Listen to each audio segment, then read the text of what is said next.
one tonight at Chase Center. Big one for the morning roast.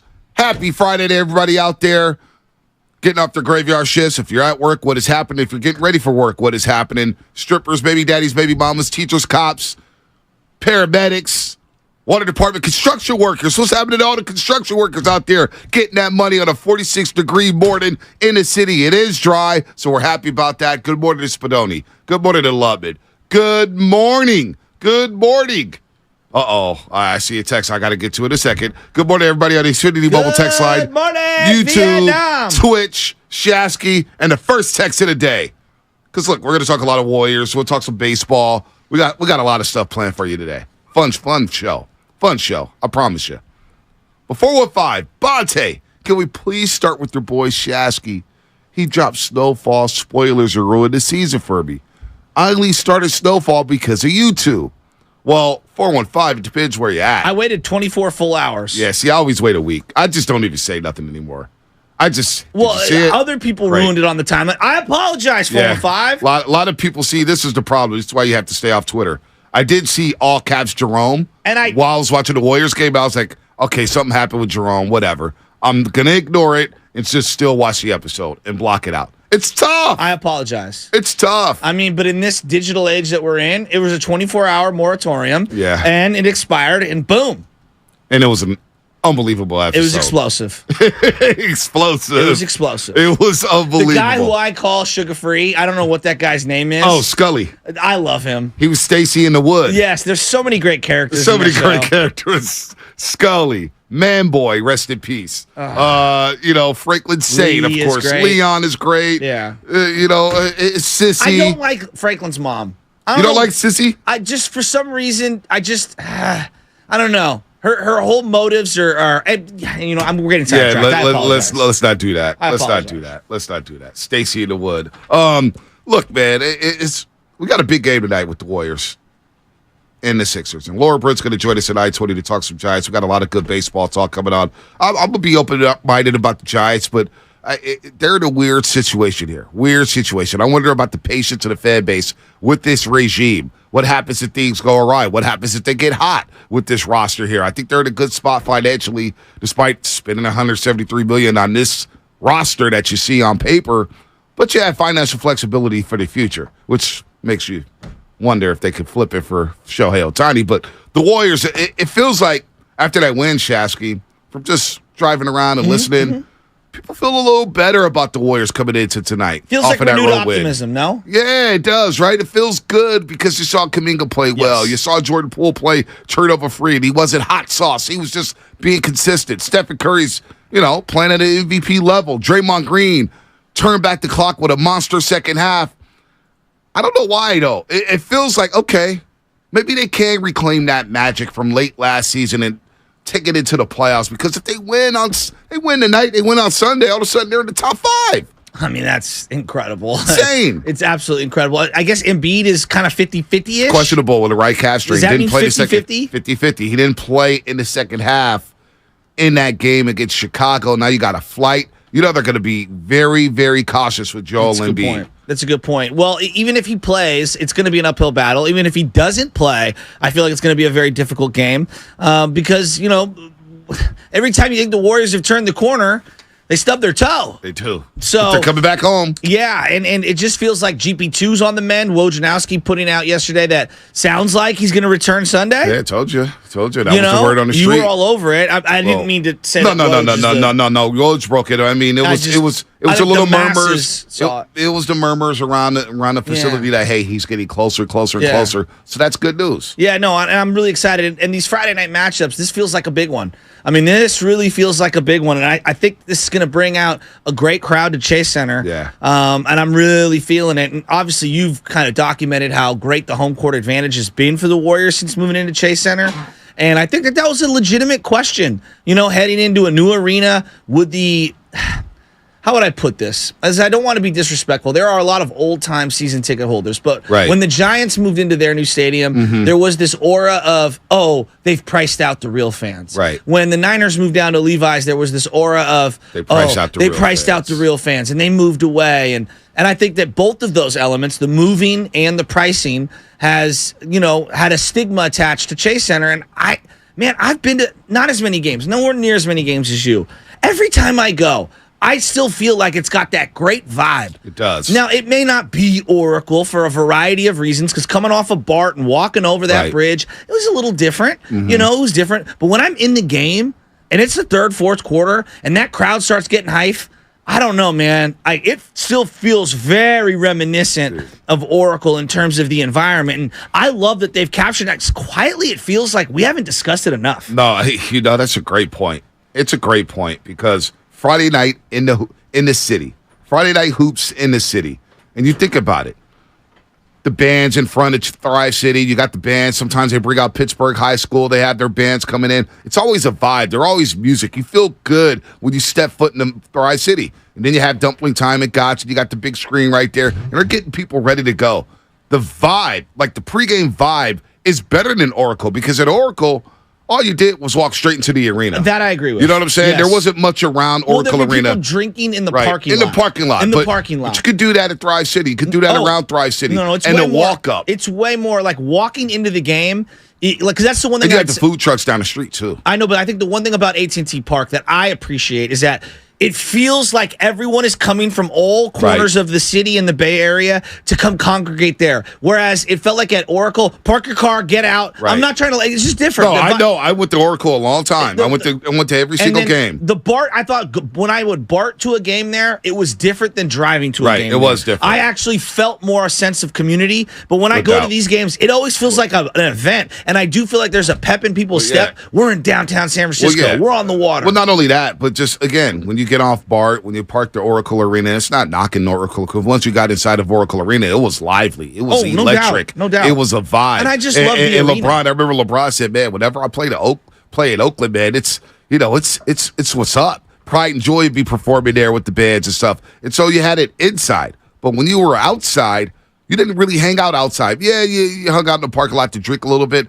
but you have things to do in the city. Down the street, you got the Phil's Coffee, you got the Miller and Lux, you got the food trucks down the street. Oracle Park, you could see it from a throw stone. You could just walk down 3rd Street, and it's happening down there. So, and then you get the Sixers. And whenever you get one of these classic East Coast teams, whether it's the New York Knicks, the Boston Celtics, the Philadelphia 76ers, they come out here once a year. There's a lot of East Coast fans. And you think about the Warriors starting in Philadelphia. Neighbor Dave. And the history, Neighbor Dave. The history between Philly and the West Coast. The Boston Celtics coming out to the West Coast, and you see all the green, or you see all the red and blue. It's a vibe when one of these East Coast squads come into town, because you get those East Coast fans in the building, and they always play hard, man. The Sixers will come here, especially with Joel Embiid, and when they have Ben Simmons, they always came to Warriors and run for their money. And so I expect a very electric crowd, a very electric basketball game. Again, only 2 meetings a season, so these two teams, when you look at the history between the Warriors and Sixers, just in the last 10 years, get some damn good basketball games. Well, and then factor in, is he a top 10 rival of the Warrior franchise all time? James Harden? James Harden? Well, that's, it's funny. With our King of the Hill, we'll have a little twist with it today. It'll be the most hated Warriors, most hated Warriors opponent, top 8. Okay, so if I say James Harden, where's that? Because Lubin and I were talking about this last night. Yeah, I think he's a top 5, at least in recent memory. But it feels like it's dissipated. That hate's dissipated because he is on the East Coast now. Yeah, I agree. But I do think that when you play him, it'll cook back up. Maybe he's not that number 1 option anymore. You know what I'm saying? I know, but he's just he symbolizes so much. He symbolizes the crying. Daryl Morey. He symbolizes coming for the throne, the breaking up of trying to come for the Durant stuff. When we brought in Durant, he symbolizes so many different things. The way the game was played in terms of foul hunting, and how much we despise foul hunting as a fan base, because we think our guy doesn't foul hunt in Steph Curry. Like I just think there's a symbolism there with James Harden. But yeah, maybe you're right. It's not as strong as it once was, but trust me, come 8 o'clock, I think we're all going to hate him again. Well, it was those Rockets teams, and Daryl Morey, that's the guy I hated the most on the Rockets. I couldn't stand James Harden, but I hated Daryl Morey. I swear to God, I don't know if I told you this. 2019, Game 1, Western Conference semifinals, Rockets-Warriors. Okay. Warriors steal that game. Rockets couldn't hit a 3. I swear to God, I'm in a visiting locker room, and the visiting locker rooms at Oracle Arena were very small. Okay, you weren't wearing a suit at that time. No, I'm trying to paint I was wearing a a Frisco flannel. Frisco flannel. All right, so I was in there, Frisco flannel. Flat-brimmed hat. No Jordan, hat. I wasn't wearing a hat that day. I'm not sure. Slightly baggy jeans. Well, not that baggy. Backpack. Just wasn't wearing skinny jeans, Like Jay-Z said, my knock's got to breathe, baby. Jay-Z said that, not me. Listen, so I'm in a visiting locker room. It's super small. And so the bathrooms are right behind you. And so next thing you know, I look, and I say, whoa, there's Chris Paul, James Harden, and Mike D'Antoni. And they literally are looking down at their phones on Twitter at people screenshotting missed foul calls. No, they're not. Discussing it. And we all see it. The media all sees it. We're looking around. It's like, are these guys really looking on Twitter at missed foul calls, some screen grabs from J 510-415 XBXB Twitter user number 9? And then the audit came out the next day. Remember that? They said they missed 81 foul calls. 81. Remember that? The Excel spreadsheet. And that was it for me. That's when I officially jumped. I said I could never root for these guys, man. I could never even like these dudes. And so that still sticks with me with James Harden. But since he's been to Philadelphia, I don't have to watch him as much. People don't talk about him as much. But it may conjure up to some of those same feelings. Well, and then you bring back the Philly element, where I think it's becoming one of the Bay Area, most hated rivals. I mean, look, I'm still getting asked about Eagles-Niners. Well, that's there. That is there. Are you going to get memories of that with Philadelphia in town? Not necessarily, It's because the there Sixers. hasn't. I know one. I'm like Phillies. I think I'll feel it because NL. I don't know why the NL thing. I think because they're in the Eastern. Baked up. What's that? Reese Hoskins out with a torn ACL. Did you see that? He just fell. He just literally fell fielding the ground ball to his left. I mean, he rediscovered his swing in the playoffs last Sacramento. year. I mean, then Bryce Harper's out till midsummer. Ugh, tough. I know. Tough. I know. But point being is that I do think I feel like the Bay and Philly has got a little rivalry thing coming. There is along something. here. There is something between a 415 and a 215. There is. And tonight it'd be a hot game. Now he's questionable. James Harden, that is. Joel Embiid is questionable with the right calf soreness. Harden's got the Achilles soreness. He's always sore. He's always banged. Well, he's got all the medical tape. Right. He's got a bunch of X's of tape all around his body. Everywhere. And no, Mac McClung is still in the G League, in case any Warrior fan was. He is, but I thought he saved the dunk contest. I mean, kind of. I think you are. This is the first time anyone's uttered the name Mac McClung Since on summertime. any radio. Well, since like 3 days after the All-Star game. Well, there's still some Warrior fans who want Mac McClung on his roster. So I was talking to Spadoni about this earlier this morning. I don't know. Are you into the Russian River Brewery? No, I'm not a big brewer. The only one I've been to up in the North Bay is Lagunitas, up in Petaluma. So Russian River Brewery, they got a sweet spot in Santa Rosa, and Stumptown sells it as well. But they do, normally, it's Pliny the Elder, which I believe is a double hop or double. It's a popular beer. That's all I know about. Yeah, so anyway, my understanding is that Pliny the Younger is a more exclusive brew, I guess is the way. I don't know the terminology, and I apologize. And the beer aficionados, please get in here.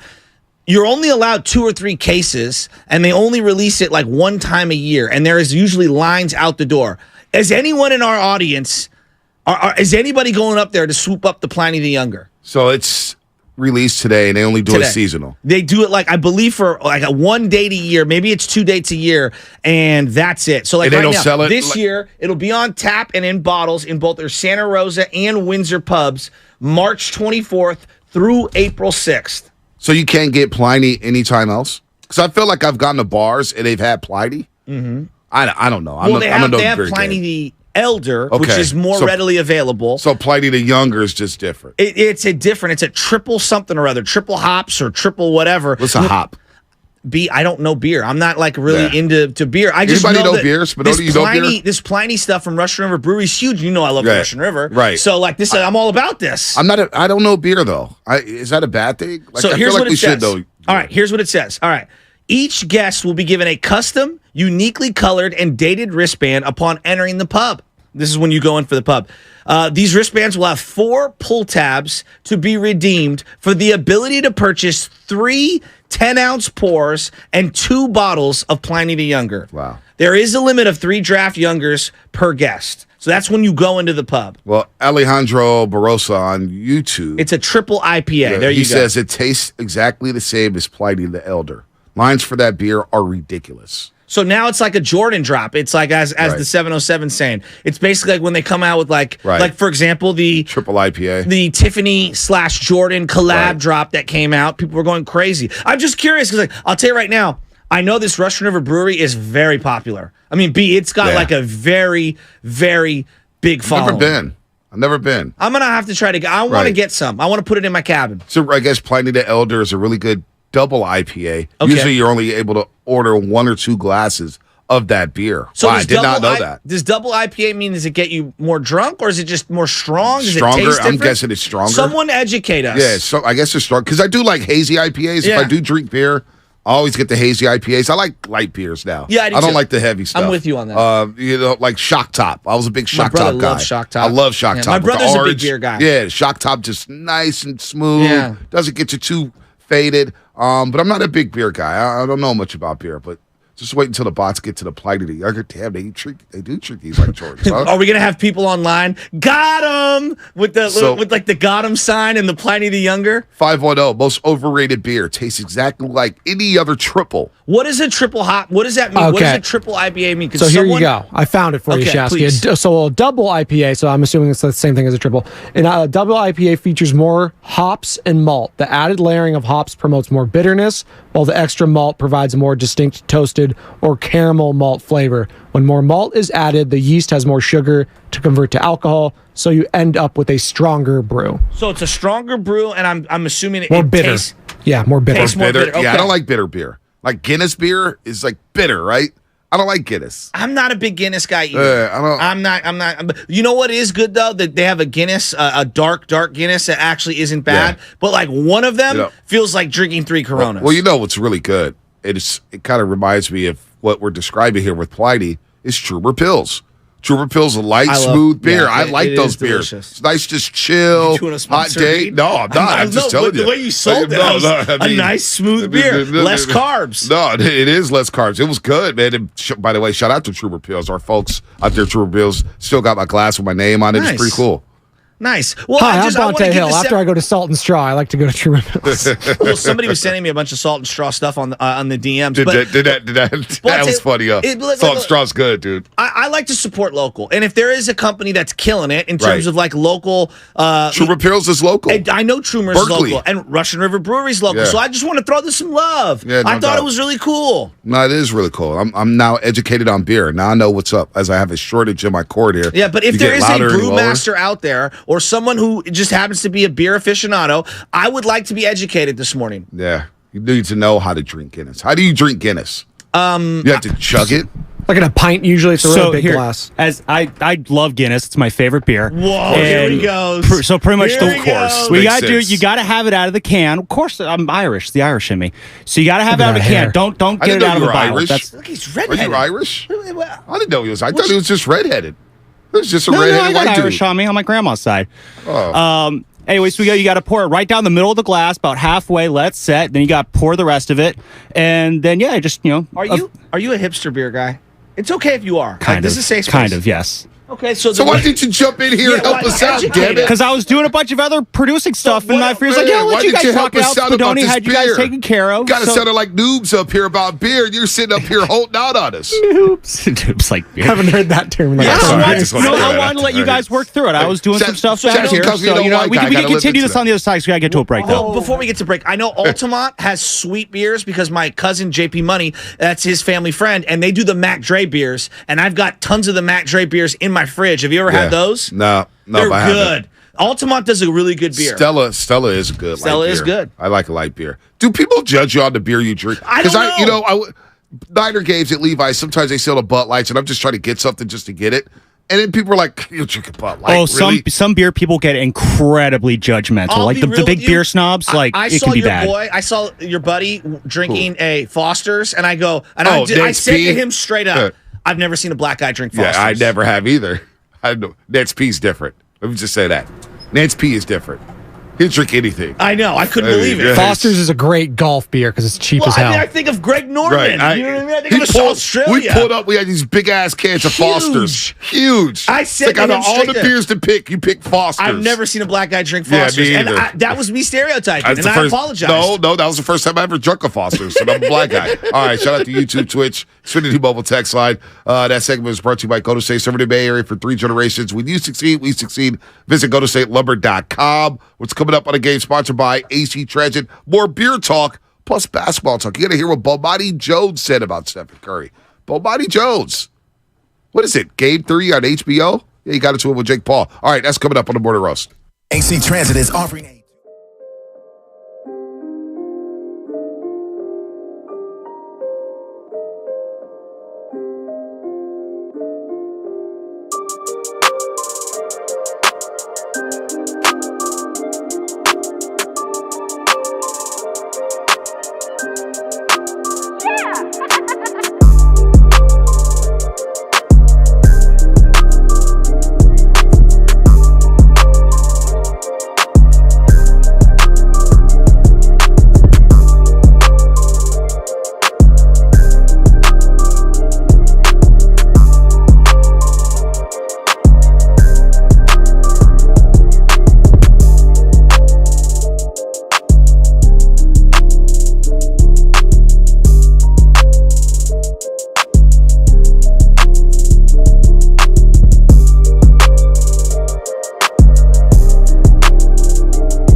it's funny when Stone Cold Steve Austin rolls into a dry county?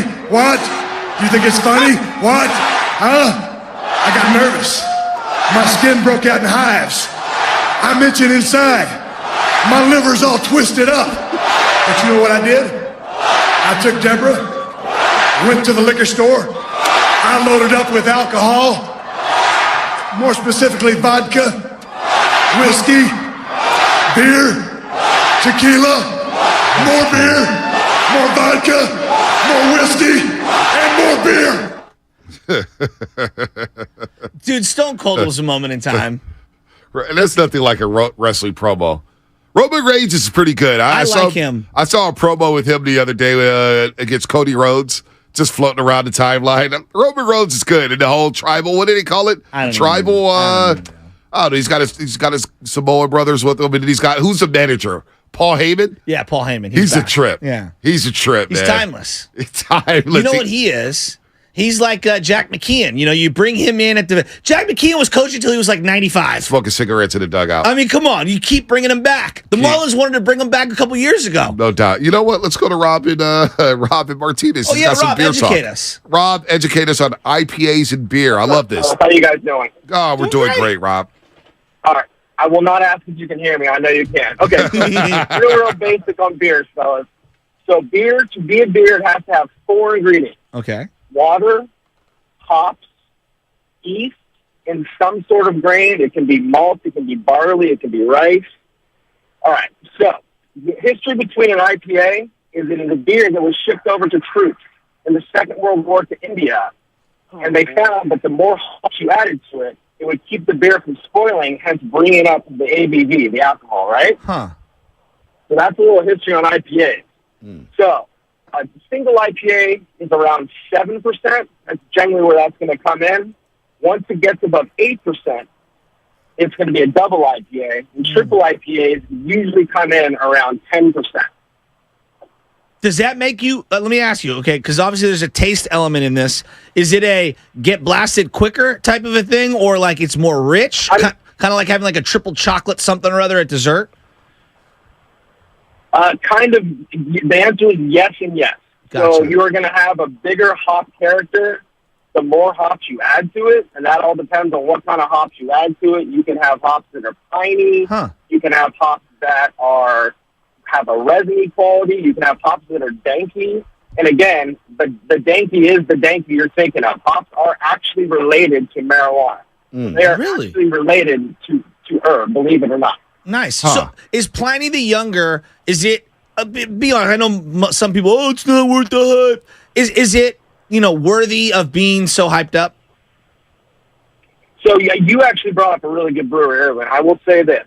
Yes, Russian River does make fantastic beer. They always have.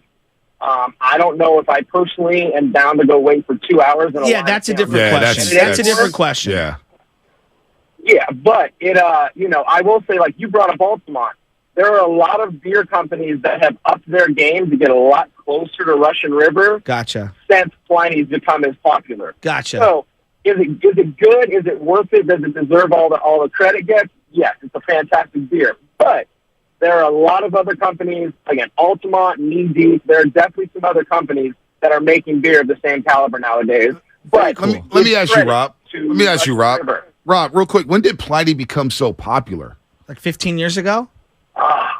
Yeah, it's probably. I mean, when did it become as popular? Like the cult? Yeah. It just feels like out of nowhere overnight, everybody started drinking Pliny. Yeah, and again, it's been a beer for like 15, maybe even 20 years now. I don't know exactly when it was released. Are you in the industry, Rob? I used to. I drive for UPS now, but I used to work for Drake. So Drake's Brewery, in Oakland. What hub are you out of, Rob? Sunnyvale. Sunnyvale Hub. Okay, nice. Shout out Sunnyvale. Shout out Sunnyvale Hub. I used to work at the Oyster Point Hub and then Frisco Hub down on Potrero. Oh, nice. Yeah, I know. I've heard you say you worked for UPS before, and now you switched to doing what you're doing. Which thankful for us you did it, brother. I enjoy listening to you guys. I appreciate that, Rob. Thanks for the call, man. Timing in, man. Believe in Brown. I actually saw Mondo. Cool. Mondo, who calls in from Fairfield. He was driving the truck. He always drives on Brandon. Oh yeah. So I asked the way I go home coming out of the show, Mondo. And he's like, "What's up, man? what the Niners doing? Mondo's always got a take. Oh, yeah. Whether on air, off air, Twitter, doesn't matter. But I appreciate the education about beer. Yeah. Beer drinkers. Ben knew about Pliny. Yeah, I didn't know. Well, I we just didn't see it know. on Twitter. I'm sorry. I don't drink a lot of beer. Yeah, I'm educating I myself. don't drink a lot of alcohol. Well, so the one that I always have in my refrigerator, I have bottles of Guinness in my refrigerator for people, and then I have the Modelo. Is it Negra? Is that what it is? What's the? It's like the black label. Negro Modelo. Negra. Okay, there you go. It's I actually think it's delicious. What? Damn, Lubman knows. Lubman is all about this. Lubman knows. I'm a low key beer snob, to be honest. Lubman, So what's your the beer? go-to? Well, what's the go-to when you're on a date? That's what I want to know. I mean, honestly, Guinness is probably high up there on a date, but You order a Guinness? Oh, But no, honestly, no wonder I'll- you're striking out. if I'm on can you let me finish? If I'm on a date, you know what? I'll break out a bottle of wine. It's What? You don't need to do Classy. beer on a date. That's you know? classy. What kind of white timeout? Red, white? Wine, whatever she wants. Depends what the entree. It has to be. Well, yeah, come on, Sam. Look at I like you. to. So Gary St. Jean, saintly friend of the program, had a really good line. Once upon a time, we asked him about wine, and he said he's not a connoisseur, he's a sewer because any wine will go down him, and that's kind of like where I'm at. Saint and I, we're on the same page there. Oh, my if it's gosh. wine, I'm going to drink it. Oh man! So whatever it pairs with, right? Yeah, Hold that thought. Okay. Hold that thought because we do have to get the Kerr's Corner in before the break here. Spinoni's in my ear. Kerr's Corner. Let's do that. Oh, it's right Negra. now. I apologize. Negra? It's Modelo Negra. I do not want to mispronounce Yeah, anything. let's not do that. Let's get I Kerr's apologize. Corner. He's out with Willard Dibs yesterday.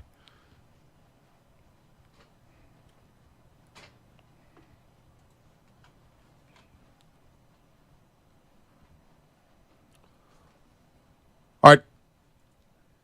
The talk of the town right now, Jonathan Kuminga and Steve Kerr was asked about Kuminga. Here's what he had to say about Kuminga's great stretch of play the last 6 games.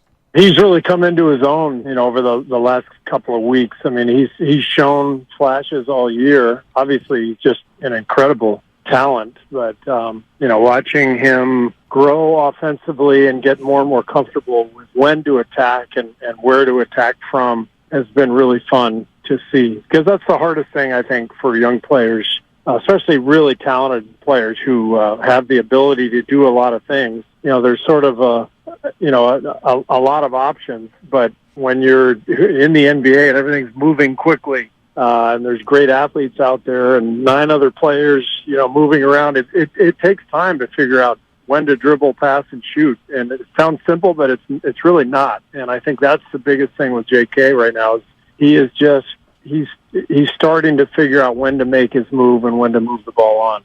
True words by Steve Kerr there, coming into his own. He can't even have a glass of wine.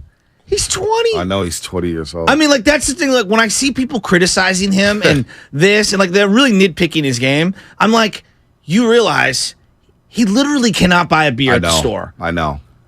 He's so young. I don't 20 think years we old, truly man. understand how crazy. And then not only that, there's this whole cultural acclimation. I know he's been here for 7 years or whatever. It doesn't make it easy. There's still a difficult process. A, you've been given millions of dollars. Right. B, you're the head of your family right now in terms of money, financial leadership, the everything. responsibility that goes on there. I know that is, obviously watching over his brother right now and his cousin. Right. There are so many layers to this, and we're out here. He needs to rebound more. That's why I try not to crush. That's why I try not to crush college kids. It's when they're crazy. playing like March Madness. I don't know if you watch any of the Timmy's games. not a college kid. He looks 40 years old. Yeah, Timmy is baller, but it's tough crushing. Timmy looks like my dad. It's tough crushing college kids though. No, I'm when with I'm you. watching games and stuff like that, guys. Oh, you idiot! How can you throw it? Just like, hey man, a kid made a poor throw. It's gonna happen. These guys are kids.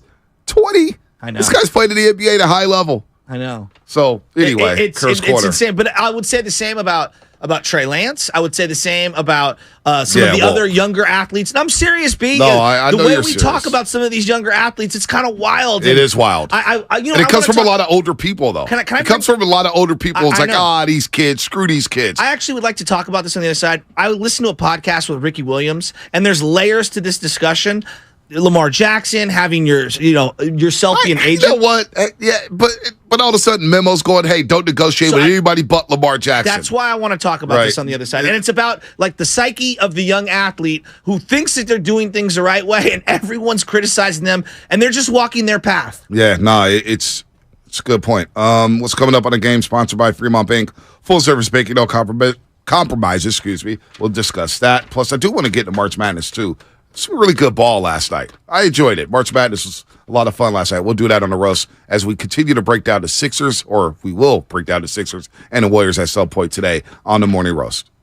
You can't host movie night on your phone's hotspot. It's time for real.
Hey, it's Jermichael Green with the Golden State Warriors. Now back to the morning roast with Bunte Hill and Joe Shasky. Take it away, Bunte. J&G? You know, I like Jermichael. He came out of Gatehouse a couple weeks ago after a big game. Jermichael's a good dude, man. He was fun. Discussing how he's like, man, I get to shoot so many threes out here. It's crazy. Asked him about Stephen Curry, what he thought about him as an opponent. He's like, man, this light-skinned dude ain't soft. It's Michael Creed coming into his own. He's a real one, too. He's about that life. He is. He was that Damian Lee. He's about that life. I wouldn't mess with JMG. As we welcome everybody back to the Morning Roast here on a Friday, this segment is sponsored by Golden State, serving the Bay Area for 3 generations. When you succeed, we succeed. Visit GoldenStateLumber.com. By the way, Tom McGinnis, longtime radio voice of the Philadelphia 76ers. He's been calling games for the Sixers since 1995. It's a long time, Shasky. It really is. Trademarked the phrase, "Are you kidding me?" Oh, I didn't know that. Yeah, I didn't know that either until Lovey put it on the notes. Thought my dad trademarked that. In the, I don't know if he 90s. trademarked it so much as that's his like signature catchphrase. Okay, that he says he on said there. trademark. Kinda All like right, Tim Roy has his elevation sensation. Yeah. All right. Cool. You know, I want to just for he is really good though on the mic. Tom McGinnis is really good. Okay, cool. Speaking of Guinness, Yeah. I do want to just take a quick little right-hand turn here and just talk about something national. Should I put my seatbelt on? Yeah, could you? All right, can I I always buckle wear up? my seatbelt. All right. Ricky Williams. I want to just ask you some questions here. Ricky Williams. When I say Ricky Williams, like I think some people think of a couple things. What do you think of, just real quickly, when I say Ricky Williams, the former running back in the NFL? I think of a guy who he may be a trailblazer in terms of being open about his mental condition. Absolutely. That's what I think of. I mean, I also think of the retirement out of nowhere on a Saturday night when Dave Watson says, like, what? Ricky Williams is retiring? I think he was in like Australia or Japan or somewhere. And he told Dolphins, I'm not coming back. But I think of a guy who's a trailblazer who really opened up about who he was mentally. Do you think people bring up how, because this is the narrative around him, he was an idiot for signing with no limit and having that horrible contract with the New Orleans Saints? I think it was early on. Yeah. But I think it transitioned, especially after the 30 for 30 on ESPN, where he was smoking weed. He was up in around the Russian River, Humboldt County. Humboldt County. Yeah, and just smoking weed. So early on, yes, and then later on, it was like, okay. And then also they think of the wedding dress. They think of him doing interviews with the helmet on. Yeah. So, like, I do think how we view Ricky has changed a lot because we know a lot more about weed, mental health, some of the things. So he brought something up that I found was really interesting. And he's into astrology, like big time into astrology. Yep. And whether you believe in that or not, I find to be his perspective refreshing because it's very unique, right? Yep. He's lived the life of an athlete who came from nothing and it was a star player. Yeah. Think about it. Heisman Trophy winner, Texas University. Did you know he was drafted in baseball? Austin. Yeah, he was a baseball player. He was legit in baseball. I didn't know that. Well, his mom was one of his agents for baseball to sign a contract, right? He was legit. And out of San Diego. Yeah, and he wasn't like born in the slums or anything like that, but he didn't have a whole lot growing up. He's just a normal person. So he was talking about the contract that he got, and he goes, I signed with the company that No Limit Master P, a sports agency they put together. And he said, when New Orleans traded all the draft picks for me, I thought, hey, I think it would be fair because you traded so much to get me. I want to earn every dollar. So let's make this was his idea. Right. I want to make it completely incentive laden. Now, how many times now in modern day, the athletes are greedy. Right. The athletes are greedy. He was labeled a moron no for doubt. passing up all this money because he wanted to quote unquote earn it. No doubt. Now, he also, I mean, Richard Sherman later on was called an idiot for negotiating his own contract too. Remember with the 49ers? So, exactly. No, but I just think that But it was also to the rap. I think with that situation, with the contract, the stigma around Master P and No Limit Soldiers, and what they were rapping about, and the NFL being, I think, a little weary of introducing that 100%. culture into their game. It's like, wait a minute, where's Drew Rosenhaus? Yes. Where's Lee Steinberg at? Master P, you're really? Not conforming. You're not conforming to the norms of what the industry and society demands, right? I mean, think about you and me. We don't conform, and we get in a lot of trouble or behind the scenes and whatnot, and we're maybe not everyone's cup of tea for that reason. So, like, Ricky Williams is talking about Lamar Jackson, and he's saying, like, hey, look, everybody's like crushing him for not having an agent. It's like, just because he wants to do that, why is everyone up in arms? Yeah. Nah, it's a great point. We've actually discussed Lamar Jackson about the agency stuff, and I was like, why does he need an agent? What if he just wants to do this himself? If he wants to keep it in-house, let him do that. It's his life. It's his choice. Why do people have a problem with that? Because all of a sudden now, it doesn't conform. But you know what else now? Because it doesn't conform. It's getting nasty with him. Yes. And I think Mike Malone touched on something kind of similar. Say that. Mike Malone was talking about the MVP race, and he goes, okay, they're all playing great. Embiid, Giannis, and everything. Yeah. But why do we have to crush the other guy to elevate this guy? Totally agree. Why do we do that? So now with Lamar Jackson, what's happening is, well, he's not Mahomes and Josh Allen and Joe Burrow. I wouldn't even take him. He's not that good to be doing all this. He's not good enough to try to get all that money. He knows his value. He's saying, you know what? I'm going to cash in right now. I'm looking around the league. I know what I do for my team, how valuable I am. I'm going to try to get every single dime. It's about money. It's nothing personal. And now people are taking the personal shots at him about his play, about who he is, what he raps about. I saw somebody tweeting, oh, well, you know, he raps about Kodak Black, and he's like this and that. And Kodak Black is, you know, not the best human being in the world, but why do we have to dive deep into what a guy listens to? Tom Brady was posting TikTok videos with rap songs that were very explicit, and everyone was like, look at Tom connecting with younger people, right? Right, no doubt. I mean, we do that all the time. All the time. And so we think it's cool when he does it. Exactly. Look, he knows how to relate to his Kirk teammates. Cousins wearing ice on the airplanes. Yes. Oh, look at Kirk Cousins. Oh, it's so cool. Look at him wearing the gold teeth and the gold chains. And I thought that stuff was corny. I totally agree. Come on, man. That's whack to me. Well, but anyway, Ricky Williams was just going on and on about this podcast. He does it with Dan Le Batard, where he's kind of like a frequent guest. And he was saying that I think the factor that the majority of athletes, and Kevin Durant falls into this bucket, where they miss the mark. And this is where he missed the mark. And I think a lot of people can relate to this in their own like real life scenario. You want to make the most amount of money, but sometimes the most amount of money comes with the worst quality of life, you know, for you and your family and your situation. And he was saying that, like in sports, Kevin Durant, he had to get a ring to have these egg avatars online accept him as a champion, right? And he came to the Warriors. He still was unhappy. Oh, well, and he didn't get those things. Well, he was unhappy because people still knocked him for it. It's like, you pulled the weakest move ever. And you went to the Warriors who beat you. You're ring chasing, blah, blah, blah, blah, blah. And he was like, outplayed LeBron James in the finals, and they still were like, well, LeBron's the best player in the league. LeBron, and he was just like, I just want my credit, dude. Yes. And now all of a sudden, well, those rings don't count. Those are the weakest rings ever. Instead, we couldn't take a step back and say, what if Kevin Durant want to unlock every skill set of his basketball, his array of basketball skills, right? And that's what he did. He was like, I came here, I learned about passing, I learned how to play defense, I learned how to be a great defender, and we all forget the first half of that season, his first year with the Warriors, Defensive Player of the Year. He was playing like the DPOI. Yeah, I agree. He was, and everybody's so fixated on rib injury.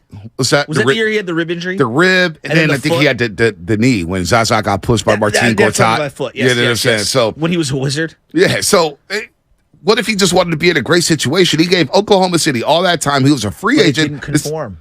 This goes back to the conforming thing. Yeah. And so but this is more on a reflection of us, the media, and how if you step out of line, like right now, Dame Lillard, and we've talked about Dame Lillard ad nauseum. Dame Lillard is happy and content with his quality of life in Portland. And we're like, wait a minute. You don't want to win championships? Well, you're never going to win anything. Now, I've criticized Dame Lillard. I'll be at the top of the list in terms of like not playing defense. Right. But if he's happy and he's still an awesome player and he's trying to make it work there, who are we to judge his QOL equations? I'm with you So there. like Lamar Jackson, let me ask you this one, B. Would Lamar Jackson be happiest? We don't know because we don't know. Staying in Baltimore, going somewhere else, making less money, being in a better situation. What are the things that he's valuing right now for his situation? It feels like he wants to get paid. I agree. He wants to get paid for all the things he's accomplished in Baltimore. I also think it's not and he's just got get paid. injuries too. To And he's me, like, and he understands that the NFL is not for long. Don't you think One it's injury. respect? Respect too. I think Baltimore also respect. Like he changed their franchise. No, but it's respect. But it's also he's watching Carson Wentz. And he's watching Daniel Jones get $40 million. Daniel Jones got $40 million. And his half of a season wasn't better than any individual Lamar season. Not even close. And he saw Kirk Cousins do the franchise tag. And everybody applauded Kirk Cousins. Oh, look at Kirk. Yeah. Oh, Kirk Cousins. And he gets 75 traded. guaranteed after that. Gets a big fat deal in Minnesota, and it's just like, wait a minute. So Lamar understands that with my style, this may be the only time I get to cash in. Yes. So let me cash in now and get this generational wealth for my family. There's nothing wrong with that. He's given everything to the game of football. Well, and so then he was using the example of Aaron Judge, and he goes, Aaron Judge used the Giants to keep the quality of life that he wanted in the New York Yankee pinstripes, but leverage the Giants into getting the money as well, right? And so that was a unique situation. Smart. Aaron Rodgers clearly wanted out of Green Bay because he's miserable. Yep. For a variety of reasons. But he's also stuck him for every dime. Every dime. Every dime. And Doesn't no one matter. has said boo-hoo. Nothing. Absolutely nothing. And Brady, for that matter, I think what adds to Brady's greatness, nobody even discusses it. He was taking less money in New England that's to make sure to stack the roster. There's no doubt. Nobody even discusses Did you that. see Giselle was in Vanity Fair? I did. She had a whole little breakdown. My wife was, And I got the magazine yesterday in the Bell. Yeah. She did Michelle too? Yes. Yeah, I didn't read it. I may read that. There's a lot that goes into it. She was basically, it was actually kind of sad because I think a lot of people can relate to this in their own relationship status, like where they were at 26 or where she was at 26, where she is now. You know, they just grew apart. It wasn't necessarily football. There was a lot going in. And again, she put it out there, and now it's public consumption. As we talk about privacy and what you're allowed to talk about, what you're not. I feel weird talking about it. Yeah, I'm not going to talk about it. And people will tweet about it. The same people who tell you not to say anything about Andrew Wiggins will tweet about Giselle and Brady at some point. I guarantee you that. So Ricky Williams' perspective on this, I want to listen to this podcast. Yeah, I want to say because I find Ricky Williams very fast. He was one of my favorite athletes. Oh, he's one of my favorite football players. No players. doubt. When I first saw him play, it was against Texas A&M. Yeah.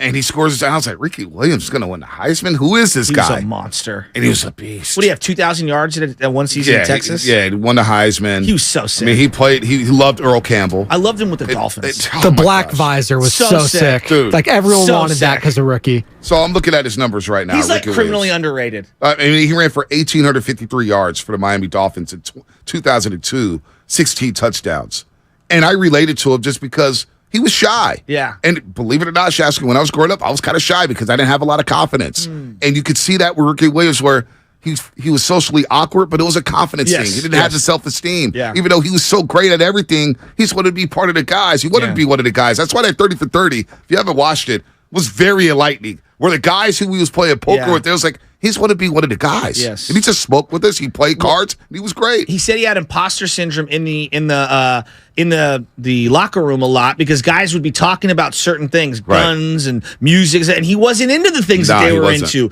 And so he felt like an odd man out at many times. And you wonder why the guy's got tremendous anxiety and a lot of things that are going on. It's just, I find him to be really fascinating. I love Ricky. And I would love to get him on as a guest. And to see him, you hear that, Lubman? You hear that? Are you listening?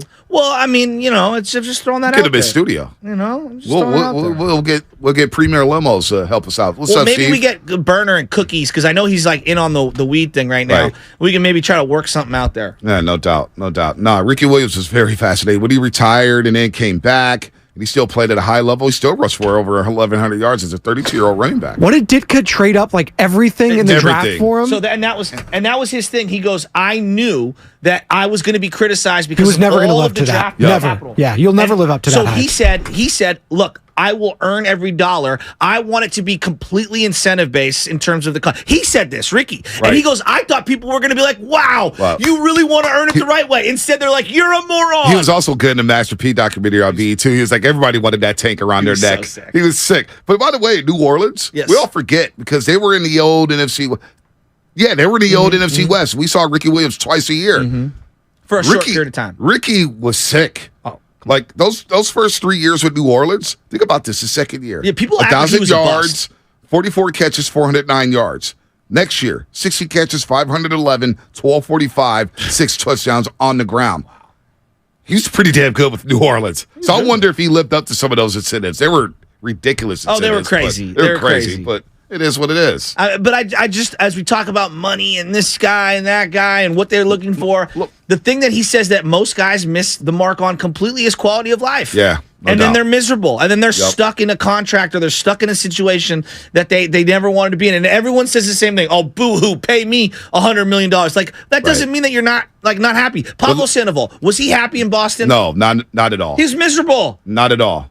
He was miserable. He wanted to be here. Exactly. He never wanted to leave, but he saw 100 Pence get his money. And he was like, well, what about me? I'm out here balling. Just pay me. I'll play here. Pay me. I think about when Durant came, I always think about Harrison Barnes' perspective and Andrew Bogut's perspective. Like, I guarantee Andrew Bogut wanted to stay. Oh, he deleted everything off his Twitter. That's what, hold on. Let me read the league. You're listening to 95.7 The Game, KGMZ, FM and HD1 San Francisco. Always live on the free Odyssey app. Download the Odyssey app and favorite 95.7 The Game for the best and most up-to-date sports coverage.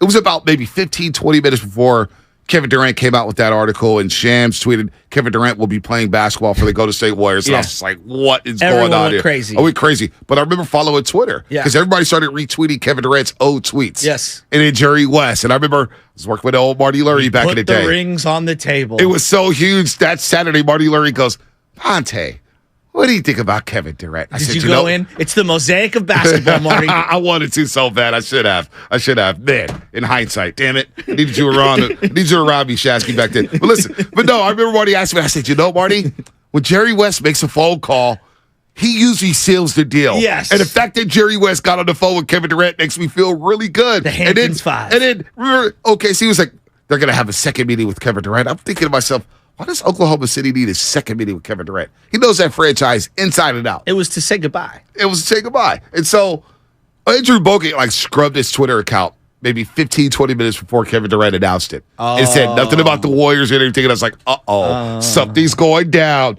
But Harrison Barnes, he has to feel some type of way. Well, I felt like psychologically it took a couple years for him to get over it. But again, I'm just going off of production. Yeah, but he got his money. I mean, but at the same time, Harrison Barnes said no to the $64 million, which is smart on him because he got another 30 with the Dallas Mavericks. But you already know he feels some type of way because it's like, Draymond Green, I was in the same draft class with you. You're calling Kevin Durant. Draymond Green discussed that, obviously. With the whole wedding situation. So it did destroy, Bogut wanted to be here so bad. And look, he did come back. He did. He loves doing podcasts about the Warriors. No doubt. He loves the Dubs. It's very interesting. Like we're going through a decision right now with Draymond Green, where I think Draymond Green is sitting here. I really do. Like if you're from Draymond's perspective, and I'm not trying to speak for him or think for him. I'm saying what I would be doing if I was Draymond. I'm going, all right, do I stay here? Do I like it here? Do I like the people I'm working with every single day? Do they like me? Is this the place? Is this final contract about continuing my legacy? Is it about securing some financial stability? Is it about living somewhere else? Right. Is it about raising a family somewhere else? I don't know. I don't know what it is with Draymond Green, but Lamar Jackson, real quick. A lot of the way he's covered over the years. It's not. And I hear we never give him the benefit of the doubt. No. So take Tom Brady, and we know Tom Brady's an all-time great. But people that last year in New England, he did not look good. But a lot of people point to the weaponry that he had. He didn't really have any way. He was throwing to Kimbrell Tompkins. He had no one. You know what I'm saying? He had no one, right? Yeah, what do we... What? Lamar Jackson, look at the totality of his career. Hollywood Brown was his number one wide receiver. And Hollywood Brown is a number 3 receiver to me. All right? Mark Andrews, very good tight end. He's a very good tight end. But that's it. He's very good tight end. He's had a lot of running backs get hurt. Yes. Whether it's Ronald Jones or Gus Edwards or J.K. Dobbins. From Ohio State, who looked, the Fiesta Bowl, I was like, wow, who is this guy? This is Emmitt Smith 2.0. Holy crap. I watched this guy. He twisted his ankle in that game, but he tore his Achilles. And we still never give him the benefit of the doubt, even though he goes to Tennessee and wins a game. Even though he's a drive away from tying the Buffalo Bills, and he throws the interception under great disguise by Leslie Frazier and Sean McDermott. The way we discuss Lamar Jackson is totally different than anybody else in that league. Well, and we watched Greg Roman as an offensive coordinator, and I think Greg Roman, in terms of the run game design, is brilliant. Absolutely brilliant. I think he's not very good in the passing game. Yeah, I think he's limited. And I think it's proven when you look at Kaepernick and Lamar, they couldn't take the necessary steps forward. I would say it's a two-edged thing here. Right. Like, Lamar has gotten better as a passer. That's something that I think people do not recognize. And he throws a hell of a deep ball. But His Their deep ball weapons- accuracy's good. But their weapons, when you have a guy on a suppressed rookie contract, you're supposed to add weapons, Right, and they not didn't. allow them to leave. And they didn't. You let Judon leave on defense. You let a lot of guys leave, right? Yeah. You didn't add any weapons. And then Yep. simultaneously, I don't think Greg Roman's the kind of person that I want transitioning Lamar Jackson as he does start to run a little less and throw a little more. I don't know if he's the guy, and then that's why they got rid of him, but I don't know if he's the guy who can get it done. I really wish Miami had some cap space. I do too. I and would some love draft to see capital. him with them. Oh my gosh! In those all-white Dolphin uniforms, throwing to Tyreek Hill, But Jalen Waddle. But like the Washington football franchise, what are you doing at quarterback? Well, I think Baltimore doesn't. What are you doing? Yeah, but I think Baltimore No, I doesn't want to hear do. ya. But the fact that you're not even in? Have you been to Baltimore or DC? They're very close to each other. It's They like overlap. Oakland, San Francisco. Yeah. It's crazy. It takes you about 40 minutes to get to Yeah. DC. It's really They've been they could fighting never over do TV that. deals in baseball for years. What is it? Masson out there, Yes. MASN. The Orioles feel like Yep. the Nationals stole all They of did. their business. They did. They stole a lot of their They business. did. And you split that up because everybody was an Orioles fan, and now you got the DC and you got the Nationals. You can't trade. Baltimore Ravens would never be able to live that down, trading Lamar Jackson to that franchise. Well, to me, he is the Ravens right now. Right. Like, if I was talking about, like, face of that franchise, he is, as we sit here talking about the Giants last night on our group thread, they don't really have a face. Like, Right. what are they? They're like a spreadsheet, right? Like, I don't even know what they are. When I think of the Ravens, it used to be Ray Lewis and Ed Reed, and now it is Lamar Jackson. Right. He is the ethos of that tough, blue-collar town. Yep. He's a blue-collar type of a player. They love Lamar. I know, and he's They perfect. I love think he Lamar. fits. They love Lamar. So, and then all of a sudden, Tyler Huntley's playing some games. Well, Tyler Huntley made the Pro He was Bowl. there. terrible in college. Tyler Huntley's not. If you roll with Tyler Huntley, you're going to be an 8-19. Yeah, Straight 100%. up. All right. What's coming up on a game sponsored by Fremont Bake, full service baking, no compromises. We're going to get some basketball, Warriors and Sixers, plus shameless shout outs. 7:45. It's a good day to shout somebody out, man. You know what tomorrow is? What's tomorrow? Bruce Mahoney. I've got information. Oh, yeah. SISH. I'll be out there. Oh, you're going? I'm going. I might be on the field doing some fun stuff with some intros. Oh, look at Joe Shasky getting in. Cross promotion. Is Reardon going to be happy with this? Well, Reardon lost 15-0 to St. Ignatius the other day. Not good. You're a Crusader, dude. I don't think the Crusaders are going to be well, happy I have about this. allegiances all across the board. I've got a niece at SI currently. I got a lot of kids I coached at SI. Shasky. I got Sacred I don't Heart think the ties. Crusaders are happy about I think this. JP Money's going to come out with me. Protect me a little. I don't think. I don't know how I feel about that. And the San Francisco Baseball Academy is going to be out there. Michael and the boys. You're sweet. Two-Face. How dare you do that to Crusaders? What's Two-Face's real name? Harvey Dent. Harvey Dent. Harvey Thank you. Dent. I You are believe. Harvey On the tip of Dent. my tongue. I believe. All right, that's what's coming up on a game sponsored by Fremont Bake, full service baking, no compromises. As CEO of Jack in the Box, I wake up at dawn every day.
wherever stylish footwear is sold.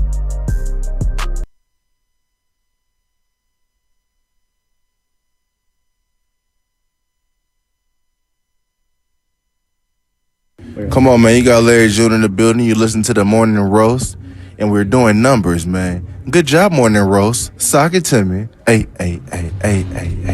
Yee! Larry June. Download the Odyssey app, 95.7 The Game. Thousands of other stations and millions of podcasts are free on the Odyssey app. Sports talk, music, news, podcasts, all available completely free. Don't forget Tom McInnes, the Sixers radio play-by-play voice. I believe he's a one-man band as well. I don't think he has a color analyst. Like Tim Roy used to go solo dolo on the radio's broadcast. Tom McInnes, I believe he's solo dolo on that Sixers broadcast. He's really, really good. Shout out to Sean Singer, a.k.a. the Philly Zoo. Used to always listen to him in the house. Tom McInnes, you got to listen to him. He's the best. All right, calm down. But he is really good. He's going to join us at 8:30. Laura Britt, 9:20 to get into some baseball and other things. We miss Laura Britt. She's going to come on the roast at 9:20 here on the Frisco Friday. I know you had some college basketball thoughts. I was watching the Giants, which, yeah, I know. 10-0. You watched Giants over March Madness? I did. Oh, my God. Well, it's Steve Scafani's last start before, the regular season. And I see the score's 10-0. Yeah. Oh, he stinks. Yeah. What's crazy is people are citing all of his spring training stats to me, and I'm like, guys, you do realize A, there's split squad games where those stats don't count, and then B, he also faced Team USA. I'm going off the eyeball here. I'm telling you right now, dude, the guy is so iffy. He's just so iffy. This is a guy you gave a 3-year deal to, and people we had Kontos on. I respect Kontos' opinion, but we differ on this one. I don't see it with DeSclafani. I just don't. This is a guy that you paid to be a number 2 or number 3 in your rotation. He is not that. No, you missed out on some great basketball. I know. This Noel kid from Kansas State. He's only 5'8". I don't think he's going to have a long NBA career. Who knows? He dropped 19 assists yesterday at the Garden. I saw the one where he's arguing with the ref and then arguing coach. with his coach today through the alley. That was sick. I mean, he was throwing some bounce passes from the. This guy was legit. And Michigan State, man, Tom Izzo's team always shows up in March. Excellent basketball game. Went the overtime. K-State survives and goes to the Elite Eight. Great game in New York City. He's a New York City point guard as well, the leader of that team. So watching him, I watched that entire game. I was like, wow, this is a really good college basketball game. And then you get Florida Atlantic beating Tennessee and upsetting them. Florida Atlantic is these scrappy little guards shooting threes, hustling all over the place. And Tennessee's big, long, athletic, physical. And they out-toughed them. That was pretty cool. And then you get UCLA Gonzaga last night. Gonzaga down 13 at the half. They come all the way back. They're up 10 with about 2 minutes left, maybe a minute and a half. UCLA comes back and takes the lead. And then Gonzaga hits a 3 from the logo with 7 seconds left. Fantastic day of college basketball. And we're not gonna get Eric Musselman taking off his shirt anymore because they got blown out by UConn. So that's 3 games. The where muscle man. The must bus is what they call it. They caught a flat tire last night in Vegas. They got blown out. The must bus. The must bus, they call it. The bus bus. I like muscle men, but man, the must bus. That's good. I mean, the Gonzaga game was crazy. And you think about the tournament games they've had. Remember Adam Morrison crying at Oracle Arena against UCLA. Ravio they lost. And him? Yeah, that was at Oracle. That was at Oracle, That's wild. Darren Collison. Crying before the game was over. Right. Done. Because they blew like a 20-point lead in that game. They I were watched rolling. them lose to USF at USF that year. Yeah. And me and my buddy Seamus, and let's just put it, someone walked away with a USF basketball because everyone stormed the court and someone took one of the chairs. That doesn't surprise me. Yeah, not me. Yeah. Seamus, basically. He basically threw his name out there. It was Seamus. No, it was not him. Okay. Can't back that one. Seamus, send us a picture of your USF chair that you got in your basement right now. And then, of course, Jalen Suggs when he hit the half-court shot in overtime. Suggs. That was one of the most... That was the craziest game I've seen ever in March Madness. That was just they insane. jumped up on the... I mean, he had the block shot. Remember the bounce pass he threw from full court? I was like, oh, my God. This guy's balling. I woke up baby chest and I got yelled at. Who was the other point guard on that team that plays for the Pacers now? Oh, Nembhard. There you go, Nembhard. His younger brother... Nembhard's really good. You know his younger brother plays for Creighton. No, I didn't. They're playing... I don't follow college I basketball. don't either. I just started watching it. I used to love college basketball. In and out, watching... that's what was so cool about watching Iverson and Ray Allen and Rasheed Wallace and Stackhouse. All these guys grow. Victor Page, there you go. Next to Allen Iverson at Georgetown, the 2 guard. He was supposed to be good. Watching those guys grow. So March Madness still does something to me. When it's on and you hear that jingle and you hear Jim Nantz, and by the way, rest in peace to Billy Packer, who just passed away, I think like a month ago. Billy Packer, the longtime color analyst for March Madness. I get nostalgic. I get in my feelings. And seeing the venues and the crowds and the pageantry, I love that stuff. I'm a sucker for it. So Nimhart's little brother plays for Creighton. They lit up Baylor in the second round. I mean, this guy's good. He might be better than his older brother. This guy's got a three-point shot, quick first step, gets to the basket. They play Princeton tonight. Lutman, you see them all decked out in the Miami gear because they play Houston. Kelvin Sampson and the Houston Cougars. And then the women's team plays Villanova today. So there you go. Big day for double dip. Big day for Sam. Big day for Sam Lutman. So I like, March Madness has been good. It really did. I do tear up, UC Steve, for one shining moment. I do. You tear up? Oh, I love one shining moment. Is it a real tear? Just kind of, I hold it in. Like, a thug tear? Not even a thug tear. I hold it in, man. College basketball, man. March Madness is legit. Bracket style. We love tournament style play. Single elimination. And then you get these upsets and you get the crowd. What's so great is when you get a lower seed, right? And they're a 10 seed, you're playing a 2, and it's in the second half. It's 15 minutes left, and that 10 seed starts making a run, and the entire arena starts rooting for that 10 seed no matter what. And then the top seed is like, oh my gosh, we're rattled. And you start seeing miss shots, free throws, throwing the ball out of bounds on the press. I mean, March Madness is cool. It was a good night last night. I enjoyed it. Drew Timme, future Warrior? I like Drew Timme, man. I don't know about his NBA prospects, but I respect his gangster. The mustache. Second round pick, probably, right? Maybe late first. You just said so bad. How you don't like ripping young kids, right? Yeah, but the facial hair is bad. I can tell a kid, like, that facial hair is bad. How you going to rip a kid for us? He's in college. He's like 30. Living his life. He's 22, but he looks like he's 22 45. years old. He looks older than me. In college. He's 22, living his life as the man and at Gonzaga. She looks bad. Look, when your 16-year-old comes and they've got a caterpillar on their lip, you know it looks bad. You can tell them that. It's okay. And no, it looks bad, but don't crush the guy. 36 points last night, 16 to 24, 13 rebounds, 4 assists. He looks like an extra in a biker movie. He does, but he's a baller. And 510 Xfinity Mobile text line, Timmy all headband team, Zucci man, you damn right he is. Current all headband team, yes. All headband I team, do associate him with horrible mustache, goatee, whatever that thing's called, the Fu Manchu with the headband. Absolutely. Right. Nah, Timmy, you got to put some respect on it. He's a kid having fun in college, and you know what? They're going to play UConn for a trip to the Final Four. They're playing in Las Vegas. How cool is that? Vegas, Elite Eight. You don't think Vegas is ready for that? It's a big event. Tom Brady in Vegas now. Part owner might be courtside.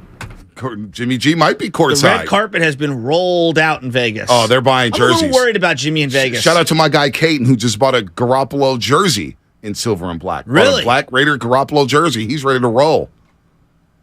Raider fans all over Jimmy G. If Jimmy G, Jimmy G's not going away. I'd say that right now. He's not going away, Do you really think folks. Josh McDaniels and Jimmy G is going to have some 17-game fruitful season? I just can't see it. They've got weapons. Okay. O.J. Howard. Austin Hooper. He's the 4th best quarterback in that division, right? Doesn't matter. They I'm got Josh Jacobs. Russell Wilson was really bad last year. They got Sean Payton now. Are we sure he's not better than Justin Herbert? Jimmy G? We sure? Speak it, Bonte. I'm sure. Speak it. Justin Herbert, you guys overrated him. No. You guys overrated One of him. them's been to a A lot Super of people Bowl. were talking about, who would you rather have, Josh Allen or Justin Herbert? So you're taking Jimmy G over Herbert right now. Hey, man. To win a game. Hey, man, the Raiders may have more success than the Chargers. I'll take the Raiders over the Chargers. How about that? Which means Jimmy Chargers G won is going to double-digit get the games one the up. last 2 years. What happened in the playoffs? No, they had one of the worst collapses ever, but they did win double-digit games. How many times they've been in the playoffs with Justin Herbert? Once, right? Yeah, once. Last year they lost to the Raiders in the play-in, quote-unquote, scenario. Yeah, that's what I'm saying. But to say that Jimmy, no one's taking Jimmy. No one is other than Jimmy G's parents. I'm buying stock in the Raiders, baby. Commitment to excellence. Just win Bonte. Just win Bonte. Just win Jimmy Jesus. That is why you are on the pregame show 5 to 6. Hey, just win Jimmy Jesus. Crossover. Just win Jimmy Jesus, baby. Doesn't matter. Vegas? And you heard the way he talked at that. Didn't you presser. take Herbert in the playoffs? Unfortunately. For our quarterback playoff tier? No wonder. Which is sickening. And I said it right on the front end. Why did I do that when he screwed me in fantasy football? Screwed me. I'll never forget that. He'll never be a Waller street hustler ever again. Ever again. But no, the Raiders, man, Jimmy G, oh no. He was talking about Shanahan, how he didn't let him cook. Said McDaniels is going to let him cook. Will Curry cook tonight? I'm going to play this for you. Bomani Jones on his podcast, The Right Time, and The Game Theory on HBO, had this to say about Stephen Curry. Listen to this. It said somebody else said this, but it was a good point. No, it was Tim Legler who said this. I'm sorry. He's like, Mike was always in attack mode. Like, that LeBron, I'm gonna get everybody involved. We might do this. No, Mike was always coming at you. But them dudes, you see it in their eyes when they're in ISO on Mike. Keeping in mind, that's the ISO era of basketball where if you were guarding Michael Jordan, you were by yourself. You were the only person who really could do anything about this. Nah, man. He was outright terrified. And I bring this up not to talk about LeBron, but is Steph Curry honestly the closest to that at this point? Because, if you are guarding Steph, what can you do? Besides call for help. What and help only go up so far because everybody is so spread out all over the place. Like Stephen Curry, most feared player since Michael Jordan. Those are strong words. I mean, we're talking about feared offensively, correct? In the half court, we need to drill this down a little. No, we don't. I don't think we do. You just think most feared overall? It's just when he steps on the floor, you're like, God damn. Yeah, I think he's in the mix. I mean, people would throw Kobe in there because of Kobe's status and his accomplishments and everything that he's done, and there's no doubt about it that he's in there. I would put Giannis in that same category. Although, do people fear Giannis? I mean, when he's coming downhill. I fear him. The way other opponents talk about Giannis. Back-to-back MVPs. I don't know if they fear Giannis. They may respect Giannis, but do they fear him? I don't know. Kevin Durant. I'm just trying to make the argument outside of Steph because I know Steph's an easy one to make in this market. I'm literally just presenting some of the other players. I hear you, but you don't have to do that. Just Kobe. I'm thinking. I want to think like that. Here's where my mind goes when I hear that soundbite. When I hear that soundbite, I say, wow, no LeBron James, 6'8", 250, 260. And when he's coming downhill, that's what I'm saying. There's layers to this. Because I was listening to Mario Chalmers, and say what you want about him. Mario Chalmers knows hoop. He knows basketball. Yeah. And he's like, look, nobody really feared LeBron James. We don't fear LeBron James on the basketball court. Well, I find that surprising. Well, because I think there's an image, and I think it's an unfair image, of him passing out of the post with J.J. Barea on defense. Or him missing the entire rim with J.J. Barea, and he's posting them up. I mean, the fact that they don't. Shaquille O'Neal's a good one, 415 certified G. I don't know, man. That's crazy because Curry does come on that floor. The way he took over Game 4 in those NBA Finals, and the way he starts cooking, and we've seen it over and over and over again, where he has those third-quarter flurries, and you see a team just go back to the bench exasperated. He can't do anything about it. Here's what I would say. If we're going to define fear as in while you're on the court, in the half court, in offense, whether you have or don't have the ball, yes, he is the most feared. Once you have the ball, I think you could probably throw 5 or 6 guys into the mix and have a good argument for them. You get what I'm saying, B? Because I think the element that Steph Curry has that Giannis does not have, that some of these other players do not have, is you're not making a concerted effort off ball to fly out at him as he comes off of a double screen, as he comes off of a screen, as he's running a split action or passing the ball. He's as deadly without the ball as he is with the ball, which, I mean, how many guys can you say that about? Even Michael Jordan, you couldn't say that about to the degree of Steph Curry. So in that sense, I can see where he's coming from. Most feared. Yeah, it's crazy because Bomani was on the other side of the Warriors for so long. A lot of Warrior fans had, spewed a lot of hate towards him. I'm a believer that Bomani, and in terms of his sports opinions of on the court, on the field, says a lot of things that don't make a lot of actual athletic sense. He says a whole lot of nothing, and I don't think he played any sports at any level, so I don't think he understands how to break things down. Because if you listen to some of the stuff that he says, it sounds ridiculous. I'm like, dog, dude, what are you talking about? Take it you're not a Bomani Jones fan. Well, I think he's brilliant, but I also He's a think, smart individual. No, I dude. think he's brilliant, but I also think he says a whole lot of like when we talk breaking down a game as the game just happened. That's not his role. That's not his strength. That's not his lane. And I'd say the same thing about Pablo Torre and some of the other really smart people that are out there. But I think his elements come in other ways. By the way, Rocco is not happy with you. Rocco's not happy with you at all. Why is that? Reardon's ashamed of you being part of the Bruce Mahoney. By the way, shameless shout out, 745. Line them up. 888-957-9570. Shameless shout outs this week. Shout out whoever the hell you want to shout out. Shout out the weather. Shout out the rain for being away for a couple days. Shout out your local playground that you get to take your kids to. And make sure, you know what? I'm starting to become like you when it comes to playgrounds. Baby Ches is running around the playground. Clean up after yourself, people. Feel me? Stop leaving trash around for these kids. And these kids, you know they don't know any better. They're picking stuff up. How many times I got to knock something out of these kids' hands? Clean up after yourself at these playgrounds. I take that personal. But Rocco's not happy with you because the Bruce Mahoney I want to hear about. And then you were watching baseball over March Madness last night. I was.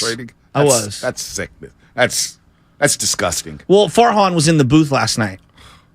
Really? Yeah. Sam, why didn't you tell me? Farhan was in the booth What did last he say? night. So he was in the booth last night. And he basically said that You didn't bring this up. Why didn't you bring this up? What do you mean? Why didn't I bring this up? I mean, back in the day, we had a lot of extra people when interns were a thing. And no, I mean on the thread. You should have said, "Hey, Farhan was in the booth." I was looking for video to accompany it. I didn't have video to accompany. All right, what did he say? And I don't do what our boss does, Matt and Hegan, which is record off the television. That's not my move. That's a good move. Yeah, I should have. I probably should have, and I apologize for that. But they had him on, and they said that 3 guys are going to make the roster because of some of the IL situations that they have. Now he also referenced Schmidt. No, Schmidt is going to start in AAA, which I didn't. Are you serious? Yes. Are you dead serious? And then I'm not even shocked by that. What? But yeah, he is. And I'm like, well, my argument, like, without getting outraged, this I would just say to him, like, Farhan, you don't have a backup shortstop right now. Like, this guy can play shortstop and third base. VR is tender. Crawford's got the knee thing. Like, just talking roster construction, and you can make he's got to play every day argument. I'm talking about your team at the big league level literally needs a backup shortstop / third baseman. I would just keep him on the regular roster. That's me. So summarize what Farhan said. He said that Bryce Johnson's going to make the team. Bryce Johnson's a speedy outfielder. Leads the majors in steals in spring training. 12 of 12 in his steals, which is another question. Casey Smith starting in AAA. Oh, my God. I'm sorry, Sasky. Sean Jelly's going to make the team. He's going to be coming out of the bullpen. All right. They really like his development. He had 15 innings and only gave up a couple of runs. And it sounds like Conforto is going to be good to go for the regular season. He's been playing a lot in spring training, but Mitch Haniger is going to be out and Austin Slater is going to be out. Now, they are in love with Austin Slater because he's a pinch hit specialist and he's elite at what he does. I know. I just roll my eyes. Let's move on. I don't even want to. What do you mean? I just. Oh, and then Casey Blake Smith's Sable- going to start off in AAA. Yes. After all that, after we put him in the Hall of Fame this week, No. he's going to start off in AAA. No, he's going to come up right away. I think he's going to come up right away. And then Blake Sable, who was a Rule 5. What? Rule 5 Hold on. means- Hold on. I don't care about these other guys right now. Well, Blake Sable no. Yeah, crushing I the hear ball. he is crushed, but I don't care about him. Casey Schmidt. I want to stop right there. Okay. Why wouldn't you? You're starting the season in Yankee Stadium. I'm with you. Yankee Stadium Will against Clark's the first Pinstripes. at-bat was against Nolan Ryan at the Astrodome. Yes, and it's probably one of the few memories of rookies that you could think of off the top of your head. So you're going to start this kid at AAA. We want to see if he's ready for the big leagues. Hey, kid, first game, Yankee Stadium. Aaron Judge is on the other side. Let's go. That doesn't make any sense. So Farhan was talking yesterday. It's so funny. All right, so that I have an issue. I do not think you need to be a Nolan Ryan, a Barry Bonds to be able to evaluate the game. But I do believe, and I'm going to say, look, I'll go down swinging on this one. And if he proves me wrong, prove me wrong. Farhan's never played baseball at any point in his life, and he's talking about laying off curveballs and sliders for Casey Schmidt. And I instantly was like, what the hell do you know about that? You never got in the batter's box at any point in your life. And you're sitting here evaluating players like I'm telling you, B, they miss the scouting element. Like this data-driven element. It's sad to hear him break down him laying off of breaking balls. I was like, how did you even begin to know? You know what? I'm disappointed. You have to have some reference I'm disappointed point. in Farhan. I'm disappointed in you watching practice baseball. A Cleveland Guardians Giants game over March Madness. Did you know Josh Bell's on the Guardians? No, I know Noel dropped 19 assists in Madison Square Garden last night against Michigan State. I know Gonzaga and UCLA played an absolute Sweet 16 classic. Kid came down the court. UCLA takes the lead. Kid comes down from the logo, the S in March Madness. The S. It sinks it from the top. So unbelievable. And you're sitting here watching practice baseball. I don't know who I'm more outraged at. Either you for watching that and not watching March. By the way, Farhan was in the booth. Lutman tweets out, or he texts us, the owl emoji. And Shasky goes, question mark? And I'm like, oh my God, this guy's not watching March Madness. No, I'm not watching March Madness. I don't like college basketball. Upsetting Tennessee. It's basketball. Look, you watch high school basketball, JUCO basketball, you watch college basketball. And that's a hole in my game. You can't watch everything. Practice baseball? I don't know.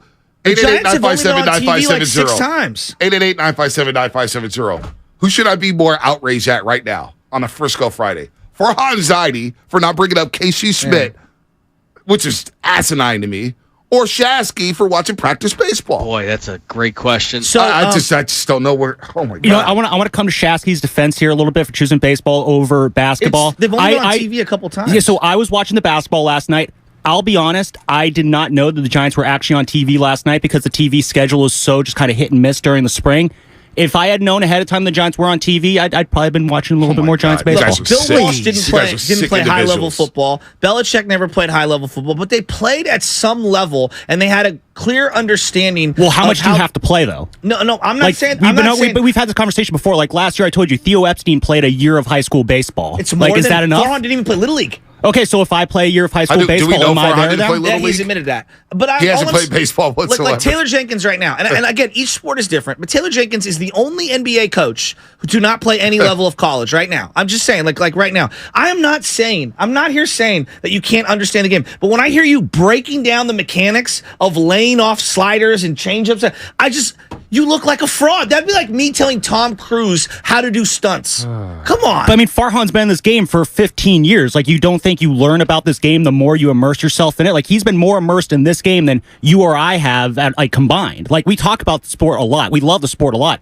Farhan has been in the thick of it making these sausages that are, the baseball teams that he's been a part of. Like, you don't think that has any sort of, that sticks with him in some sort of way? I've watched the team that they put together. I've watched the team that they put together, and I question a lot of the way they go about it, period. And I have since day one. For example, right now you're going to have Jock Peterson and Lamont Wade Jr. at first base. Bonte, what was the biggest problem with the Giants last year, besides the hitting and the pitching?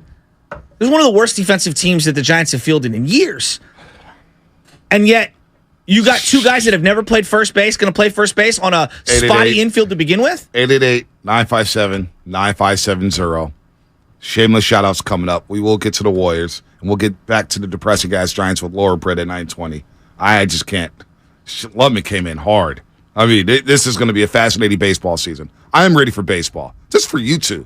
I'll be able to take 5-minute lunch breaks during the show while you two argue about Farhan Zaidi. Look, whether they get blown out after the end of the year, the Giants, I think, as a franchise, when it comes to the financials and when it comes to some of these prospects, are in a good spot. Now, I know we're not happy with the prospects of the farm system or where they're ranked. Who cares where they're ranked? Who cares? They're 18th right now in some who gives a rankings. Damn? Who gives a damn? What do they know? What do those guys know? What do you mean? What do they know about prospects and rankings and all that stuff? We don't know what these kids can do at the major league level. No one knows. But the people that do understand the collection of talent around it, and like Melissa Lockhart, who does, did I say it? Right. I think I said it wrong Lockhart. 3 times this week. Because she knows her stuff, and she knows both the A's and the Giants prospects inside and out. And I trust her feel on it, and I read all her columns, and she was one of the people saying last year, Casey Schmidt is rising, and here are the reasons why. Luciano is he's falling not rising back. Enough. He's not. He should be starting at Yankee Stadium. Well, should be starting at Yankee Stadium. Bonte, now I'm really ticked off because of all the. We talked 40 minutes of Casey Schmidt the other day. I'm all pissed off because, you know what? The Giants. I'm going to try to be open-minded when it comes to the Giants. But again, hey, go to State Warriors. You know what the Warriors can do? So Marcus Thompson tweeted this out yesterday, and I hope this happens. If the Kings beat the visiting Suns, Warriors beat the Sixers, Sixers beat Phoenix, Pelicans beat the Clippers, a lot of what-ifs and beating. The Warriors could be tied with the Clippers for the number 4 seed on Sunday morning. Warriors, I need you to get us to May. Get us to May, please. Dear God, this does not sound like a fun team to talk about, the Giants. That's the thing. We want to talk about fun. The Giants don't sound fun at all. Why would he that's what makes me disappointed in you watching spring training baseball over March Madness. I want to have fun in life. Well, they may not be fun, Bonte, but they are profitable. This was from Bob Nightingale. He tweeted this out. Forbes had their top 5 MLB team values and stuff like that. Top 5 profits from teams last year in 2022. Mariners number 1, $83.8 million. San Francisco Giants number 2, $74.9.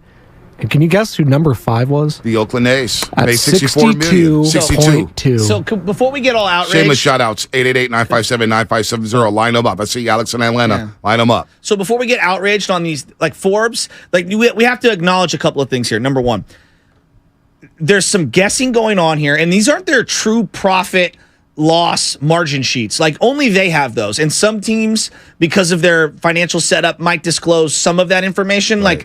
There's a lot that goes into these. And if you talk to people that are in the know, David Sampson being one of them, he thinks a lot of these are crap. No, I'm serious. Meadowlark Media.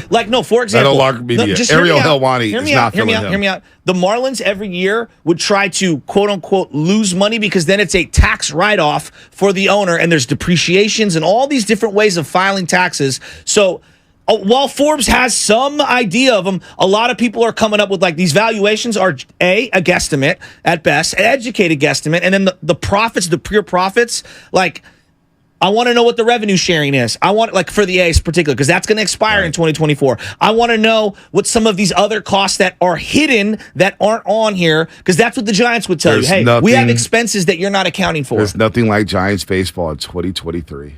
So everyone sees the $75 million in profit, right. And while that might be true, I'm sure that doesn't paint the entire picture, is what I'm getting at. Because let's be realistic. If you think Forbes has we're doing taxes. I'm doing taxes at home right now. If you think that, TurboTax knows every single little tiny detail of it, no, they don't. So how the hell is Forbes going to know all these things?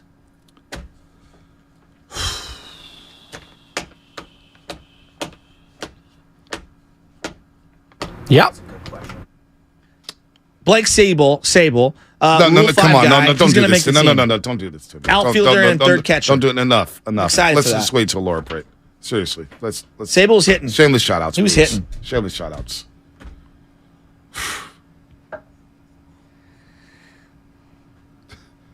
I'm going to bring Casey Schmidt up.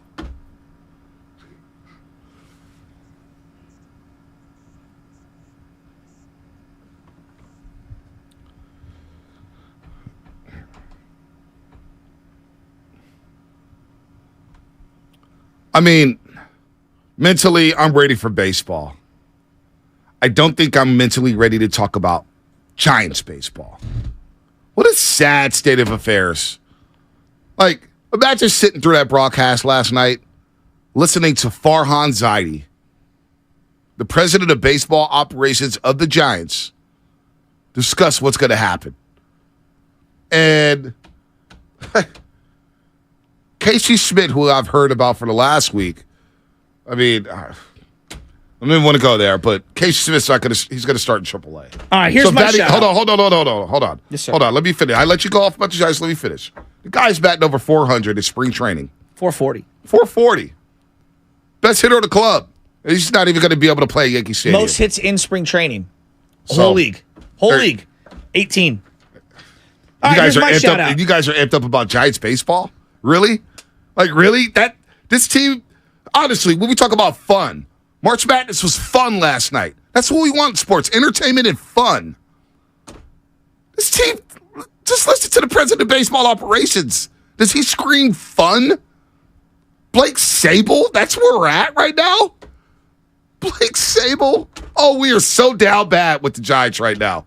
Oh, my God, what a disaster. Shout out, please. All right. Oh, my God. Tomorrow. Oh, I'm depressed. Dante's Boys Foundation. You can go out, www.dantesboys.org. It's helping bury youth through sports, and we got to donate. They do a lot with Junior Giants. I gave kids from very, very rough backgrounds gloves. They've never had gloves in their life, never played catch in their life, and it's because of foundations like Dante's Boys that sponsors, and they're having 2 games out at Oracle tomorrow. The Bruce Mahoney, which is Sacred Heart versus SI at noon. Gates open at 11, and then Marin Catholic versus San Marin at 3 p.m. Concession concessions will be open, general admission seating, and maybe a chance for kids who wear their Little League jerseys to run the bases after the second game. You can go get your tickets right now.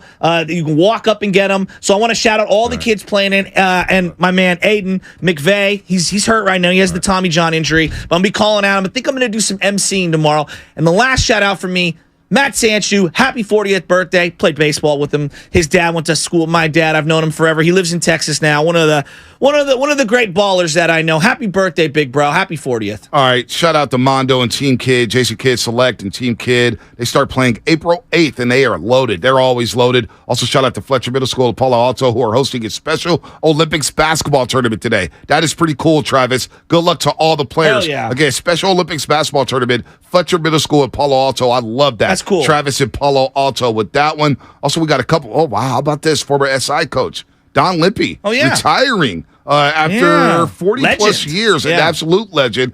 45 years of coaching Bay Area high school basketball, 900-plus wins, 4 state championships, recently at St. Joe's. Congratulations to Coach Lippy. Coach Lippy, also shout out to Stephanie Adam, getting married in the city today. Can't wait to celebrate the big day. Love you guys. Congratulations. That is from Conrad. Yeah, Conrad, congratulations. right there. All right, let's go to Alex in Atlanta. Let's spice this thing. Oh, actually, before we get Alex in Atlanta, go. Then we get to Spadoni, Lubman, then we get to Clayton and Union City. Spadoni, what you got? Who you shouting out today?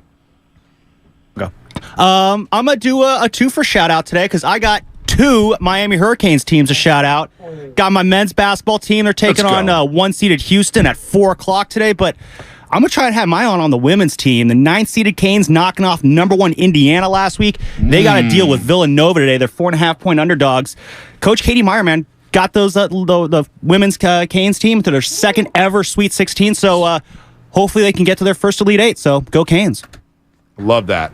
Austin Reeves, gentlemen. Oh, my God. He has attempted 53 free throws in his last 4 games. That is the most by a Lakers guard in over 10 years. The last one to do it, Kobe Bryant. I'm not comparing him to Kobe, but I'm also not comparing him to Kobe. Austin Reeves, have a week. Yeah. He made himself a lot of money this week. All right, Alex in Atlanta, what's happening? Now I'm a Dubby Data because of the Giants. See, this is what happened with you guys. Alex in Atlanta, what's happening? You're on the roast. All right, guys, I'm going to try to cheer you up with this one. I'm a bit out of practice, so bear with me. But Omedetou Nihon, Otani-san wa Sugogata. Congratulations to Team Japan for winning the World Baseball Classic.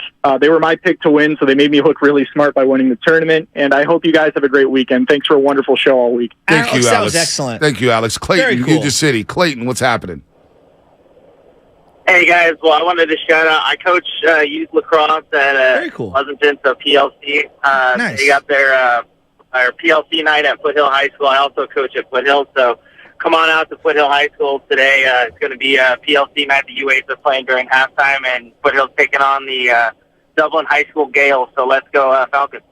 All right, thank you, Clayton. And that'll do it for Shaver Shout-outs. Let me shout can I out. say this? Go ahead, shout out. I got 2 quick shout-outs. Right. One of them is the Clayton Valley Little League. They put on patches on all the boys in the 12. I think it's 12 and 11s for Braden Fahey, who passed away last year unexpectedly. Shout out to Fahey family. They're an Excelsior family that everybody knows. My good dear friends Sean, Noel, Pat. Right. Brendan, they're a family of 13. The Spadonis, I mean, you guys got nothing on them, but one of the young boys passed away last year, and it was really, really tragic and sad, and the Clayton Valley Little League put patches with his name on them in honor of him, and I thought that was just such a touching, really cool thing, and I wanted to give them some love this morning. So shout out to everybody out there and all those boys and that family. You guys know I love you guys. I'm going to ask Matt Nahigan in our next show meeting if I could be allowed, if I get permission to smoke weed during Giants baseball segments. Because that would guarantee me not being outraged by this boring, I can't help myself when I think about the Giants. I can't help it, folks. My baseball team that I grew up loving is slow when it comes to pace of play. They're boring. There's no, Farhad Zaidi, there's not one thing that you're optimistic for the Giants this year? The crab fries that they're going to sell. Did you see that? The crab sandwiches. What about the baseball Stephen team? Langford was really hyping up the crab fries yesterday. He was at the media open house and he was texting me about them. He's hardcore recommends them. Yeah, I'm all over that. I'm all over that. We should get Steven in next week to do a hit on Giants baseball. He knows his stuff. A good ball player, too, himself. But the team on the field, the manager. All right. Like, honestly, can I just, hey, boss man, Matt, he get PD, can I just bring, somebody give me a pipe. I'll just have a Doug. I'll just blow some tree before we talk Giants. That's the only way I'm going to get through Giants talk. I swear to God. I swear to God. That whole thing killed my buzz. March Madness games were fantastic last night. And I got to hear about Farhan saying, yeah, we're not going to bring up Casey Smith. He's going to start off in AAA. Why? What sense does it make? I don't care. I don't care about service time. I don't care about any of that. Just bring the kid up. 1 week from today, they will have already played their one game against the Yankees, and 2 weeks from today, home opener against the Royals. And we're going to start off with Casey Smith in AAA, who I had to hear about all week long. It's only going to be a couple of weeks, I think. I was high when I said that. Well, because they Let him want play against the best. Want him to work on some things. I'm not what that does outraged. he need to work on? I would love to see him break camp. If Brandon Crawford says he has a great glove, and he's got the best glove he's ever seen on the infield. And you're a next to team him. that needs to have defense improved. Yes. Because of your lack of mobility. So you're going to start this guy off at AAA? Well, from a 25-man roster perspective, I agree with you. Honest but I think to that God. they've got some bigger blueprint. I'm not trying to cape up for them. Yeah. I'm trying to think what their explanation would be, and it would be probably, hey, we don't think he'd get every day at bats, and right now at this point in his career, he needs every day at bats. But why? But I don't. Why wouldn't you get every day at bats on this roster? Well, because they would say they have VR in his way and Flores, and I would say VR. I'm interested to see, but Flores, like, come on. You can't have Flores. Lutman, help me out here, Lutman. Lutman, help me out here. And they need a backup shortstop. So, like, that to me is the biggest. If you were making the biggest argument, it would be like, hey, Estrada really isn't a great shortstop. I mean, he's barely a good second baseman. So to have him as your backup shortstop when you know your starting shortstop at 35 years old has kind of a questionable knee, might as well just start him on the big league club where he can get all of the tech and all of the better coaching and all of the better facilities and all of the better nutrition and all of the better everything. Like, everything at the big league level is better. So to me, I know that there's an everyday at-bat element. I would much rather have him be in this environment, in these settings. That's what my argument is. Lutman, how can you cape for Farhan after this? I think a great way to cape for Farhan is to just not worry about it and go to the injury report instead.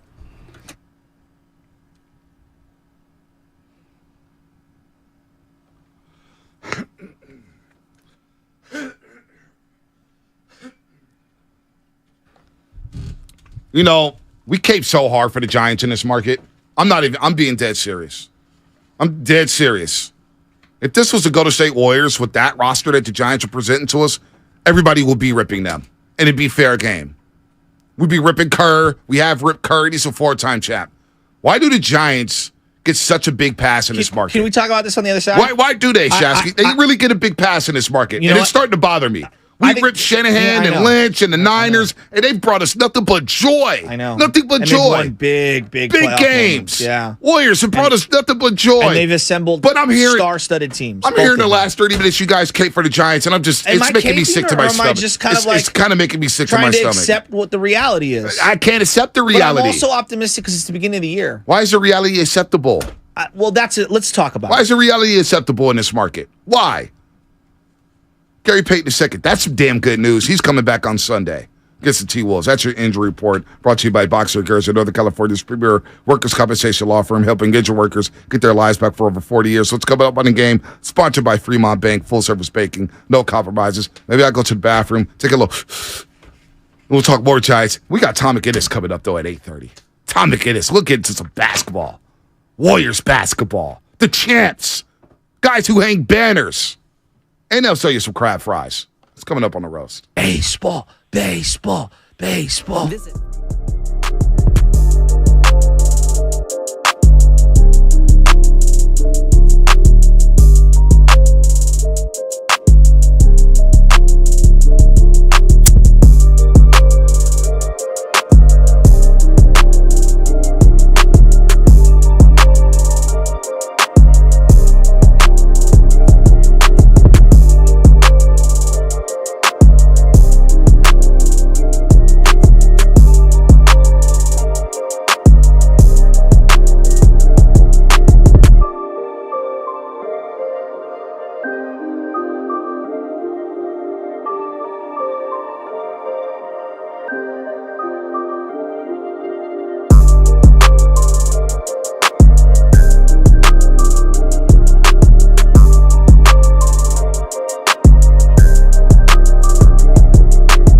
All right, oh baby, oh baby, oh baby. Good morning, everybody out there. You know the drill. I want to get right into this. I don't want to waste a second. It's a Friday. I can't give you on this date? We got later on. Save that for 9 o'clock hour. I'll save it. Save that for 9 o'clock hour. I want to stay focused here for at least an hour on the show today. Good morning, everybody out there.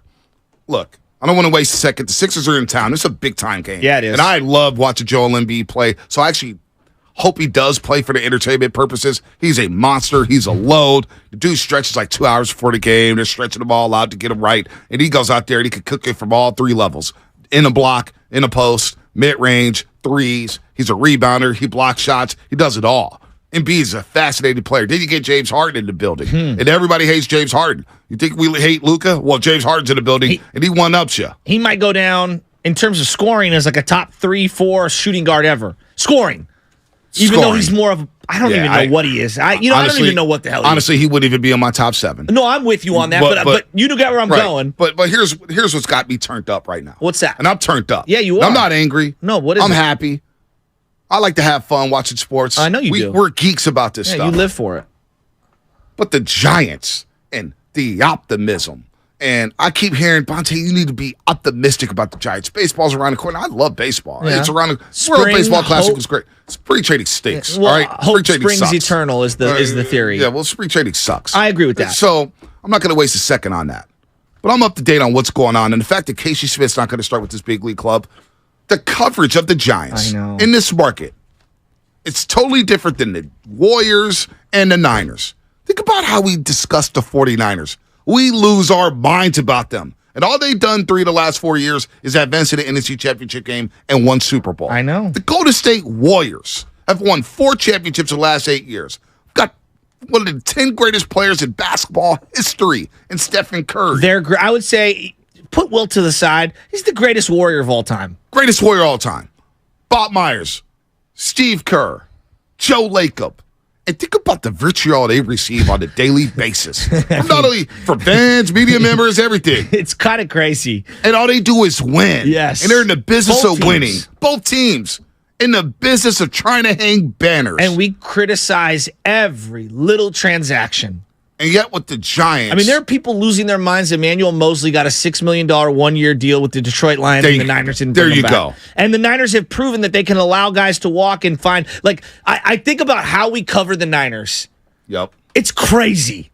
Now, that's a product of football, but also how well the Niners have played over the last 5 years. No doubt. And so now. And they've earned that. They have earned it. But then when it comes to the Giants, it's almost as if we're supposed to shake these orange and black pom-poms and say, you know what? It's just so good to be at the yard.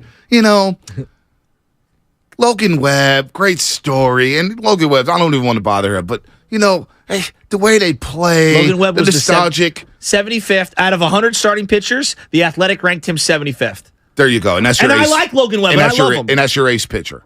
That's... And I really like him. There's literally, when it comes to the Giants, what is one thing? And not you. Yes. But I would love to hear it from the audience. Yeah. Because the Warriors, I could name 8,000 things on why I'm excited to go watch the Warriors play. Even if Steph is out, and Draymond's out, and Clay's out, we get excited because, it's Jordan Poole time. It's Jonathan Kuminga time. Oh, we're going to see a little Moses Moody. Yeah. I love Dante DiVincenzo. Right, exactly. The Niners. So many storylines. Yeah, I mean, Brandon Ayuk sent out a tweet this week, and everybody's going crazy. If Josh Johnson was on one side of the street and anyone other than Jock and Crawford was on the other from the Giants, wouldn't you think people would recognize Josh Johnson before any other Giants player? Absolutely. And so, you get Mr. Bridge here. Well, of course you're going to say the Warriors are more exciting. They are more exciting. The Warriors, NBC Sports Bay Area can fire me tomorrow. The Warriors are still exciting. I'll still rather watch a Warrior game than what the Giants are presenting on a product. Why is it fan base? And we don't. Fans, we want more. Yeah. And the Giants, remember I came down the road, I was like, they don't deserve credit for trying to get Aaron Judge. They should be doing that. Yeah. They need to close a deal. Yeah. And you know what they did? They failed. They didn't close a deal. And then the whole Carlos Correa debacle and the way that was handled. And you allowed Bogarts to go. You didn't want to go after him. You didn't go after Trey Turner. Didn't do any of that. You could have gone in a lot of directions. You didn't do any of that. Instead, we got a $173 million payroll, and Mitch Haniger, one of your high-prized free agents, is not even going to be in the lineup on opening day because he has an oblique injury. I know. Michael Conforto. And we're getting sold Michael Conforto. So why should I be optimistic? Why is it just okay to be, hey, we're just optimistic about baseball being back? We should demand more from our team. And the Giants, I demand more. But yet we cover them in this market with kid gloves. We really do. Why is that? No, but in what way do you mean that? I'm just curious. Because we're critical about them. I probably get labeled as a Giants homer / screamer. Like, it's funny how I get labeled as both. I lose my mind on the Giants, but I'm also a homer. And it's like, I feel like I'm pretty critical on the Giants. No, I'm a diehard Giants fan, which is why I'm so damn critical of them. So, but then why do you get the sense that we're not critical? Just think about it. Think about John Lynch. Yeah. If that was John Lynch yesterday saying, hey, we're going to go with Nate Sudfeld over Trey Lance, and Trey Lance needs to get more work, we would go crazy. Yeah. We'd go crazy. Yeah. Think about how much we bang on the table for John Lynch to make moves. Or we bang on the table for Shanahan making a 4th and 3 call. Is there an acceptance that the team isn't good and there's maybe apathy? Maybe there is, but do they deserve apathy? When Farhan said the things he said this past offseason about the city, and, it's really difficult to bring free agents here because of the politics and all that. That's basically what he said. It turned me off. Even though I believe there's some truth to what he said. Right? You don't say it out loud. Kepler, a lot of people thought, man, maybe he lost the clubhouse. And when he got ejected from a game last year. And even, I'm not going to name names, but B. Ryan's like, yo, that was phony. And the players felt like it was phony. I think there's a lot of people that view Kepler as phony for a variety of things. A, he doesn't make his own decisions in the dugout. Very few managers do, but he feels like he's someone who, hey, here's the script. Go to the script. So You're only there to punch. So think about it. Last night on Twitter. Punch tickets in terms of what they want. Right. Think about Twitter. So Twitter, for example. I was like, damn, Farhan was on the Giants broadcast? I didn't see any tweets about that. I know. Not one. I know. I didn't see anything about Farhan. Nobody brought it up. Even Lubman didn't even bring it up. And he's the biggest Giants fan I know. I feel like I was the only one watching. And he's the president of baseball operations of the Giants in the number 4 market in the country. One of the top 5 valuations by Forbes and one of the top 5 profit makers in baseball by Forbes. John Lynch speaks. We're doing entire shows around what he says. We had John Lynch on. I think we did 15,000 views in the first 12 hours. There you go. And that's on YouTube. That's not even talking about that's just on YouTube for a 20-minute interview. Prospect that you're excited about, Casey Schmidt, is going to start in AAA. In AAA. Think about how disappointing that is. One thing that you were optimistic about, but yet we sit here and say, well, the Giants know what they're doing. You got to trust the process. They deserve the benefit of the doubt. It's been a long time. Patience has been preached about, hey, you got to be patient with this. They know what they're doing. Just waiting for the prospects to come up. Wait until 2025. No. Why is that acceptable with this club? I'm not waiting that long. But why is that acceptable? It seems like overall it's acceptable with this team in this market. Was it that way for the Niners in 2017? When they started off 0-9, didn't it feel like Shanahan was already on the hot seat? Absolutely. Even though it felt like the fan engagement on the Niners was as low as it had ever been. Wouldn't you agree? And yet it still felt like, hey, you got to win some of these games. Remember how people were talking about them? Yep. Now, is that football or is that how? Because I do feel like as we talk about the Warriors and the Niners, right? I do feel like there's an element, fair or not, where the fan in the Bay Area is like, hey, if you ain't competing for championships, I'm kind of out on you. Right. Unless you're showing me a bunch of young players that we can watch grow into champions. Yep. Right? And we don't even have that hope. Well, that's, the one glimmer of hope was Casey Schmidt. Yeah. You talked him up. I said, look, I'm excited to see what he does. Cool. And he's got to start in AAA. And yet, I'm supposed to say, hey, Bonte, shut up. Baseball's coming back. Giants, you got to be optimistic, man. Why are you doing? And it's like, no, I don't accept. I want my team to be great. I want them to be perennial powers. At least show me that you're trending in the right direction. Well, I don't even know what direction they're going in. Let me play devil's advocate. And I'm not sure if I even subscribe to this, but let me just play that. I view, and this is me, I personally view Casey Schmidt not necessarily as like he's going to save the franchise, because no one player does that. It's a collection of young talent that's going to get you over to the next level, right? Whatever that next level is for this team. It's the metaphor of what he represents. Meaning, if Casey Schmidt comes up and when we see him, he's successful, that to me will signify, all right, I think they've got this going in the right direction. They got one. Let's see the rest of the wave. So, and again, I don't know if I believe this, but maybe from their perspective is, hey, we have to make sure Casey Schmidt succeeds. Because if he does what Joey Bart did, which is come in and not do well, isn't that more of a poor reflection on us? What if he goes to AAA and he struggles out there? Which is what happened with Ramos. He went down to AAA and had a horrible year. Why? Because he's depressed. He's thinking, man, I did everything I could to make the roster. I batted 440 in spring training. I'm putting up numbers. That's what you ask these young guys to do. And then you're like, you know what? It wasn't good enough. You're going to start off at AAA. And really, if you look at the roster, like you couldn't honestly, David VR is blocking Casey Schmidt. Well, VR did rise through the system, and you want to be able to reward those guys. I hear where you're coming from.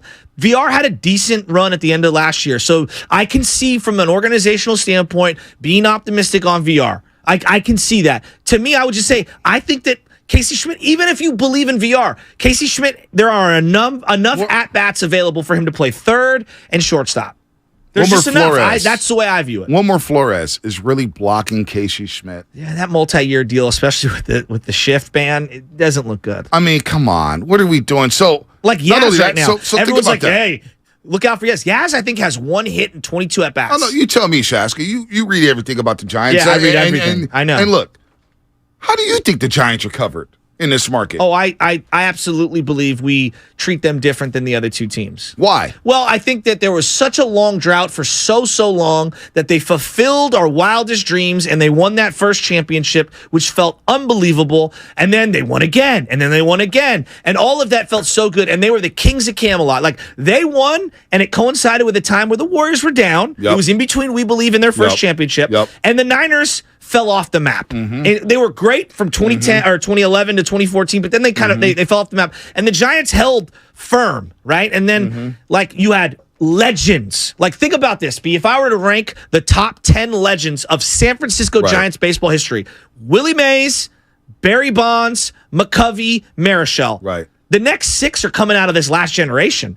Posey, the Tim Lincecum, Bochy, Bumgarner, right? But Pence. But that was so long ago. Like, I'm looking at the Warriors in the modern day. Think about how they just won last June.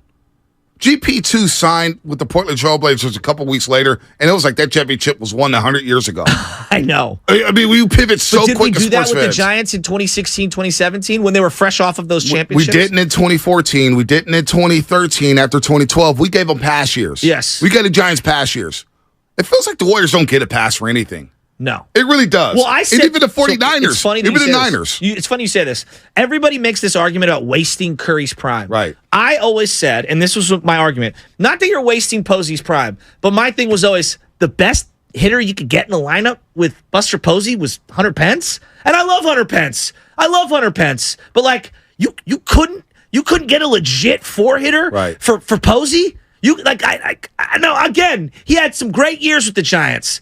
But like, look at what Judge is working with in that Yankee lineup. Yeah. Look at what the Astros have assembled down there. Look at what the Dodgers and the Padres are working with. Now you can say, Joe, they still won championships. Yeah, but maybe they could have won more. Yeah. Let me ask you this. Did they maximize Buster Posey? No, I don't believe they did. Don't you think, and I know this sounds absurd to say, don't you think they could have squeezed out more playoff runs? Absolutely. Forget championships, because those are difficult. Absolutely. I'm looking at these texts from the 415 Xfinity Mobile text line. I don't want to read them because that'll start something else, but there may be some truth to what you're texting. 415. Just know that. Mario, Sarah Ramon. Mario, what's happening? Hey, what's up, man? Look, we got to treat some patience with the Giants. I mean, we had some down years for the Niners, but you got to look at the Warriors back in 2009. Who was it? Stephen Curry, right? We just drafted him. Yeah. They sucked for so freaking long, and then we started winning. Maybe we got to suck again for the Giants to know what we really were missing, So let me ask you this, Mario. How much patience will you have with this current regime? This is year 5, I believe, correct? Year 5? Well, he got hired in 2018. Yeah, so this will be 2018, his 19, he's 20, just completed 21. his 5th full offseason. Fifth offseason. So how much patience should we exhibit for Farhan Zaidi in this regime, Mario? I mean, how much patience you got for the Niners? I mean, look, we're on year, 5, 6 for the Niners. But think about how close they are. I mean, come on. Think about how close they've gotten. Yeah, we can't compare 107 to what they have had more playoff moments in one. Pick any one of the runs than the Giants have even come close to.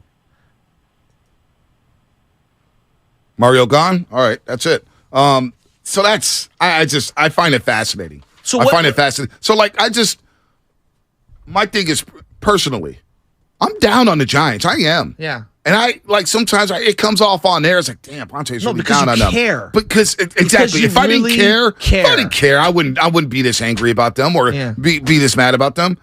The fact that Casey Smith's not going to start with the big league club, and I'm like, damn, that was the one thing Shasky actually started warming me up to him. I know. You talk 40 minutes about Casey Smith. All right, I'm going to see the kid. But I do. And now he's going to. And now he will be up at some point. He will be. But that's the problem. No, I'm with you. I don't care about service. I don't care about anything. Let the kid play. Yankee Stadium. If he's a big leaguer, and you're like, what? Yeah. Yankee Stadium. What better way to introduce yourself to the baseball world and to the Giants community than playing at Yankee Stadium in the opening series? Where he gets to go touch the Babe Ruth Monument, the Mickey Mantle Monument, the Joe DiMaggio Monument, and you go play third base at Yankee Stadium against the Pinstripes. And they're going to be with the Sacramento River Cats? I know. I would be shocked if Casey Smith I'm down now again. And then you read up the DeSclafani stats and what he's doing. And Farhan's talking about Farhan. I mean, when he walks into a room, like John Lynch, he walks into the room, he can sell us anything. There's credibility. Because why? Well, two things. A, he played, and I'm not sitting here saying that you have to play, but there is, when you hired John Lynch, there was a level of credibility sight unseen. Wouldn't you agree? Yep. Because of the stature of who he was. That doesn't mean he's going to be a good GM. Hall of Fame player. But then through what he's done with this team and building the roster, he's established and reestablished and continued to reinforce his credibility as a guy who makes moves. Bob Myers had credibility as an agent before he came in. Big question marks running the team. Through his actions, has reestablished and reconfirmed his credibility. The Farhan thing's still up in the air. Let me ask you this, B. What's the most bold thing? Because when I look at Bob and when I look at John Lynch, they made bold moves. Really bold moves. Bold. Lots. And we can go through a variety of them. Trading for Bogut, whatever. Trading for D Ford. Yeah. CMC. Not trading Klay Thompson for Kevin Love. Exactly. Telling David Lee to take a hike and putting Draymond in. You could have grown with Harrison Barnes, but just like, you know what? Kevin Durant's out there. Let's go try to get this guy. Think about the bold acquisitions the Niners have made. What's the most bold thing the Giants have done under Farhan? Trade for Chris Bryant. A rental that they let walk? Yeah, and they didn't for even 2 months. Sniff in? For 2 months. And really, I feel like... But that was pretty bold. But you know what? But you didn't give up anything. You didn't give up nothing, and you let him walk. I feel like they're very risk-averse, meaning they're afraid to make the big mistake. And that's the one thing, if you were to define the Sabian era, right? The Sabian era was many things. They won. He was bold. But you know what, though?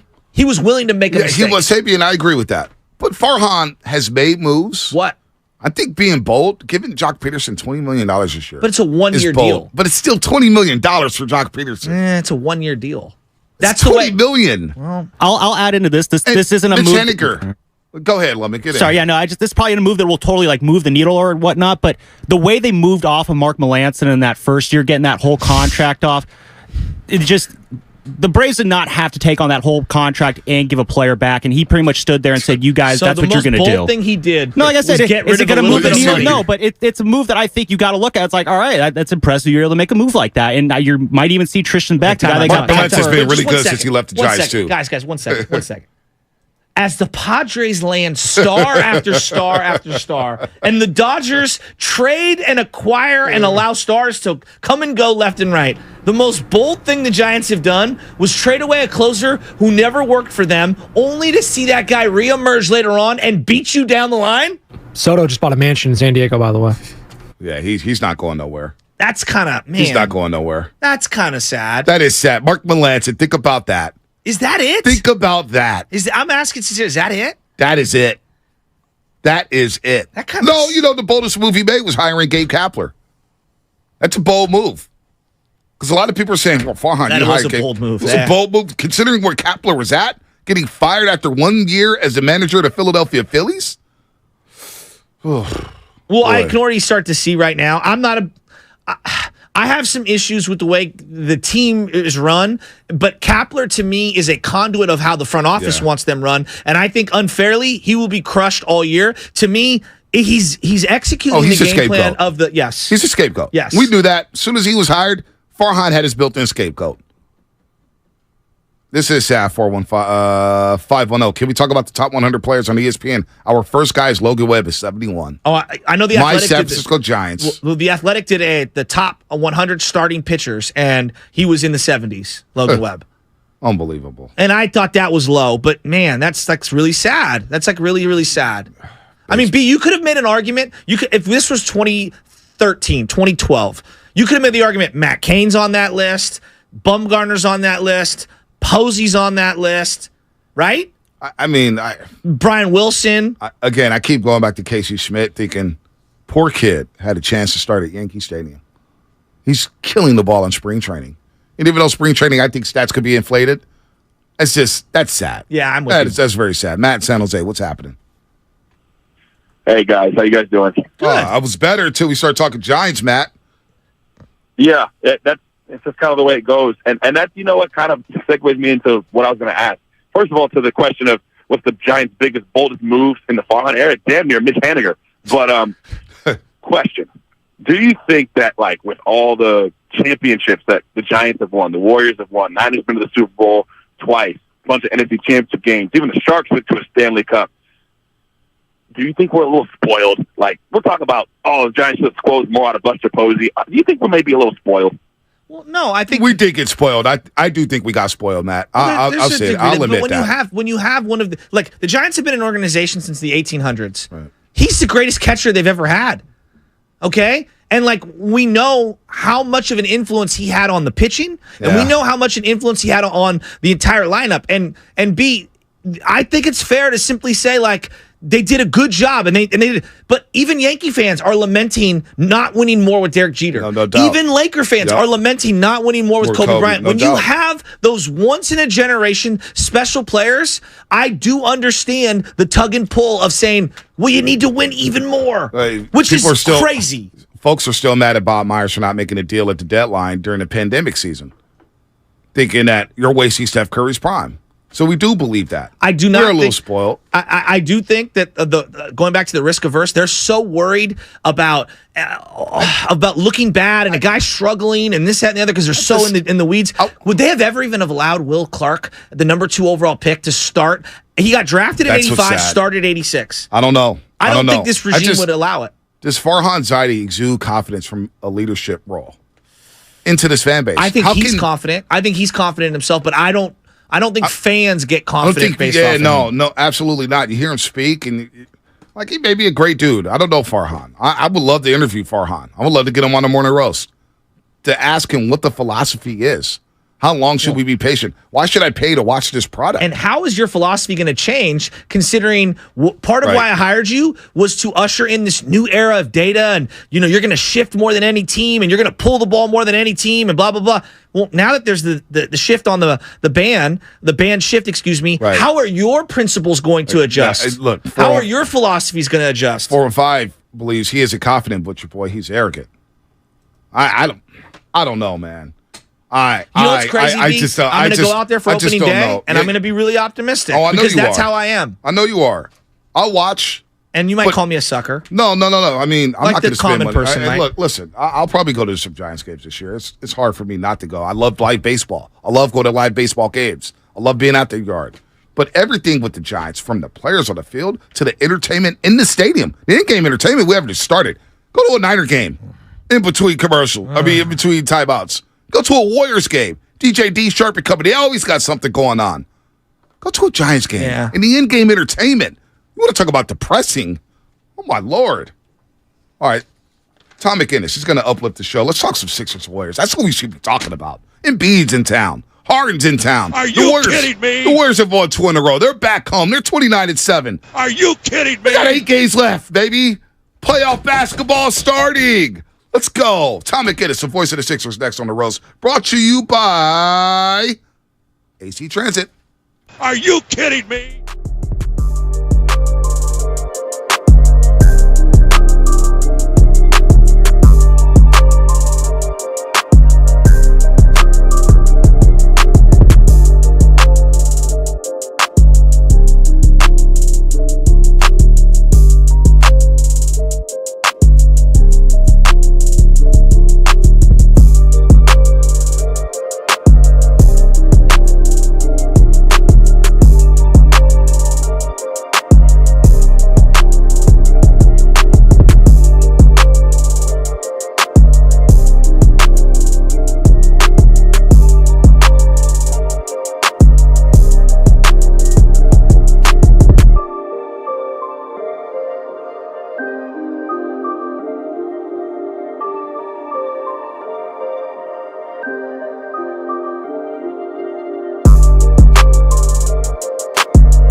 pretty excited about this next guest. I am. From afar, I've been listening to him for a while. My roommate, best friend, Sean Singer from Philadelphia, was always playing this guy on the radio. You got to listen to this broadcaster. You got to listen to him. He's the best in the business, blah, blah, blah. And I'm like, man, Tim Roy is the best. But you know what? Tom McGinnis holds his own. He's been calling Sixer games since 1995. So he called the Iverson era. He's been there through the Iguodala era. Now he's got Joel Embiid and James Harden, and the Sixers come to town at 49-23. 3 games behind the Milwaukee Bucks for the top spot in the Eastern Conference. Of course, Embiid's an MVP candidate. But, man, the Sixers, you think about since the All-Star break, Shasky, we're talking about the game of basketball. The Sixers have been involved in so many entertaining games, whether it's the Boston game at the Wells Fargo Center, whether it's them going to Milwaukee and winning the game. The Sixers are in town, and it's going to be hopping tonight. Tom McGinnis on the Morning Roast, the voice of the Philadelphia 76ers. What's up, Tom? How you doing this morning? Hey, Tom. Good morning. Thank you so much for having me. I appreciate it. Anytime, man. What is the mood? All right, let's start here because I don't know if you heard, but Shasky and I, we went out to Philadelphia for the NFC Championship game, and we did have a very pleasant visit there, of course. Niners lost the game. Everything was fun. Everything was fun until the game. Until game day. And then the White Walkers were everywhere. Right. But so what has the move been like in Philly since the Super Bowl loss to Kansas City? Oh, well, that was, that plus the Phillies made it to the World Series and lost. The soccer team made it to the final game and lost to L.A. Yep. So that was, those were, in a way, sort of, not the Eagles because they had an outstanding regular season, but, the bridesmaid title came into play right there. But, as far as the Sixers are concerned, the Sixers are in position to compete for a championship. And, the vibe is very good. Like the Sixers haven't gotten out of the second round since way back since the Iverson era, as you mentioned, back in 2001. But, this year we have a lot of new pieces with Harden being his first full year and Tucker and on like that, DeAnthony Melton. And so we got off to a bit of a bumpy start. And at one point, the Sixers were 500 at 12-12. But if you take the record from then till now, I guess they might have the best record in the NBA. So they've been playing at a really high clip of late. All right, so Joel Embiid, he's been a runner-up for the MVP award the last couple of years behind Nikola Jokic. I thought he should have won it last year. I definitely think he should win it this year. 33 points a game, 10 rebounds, 4 assists. Tom, what's his status for tonight? Do you think he'll give it a go? And what has made him, or what has been different about his game this season compared to the last two? Well, first of all, as far as the injury, he left the game the other night in Chicago, and Coach said after the game, Doc Rivers said he thought he would play, but Joel is kind of a game-time decision. He's had a lingering foot issue throughout the course of the year, so I have no knowledge there, but it would be a great matchup for sure to see him. And he's played more games than any other point in his career, and I think that's part of the MVP debate because I think in years past, resting and making sure that his body was whole was part of the reason maybe he didn't garner some votes. But I think, the thing with Embiid, and again, I echo the sentiments of our coach last week was talking about, you don't have to knock other guys down. These guys are all unbelievable talents in terms of anybody in the conversation and really league-wide. But at this level, all these guys are terrific. I think Embiid, though, the defense and the force that he brings to that end of the court, how he affects the game in the lane around the basket, and numbers would bear that out, are really important. He hunts down guys and blocks shots and alters so many shots. So, he's literally a rim protector, and you see it, a dozen times a week, and that is he's agile enough at 7 feet to go over there and, curtail a driver and then get back to the guy he's supposed to guard and contest his shot at the rim. That's effort, that's skill, that's an incredible talent. That's part of, I think, his package. And, his ability to shoot and the way they put him now at the nail around the elbows and see the defense, his passing is better. And, he can get a basket pretty much at any time. And if you double him, which everybody does, he's able to find the open guy. So he's, to me, I would hope for him that he is able to validate all of this with what ends up being, the most valuable player award. Yeah, with all that being said, I think he's looking for more too. Go ahead. Sorry, no. With all that said, tell him he can take the night off. Warriors need this win. You know what I mean? You got what I'm talking about? All right, so James Harden, you bring his name up around these parts, and Warrior fans don't have much love for James Harden. Have Sixers fans embraced him? Because he's a very controversial dude. Yeah, I don't know where the controversy. I don't understand that part. Well, it's the style of play. It's some of the off the court stuff. It's the crying and complaining, similar to Luka with the officials. Like, I do think he can be an acquired taste for fan bases. No, okay. Now I get you. Look, during that period when with the leaning and the foul, like he played that as well as any player ever. Mm-hmm. And you could argue in that 2018 segment right there, he's one of the most gifted offensive players ever in the sport. Mm-hmm. And that, he had like a 50-point triple-double against us when he was with the Rockets, and they dominated that. So I understand that, but when it's one of these things, like you always hear the coaches say, "Hey, well, we got the guy in our gym. We found out ... Well, with Harden, he's obviously the part of that offensive arsenal was tapered off because of his age.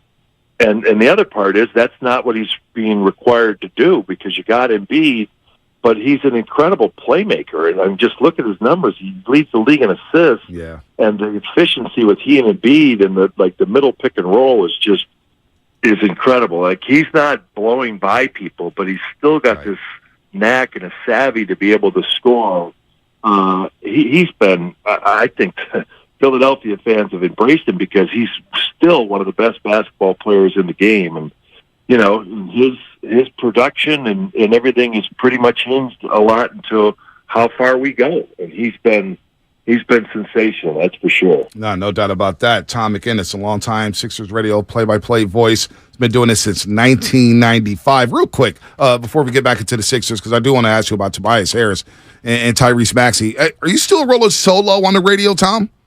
I do the games by myself. Yep. So how do you bring up, because you're very even keel right now, very composed, but when you get on the air, it sounds like you have 5 cups of coffee. You sound like my partner here, Joe Shasky.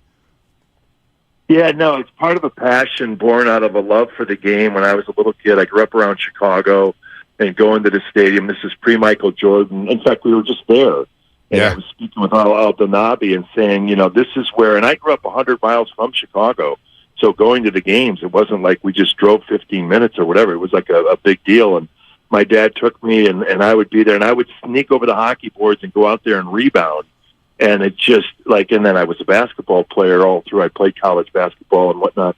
So I just love the game. And then when I see these guys and I realize what goes involved in the skill level of NBA basketball, it's really born out of an excitement and an appreciation for the talent that we get to watch, the competition and being around the sport. And that's what I do. Like, if I were to show up at 7:00 and be kind of milk toasty and quiet, that's not my deal. It's part of it's entertainment. But it's all real. And, as far as doing the games by yourself, I realize the two persons and the dialogue and the expertise, these guys that do the games that played, they're experts just by waking up in the morning, but part of it is I've been around it so much, and I know there's so many storylines that I think you bring a lot to the table, to the game with all the different things that are going on. And, I've found a way to be able to do both. And it's been a treat. I never take it for granted. And I love it as much today as I did all those years ago. All right, Tom, laugh a little here. So what's going to happen with Doc Rivers tonight when he's at the game? Is he going to lose his voice? Doc Rivers is unreal. Like anybody that, because it came up over the last couple of years, and we're exactly the same age, okay? So our life arc is very similar, and yet his experiences are vastly different than mine. And one thing that I remember him as a player both at Marquette and then as an early player, as it turned out, I was working in Charleston, South Carolina, when they would have training camps there. And just the fire and the fight and the competitive, all these guys, all these coaches. I love the coaches. I spend more time around the coaches than I do the players, primarily just because of age and the way things work and whatnot. But, man, he's unbelievable. Tom. We're 6 games away, he is, from becoming the 8th all-time winningest coach. And if we win some of these games down the stretch, he's going to pass Larry Brown. Wow. I've just been amazed at his competitiveness and how he breathes that fire into our team. Look at our record over the last 3 years since he got there. And now, like I say, they want to pay it off for the trip to the finals. So obviously you have a sentimental attachment as a human and as a friend to Doc and a coworker, a colleague. How do you balance the criticism that he receives for coming up short, or at least his teams do? I know he's not the one out there playing, because I think a lot of people around the country associate Doc with underperforming in the playoffs. As someone who is close to him, what is your pushback on that? Well, pretty much what I was just stating. And again, this is a business where it's wins and losses, and the regular season is terrific. But if we're healthy, we have just as good a shot as anybody. That's what I'm saying. I get the Clippers lost to Denver and this game and that game. We lost to Atlanta 2 years ago in the playoffs. You could certainly, if you're going to be a critical like that would be an element. We probably should have won that series. We lost in the seventh game. But I don't see any of it. I watched the preparation. I don't see. And first of all, oh, by the way, I'm the house organ. Okay, so I'm playing the company tune, so you're not going to hear it from me. But I don't see it anyway. You know what I mean? There's been different things. The reason we haven't won, but to me, it's not the coach. That's for sure. He's among the best ever to do it. I'm kind of a little shocked that he's not in the Hall of Fame already, but. Look, what I see from him is, like I said, the competitive. I watched him when he coached Orlando, and he won Coach of the Year with a 500 team that had Jacques Vaughn and Chucky Atkins and whatever. And he's unbelievable in my opinion. Tom McInnes, the longtime voice of the Philadelphia 76ers, has been doing this since 1995. All right, we're back to the team on the floor. Tyrese Maxey, Tobias Harris. I feel like those two guys are the big X factors for you. They play well. You guys may end up in the NBA Finals.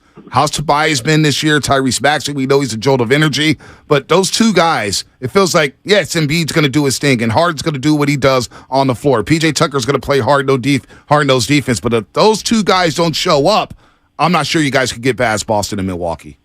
No, they're very important players, right? Or it could be Boston. You're absolutely right. Tobias has had his moments. He's had ups and his downs. Maxey's been incredible. Like you say, Maxey, he finds a gap and drives it, and he's able to hit deep threes.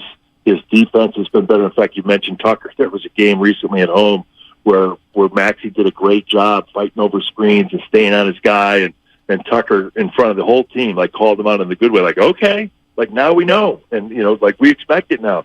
Tucker's been unbelievable. You look at Tucker, and he's been a winner through and through.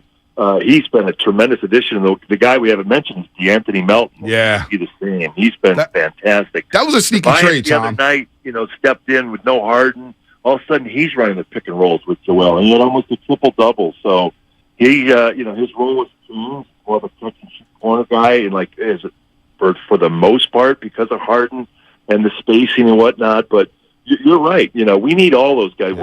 We're not so dominant that we can just roll out. We need everybody to be clipping at a high level and for us to compete for a championship. And I think everybody knows that. And when we move the ball and play like that, we're one of those teams that are in the mix. All right, DeAnthony Melton, I'm glad you brought him up. That was a sneaky trade. I don't understand why the Memphis Grizzlies moved him, because he's a very good defender. We'll probably see him on Steph at times tonight here at Chase Center. So what's your thoughts about the Warriors from afar? I know you guys saw them earlier this season. DiVincenzo had the 5 threes in the first quarter, but you guys were able to win that basketball game. What's been your impression of the Warriors this year coming off a championship?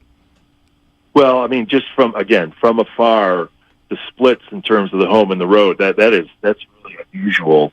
But here we are, in San Francisco. So look, it's still to watch Curry, that never gets old. And I'm a huge fan of Steve Kerr and the Warriors. So this would be for us, this is a huge, they're all big, especially down the stretch. We've got a torrid schedule with the road and the teams.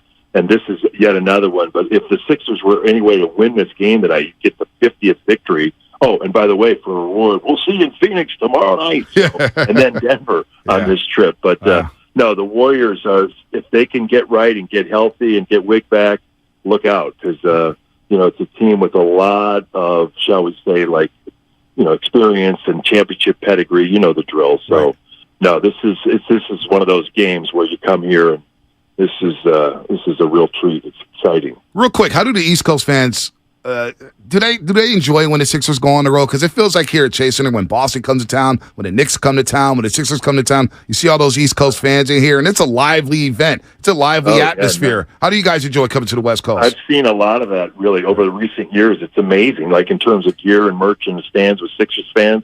no doubt. Like some of these games, like in Charlotte the other night, it was a joke. It was like there was more Sixers fans at the game than Charlotte fans, and that's what happens with winning, right? You see that all across, and Philadelphia has obviously a huge fan base, and the home record there for the Sixers has been they've had a sellout streak that matches pretty much in recent years any team. So no, it's all important. It's been a tremendous year, but again, you want to get to where you need to go, and it's all going to be impinging on April, May, and hopefully June. No doubt. Surprised they haven't made it past the second round, Shasky, since Iverson was there. They've had some really, really good teams. Tom, thanks for waking up this morning and getting on the air with us. We'll say hi tonight at Chase Center. All right. Thank you so much. Have a great day. Appreciate it. Anytime. Tom McInnes, the Sixers radio play-by-play voice since 1995. You got to work on your doc. You got to work on your doc, Rivers. What are you talking about?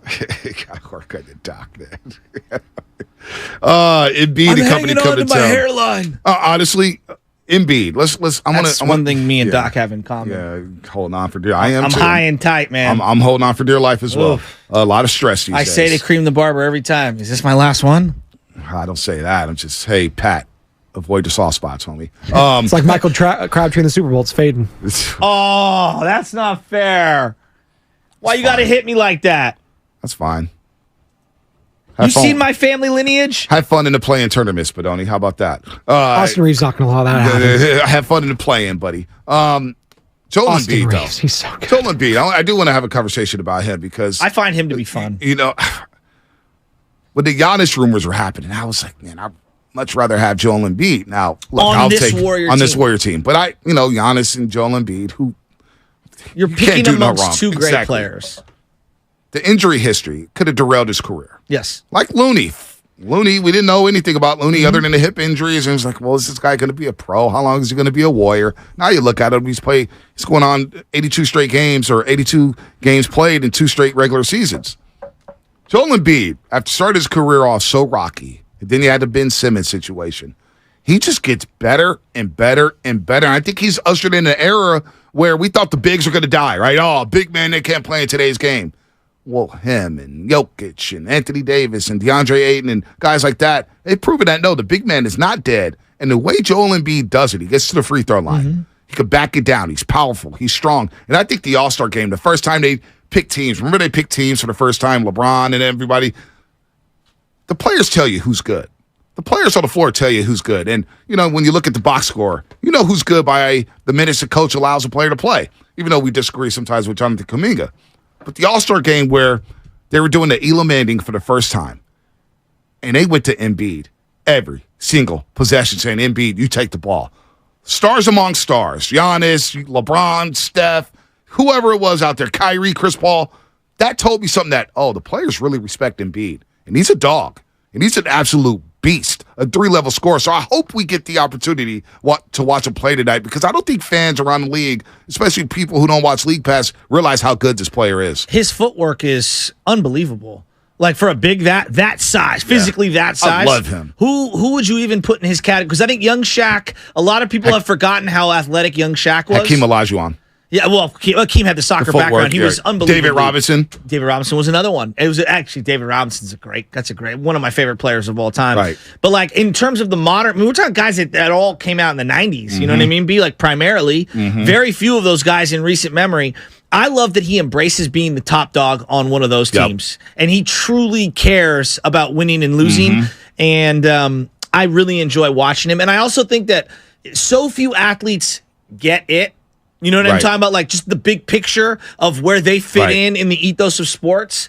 This is a guy that gets it. Yeah. And I think that's the thing I appreciate the most about him. No, he is. So we're going to do King of the Hill at 9 o'clock. King of the Hill at 9 o'clock. And what I mean by that is like he understands how to treat fans. Yep. He understands how to utilize social media. I've seen a lot of videos that he did not put out where he goes to the park and plays with kids and like I'm always a big believer in like when the camera's not in your face, how do you treat people? Right. And so I always hear good things. I've heard lots of good things from various people around about him being a good dude. You know what I mean? And I just feel like when we look at guys who should be the face of the league and have earned it and then kind of get what it's all about. He's earned it. Yeah. And as we're sitting here talking about, Ja Morant and some of these other younger players in various leagues that maybe aren't getting it right now and obviously are very, very, very young.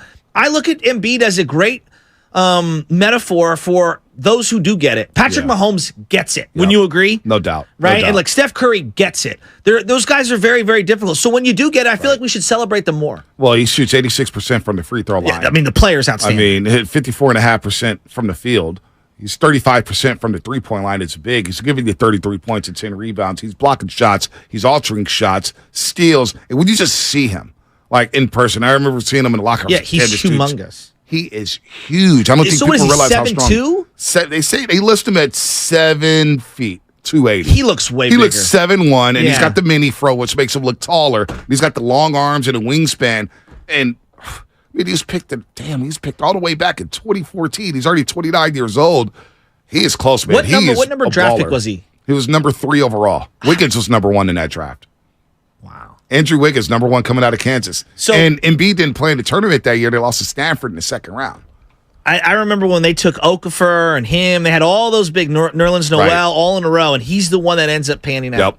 And a lot of picks didn't pan out for him. Remember, trust the process? The majority of them did. Really, he's the only one. He's the only one there. Tobias Harris via trade. Yeah.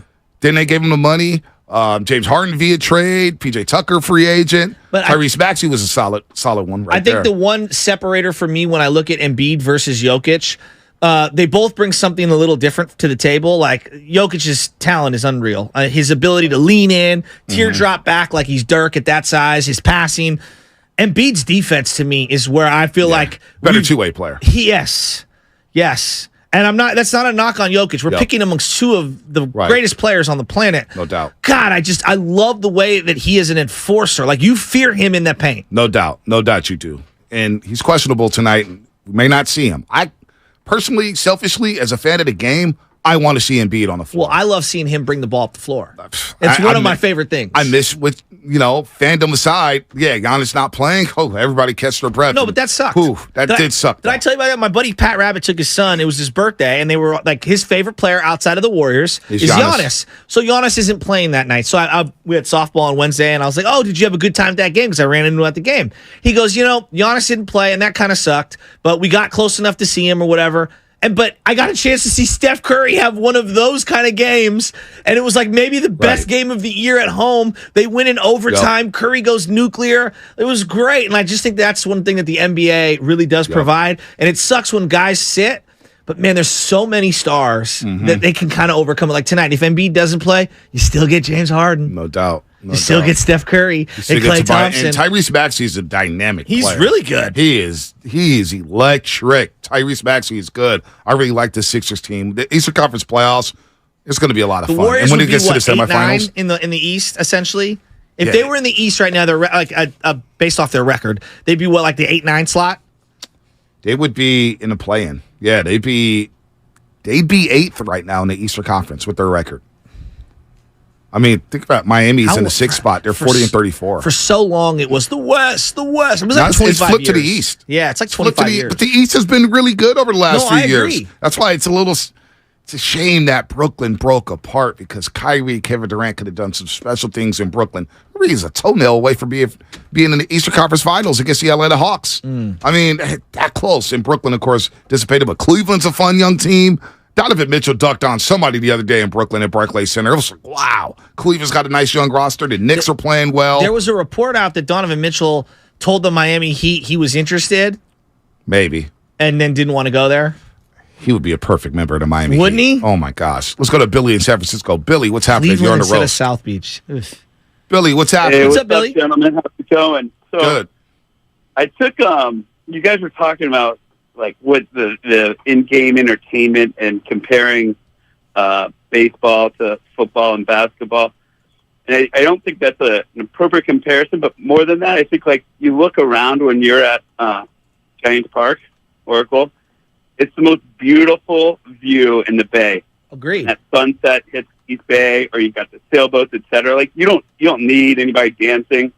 Just go get a beer and enjoy yourself at the ballpark. Yeah, but you also have to recognize... Don't you want to win, though? That too, but also have to recognize that for the casual fans, all that other stuff is important, right? Like, and having different elements of entertainment is important for the in-game experience. You can't just have the baseball game anymore. Right. That's not like I totally hear him, and trust me, I'm one of those people. I'll sit there. I don't keep score, but I'm sitting there and I can just enjoy the game. A lot of people can't. They got to do the walk around with their kids, and they got to go to the Coke bottle because their kid's restless, and they got to get a Build-A-Bear or whatever. I know about all that. Well, right now. and even look, I'm an adult, and I still love to do a lap around the stadium at the beginning of the year. Don't you? Mm-hmm.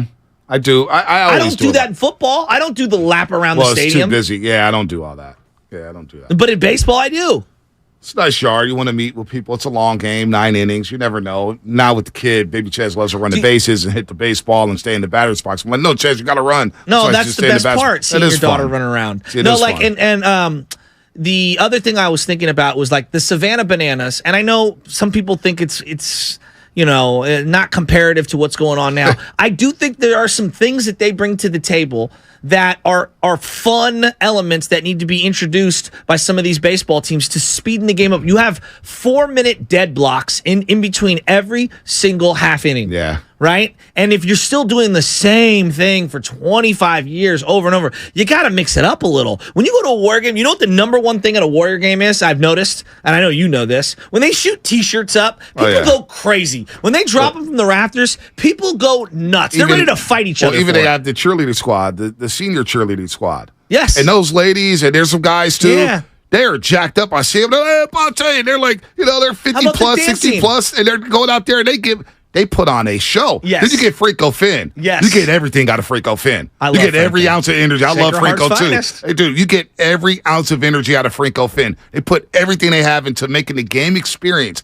the game day experience, a lot of fun at Chase Center. Yes. Everybody, even the ushers, they're dancing. Security guards are dancing. And the in-game entertainment at Oracle Park, you don't even get replays, dude. No. Like, the replay system is awful at Oracle Park. We have to fix that. I agree with that. But then so we don't want to upset the umpires. I don't really care. They need to have thicker skin. The game is for the 50,000 that are, or 30,000 that are at the game, not for the 4 umpires to feel good about themselves. Like, even at a Niner game right now, in between, for the in-game experience, and I know that this is a small fraction of the people that are actually watching the games, but when you're at the Niner game, I care about who rings the foghorn, don't you? Absolutely. Absolutely. It sets the tone. I do love the trivia that they ask in between certain quarters. It's a lot of fun. Even Emmanuel Mosley was hurt. That was cool. In that Cowboys game. Really cool. Let's go, Niners. And really it was cool. rocking. Yeah. Rocking. When they show old highlights and then you get Raj Mathai up there. Hi, this is NBC's Bay Area. Raj and Raj is smiling. I need to go holler at Raj, man. He is the man. And then they do like the 49er throwback. No doubt. They do high school. Counting down to the second half. Yeah. They show like 90 seconds or 99. It's really cool. And it's all the players in the jersey that's worn the numbers and stuff like that. No, it's really cool. The Niners in-game experience has gotten a lot better since they've moved into they listen to the fans. It's incredible. They know what people want. Yeah, I agree. They pay attention to social media. Yeah. The Giants social media team, I don't want to rip anybody. They're all working hard. I'm sure they're doing a great job. Behind the times. They feel behind the times. And that's why Anthony Garcia is now doing the in-game entertainment alongside. And I think Anthony Garcia is going to bring that excitement, some of that joy. He understands what the culture needs and what they want. Everybody else in baseball is embracing it. Why are the Giants behind the times? So it's interesting. Like when you go to a Giants game, what do you think is the in-between innings? And obviously the game's the most important, but in-between innings, what's the thing that gets everybody the most excited? Is it the kiss cam still? Kiss cam's dead. Kiss cam's over. Like, we're done with that. Do they even do kiss cam at the Warriors game anymore? Yeah, they do. Ritter, you out there? They do? Not every game. Not every game. I don't think they do it every game. I've seen them do it, but not every game. You got to do it in spurts. They kind of jumped the shark there. So, like, what is it? When the lights come down, that's at the end? No. Because I kind of like the cable car thing. Part, 8th inning, when the lights I go still down like and the whole Take Me Out to the Ball Game. I'm a sucker for that. No, I love that part too. They'll do the paddleboard races out in the cove, and you see guys like push each over. When they're doing that that kind of gets people sort of paying attention. I don't know. It's pretty Yeah. All right. You're listening to 95.7 The Game. KGMZ FM in HD1 San Francisco, always live on the free Odyssey app. Laura Britt's going to join us in 20 minutes, but right now, I got a little fun rendition. What's that? Of King of the Hill. Oh, give me the music.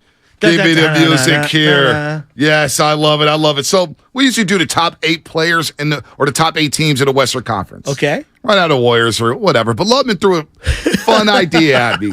Lubman goes, you know what? You should do the most hated players all time for Warrior fans, or not all time for current players. I like this. Most hated players. I like this. And so we're gonna go top seven this week. And so number 7. Give me the number 7. Number 7. Most hated players at Warrior. Most hated Warrior. Kevin Durant. No, not Kevin Durant. Well, this is number 7. Yeah, it is number 7. Well, now it's 35. Now it's 35 again. So the opposing Mickey players, Mantle. players we just John can't stand. Elway. We just can't stand them. Number 7 is Kyrie Irving. Warrior fans, and I think it has more to do with Game 7, 2016. Because when Kyrie Irving comes to town, we fear him. Kyrie Irving is low? You think he's low? I think this is low, but keep going. It's your list. It's your list. Kyrie Irving, you guys can chime in on this. Yes. Kyrie Irving, number 7. Wow, I mean, who could be the top 6 if Kyrie's 7? Number 6, Trae Young. Because I think a lot of people... Trae Young over Kyrie? A lot of people get ticked off when they say, well, Trae Young at the stage of his career was better than Steph, and he tried to be a Steph imitator, and he's shooting threes, and, he's a better passer at the stage, and... People can't stand. This is my list. This is my list. Okay. So Trae Young, I got Trae Young at number 6. I'm shocked already. Keep going. Number 5. James Harden, who we'll see tonight. What? He's low, right? Very, very low. James Harden, we couldn't stand him, but we haven't seen him in the playoffs. Yeah. We may never see him in the playoffs ever again unless it happened in the NBA Finals. So I have James Harden at number 5 all those years with the Houston Rockets. Remember, I should have won the MVP. If it's not fair with Steph, they changed the criteria. I'm better than Giannis. All he does is run and jump, blah, blah, blah, blah, blah, blah, blah. James Harden, number 5. Number 4. Maybe a little low, but it's CP3. Gosh. We can't stand this guy. God. He's an irritant. We can't stand him. Eric Gordon on somebody's list. That's funny. Chris Paul. I mean, enough said, right? CP3, Lob City. Steph ended him. And what did Steph say a couple weeks ago? This ain't 2014 no more. We ain't in 2014 no more. Chris Paul, we still cannot stand him. A lot of point guards on this list. A lot of point guards. All right. Number 3. Luka Doncic. I think this is good. This is good. I mean, we just did the show the other day. People can't stand Luka. Cannot stand him. Luka Doncic, please. Number 3 on the list. Number 2. LeBron James. Warrior fans can't stand him. I know you love him. Cannot stand him no more. Why do you say I love him? I used to be Team LeBron too. Trust me. I used to love LeBron James. His hair somehow is thicker now than ever. And he's with the Lakers, and the way there's been performance enhancements done on that hair. No, there's no doubt about that. LeBron James, number 2. Warrior fans hate him. I hate him. All right. Number 1 is obvious, right? Number 1. It's Dylan the Villain. Dylan Brooks. Come on. He thinks he owns real estate in the minds of the Warriors. I own real estate in San Francisco is what he said last Saturday. Yeah, well, I mean, he talks about, I want Klay Thompson. Broke. Remember before Christmas? Yeah, I got Klay Thompson. He's been talking a lot. I got Klay. And Klay cooked them on Christmas Day. Said he wants the Warriors in the playoffs. He broke GP2's elbow in the Western Conference semifinal. He broke the code. Dylan the Villain, number 1 on my list. So number 7, Kyrie. Number 6, Trae Young. Number 5, James Harden. Number 4, Chris Paul. Number 3, Luka. Number 2, LeBron.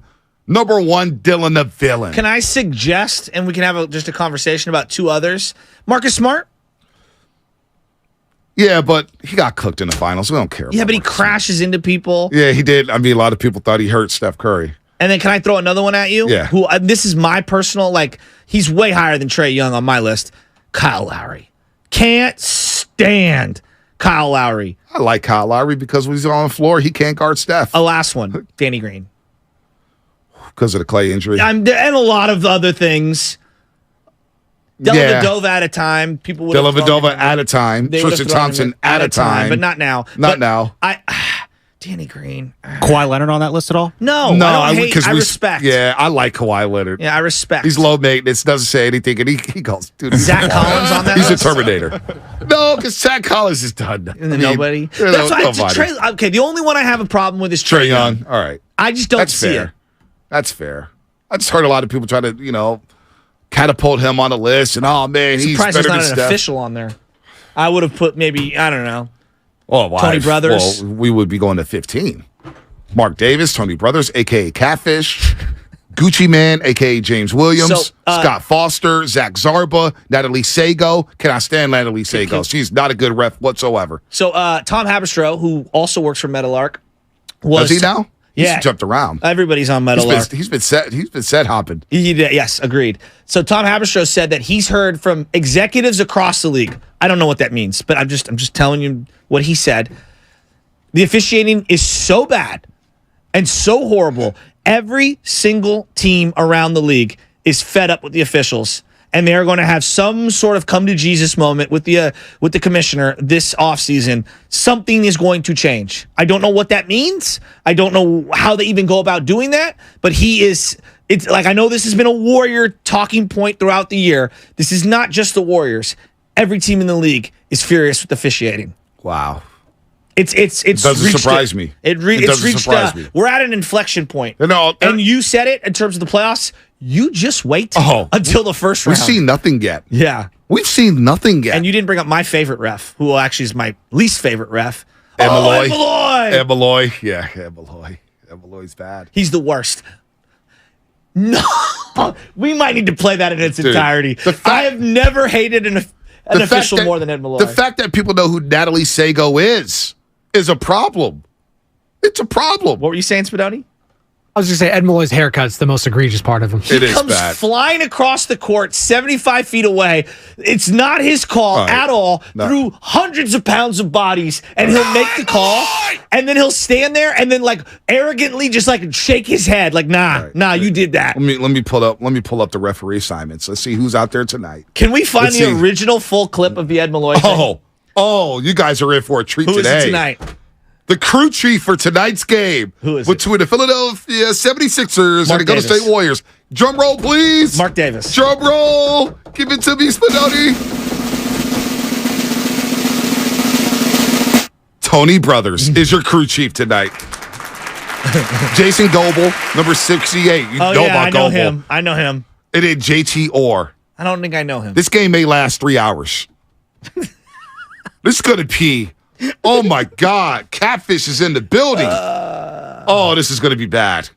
And this is what I'm talking about. The fact that we know, we probably know what a dozen, the casual NBA fan knows what, half a dozen Foster. Officials? Yeah, we know Courtney Kirkland, Eric Lewis, John Goebel, James Williams, a.k.a. Gucci Man, Mark Davis. Remember Earl Hebner, the WWE official? Oh, yeah. Who's the Earl Hebner right now? I don't know. Like, when I saw Earl, I knew it was big-time pay-per-view event. Yeah, well, Scott Foster. My favorite was when Earl would get, Stone Cold stunned. He'd sell it harder than anyone. Oh, dude, he's Earl the Hebner, best. Legend. He might be my favorite official ever. But that's the problem. All these guys get finals games. Tony Brothers will get a finals game. Scott Foster will get a finals game. What is that Then called? you have the Mark Davis game. How do they even determine this? Do they pull it out of a hat and they give the call to Mark Davis yo, we're calling you up. Yeah! Dude. He rips off his tearaway pants like he's coming off the bench, in. I will say Gucci Man's not a bad ref, a.k.a. James Williams. You know who I'm talking about. He looks just like Gucci. Yeah. He comes in, he's got the cut, and they're calling him Gucci. Hey, Gucci, come on, man. But Tony Brothers, I watch him walk out the tunnel before a game. He walks out and he's got the jacket up and he's just mean bugging. And I watched him the last game. What game was that? I don't know. It was a few weeks ago at Chase Center. Jordan Poole. Oh, it was the Austin Rivers Minnesota game, the Sunday. Austin Rivers sold the phantom elbow that Jordan Poole threw.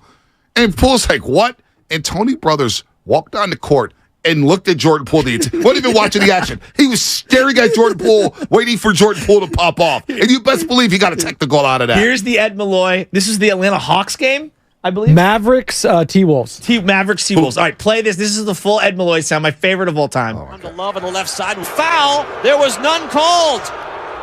Rubio off to Love. Oh, that's a foul! Love moved to his left on Marion. Sean had his hand out. He went right across the arm of Love. That is unbelievable. The referees are booed as they go off the floor. Brutal! David Guthrie is right there. He didn't have the guts to call it. Also, Ed Malloy! The ball comes in the arms of Dalibert. The horn sounds and the ball game is over. The Timberwolves are screaming for a... You cannot tell me that is not an all-time soundbite. That is unbelievable. Is that an all-time soundbite? Didn't have the guts to call it the best part. Dave Vince. Oh, my gosh, dude. I'm telling you, man. You guys have seen nothing yet. Oh, you know what? 559. Russell Westbrook over Trae Young. Yeah, that's probably a good one. I probably whipped on the Trae Young on the list. Russell Westbrook's good, but I got love for Russell Westbrook now. I actually feel bad for Russ. Yeah, everybody's beating him up. Now he's playing well with the Clippers. All right. Laura Brick coming up, brought to you by 5 Hour Energy. Replace your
Now back to the morning roast with Bonte Hill and Joe Shasky. Take it away, Bonte.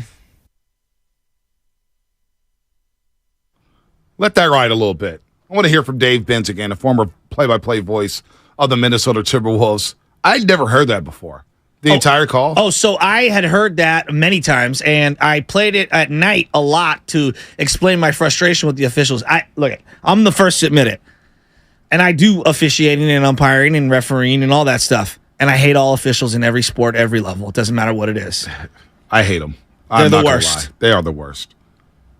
Laura Britt's going to join us in a moment. And so I found this sound from hearing it over and over and over again nationally, and I brought it to the air at night because Ed Malloy was at the time. You were on the show with me at the time, and I believe Ed Malloy was refereeing a Warrior.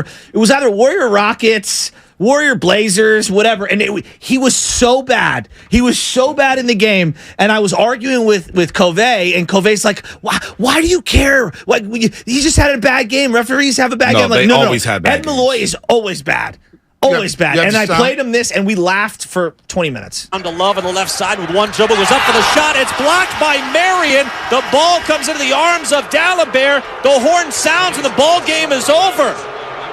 The Timberwolves are screaming for a foul. There was none called. Rubio off to Love. Oh, that's a foul!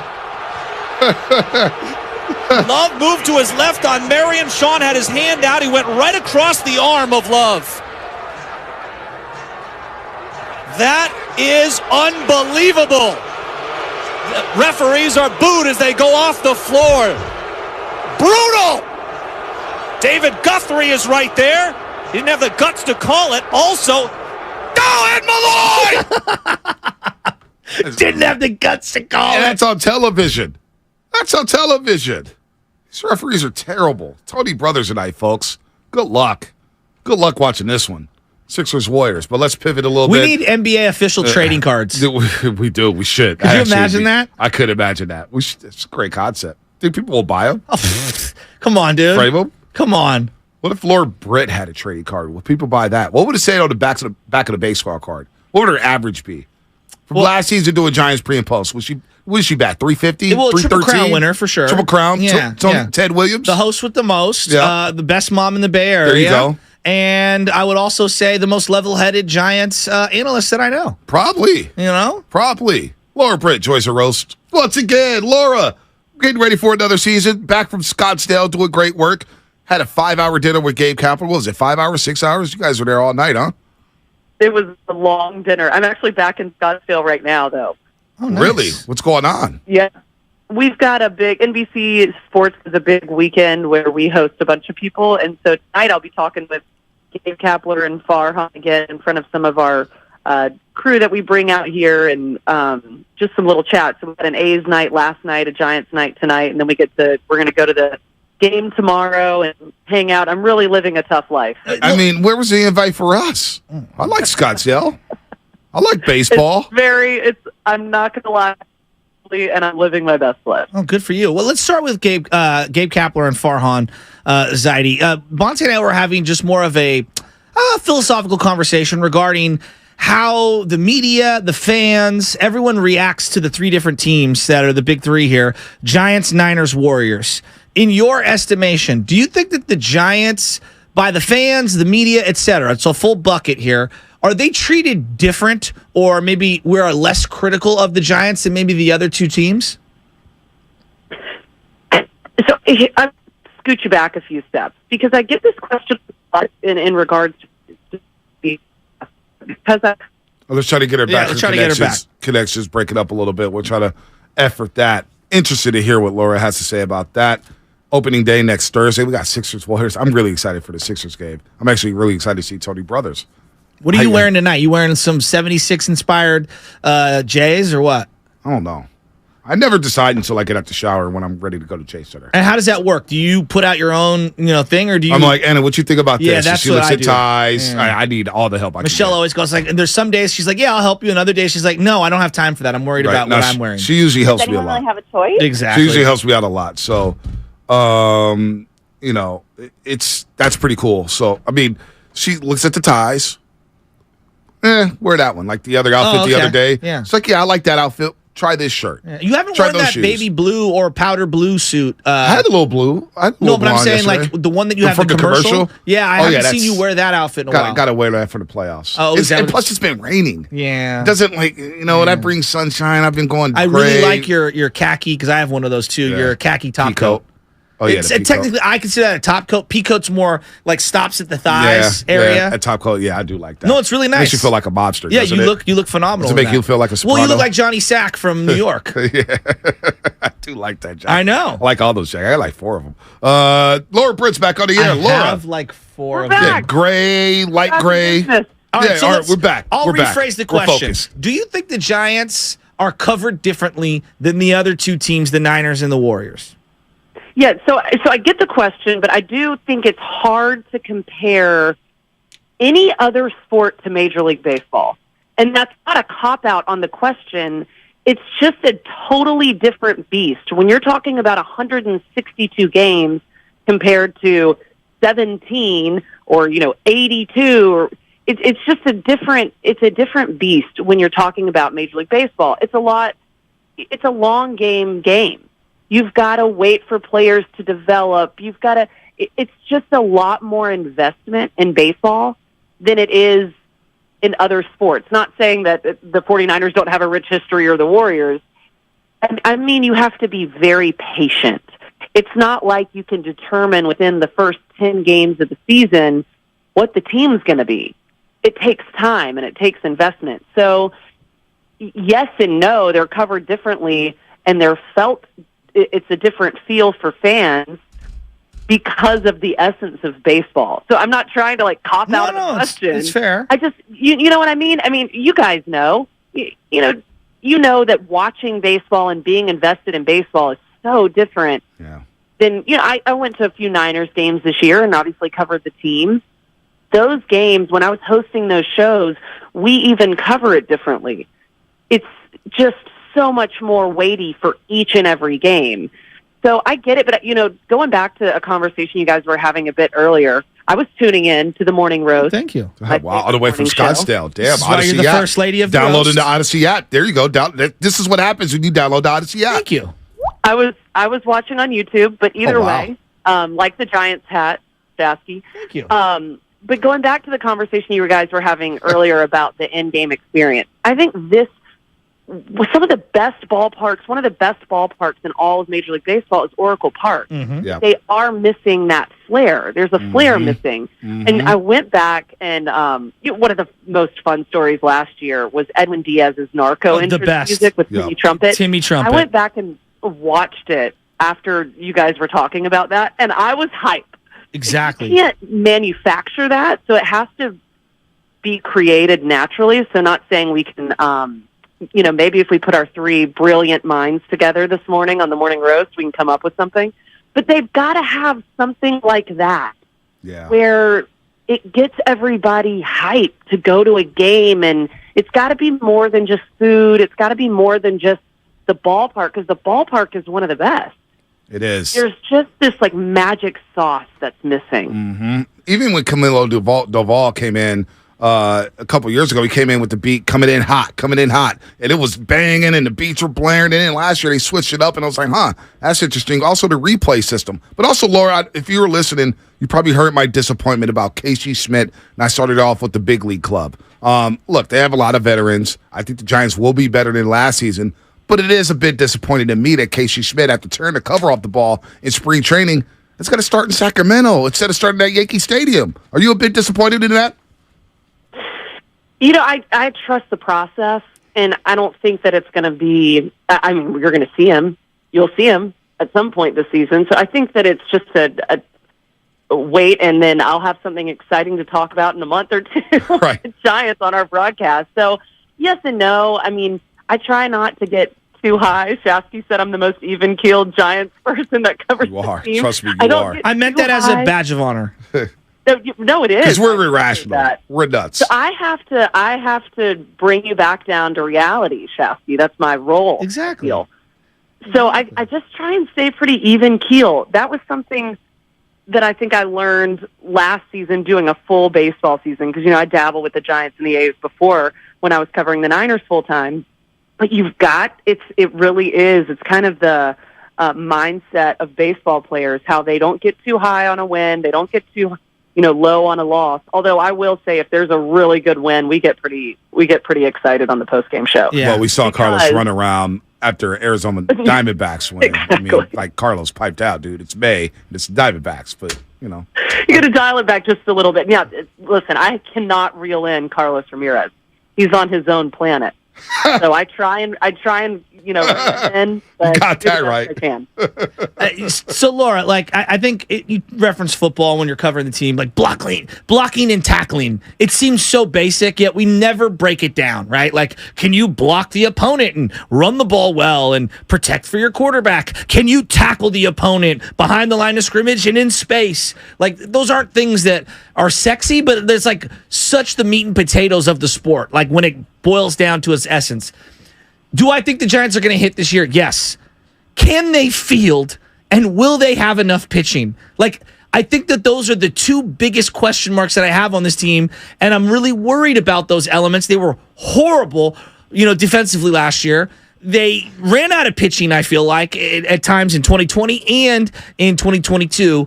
Do they have enough of either one of those elements? Oh, I think they've improved on fielding. I mean, right, Shasky? They've improved this season on fielding. That was a focus, especially in the outfield. The outfield, yes. I would agree outfield, but third base, Longoria, when he plays, was a really good defensive third baseman. Yeah, but he was on the team last year when they had he missed really bad defense. Yeah. So I think that there's an improvement there, and you've got younger guys that are looking to prove themselves, and I get that, they're not going to – they're not Brandon Crawford. They haven't seen everything. So it's going to – I don't even think it's going to take some time. I think there's an improvement there. I don't think you're going to be as disappointed as you were last season with the fielding. I think that's gotten improved. And then one of their big focuses this season was on pitching and on the pitching staff. I think it's an up and up on both of those. And if anybody have been watching the chat, and some people – I'm not as familiar with some of your roasters. So, hi, I host all the Giants coverage on NBC Sports Bay Area. Well, they know. But they know. Well, some of them, I see some new people, so I just want to make sure that... Oh, yeah, good job. that we're bringing in the new listeners. Laura's doing our job for us. This is why you're the best. Exactly. This is why you're a professional. We're not. Yeah, exactly. This is why we're just holding the seat for you. Farhan's idea of the Giants. Go ahead. Go finish up, Laura. Go ahead. Sorry. Well, I think with the pitching staff, closing games was a problem last year for them too. They shored up the bullpen. Because what was so disappointing last season, definitely the fielding. I mean, that's just that was so bad. That's the biggest bummer when there's just a routine ball and somebody doesn't catch it. It's so frustrating as a fan too, watching. I imagine as a host, it's frustrating for us too. You want those plays; those are everyday plays that need to happen, and even some of the ones that aren't. You expect Major League Baseball players to be able to make those, right? Mm-hmm. Laura, let me give you a quick slogan. This is the Shasky family slogan, on or off the diamond, at any point. Somebody just make a play. It's like just make a play. That's how you feel. But I think it's going to be improved this year. There was a lot of focus on the pitching staff, and I think that closing out games is going to be better, because what was really frustrating last year is you'd get to the ninth inning, and it felt like 8 out of 10 games they were losing when they were ahead. So I think that you got to be able to close out games and make the routine plays. So I think if they can get that magic sauce at the park, which we need a meeting of the minds. At least they have crab fries. At least some breakfast. They do have crab fries there. They do have crab fries at Oracle Park this weekend. So this season. So your boy may go to more than one game or more than 2 games this season. But Farhan Zaidi, he was speaking yesterday during the broadcast, Laura. We are talking to Laura Britt, host on NBC Sports Bay Area, pre and post Giants. She's done some Dove Talk Live for the Warriors. Of course, we know on the Niners. Farhan Zaidi, what's your impression of him? And somebody asked us the question earlier. Can Farhan lead an organization? And we've been pretty disappointed with Farhan, to say the least. What's your impression of Farhan, and do you think this is a make it or break it season for him? Yeah, I have a different view on Farhan, because I do have face-to-face interactions with him. Some people get frustrated with him from the media perspective. He's actually a really great guy to talk to. I don't feel like I'm getting the workaround when I talk to Farhan, and maybe it's just because he's really good at what he does. But I really do feel like he's genuine when you talk to him. Can he lead? Yes, he can lead. I think the issue that fans have with him is how he decides to lead. There's a big problem before this offseason is that fans wanted the Giants to spend money that they have. They tried to spend money. So I think that story's old. You can't say that they won't spend money. They tried to. They had some really unfortunate situations, one big unfortunate situation, and then Aaron Judge, who apparently was never going to come to the Giants anyway, and wanted to stay with the Yankees. But with the Correa situation, they were trying to throw out money this year. So they're not scared to spend money. And this is where I'm going to, bring everybody back down to reality. You don't want them spending bad money. I get that you want them to spend money and bring in a big-name player. They need that. They know they need that. The Giants know they need that. You don't want them to spend frivolously on somebody that's not worth it. You want to make sure that money's going the right direction. And I think that's what's frustrating is now you've got to wait again. Yeah. And it is a 162-game season. So now you got to wait until October to find out, are we going to be in the Shohei Ohtani sweepstakes or not? You've got to wait for that. And that's what's frustrating about it. But you don't think about the opposite. You don't want the Giants spending a ton of money on a player that's not worth it in 5 years, 7 years. No, I hear you on that. I think the biggest problem, and it's been quite a while, they can't develop anyone and haven't developed anyone, so they're forced, because there's many ways to build a team, trade for them, develop from within, or sign free agents. They're forced to overpay, right? And there's only so many guys that hit free agency that are worth that kind of money. So, But what about Kyle Harrison? We haven't seen him. We haven't seen him yet, who knows? I heard about Tim Alderson for, 4 or 5 years, and he never came to fruition. They ended up trading him away. But for every Alderson, there was one Bumgarner, right? So, we have to see. I don't know. And I guess that's where the optimism, right? So, Laura, you're asking, Joe, why are you optimistic this year? And Logan Webb, I want to see what he's got going. I want to see Doval. I do want to see this bullpen because I think it will be a strength of the team. And then eventually, I want to see Casey Schmidt, and I want to see Harrison. What are some of the things that make you optimistic and look forward to for this team? I think it's going to be interesting to see how eventually Haniger, when he gets healthier, and Michael Conforto, how they need a little splash in the lineup. I'm interested to see how that pans out this season because that's going to be a big factor for the Giants. Defensively, I'm interested to see how that plays out, too. What gets me excited? What gets me really excited for the team? I think it's going to be the whole picture of it. That's not a sexy answer. But, that's my realistic brain coming in. They're not proven. This is not a proven crew. This is a really new-look Giants team. This is kind of an overhaul on the squad. So I'm not one to jump all the way in and say this is going to be the greatest season they've ever had. I'm realistic about it. I don't. They might be right at what Vegas has them. What did they have them at? Like 82, 84. Somewhere around 80, somewhere 82, between 82 81. and 84. I've seen all that. I like the 85 win. Yeah. I'm right around 85 wins, considering how many teams aren't competitive in the NL at the bottom. Yeah, we'll see. Everybody's throwing out the Diamondbacks, and I don't think you can do that. No, they're good. No, they're legit. I like their team. They got Corbin and they got my boy Alec Thomas. They got ballers. They got some boppers. Rojas. They definitely have some players. And I'm eager to see the Rockies and what Chris Bryant does if he is healthy. He basically didn't play last season. Yeah. But they always have hitters at Coors Field. Laura, we won't keep you too long. We've got to run here, but you're in Scottsdale, Arizona. We're so jealous. Mr. Britt, you left him with all 3 kids? How dare you, Laura? Right. Wow. I'm living my best life. He's living his best dad life. No doubt. Hey, we apologize to him. He came up short in the Doobie Awards this past year for the best freestyle. Big bummer. But he was really good. Maybe he could step his game up later on in the season. Laura, we'll see you when you get back. Always good to hear from you. And Giants baseball next Thursday, Yankee Stadium. You guys will be on the air early. Let's reel in Carlos Ramirez, though. Tell them to lay off the It's going to coffee. be an hour-long pregame show, so be sure to join us on NBC Sports Bay Area. Oh. Also, Bonte, Shafsky, lunch sometime. We got to plan Let's it. do that. Yeah, Let's we do were that. doing that. And We were talking about that in the studio. Yeah, we'll off do air, that. very quickly, I'm just going to throw this at you. Give this to Richie Aurelio when you see him. Shasky thinks that if Aaron Judge takes one freaking swing in the Yankee-Giants series, I'm going to blow my top off. He needs to be hit or intentionally walked or thrown at every single at-bat for playing us in the offseason. Oh, boy. Hot take.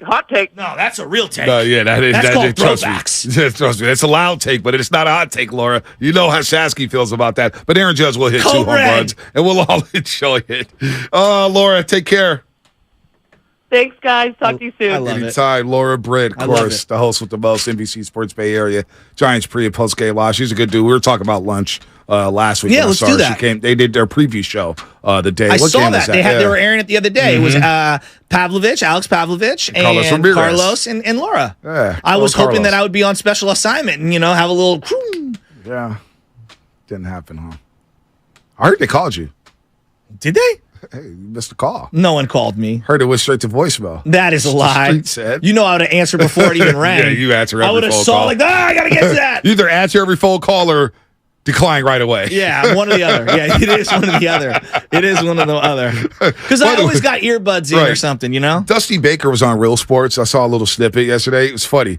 Brian Gumbel was interviewing him. He said, how many text messages did you get after winning that World Series? It was like 700, 800. Dusty was like, no, 1,500. Imagine having to go through 1,500 text messages.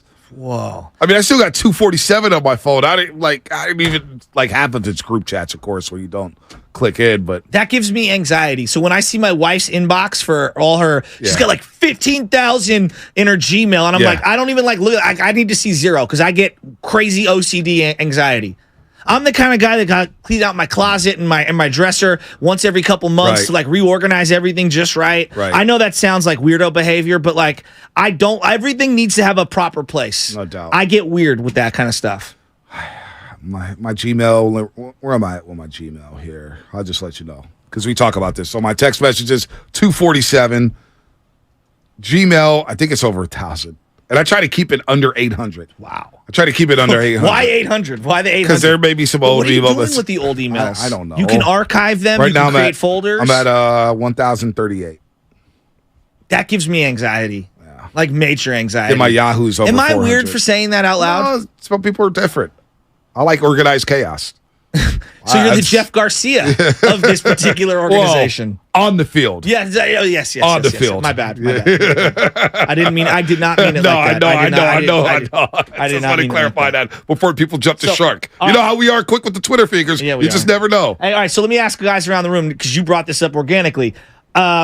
In terms of organizing, whether it's your inbox, your text messages, are you I leave a bunch unread, or are you? Because I feel like that's in this era disrespectful to not get back to people. Like at minimum, give me the laziest thumbs up or something. Oh, yeah. When someone's texting, or are you talking about emails? Both. Well, yeah, emails, it could be whatever, because I get so much junk mail and Yeah. stuff like that. So So, you it's don't whatever. We get clear all. out? Well, in Odyssey, I feel like I get something that doesn't even and don't get me started. Respectfully, don't get me started.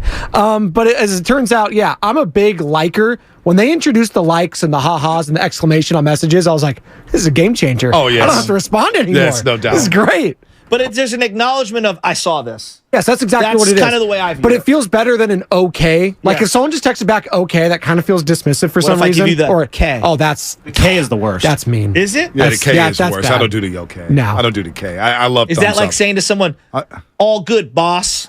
Thanks, Chief. Thanks, Yeah. Chief. I do, dude. Don't.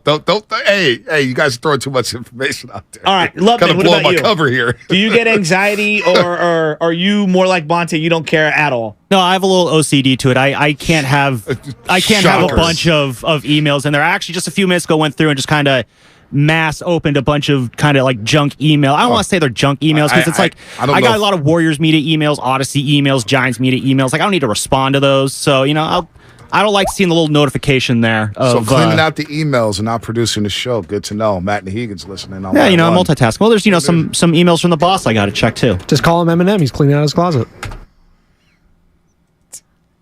Paul at Semittel.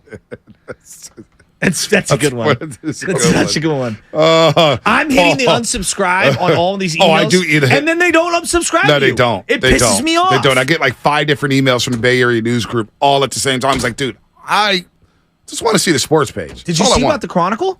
They're not going to, first time in 150 years, they will not be delivering Chronicles. They're using either USPS or whatever, some other delivery format. The Chronicle trucks are not going to be out no more? Will not be delivering to your house. That's sad. They're going to use some sort of secondary I guess middleman. That saddens me. Isn't it? I miss one newspapers. Of the oldest papers on the West Coast. I know. I miss newspapers. Isn't man. that kind of Reading crazy? Newspapers, working for newspapers, writing it. It was nothing like having a newspaper. I remember my first byline in a newspaper article. It's like, man, this is so cool. It's sad, man. It really is sad. Now you got to read everything online. Tough business. Paul, San Mateo, what's happening? You're on the roast. Paul, you there? Yeah. You guys got me? We got you, Paul. We got you. Because it's Friday, we'll allow it. We got you, Paul. What you got? Oh, that's a foul! Nahegan, Spadoni, Evan, Bonte, Shasky. I'm watching Colin Cowherd on FS1. I'm curious what your opinion about that. Just people on TV in general with their weird opinions. I'm convinced Cowherd's producers listen to this show. Hold on, Paul. Hold on, Paul. So you just called us. Yeah. I see Warriors Sixers in the caption. Yeah. But just called us to get our opinion on what Colin Cowherd does on TV or First Take He's and trying everything. to produce the show. No. Well, I have to change the subject because I'm going with the flow here. So, what was your subject? I'll hear it. Let's hear it. No, Colin Cowherd. I want to see where this goes now. It's a Friday, Paul. You got the floor is yours. Bonte hates him. I think Cowherd's. I don't hate him. He has a stick. He's wrong It's on a lot. scripted. I don't think he watches the game. Yeah, I'm with you there. So, how do you feel about his co-host? Who's his co-host? Jason McIntyre? Oh, it used to be Joy Taylor. Yeah, no, Joy Taylor's gone. She's now doing a different show. Yeah, with Shady McCoy and Speak on FS1. right. Yeah, and he had Christine Leahy before that, and then she left. Jason McIntyre's whatever. It got a little Fortenbaugh vibe to him. So what else you got, Paul? Why? What do you think about them? That's the most important thing. You must not like them. Well, no, I'm very open-minded, and I respect your guys' opinion the most. So, here's what I would say about Colin Cowherd. Hold on, let him finish. Paul, keep going. No, okay, all right. So I started out thinking about the Dubs and Philly tonight because it's. I remember you guys telling the story about going to the Eagles game and all those people, treating you guys like shit. And you got to go, Paul. I tried.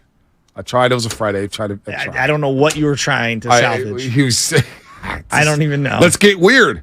I want to see how weird that was going to get.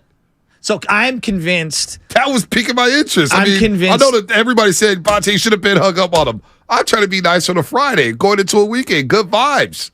This guy calls opinion about Colin Cowherd. Care us about Colin Cowherd. Well, here's the thing. I think I have a tremendous respect for Colin Cowherd because his work ethic is phenomenal. And I respect anyone who grinds as hard as he does. That being said, I do believe he manufactures certain opinions that are inauthentic strictly for social media engagement because he understands the algorithms. What was wrong with Paul? I don't disrespect him. It's just it got a little predictable and tired. Yeah, I put you onto that one. But he has a lot of connections. He does. And he does have some really good content. And I appreciate kind of the format of his show and where he's at. Like again, I don't have to love everything he does, but I think there are things that he does very well. Like, for example, driving a television/radio show and teasing ahead. I'm not good at that. I watch him, I'm like, damn, he's like, Willard's very good at that. In 7 minutes, we're going to talk to, and like, there's a guest that they might have on, and I'm like, man, I really want to hear this guest now the way Willard sold it to me. Like, I'm into it. There are things that I pick up from other guests, other hosts, that I try to incorporate into my own skill set. Also realizing I'm nowhere near as good as them. Drew down. Love me reading emails. Now's your time. Now's your chance, No Cap. Was that actually No Cap who called us? Cowherd, I just don't. I'm convinced Cowherd doesn't watch the games. I'm convinced it's all about the hot take, and I don't like that type of radio. I'm with you. He's good. He's gotten paid. He had a great career. I'm not mad at Cowherd. I'm not mad at him all. It's just not my cup of coffee. Not my. I enjoyed Levitard, the Levitard show. I don't enjoy every version of every podcast they put up, but they put out so much different stuff that you can kind of pick and choose what you like. Because I find him to be hilarious, the show hilarious, but also he's very like, for example, he had his father on. They were talking about Cuba and the Baseball World Series and the World Classic, and his father's from Cuba. Hearing his perspective on how Americans that are Cuban who left Cuba view Cuba, I had never even considered some of the things that they brought up. I would never get that perspective anywhere else. Love, man, get on the air for a second. When you scream Paul's call, what did he sound like? Because he did not sound like No Cap. I mean, he sounded exactly like, because again, he did not sound like No Cap. I don't think he was No Cap, but no, he got on. No Cap is a caller who called earlier this week. Not that No Cap, but like, he just seemed very, very nervous. Maybe he was. I mean, you guys can be kind of intimidating to talk to sometimes, or maybe he was on hold for a while. Maybe he took a risk. Just kind of struck out on that one. Well, no. So I got him on the phone and said, "Hey, this is Paul and San Mateo." We called it the Matty for some reason. So I don't know. Maybe that's the first red flag. You called it the Matty? The Matty or the Matty? Matty-o? The Matty. I don't know. It was, I've never heard anyone call San Mateo that. But I was like, "All right, Paul, what do you want to talk about?" I was like, "I want to talk about Dub Sixers tonight." I'm like, "Okay, that seems like a very rational thing to want to talk about because the Warriors and Sixers are playing tonight." Part of Dub Sixers, like, do you at least get like 10 seconds of the take? I probably should have gotten more of his take. I figured, I'll give him I'll trust him here, but that's the problem. I try to trust his callers and then let him down. I back Sam up on this because when I'm doing it, because now I do it 2 hours after the show for Steiny and Guru, so I'm like, I can't hear these people's entire takes because what happens is they start getting into their entire take and then they blow their wad and they can't do it on air. I tell them that. I was like, all right, no. I was like, cool, put you on hold, and they keep talking. I was like, well, I put them down, so they're probably still talking to nobody. But I'm with Sam on this one. You can't listen to all these takes. Well, I'm with David Douglas on YouTube. What's that? Sam was just talking about cleaning out his email. He's in weekend mode. He's thinking about the dates he's got this weekend. What wine am I going to buy? What's my budget? Is it going to be a $20? Am I going to go $2 Chuck? Am I going $20? Am I going $25? I mean, Lutman.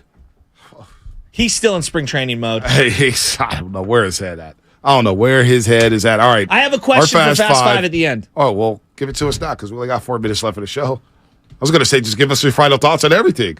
Oh, okay. I know. What's your question? Well, in the honor of me wearing this shirt today, what's your favorite card that you own, or maybe the first sporting card that you got that made you, I don't know, appreciate a player or view things differently? Is there a card that you got in your life that was awesome?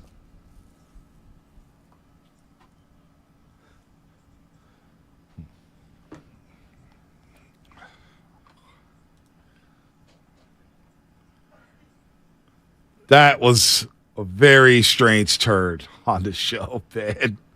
It's been a weird week, and I think it was appropriate to have that caller in the week. Paul, you're always welcome to call. We love you, Paul. He kind of shook me, too, a little bit. That whole call was just weird. Say, wait a minute, you guys.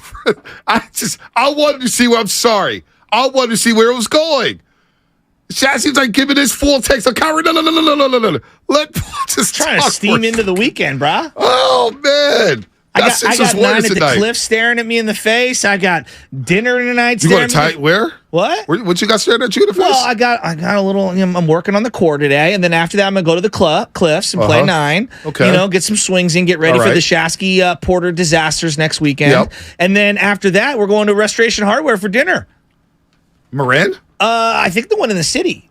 You and Michelle? Yeah, she's got it all planned. She's been wanting to eat there forever. Wow, the one in Marin is pretty good. I know. We went there the other day, and we. Oh wait, so you're going to Restoration Hardware twice in a week? No, we went there the other day.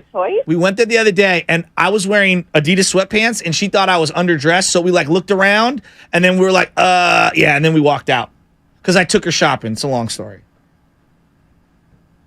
was like a fancy restaurant. I don't know what this is. So explain it to me. Insecure. What kind of food? I don't even know, but I got it. When you walk in, everything costs like $15,000 in the bottom. Restoration Hardware stuff is very expensive. I was like, yeah, we're not wearing the right attire, and I felt, we didn't eject. So shopping spree, Restoration Hardware. Now I would have went in with the Adidas sweats. To hell with that. It's the sweats. I'm Bonte Hill. Give me your best. Adidas is goated. Come on, rock the crucifix with it. Do what you Get the chest out. You gonna judge me on what? Judge me on what I'm wearing? You'll Screw see you. The credit card slides. This guy with the RH twice in a week, folks. I didn't eat there, though. You did the shopping spree in Corte Madera. Some of the stuff that ball's expensive. It's so expensive. This guy's rolling, man, 2 hops. Can I borrow some money? You gonna come to the Porter's Disasters next Saturday? Weekend? Yeah, maybe I'll try to get out the house. You should come up. I should come up. A lot of barbecue. Favorite card you ever owned, real quick, Bonte? Oh, yeah. Favorite card. I don't. Mine's not even sports related. Blastoise foil Pokemon. You know what? I'm just going to There you surprise people. Reggie Roby. Because I had like What? 1,500 Reggie Roby one Punisher bar? with the 1 bar to Dolphins. The all white. I loved Reggie Roby. When he became a Niner, I was like, yes. Okay, I'll give you mine. Denny's used to give out these hologram ones. Oh, yeah. Kent Herbeck, most Grand Slams in Twins history. Wow, yeah, Ken Herbeck. Kent Herbeck was badass. Very underrated. Number 2-time World 14. Series champion. Yeah. Batted right behind Kirby Puckett. Come on, man. Lubman, quickly. It's probably a tie between the Ryan Howard rookie card I had once upon a time that I was convinced I was going to be able to retire on one day. And then I got a 1-up Spadoni on the Pokemon card. You had Blastoise. I got a holographic Charizard out of a pack when I was 6. And, oh, yeah, that's still locked up in a safe somewhere. All right. And Will, YouTube, King Griffey Jr. baseball cards was the one. I never got a King Griffey. David Douglas, 1989, Topps Will Clark, kneeling arm on bat, eye black. That's pretty good. That's such a great 96 one. YouTube. I got 2 Joe Montana Irish cards at Fort Charles Woodson's. Tap in. I like that. I like that a lot. Hey, great week, Roasters. Been a lot of fun. We'll see you on Monday. Warriors Sixers tonight. Tony Brothers, your crew chief. Let's go. Study Guru next here on 95.7 The Game. Hi.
All right. Not quite a payday Friday, Goo, but you know what? Maybe we start calling it a reimbursement Friday. We got some things in the hopper. Hey, snitches get stitches. I'll start here. Hey, it's all on the up and up. We all have on the up and up. pep in our step. We really do. Yeah. We really do. How did that happen? We're on the same page at the same time. I don't know. It's. I was at.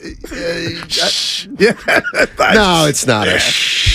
Well, it really is. It's just there's every once in a while you get the benefit of living in a city like San Francisco. There you go. No, it's called what is it? SF Wade.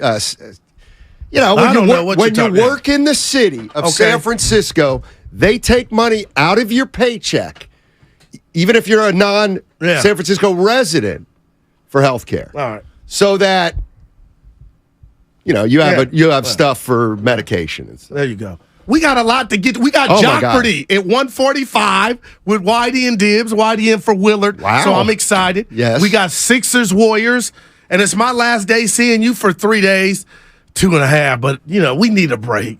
But it's a good break. You know what I mean? And why would you say that? Get away from you. Chill with Saint tomorrow. But you already took 3 days off last week. So if we need a break already, we got trouble. Holy mac! You know what? I forgot that. Yeah. No doubt Well, this is about different. it. Well, let's get to it. All right. I started out mad. No, not mad. I'm not mad. I don't get mad at NBA. But, this is what's wrong with the NBA. Joel Embiid, questionable tonight. That is, and I'm going. And that's kind of what I want. Let me ask Warrior fans this. Couple things. If you're going to the game tonight, well, let me ask you this. Spadoni, you're a Laker fan. He's a Reeves fan right now. I might get him a jersey. Craig's not back there. All right, are you a Warrior fan? Look what's on my chest. All right, you want Embiid to play tonight? Hell, that's why I wanted to go. Then you're not a huge Warrior fan. Joe Spadoni, you're a Laker fan. If the Lakers were playing the Sixers tonight in L.A., would you want Embiid to play? No. Joe we already is a talked Laker about fan. Where they are at in the standings, the Warriors need every win they can get. But one of my best bosses told me Americans like the path of least resistance, but not in sports. Come on, you want to beat the team at full strength. That's what I want to know. I want to know if you're going to the game tonight, and because this is the thing, I'm thinking this is really the big problem with the NBA to me. And the reason it's a problem is because I wake up this morning and I'm like, okay, Philly's in town. It's the best road team in the NBA. They're hot. The Warriors are 8 games away from the end of the season. It's a big game. Here comes Embiid, who's maybe the biggest player in the league. We know he's a game. He's questionable. But you know what? I told you before the show. I said I'm in a positive mood. Yes, but I'm thinking about myself. Yeah. Let's take all kinds of fans, and I want Warrior fans and non-fans to jump in here at 888-957-9570. Let's say you're going to the game tonight, and you are a hardcore Warrior fan. It's all about the wins and losses. You want Embiid to play? And I mean that. Obviously, if you're a Philly fan and you're going to the game in the Bay, you want him to play. But I guess my thing is if I were going to the game tonight, me, Matt Steinmetz, I'd be pissed. If Embiid didn't play Well, he did tonight. get injured. I was watching the game, but yeah, this ain't load management. But this is the problem. Isn't this the problem? Let's talk about some of the greatest players in the game right now. You ready? Yeah. Joel Embiid. Zing.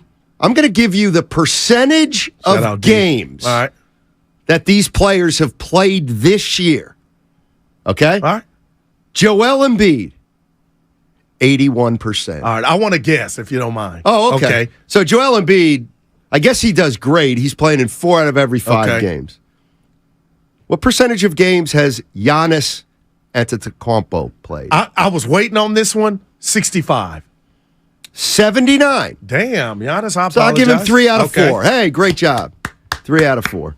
LeBron James. How many games has LeBron James played this year? All right, what percentage of his team's games? 59. Close. 64. So he got 2 out of 3. Hey, you get 3 Laker games. Well, he's really been hurt. Hey, you may see. I don't care if they're hurt or not. The glasses. The bottom line is, are they playing or are they not playing? Give me Tatum. Kevin Durant. He's a big star in the NBA. Oh, good Lord. How many has Kevin Durant played this year? I'm trying to do my math. 62. Close.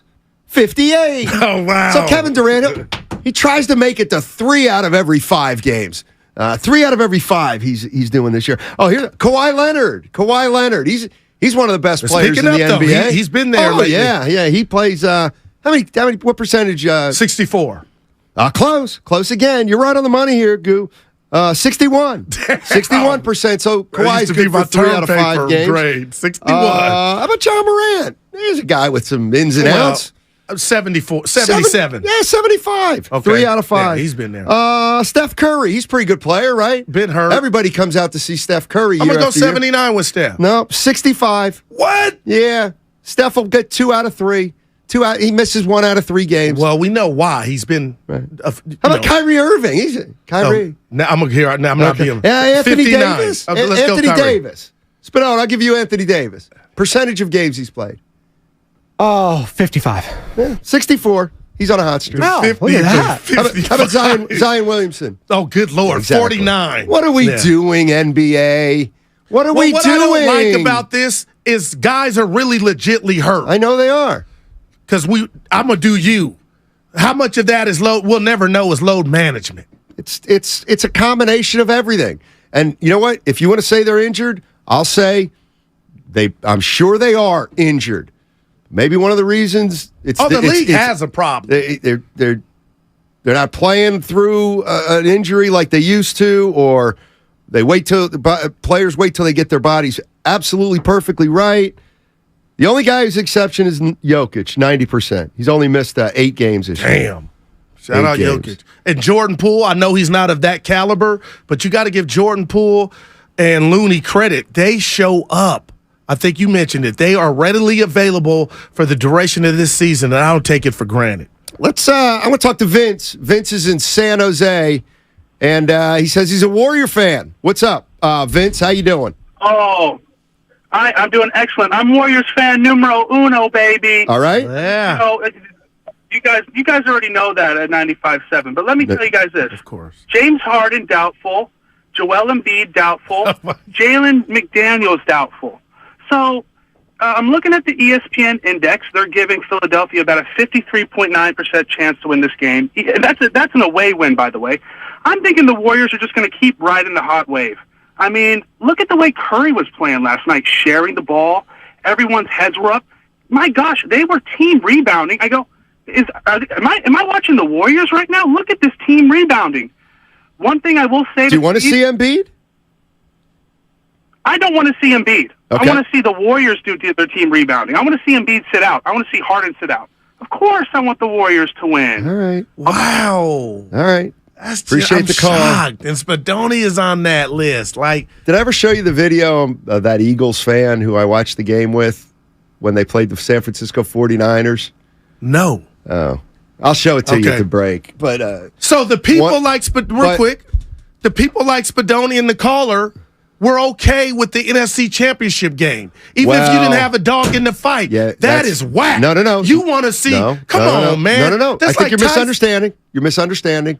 That's like Ali Frazier, but Ali comes into the fight with something's wrong with his thumb. So you know he's hampered, but you watch the fight, but you know he wasn't at his best. Come on, man. Here it is. So a Philadelphia Eagles fan happened to be in the Bay when the NFC Championship. So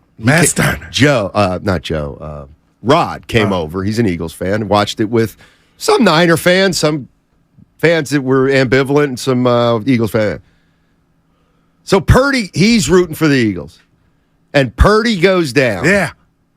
And he starts cheering. Yeah. Get him out. Get him out. Take him out of the game. He can't. And I'm like, dude, are you serious? He goes, what? I'm like, come on, man. He's Brock Purdy. I mean, Josh Johnson's after him. He goes, I hope Josh Johnson gets hurt. Nah. I'm like, come on. He's like, and he said, this is what he said. Dude, this is war, man. This is the NFC Championship. Any way you can get into it doesn't matter. It doesn't matter how you make it in. Yeah. I got some of that to me, man. I'm thinking about it. Yes. But it ain't fulfilling that you beat the team. Like I'm going to. Well, he says I'm as fulfilling. Like I don't know. Well, let me give you an example for me. Was it any less fulfilling for an Eagles fan to beat the 49ers without Purdy? No, because they had a reason Purdy wasn't there. They were the reason. Reddick knocked his ass out the game. And I remember, just for me, Stoney, some of the greatest football I've ever watched, the most intense, was the 90s Cowboys against the Niners. And there was nothing more fulfilling when Dallas won that game because you know you beat a Niner team at full strength. So when you watched it for the millionth time, it just felt like you were watching it for the first. But I guess you are right. And there's some of me, if I'm an Eagle fan, knock his ass out. But don't come into the game without Brock Purdy. Then that's lightweight. Hey, I'm excited, but you didn't really earn it. 707, Jason Tatum. Yeah, there are exceptions. Okay, Jason Tatum, 93%. So he plays. Yeah. 707, I wonder if I believe this, but I'm going to take you at your word. I'm an Eagles fan who grew up in the Bay my whole life. I was waiting for the Niners-Eagles game my whole life. It was the most disappointing game I've ever witnessed, even though my team won. I was hoping for a classic. Really? No doubt, man. Spadoni, you can't feel that. That's what I feel. Like, let me ask you this. If you're a Warrior fan, especially this year, I know you need we need a win. I know that. But what's a big problem with this team? Big guys.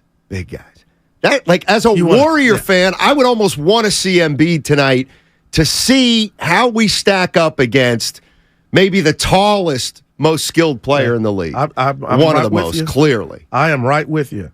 And the Warriors are hot, and they earn being hot. 2 in a row. This is a stretch run, 6th seed. Can they catch Phoenix? 1 game back right now of the Clippers and the Phoenix Suns. So, yeah, I'm going tonight because I wanted to see the big fella. And I wanted to see the Warriors bang against the big fella. But okay, I get it. Malcolm X. By any means necessary. Just get the dub. Are you still going? Hell yeah. You going Sunday, right, Minnesota? Mini? We'll see. Rumors, the street said you were in the suite the last Minnesota game, which was on a Sunday. Look at you smiling. You're supposed to hit your boy Gould. You know what I'm saying? You want to come to the game? A-Rod was in town. Alex I Rodriguez. wonder where Remember, A-Rod was sitting with Barry Bonds. Yeah, I wonder where he got up in his the spray suite. tan at, in the city or Oakland. Because A-Rod is part owner of the Timberwolves. You go. You ain't getting He's in still that with suite. J-Lo? No, she's with Ben. She's back with Affleck. God. A-Rod, he miss her. Dude, I just... Oscar. Oscar's in Stockton. What's up, Oscar? How you doing? How you guys doing today? I agree with you, Snotty. Nice. Man, a real Warrior fan, we want to see where we at. We don't. I understand they have to sit out. They have to sit out. But I want to see where the Warriors stand up against one of the top teams in the NBA. Yeah, we're on a 2-game winning streak, but we need to start winning, and we need to play against a big team that is going to play physical against Steph and see where we stand up because the bench is playing well. But right now, we take a win how we get it. But I'm like you. We need to see where we stand up, and we think about doing anything in the playoffs. And, and I'm always with the Warriors. Like I say, at the end of the year, the Warriors going to be in the West standing. Guarantee you that. Wow. Appreciate the call. Like the confidence. The other thing is Embiid. As far as Embiid goes, he's so dominant. I mean, he's a monster. Even if he's not one of the top 5 players in the league, which he is probably. If you go for box office draw, where does he fit? Because he's right up there. I would just, man, not a dollar. I to me, spend. it's Curry one. Giannis. Would you rather see Giannis or Embiid? I'm going you. I am on the combo. It's 50-50. Okay, that's fair. Yeah. Curry is up there 50-50. I think Curry's above, to me, Embiid. Who's the 4th? I got mine. Well, what about a guy like John Morant? That was Would number 4. you rather see John Morant or Embiid? See, now that's different. No, it do isn't. I want to see a Shaq, gorilla-like, you gotta make just a choice. monster, or do I want to see Mighty Mice like Curry? Make a choice. Make a choice.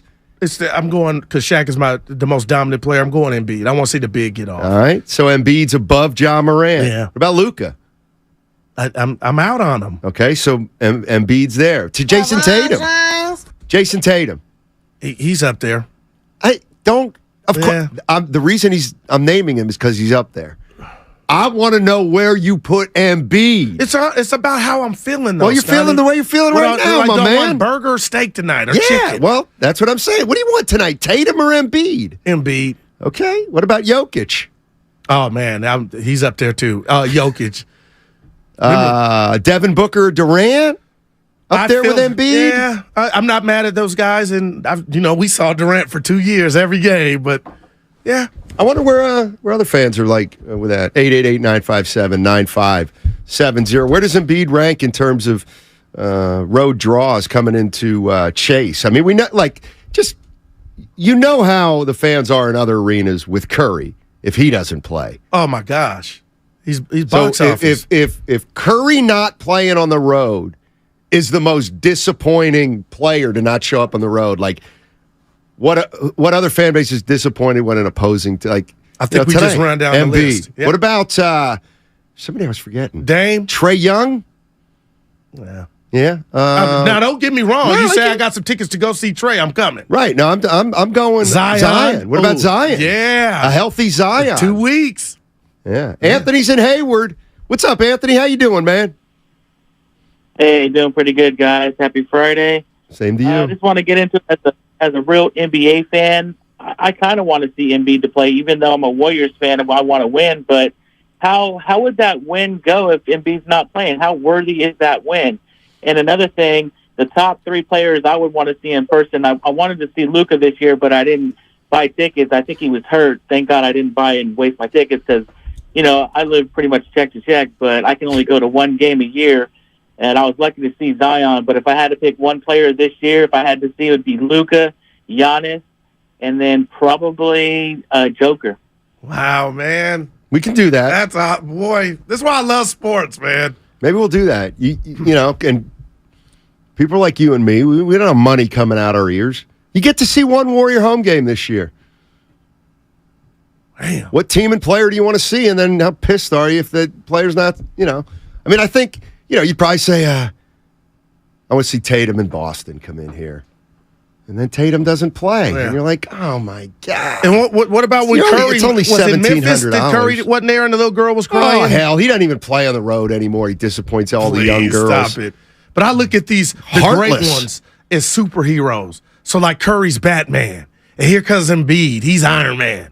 And you want to see them two tango. And what's funny about this, Donnie, is as many times as I argue about the Warriors beating Cleveland, there's some people that still whisper, Kyrie got hurt, and so did Kevin Love. They all got hurt that first year. But still, facts are facts. I get mad when I hear that. Like, your ass still got beat, but the Lakers beat the Celtics in 1987, and Kevin McHale had a broken foot. He was playing with a broken foot. Does that mean the Celtics get to take the trophy that year? Yeah, but he was out there though. He'd be a Kaiser now. Yeah, he was out there. He was out there like Curry was out there against when he couldn't go by Kevin Love. He could. I don't want to do this. Yeah, no. See? Yeah, it's Positive Friday today. It's reimbursement Friday. Steiny, how'd golf go? I didn't play yesterday. I played Wednesday. So that's not a P1. That's a P2. They missed the episode. I got to tell you, 650, thanks for asking. I stink right now. You going tomorrow? You know what? I'm playing Sunday. See, that's what I want to wait. What time? I'd love to play Sunday. I'd love to play tomorrow. Does golf kick off at 9 a.m.? What time you got to be out the house? Sunday's a different kind of golf day for the boys. What's that mean? I'm not in their baseball league, but they're having their fantasy draft in the morning. I'm in Bonte's league. 9, we got ours next and then we got a tea time at 1. So we're going to do the baseball draft at 9, and then we're going to play at 1. You're not in the Sunday. baseball draft. I might split a team this year with the guy. You need us on the vine. No, you can't split a team. There's no what do you split mean? Coaches. You're Bochy or you're not. What do you mean my split? buddy Johnny Lawrence and me, we're splitting a team. What's wrong with that? It's kind of wangsterish. We're sitting with Acuna to start. That's Bonte's guy. I tell you the guy I want.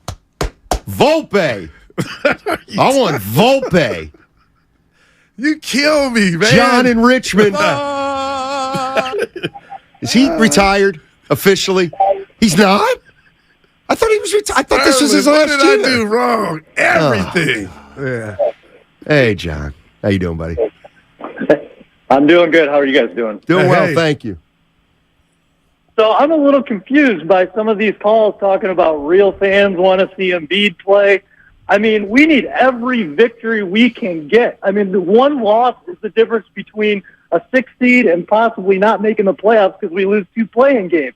I don't want that guy to play. I want him to sit, and I want us to cruise to a win by 20 points so all our starters are sitting in the fourth quarter. Like, I'm confused. Like, this doesn't make any sense to me. I mean, I understand competitive this and this, but this is some regular season game. But and we need victories. So what about a measuring?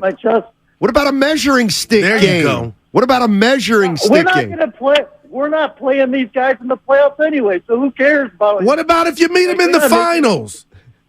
Well, then we'll deal with that, right. And we'll be all so happy that we'll have forgotten he didn't play in this game. Trust me. All right, John. I think there's a lot of people like John. You know what? I have a vivid imagination, but I'll sit there and watch the game tonight. Thanks, Bob. And I cannot ignore the fact that whatever happens in the game, if Embiid doesn't play, I'm the guy. What would have happened? That taints it a bit. Warriors need to dub. I get that. I get that part of it. You did good yesterday, by the way. I did good. You did good. What? You follow directions. What are you talking Good for you. As you sip your water, what are you talking about? Dr. K. I got a little call yesterday. I got a call. Oh, my. Oh, man. Hold it. Hey, you got to hold that. Get that drop ready, that water drop. Hey, hold on. Hey, before you get to that, Dr. K on YouTube, quit interrupting the Pliny guy. So I'm thinking the Steiny, but I must be the interrupter. I need to slow down. Well, somebody told me I interrupted you all the time yesterday. I didn't see that. I got a call from the president and general manager of the Golden State Warriors. And he told me. Wow. And he told me. Hopefully Dibs ain't listening. He told me that. What'd he say, Stein? I want to keep the key information out. He told me you're going to be going to the game tonight. I guess you got tickets. You got Bob Myers. Apparently, you got tickets to the game tonight. But apparently, you had a condition on it, and you fulfilled the condition. Yeah, right. Hey, you told me there was where a you got your stipulation. tickets. Yeah, no doubt. He called me yesterday. He goes, "Hey, by the way, I don't think gonna happen. He did this to get a kick at it." He called me, said, "Hey, did Guru tell you he's going to the game?" I said, "Of course he did." He goes, "Did he tell you where he got the tickets?" I said, "Yes." He goes, "Okay, good." I'm like, "Why?" He goes, "Because I made him promise that he'd tell you." I had to fess where he up got yesterday. Yeah. Oh man, was Dibs really mad? I don't know. He left the studio. I know. I don't know what gauge that is on the dashboard. I think it was more good natured.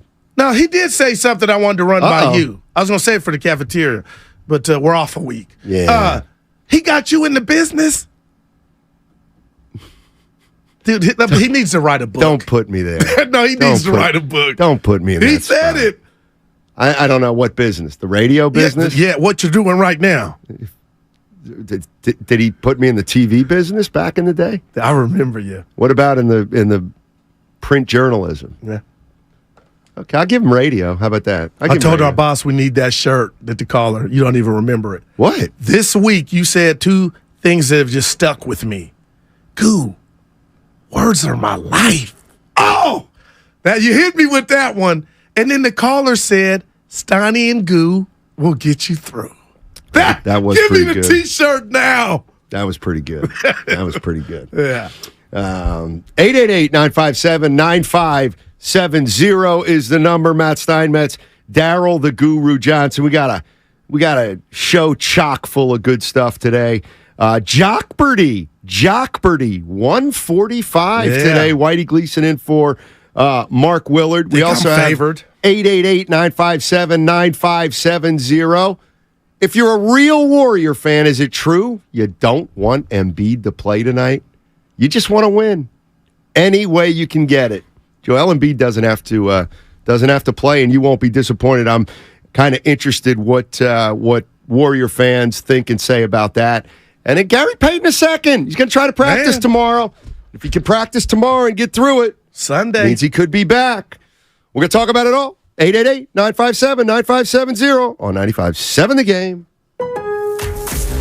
Lowe's MVP's bonus days are back.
Now, back to Steiny and Guru on 95.7 The Game. All righty, Matt Steinmetz, Darryl the Guru Johnson with you. And Golden State Warriors with a big one tonight.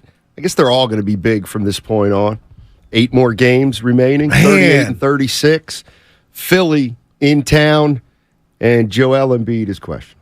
I want to see how Kuminga, after having that great game, which I believe I dubbed it in Dallas, how he follows up tonight. Also, Jordan Poole. Like, Steiny, those are the two guys that I just got on my radar. Like, if the Niners, I'm going Arsenio Hall. If they're going to really get busy in the playoffs and defend their throne, I'm not saying they've played bad, but those two dudes got another level. What about Clay? I just expect him to just keep firing. He doesn't have another level. He's got a championship level. He's been we saw him last year in the playoffs. Does Clay have to get to another level?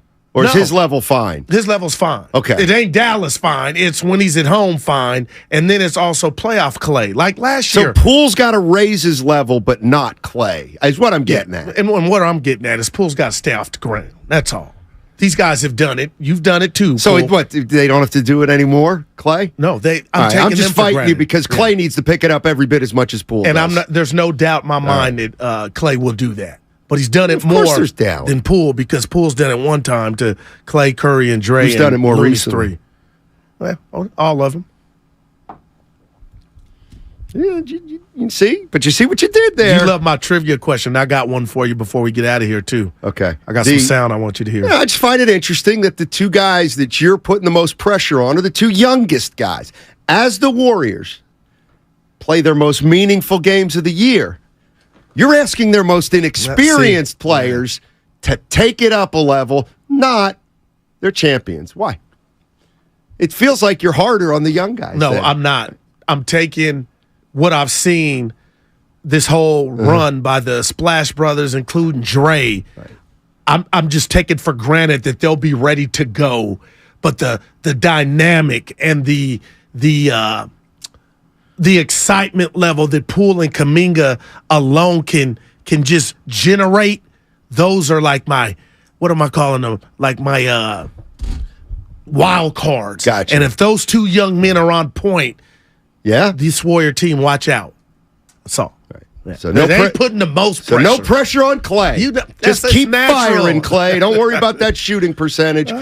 Brian in Palo Alto. BPA? Brian, how you doing, man? Morning, guys. 2 things, Matt. Clay, I'm not, to me, what Clay needs to pick up, which I've seen a little bit, certainly in the last games, defense is where Clay needs to pick it up mostly. He's shot, what is he averaging, 27 points a game and 47% from 3 since January 1st? Where Jordan has shot, what is Jordan shooting, 32% from 3 this year? Yeah, you know what? I don't like when we use a sample size for Clay. To me, the sample size for Klay Thompson is post-injury, not post-January. Well, yeah, Steiny, that's a big... Exactly. Oh. Craig, you got Craig in the house. Craig's in the house. He just hung up on BPA. Craig, what? He thought he was done. Leave the brother alone. Hey, Brian, that's why it's BPA. We made a mistake here. Notice I say we made a mistake here. We made a mistake. No, but about Clay, those 2 months, January, those were the 2 best months of, now forget injury, of his career. Yeah. Like shooting. Yeah, I got which you. Which is one aspect of the game. No doubt, Steiny, but it's an aspect. And in that he also struggled at that was so bad that people were clamoring. He's still struggling. He's not back. Like, I hate to fight against that. But you're fighting yourself. It's a Spider-Man meme. What do you mean? I'm telling you, he's shown me that he can carry this team for a quarter, for a game. Like, that's what I took from that. It's not about 19. It's 23, Steiny. Now he can be a part. He can get so hot in fuego, Dan Patrick, in sections of a game now that I'm like, man, that's a positive. That's all. Because it looked like the pilot was out on the stove. Here's the thing about Clay, and this is I'll piggyback on what Brian in Palo Alto said. This has been the difference between Klay Thompson before pre-injury and post-injury. Yeah. Pre-injury, if Klay Thompson scored, That means he was a plus on offense and a plus on defense. If he didn't score, he was still okay on offense, and he was always a plus on defense. Right. Like, even when Clay stunk pre-injury for Clay, he never really hurt you. Now I think when he's not good, he hurts you.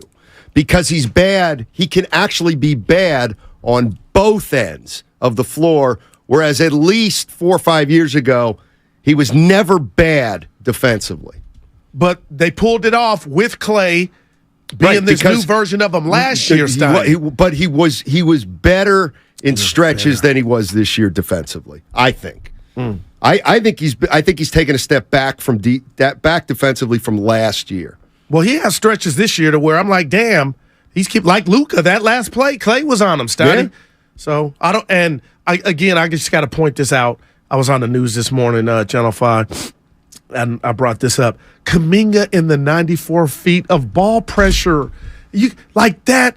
Hey, the guy. You like him today? You like Kuminga today? I love that. Okay. Like, that give me more of that. Well, you know why? When you say give me more of that, I almost feel like you're not talking to Kuminga, like you're talking to Kerr, and I don't know why. Like, why don't you say Kuminga? Give me more of that. Well, that's what I'm saying. No, it almost feels like, I know, but it does feel like you're saying, "Give me." I want more Kuminga. Like, from if he's Kerr. on the bench, he can't do that. But I'm just saying, we talked about it yesterday.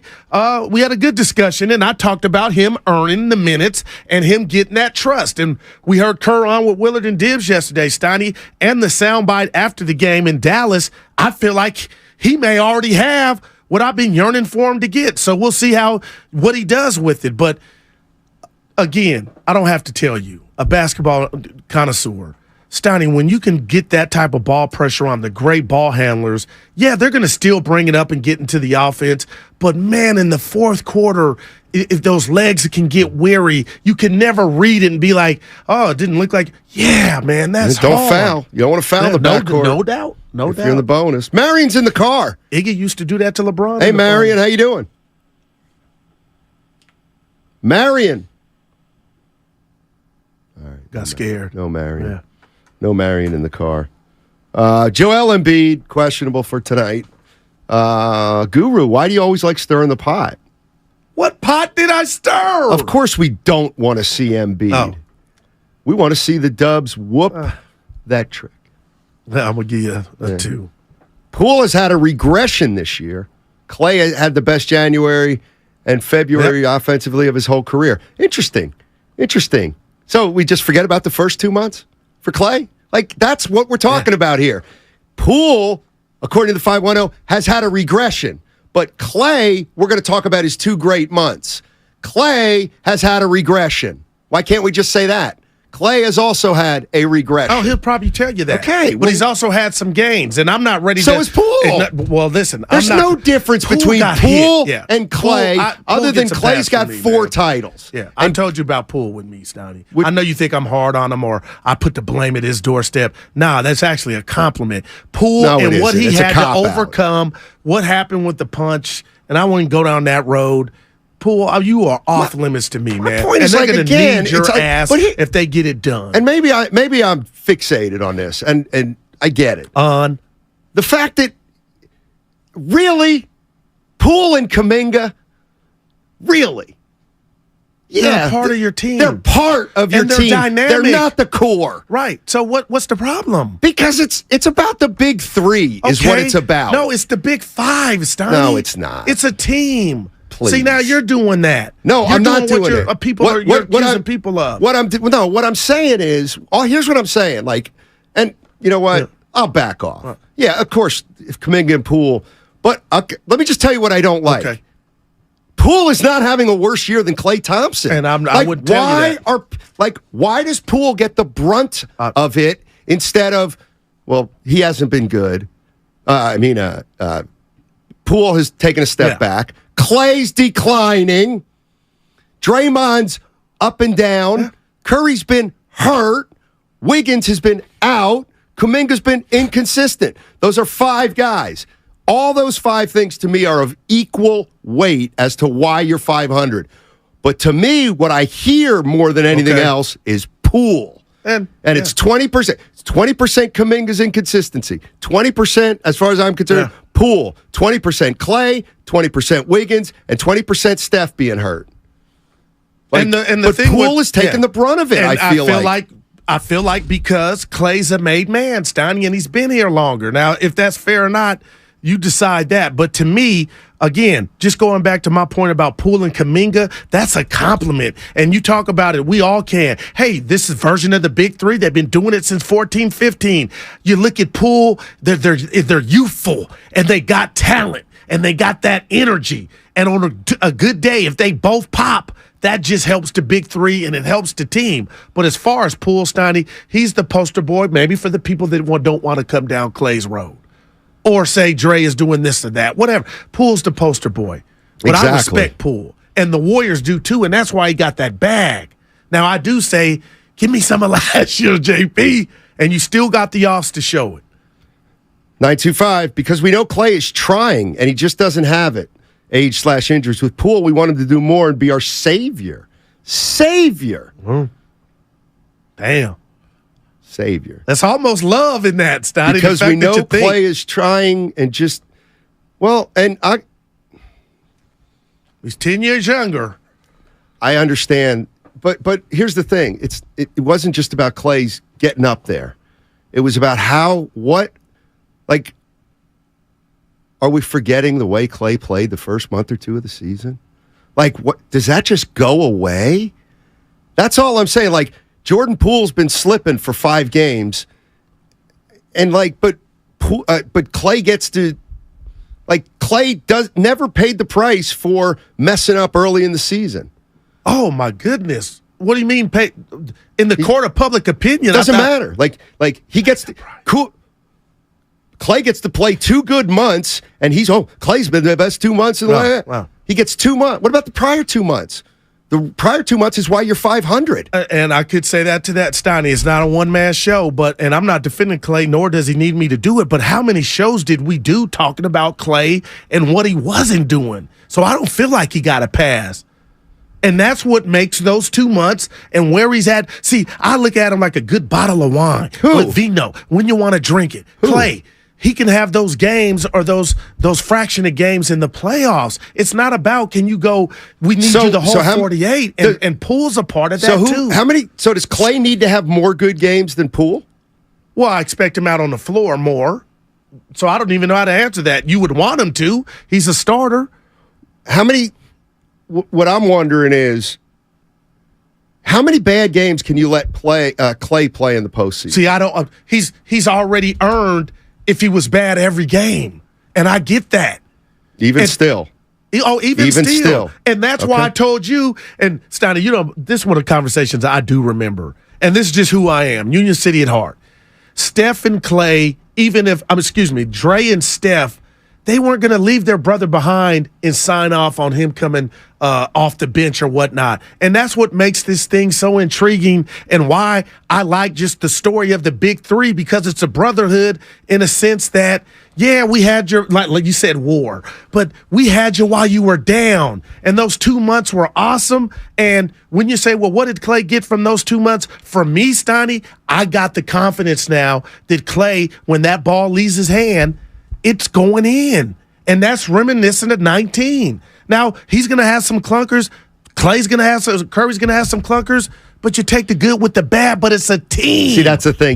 And if they've earned it, they've earned it. You take the good with the bad with Klay Thompson. You do not you. You don't take the good and the bad with Poole. You just don't. And maybe it's because, that's right, Simon, that's because Klay's a 3-time or 4-time champion. And you know what? Fine, I get it. Yeah. But all I'm saying is, this year, right here, right now, the struggles of this team are equally spread out. The blame is equally spread out. It is like you want to say I'm coming down Clay's road?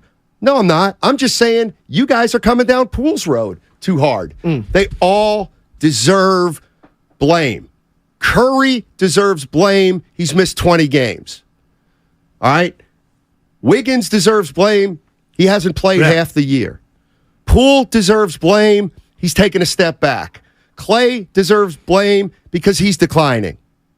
Draymond deserves some blame because he's not quite as consistent as he has been in the past. Like, there are tons of reasons why the Warriors are 500. That's all. Yeah. And let me read this straight tripping on YouTube, Stoney. And I'm not even mad at this, but we expect more from Kuminga and Poole over the top 3, ? Clay can shoot crazy shots. Draymond can get suspended. All good, but it's Poole's fault. Right. I'm not saying that. What I'm telling you is it's a natural given that the big 3 got to step their game up to minimize Wiggins' absence, but who I would call in the room is my 2 polarizing, gifted youngsters, and that is Poole and Kuminga, who both at times have been great, but yet inconsistent. But like the big 3. Right. But don't they single know them they got to out. step it up, though, Don't Stoney. single them I out. don't need to talk to them. Yes, you do. No, they I think know. you do. You think so? What would you say? And how would that go? You don't need to talk to him? They had a know team meeting because of Klay Thompson. And you fixed he was that. so messed up. No doubt. And you fixed it. Well, like, that's what I mean. I'm not letting anybody single out Jordan Poole anymore. That's the picture I'm trying to paint. That's a joke. That's the picture I'm trying to paint. Let's go to Anthony in San Pablo. What's up, Anthony? Good morning, fellas. Hey. Love. So first of all, I kind of just wanted to somewhat be the voice of reason because I agree with you, Steiny, that I'll steal from Joe. The pie chart of culpability is spread out amongst everybody. But I think why people are more willing to bring something to Jordan Poole's doorstep and the rest of the other youngsters is because we were, for whatever reason or however it happened, people were made to believe that those 3 guys, which I'm saying Moody as well, would have, started to bring a little bit more to the table earlier in the game. And it does seem with the recklessness of the way Jordan Poole plays at time that he kind of just shines a spotlight on himself. But I also want to make sure that people remember, especially someone like you, Stein, who I don't believe that you're coming down Clay's road, but I think you want to be fair, is that, like, Clay was trying to shoot himself out of a funk. And he also was out of shape, because he didn't play basketball during the offseason, which was a result of, PTSD because he hurt himself the previous offseason, but, when he ruptured his Achilles. So I'm not here to, give blame or whatever because I don't really like the blame game. I think everybody's points are fair, but I do believe that us as fans just had a certain level of expectations that was created somehow, some way, about the youngsters. But I also believe that when you look at the older guys, the reason why the youngsters are coming along is because they're supposed to fill those gaps and those voids and the shortcomings that come with the team getting older. So Steph, Clay, and Dre are proven, but at times when they fall short, the youngsters should be able to pick up the slack. So I'm just coming from that perspective. I wonder if you guys agree with me or not. Yeah, I agree with you. I agree with you. And I am perfectly willing to acknowledge what really is going on here. And what really is going on here is that the 4-time champions get more of the benefit of the doubt, which I understand. That's fine. Yeah. But I'm still going to point out if that they're as just because you give them more of the benefit of the doubt doesn't mean they're any less culpable. Well, and that's all I'm saying. Because you came at me the other day, I wouldn't ignore the big 3's, their slippage. We have fun. Oh, Guru, you're the Curry protector. We call a spade a spade. If you're playing bad, we discuss it. We dissect it. But I'm sitting here telling you yesterday, hey, I can love something and also criticize it at the same time. And Jordan Poole's last year, to me, was so incredible that I think he's almost a victim of his own success because we're expecting him to just take that to two notches up. What grade would you give Jordan Poole for the playoffs last year? A B+. Really? Yeah. Because I think that Denver series, he was, come on now. But some people are going to say he was unplayable for a lot of games in the postseason. Unplayable? He didn't play. There were a lot of games where he had a. Well, I'd give him a B+. What would you give him? You asked me. Probably a. Yeah, B. That Denver series was huge. Yeah, but they were going to beat Denver. Oh, well, then how much do we hold Draymond accountable for, or whatever Kerr felt like he needed to take him out in the most important series? Well, that was only a couple games. Yeah. Poole's a guy who you got to decide every game whether he's going to play late or not. Well, I'll tell you what, and here I go. The reason I brought up the two youngsters, Steiny, and now I'm going to add GP2 to it because they got to make up for the big three. Got to do it too. How about this? All right. Why don't you just say this? Poole and Kuminga have to everybody's got to pick it up, right? Because the big three is underachieved this year, right? I'll give that to you. Okay.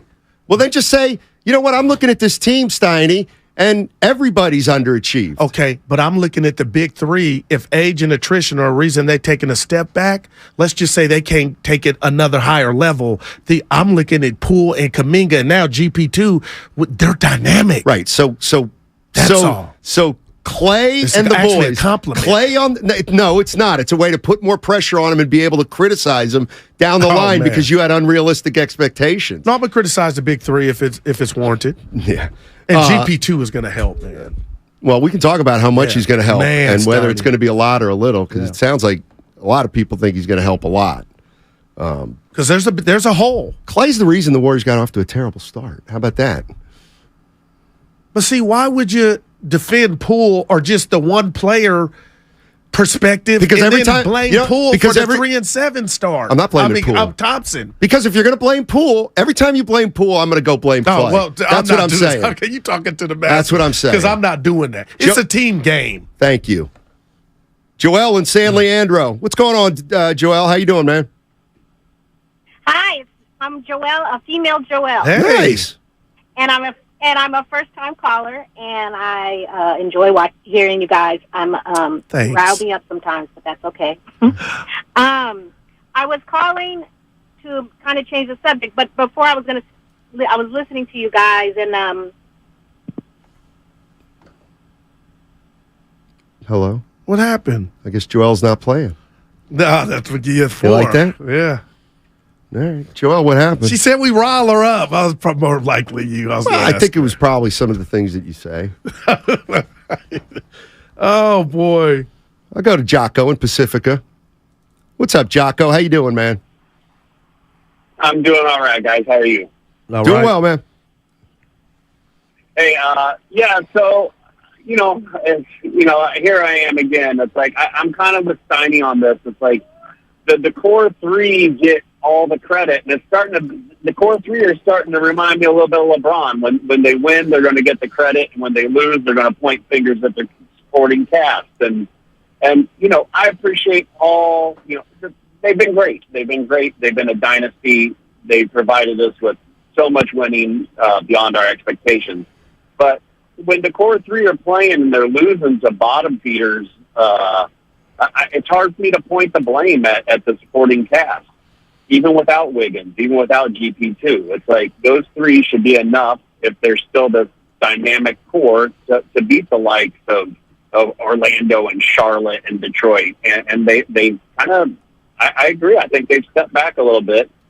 Curry to a way lesser extent, but he hasn't been able to play as much. But I do think Draymond's slowing down on defense. And Clay's defense, as much as I love the guy, is not where it was in the finals last year. Appreciate the call. And the beautiful thing about this, and I think about the Bulls when they did their 2-3-peats. Okay, Steiny, I won't argue with anybody out there that says that the big three are slipping a little bit. But can you beat the team that's in front of you if Clay's at 82%? You don't have to be at 90. Collectively, if everybody's on point like they did last year, there can be some slippage, but you still can get it done. Well, see, last year was the proof. Clay played more minutes than any other Warrior in the finals. But he was better last year. He was better when he came back. He was. Because he wasn't in his own head like he is now. And I know I'm about to stir your pot, and I'm not doing it on purpose, but I don't care. So the January and February Clay, I'm not shooting. He was also leading. No, he was. Steiny Curry was out. Come on. It was him and Poole. Clay was doing it. That's all. That just doesn't go forgotten for me. Okay, and I just look at the numbers. Leading. I just look at the numbers. Pre-injury, post-injury. He's not shooting as well from the 2 or from the 3. Right. He's down 3 percentage points on both since the injury. That's shooting, which is the thing he does best. Number 2, his defense has slipped. What? Like, this is what's going to happen. If the Warriors don't win it, we are going to say Kuminga and Poole didn't step up.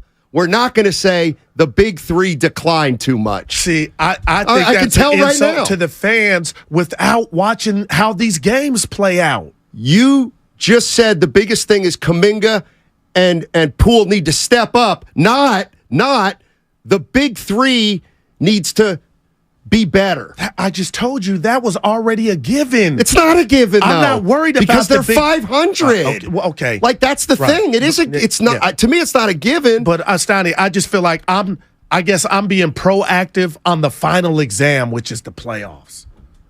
That's all. Gotcha. All right, 888-957-9570 is the number if you want to jump into the conversation. Also want to talk about Gary Payton II. Big. And how big of an impact is he going to make? Hey, come meet an elite group of Bay Area college basketball heroes at Bay Street, Emeryville's Bay Break Dining Terrace. It's the grand opening event tomorrow at 2 p.m. Food, fun, local heroes, community support, basketball, guru, Gary St. Jean, they'll all be there. There are many window and door innovations available for your new home or remodel, but nothing can compare with Anderson.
Now, back to Steiny and Guru on 95.7 The Game. Jock Birdie. Yeah, 145 today. 145. I figure I got to be Gleason favored. in. It doesn't matter if you're favored or not. One of us got to win. You win, I feel like I win. Don't let Dibs win. I don't let anybody win. I just stink at the game. Well, you clam up. I don't clam up. I take the choke. Like I did last night on Twitter. Twitter. We used to say, you know I hate the word choke. I sure kryptonite. We used to say, take the lump. He took the lump. Meaning So lump in whack. the throat. That's so whack. Yeah. He took the lump. That was about. Did you see my tweet last night real quick about Probably Gonzaga? I said they got lemon booty, fired it off, and then they call a timeout. Dude comes in and just hits a Kevin Durant shot. They win the game. They beat UCLA? Yeah, I you felt mean, bad. wait a minute. He's out? My least favorite college coach of all time is gone. And he thought he was winning. Joe Steiny. Cronin. Oh, he's got. I know it's Mick Cronin. Yeah. Joe Cronin was the most famous. Evan was Cronin. tough on him last night. Can you hear me out on something? I do it every day. All right. No, I want you to do something different. I want you Just to be listen. quiet. Yeah. I want you to listen. Right. I do think that the young players on this team take an inordinate amount of the criticism. And here's why I think it's unfair. Because I think a lot of us have forgotten the environment that Clay, Steph, and Draymond got to come into. All three of those guys got to come into an environment. There was no championship culture. Good for them, but they established it. Okay? They came into an organization with no expectations. There wasn't even any pressure on Steph Curry when he was drafted because the Warriors had made bad picks before. And he would have just been another bad pick had he not turned out. So Steph, Clay, and Draymond get to come onto a team that stinks and has stunk for more than a decade and grow into the players that they eventually grew into, which is champions. Nobody's ever trying to take that away. Fast forward 10 years, and now they are the champions. And here come young players, Wiseman, Kuminga, Poole, very similar, coming into the league like the big three, but think of how different the environment is that they're dealing with. Poole, Kuminga, and Wiseman, when he was here, as opposed to the environment that Clay, Draymond, and Steph got to grow up in. So that's like, you cannot tell me that's not a reason why why I feel like the young players get more, because more is expected of them because they happen to be drafted by a championship team. Maybe it's a good thing Steph, Clay, and Dre didn't get drafted by a championship team. I'm not mad at that. And you saying that the way that you did makes me feel bad. I can feel basketball bad for James Wiseman because had he got drafted into this Warriors situation as it were when Curry got drafted, maybe he would have flourished. But the bottom line is life is not fair. You are correct, but I just hate that you do a show with me, and you're talking about the fans, too, and what you hear. So you have said that, and I appreciate it. But I've come in here. I've got on Draymond when I felt like it was time to get on Draymond and his play. We talk about ad nauseum that what Steph has left in the tank, and he's great. And then when Clay was going bad, I was damn near with Shasky like, hey, sitting him on the bench might not be the crazy. So we do criticize the big three. I'm just excited about the gains of Jordan Poole last year, and I came down this road because I don't feel like that's mirroring this year, but I didn't take into account from a mental standpoint what he's had to deal with this year. So props to Jordan Poole for not even using that at all, okay? So I had to check myself. Done.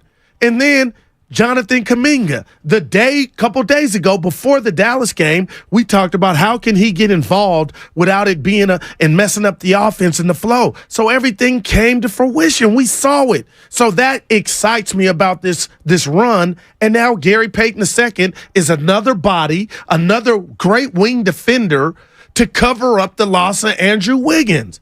Like, let's go. Olivia's in Richmond. What's up, Olivia? I was telling Wesley. Hey. Hello.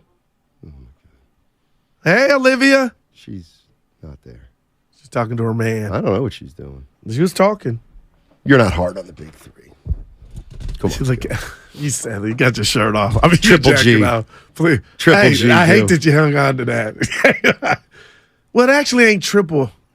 Game by the But but you have game to put by, No, you don't. Game by game guru. Well, yeah, but where's the Triple B? G. It can't. No, you don't need the Yeah, letter if you it's a don't small have to word.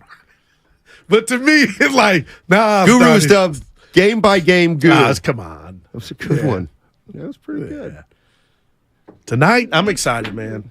That's pretty. And this will be 3 in a row. And when I see you Monday, hopefully it'll be 4 in a row with Minnesota. That's a sneaky big game too. Minnesota. They're right behind. They're on the Warriors' ass at 37-37 right now. What you got? Read the third text down. I don't remember On this. the text line or YouTube? Actually, never mind. It's irrelevant. I've been It's flat focused out- on you today. Flat out irrelevant. No, you've been focused on the young players, criticizing them because they're easy. Oh, I'm reading this. The Austin Reeves. Put the rat on the table. This hurts. Yesterday, Guru inferred that Austin Reeves is going to the line more because he's white. If you believe that, don't talk about levels faster.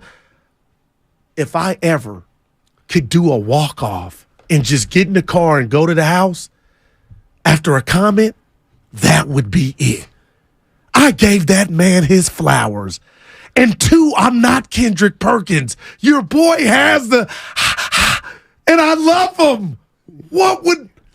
Where's the Q-tip? Well, shout out Guru, Tribe Called Quest. Guru, if Come you'll remember. That's a F. I'm not. I'm on radio, man. I'm not. You're laughing because you know I am laughing. I would never. I am laughing. Hey, Craig, I'll tell you why I'm laughing. Go ahead.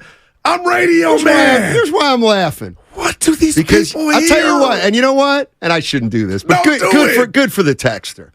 Because, in a way, it's a funny texter. We're talking about Steph Curry getting to the line. Oh, my God. That's what we're focused on. And Guru, all of a sudden, out of nowhere, does bring up Austin Reeves? Like, where did that come from? Twitter, when they put his last 4 games, he went to the line 57. Why him? That was because he was on the tweet. I didn't go do this search. I was just like, huh. And no shade at Austin. You a bad dude, Jack. But something's wrong with that. I mean, man, put some respect on the chef's name. But the white part, that hurt me. That hurt me. I ain't gonna lie. And you're laughing because you know it's the furthest thing from the truth. You don't do race. Well, I'm Malcolm X when I need to be. But come on now. We should do race radio. Might be able to. Don't talk about that. I'm going to give you a 3. All right. I'm talking to the boss before the show today about Where some am stuff. I at when these conversations are happening? You were talking to somebody. Oh, okay. Good. You were talking. There's been a lot of you and the boss. Go ahead. He brought something up, and I was like, he goes, you like Gary Payton II? I was like, yeah, that's pretty good. And he goes, how good is he really? I'm like, yeah, he's pretty good. He can help. And he's like, people are acting like he is a key component, like everything will change. And I'm like, well, yeah, I get where you see that. And then, I'm kind of with him. As it relates to Peyton II, I've told you where I'm coming from. Yeah. I can't wait to go. I think there's a chance he can help the defense just by setting a tone. Like, he'll be a better defender just by being on the floor, and then he can maybe set a better tone for his teammates. I think that's possible, for sure. But, on the other hand, he ain't Kevin Durant coming back, right?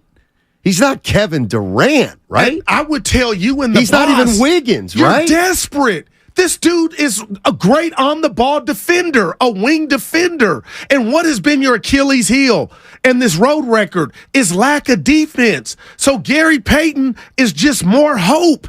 And when you're desperate, Steiny, a body, what you just said, can set the tone. When he's on the floor with Poole's going to be a better defender now because of Gary Payton II. That's all. Nobody's acting like he's KD, but I do remember right now him hitting big corner threes. Not just him hitting it, him having the gall to take it. He fits perfect with this team, and that's why, to the boss, a lot of people were calling this station when he took the deal in Portland. So to me, oh my gosh, this is about defense and defense only. Okay. You're hemorrhaging on the road defensively. And now you don't have Wiggins? Oh my gosh. He only played in half the postseason last year. In the postseason, he averaged totally different. What is totally different? The situation now. Because with Gary Payton II, 18-2, they showed the world D is our thing. Now, nobody knows why the D is stinky. So now he's just a body, Steiny. When you lost Wiggins, he's a body, you need a more possibility. Than a body. You need a contributor. You need more than a body. Oh, and I don't think that's too high of. Now, you said Durant. He played 17 minutes a night in the postseason. Okay. 17 minutes. This year, he's played 15 games. Yikes. 15 games. Last year, again, he only played in half the playoff games. They won the title last year. So they got halfway through the title run without him. Then he played 17 minutes a game. I like Gary Payton II, too. The question is, are we expecting him to make more of an impact than he realistically can make? That's my question to Warrior fans at 888-957-9570. Because I think there's a chance he could help the Warriors. He could make them better. But it doesn't necessarily translate into wins and losses. Well, I'll tell you what. This team is better off. I keep going to Bob. This team is better off with the hope that he can have an impact as opposed to not having them, having that body and just going into the playoffs as is. Unless he's terrible. And I don't think he'll be terrible.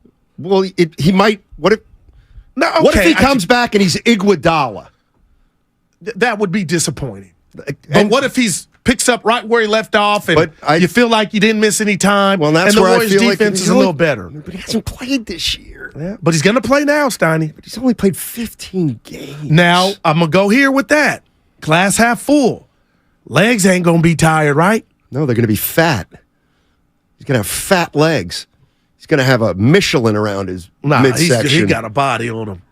Yeah. He's going to have 3 chins. What are you talking about? Payton II. No, it's like, hey, Steiny, the dude's chiseled, man. He looked a little more chiseled last year. And look at that gene pool he came from. Gary Payton. Hall of Famer. Craig wasn't here yesterday. We were talking about genetics and DNA, Cannon, Curry. Are we doing it again? No, everything's got to be about race. Oh, right. Oh, hey. And then the last thing is about that. The texter goes, check the tape, Guru. So on what? What I'm about to reference. Which thing? In a league, that's a one. Which show? In a league that's 90% black, 85% black. I'm saying the white guy gets the benefit of the doubt because he's one of the white ballers. Yeah. Miss me with that. He's fat. Get out of here. Matt Steinmetz, Kendrick Perkins with you on 95.7. That's what I was going to say. That's who he's like. He's watching TV. Good Lord. Oh, man. That's pretty funny. We're in a good mood, man. Maybe here's the other part about the Payton situation. And he does keep himself in great shape. We don't know. You don't know that. You don't know that. The last game he played against the Warriors, he looked like his body That was 6 weeks ago. No, come on. And you know what? So he's been eating donuts. I'm going to disagree with that. Cupcakes. I'm going to disagree with that. When I saw him play that game in Portland, now you did. I remember talking to Shasky after and thinking, you text the Vine. He doesn't look. You don't remember. Look the same. You text the Vine now. I didn't think he looked the same. And I was like, he must. I really thought I was like Steiny tripping. I didn't think twice about it. Yeah, we'll see. Something else I was going to say. So we'll be. It's going to be. I do got body envy with Gary Payton. It's going to be poignant. It's going to be very poignant. It's about Payton II. It can't be that. Here we go. Yeah, if you don't remember. Here we go. If let's say in an ideal world, how many minutes a game does Peyton II play? Ideal. 20. Here I go. Okay. Wiggins is a big part of this because it would be different. Done. He's done. 23 to 24. Okay. 24. Why would I stop at 24? 25 minutes, damn it. 12, I need 12 now, and a half each half. You can't say it's above your pay grade. Where are those minutes coming? Who's getting their minutes deducted? Dante. It'll be a combo. Dante, Kuminga, Lamb, and Looney. All right. There's going to be situations. I love Loon Dog to where he may not, and we've seen it. He may not be on the floor at the end of the game, and it may be Dante and Gary Payton. It's like a Rubik's cube. So I just don't know how. If Gary Payton is right in what he was, this strengthens your team defensively when you were hemorrhaging. And again, I know we said Wiggins, we ain't going to bring him up, but that's the rat on the table. So the team has to fill that void on the defensive side too. 925 Steiner. Please name some players better on the ball defense than GP2. I didn't rank him near the bottom. Oh. I just said, he only played 17 minutes a game. I think he's a great defender. Yeah, no doubt. He's obviously a great defender. But he's only playing 17 minutes a game. That was shocking. But I don't hold that against. I'm not saying he only plays, even though it sounds like it. What I'm saying is, he can't play 35 minutes a game like that, like he plays. I like Gary Payton II a lot. Steiny, can you really make an argument for Lamb over GP2? First of all, I don't know that I did that. I just listed some players. I mean, to me, obviously, it's one of those things where Gary Payton II is a better defender than Lamb, but I think, GP2 shot it better last year. I mean, if Gary Payton II is the player he was last year, right, which I don't anticipate, unfortunately, but if he is, then yeah, I want him on the floor over Lamb. And for Portland to spend the money they did on Gary Payton II, for that to equate to just 17 minutes a game, make that make sense. Well, hold on. That was the playoffs last year. Oh, all right, for the Warriors. That Peyton played. Peyton in the games this year. For Portland. Give it 15 games. He was 17 minutes. Oh, my God. David Craig. Wow. Yeah, so. What's Portland? I mean, man. He's the. Young Glove. That's his nickname. I was trying to think. Young Glove, Steiny. Look at you. That's his not nickname. A good nickname. That's a bad nickname. Your dad is the glove, and you're young little Daryl. The mitten is better. Boy. The mitten would be better. The mitten? Yes. The mitten. That's better what than Young Glove. What preschool are you at? You know what else? CYO. Hey, mitten, go get him. You know what? How about this one? You know what else he should? You know what's better than? How about oven mitt? Oven mitt. That's what he should be. You don't mean anything. Oven You're from mitt. Reading, PA. What does that have to do with anything? You're you better be careful. You're from the East Coast. You ain't co-signing that. Steiny, Peyton brings more to the defense than Poole brings to the offense. Where's my buzzer? Poole's a bad dude, man. Peyton doesn't play enough to do that. Steiny, you have to give some love to the Young Glove. Why do you hate that? That's a perfect nickname. It's not. And he's number 2. I like stuff that's more clever. But not mitten. That's great. That's great. You're running mitten, baby. Even Otis Bird the third is laughing. Hey, Otis B. How about this? Does Gary Payton II have a child? Do we know if he has a child? Because if he does, then his kid at least can be named the mitten, right? Now that you wouldn't mind. That ain't hard enough, Stoney. Oh, please. The mitten. Yeah. The oven glove. Okay, but what are we doing? But how soft can you be? No, but he is soft. Gary Payton II's kid's going to be soft. That's the way it works. Gary Payton, the original, grew up in the mean streets, right? It's like Rocky. He grew up in the mean streets. He made it. He brings Gary Payton II into the world, and it's like Gary Payton brings his mean streets with him, but he also brings money with him because he made it. So now Gary Payton II's got the mix of money and street. But now Gary Payton's living in the suburbs. So his son is going to be Craig. Going to be all the way mellow, if you know what I mean. Can I go with you? The mitten. He's going to be the mitten. Can I go with you? What do you mean? to your next doctor's appointment. I would really like to just sit in. What do you mean? What are you talking about? That was scary. I've told you this a million times. You're a little tired. Dude, you were like, that was a mini movie you were just describing. So Rocky, the original Rocky was just Rocky. The original Rocky grew up in the slums in Philly, right? Okay, he was hungry. But one of the Rockies was after he moved into the mansion. And guess what? He got soft when he was in the mansion. And then he had a kid. The kid grew up and he had everything. He had access to everything under the sun. So the kid was soft. Right. So Guru, he just compared 2 generations. Yeah, he just compared Gary Payton II to the kid in Rocky V that said, "Beat him up, Dad." I And want my ring." Schroeder and Silver Spoons. Like, wow. Exactly. Man. There you go. Man. So let me know if I can go, Snap. 415. See, hey, here's how good it is. The 415 saying, "Oven mitt was mine.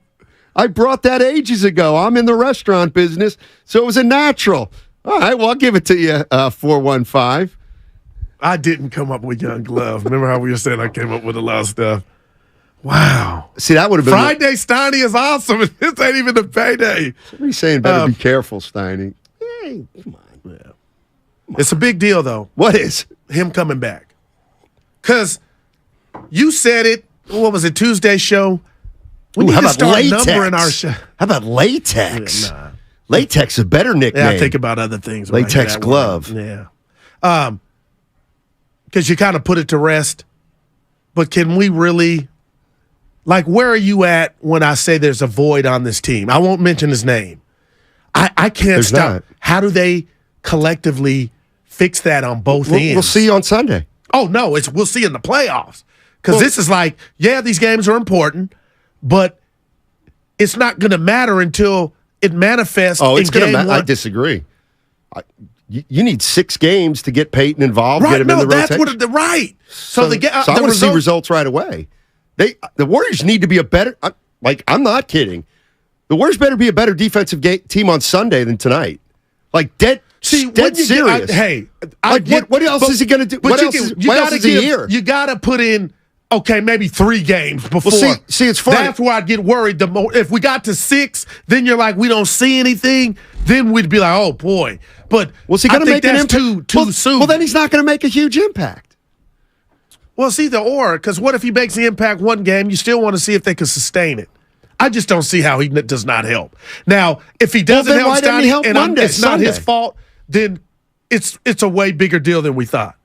Because I got some surprise. Oh, here we on the other side. I got some surprise sound for you. I want your reaction. You don't do that. I just did it, and Craig's got my back. You don't know Matt Steinmetz. Seriously, you really think in the one chair is like going to the moon? It's so much harder. I really believe it's so much harder. Hey, I'm not than minimizing what the ones do, but you yeah. I know you don't notice the clock, but we got to go for a break now. You know what I'm saying? What do you got? You got something special for me? Just some sound. I want to hear it from the Steiner. Oh, I know why you're doing this, because I surprised you the other day with the bet. So you're going to try to surprise Craig, me. What's up? He's going to with your try boy? to get me out of my game. No, I just want you to hear during some this sound. break, go ahead and go to YouTube so you can see me look like a fool that the Guru's going to make me look like, even though I do a good job myself on 95 Asia. Finding great candidates.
Now, back to Steiny and Guru on 95.7 The Game.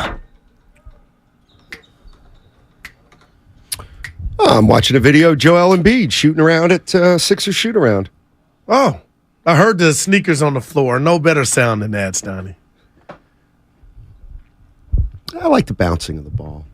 Yeah, I'm not mad at you. It's still kind of the same family. See, why you don't hear the cleats on the diamond in I baseball. No, but you hear the crack of the bat. No, and football, you don't hear anything. Bounce of the ball is better than the crack of the bat. When you're in your house, you're in your house. No, I'm going to tell you why. You're in your house, and you bounce, and you know some kid bouncing the ball up the street. It captures your imagination. But when it captures your imagination. It's redundant. It captures. It's too redundant. It captures. You go to a baseball game, you might strike out or swing 8 times. You hit it. You hear that? Oh no, you hit bat, it. Oh no, you got it right. No, you got it longer right. than the redundancy of. You wait 4 hours for that crack of the bat. Please. What do you want to do to me right now? Well, continue with Gary Payton a second, but I was listening to Willard and Dibbs yesterday, and this is about defense. And, dude, I got to have you hear this. I'll set it up. And Steve Kerr was asked by Dibbs about Draymond Green and his defensive prowess in the Dallas game, which I came back in here. We both gave him love. Sure. But listen to this and what Steve says about Draymond, and then we'll discuss. Go ahead, Craig. Draymond Green's ability with 5 fouls to still play aggressive defense. I was telling Mark earlier, his ability through the principle of verticality is unlike any I've ever seen. How does Draymond get even more aggressive when he gets that 5th foul? I think he's got a lot of confidence in the fact that he's the best defender in the league, and the officials are generally going to let a little bit more go for the best players in the league when the game's on the line if something's close. It's just the way it is. He's the best defender in the league. And I'm like Steiny, he said that with his sternum. Like he means that. And it got me to thinking right now, Jaren Jackson Jr. is going to win that award. But Steiny, no shade towards him. I get mad because I feel like he's leaving so much meat on the bone with his size and his God-given gifts. But you can win the award. But when push comes to shove, I don't see Jaren Jackson Jr. take over a game the way I see Dre. And I come and told you this year, Steiny, maybe the metrics, whatever, I can't speak to that. But my eye test, Dre is, and what he was doing just with the prison-type defense, is he the best defender in the league? If we keep it real right now. No. Why not? Because Jaren Jackson Jr. is way more consistent. Find this whole here you go. No. I ain't that big boy. Oh, here you go. This is. Oh, man. And no. This is how I'm going to answer it. Honestly, this is Slater, Anthony Slater. This is something else. This is what he said yesterday about Draymond Green. The one thing I don't doubt about Draymond is like winning time, big game, 1 minute left. It's very close. Like he's gonna be locked in, and when he's locked in, he's probably gonna make a smart play and probably make a winning play. That part I don't doubt. Now, grander scope, what type of season is he having? How does his body hold up over the long haul? We'll see. But, yeah, that was vintage Draymond last time, but that's not that big a surprise. It was a big game. Yeah, he can bring it in small doses, Draymond Green. He was specific there. Draymond turns into the best defender in the league, essentially in crunch time. Or playoff time. We'll see. We'll see. Okay. I don't think he can. I've never been more confident now, Steiny. Oh, that's great. But he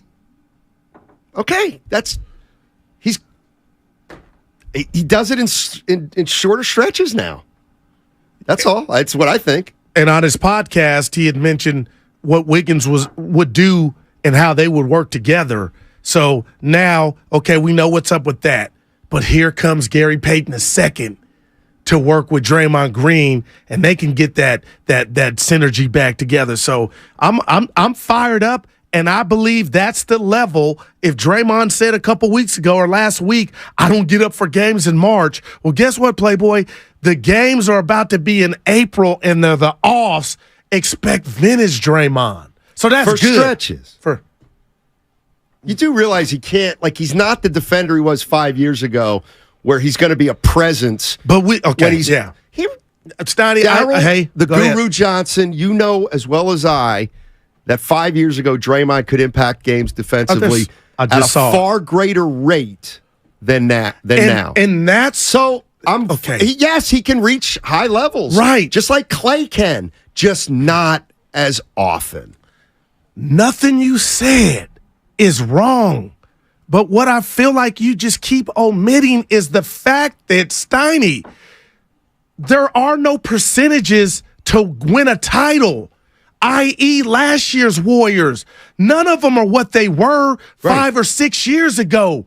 But how close we don't know those numbers. And last year, they hit those numbers. So I would tell you are correct about Dre. They won 53 games. But now here we go.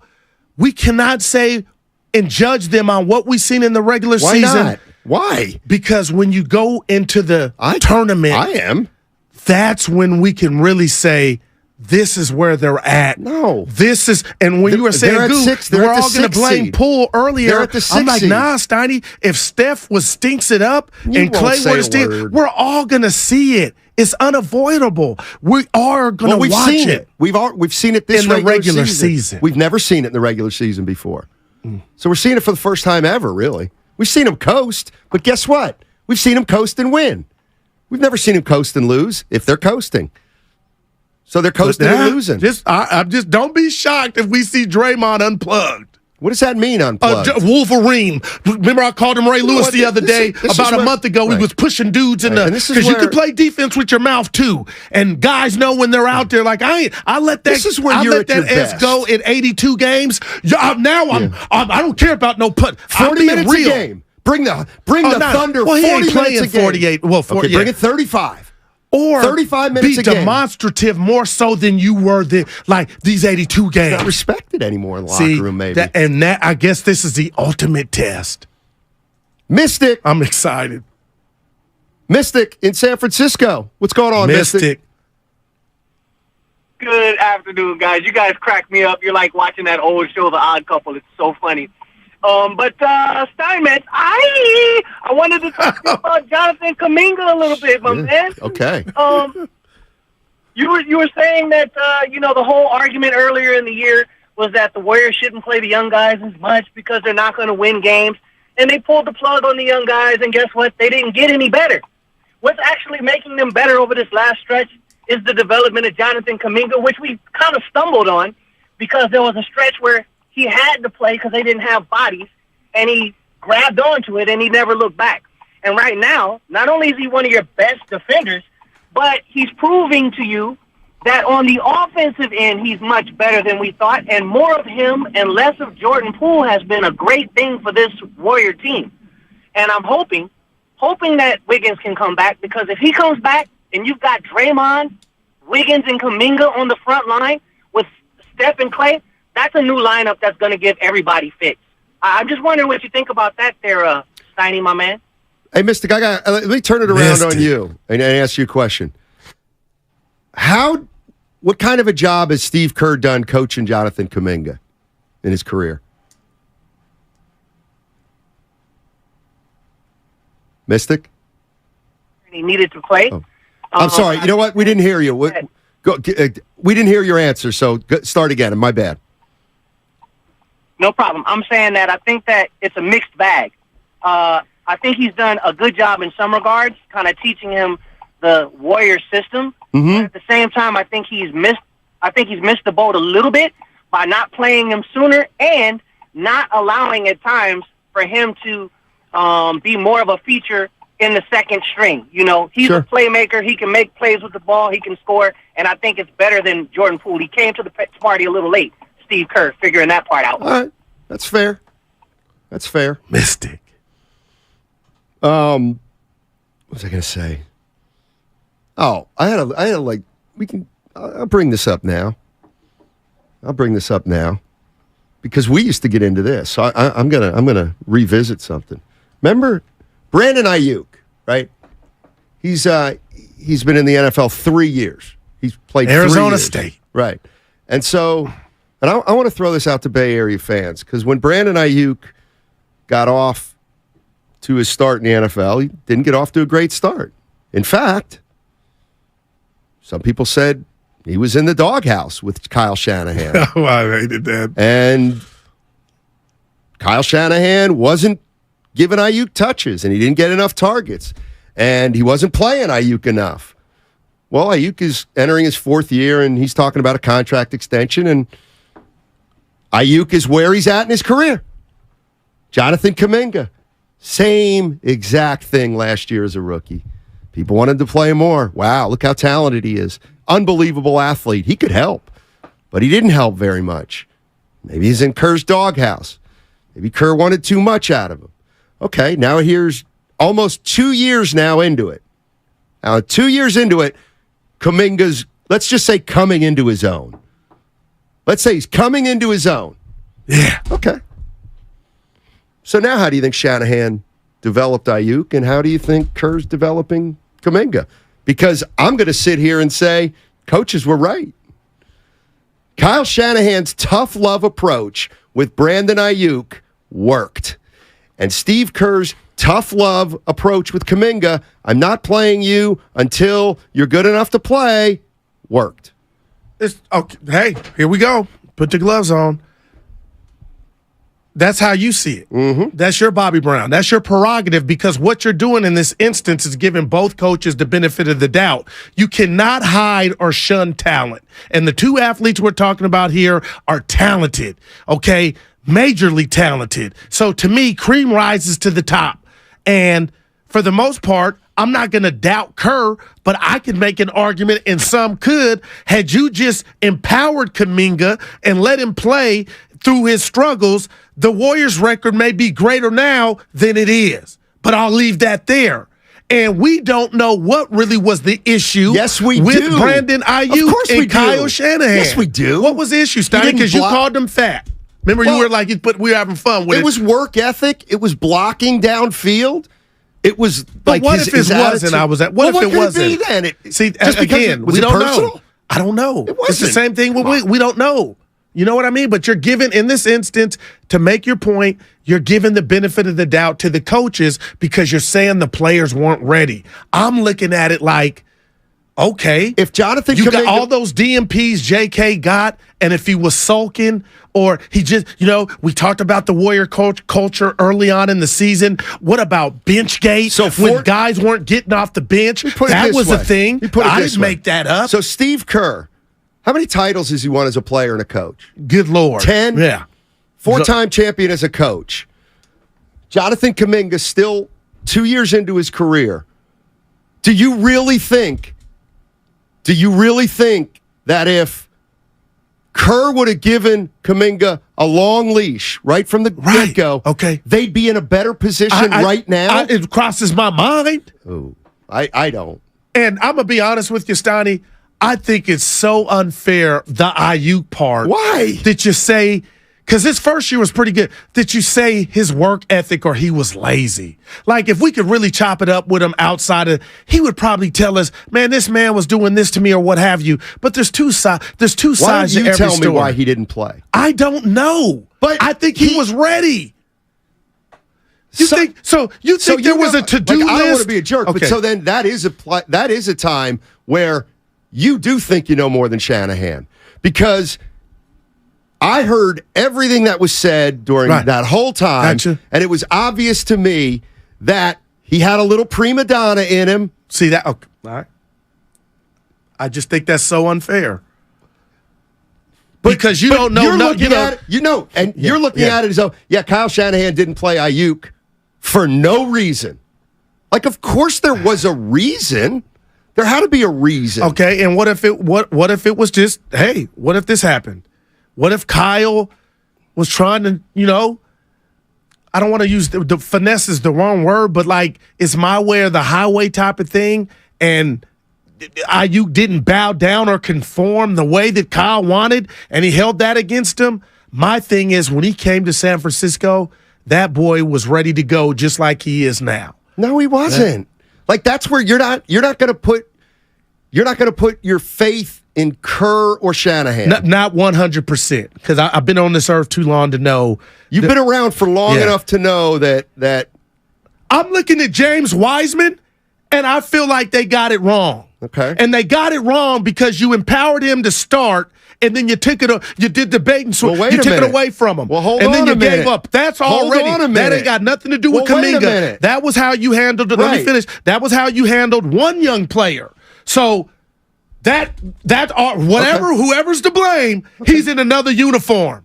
That is You know why that he's in will another haunt this uniform? organization for years to come. So Maybe now he's in we another got player 2. Okay, not the number 2 pick, but Kuminga with an upside, athleticism, and he's getting all these DMPs left and right. all these DMPs left and I'm just right. bringing it up to you that it takes 2 to tango, Stein. You know what? And how I'm about not this? saying What Kerr if I was said 100% this? wrong. What if I said this? You know what? You know what happens when you what happens when you let a guy like play through stuff? Give it to him. You get Wiseman. You get Wiseman. You get a player who was given too much too soon, and now he thinks, hey, he gets you 12 and 6 by accident. He gets you 12 and 6 by accident. Look at that. Yeah, it doesn't matter that we're 10 and 48. He gets you 12 and 6 by accident. Okay, great. He hears that. He starts his first 30 games. Guess what? Now Wiseman thinks he's a 19-point, 10-rebound center. But he's not, because he's not the kind of center the Warriors need to be at their most successful. So, like, what if I were just to say, you know what, giving Wiseman all the rope you gave him ruined him here. It ruined him. And by not doing that with Kuminga, it's going to save him. You know what? You could be right. And I got to read this, Snotty. This is from our guy, Leonis Word. None of us know coaching. That's what makes these shows hilarious. Everybody talking like they have the answers. Leonis, I'm not acting like I know what went down, but it just comes out wrong when a person sides with not the athlete. And you don't know either, Steiny. But that's your guess, and I respect your opinion. But when people have so much energy that the athlete was doing this or that, and his attitude was off, that rubs me the wrong way, Leonis.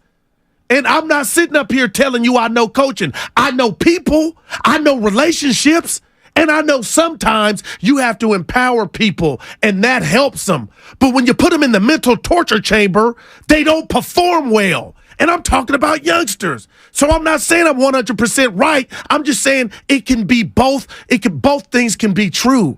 But I'm not going to sit up here and say Ayuk came up in here showing up to practice with a cigarette in his ear and a do-rag talking about he ain't running sprints, because I was hearing too much of that, and I don't like that energy. We don't know. And Kyle may have made a mistake with him and lessened up and took his foot off the pedal for Ayuk to ball out. I think Ayuk kind of acknowledged that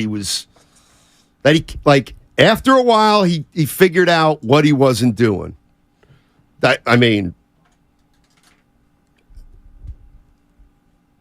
Leona said he was defending me with the coach. I'm just, hey, Steiny, you could be totally right, but it's just like, you can't be 100% right on Ayuk. Something was going on. Right. And maybe they didn't even like each other. I'm not even maybe saying, it wasn't about his practice habits. Well, what was it about? See, I don't know. Right, and to me, it doesn't matter what it's about. What's happening now, though? He looks like what they drafted him for, right? Right, because so we got to give Kyle coached him the right way. Maybe not another player that said, you know what, let this man do what he does. Ayuk, by the way?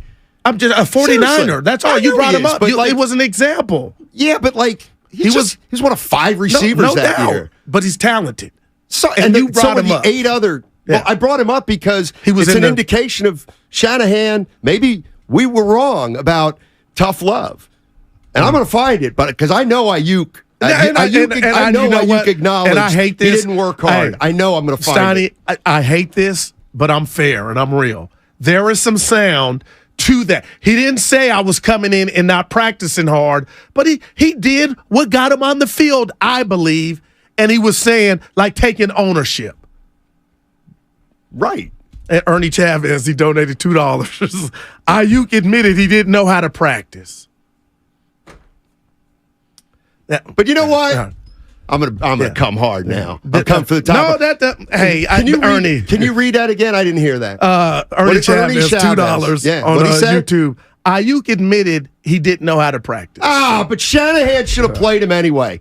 Because I'll tell you what, the kid's talented. So if the kid's talented, just bring him in and give him everything under the sun. As long as they're talented. Yeah, I'm keeping going, baby. All right, to you and Brandon Ayuk, sticky fingers. Yeah. If he's got sticky fingers, they said he catches like Fred Biletnikoff. If that's the case, don't even practice. Listen. Just show up for the games, Brandon. And I hate Ernie for putting that in. We are taxing you with asking you to come to practice. And actually, we're really sorry. We're sorry, Brandon Ayuk and Jonathan Kuminga, that we're asking you to develop good habits. We're sorry. So now we're putting that on Kuminga too? Oh, absolutely. Yeah. All right. What about Stephen A. Smith's report this summer that the Warriors organization was not he rebuked that. Of course he did. Okay, right. But that's what Stephen A. Smith lying? Was he lying? I don't know what he was doing, but I don't think he was lying. But listen to what I'm saying. When you go with the, of course he did. That's kind of bite the bullet. That's kind of what Ayuk was doing when he said, I didn't know how to practice. We had two fat, Ernie. lazy pro athletes in the Bay Area who came into the pros thinking they were owed something. And thank goodness we have two coaches here. We talking about practice. And That's Steve my Kerr. AI. This is why those two organizations have the standards that they do. It's why one team's championship and one team's knocking on the door, because they don't let head cases like Kuminga and Ayuk bully the organization and just get to play when they don't deserve it. Chalk one up for coaching. Well, that's how you see it. I ain't reading this one text I want to read so bad. 888-957-9570. You know it, and I know it, Bay Area. Watch yourself. Brandon Ayuk, Jonathan Kuminga. You were coached perfectly up to this point by Shanahan and Kerr, respectively. Let's go, Bay Area. I know you agree with me on this one. 888-957-9570. If you can't tell, it's a Friday. Hi, I'm Brian Bakhtiari.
I guess somebody thinks I'm serious. Or was serious. No, I was just making a point. This is the Steiny's fake outrage is the best. Wow. But then I get that's not right what you did to Kuminga, Steiny. You shouldn't put a label like that on a kid. You're better than... I was kidding. Don't they get it? Exactly. Well, speaking of getting it, Steiny, I keep getting these emails. AARP. Yeah. I'm still hooping. I ain't ready for that yet. Yeah, you're in that, there's I'm that not 55 and over league. But please, I'm playing with the youngsters still, Steiny. You ready for this? Quit sending that to me. We're talking. Yeah.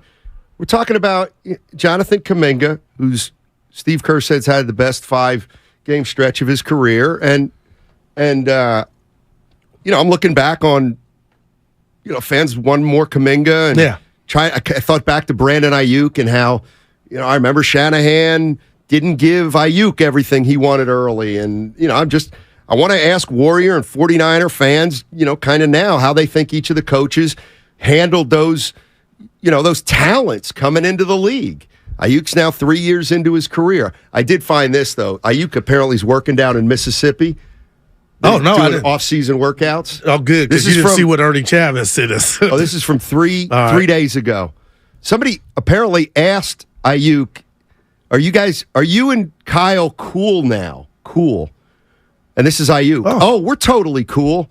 Yeah, we butted heads early, but I needed someone to put me in my place. I thought I was Jerry Rice, and he nipped that in the bud. I came in out of shape and apathetic. He and he alone turned me into the player and the person I've become. Well, I hate that you found that. Where did you get that from? Good Lord. I made it up. Oh, oh boy. I feel good. Chalk one up for the Gipper. Because that would have just been want to get away. Boy. But it's not my whole thing to you is don't be so quick to just jump to the coach's side, man. That's all. Hey, what happened in your relationship? You hear one side, somebody will say, oh, they were this. Then you hear the other side, that person says, so, it's always a medium. Right. And so my question is if dude, I'm so glad that was fake. That was great. Thank you, Steiny. Things have gone from player empowerment to player entitlement, especially in the NBA. Millionaire rookies give to. Well, not here with the Warriors. What are you talking about? Now I'll say, okay. Wiseman started first game. First game out of the gate. But that was a choice. That wasn't him getting privileged, Steiny. I mean, it was the benefit. It was the benefits of getting drafted number 2 and being 7-1. But I think I'm asking people like you are saying he had a sense of entitlement because they chose to start him. Yeah, and that's sometimes what happens. They thought he was ready, and they probably were disappointed that he wasn't. No, that I disagree. You just said they thought he was ready. There's no way they thought he was ready. There's no way. Okay, Steiny, then why? I'm just at devil's advocate. Ready, why did they start him? Shame on them. And he's gone now too. But Steiny, why did they start him then? Why didn't they put him on the plan of you're not ready? We'll spoon feed you. I'm just asking. Wait, say it again. If they acknowledge they made a mistake. Oh, okay. Steve Kerr acknowledged he made a mistake. Now he's in Detroit. No, by starting him. Maybe that's why Kuminga didn't get a long leash. Is because they felt like they gave Wiseman a long leash. I'm kidding about Kuminga. I stick up for him more than most guys. So chill out on the text line. I'm excited about him, Steiny. I really am. I am too. Now that he's been coached, I'm gonna give you a 3. Now that Jonathan Kuminga has been coached, he can play. All we need now is Moody. Did you just make that up on the spot? Well done, Steiny. Man, Guru, words are my life. If you did.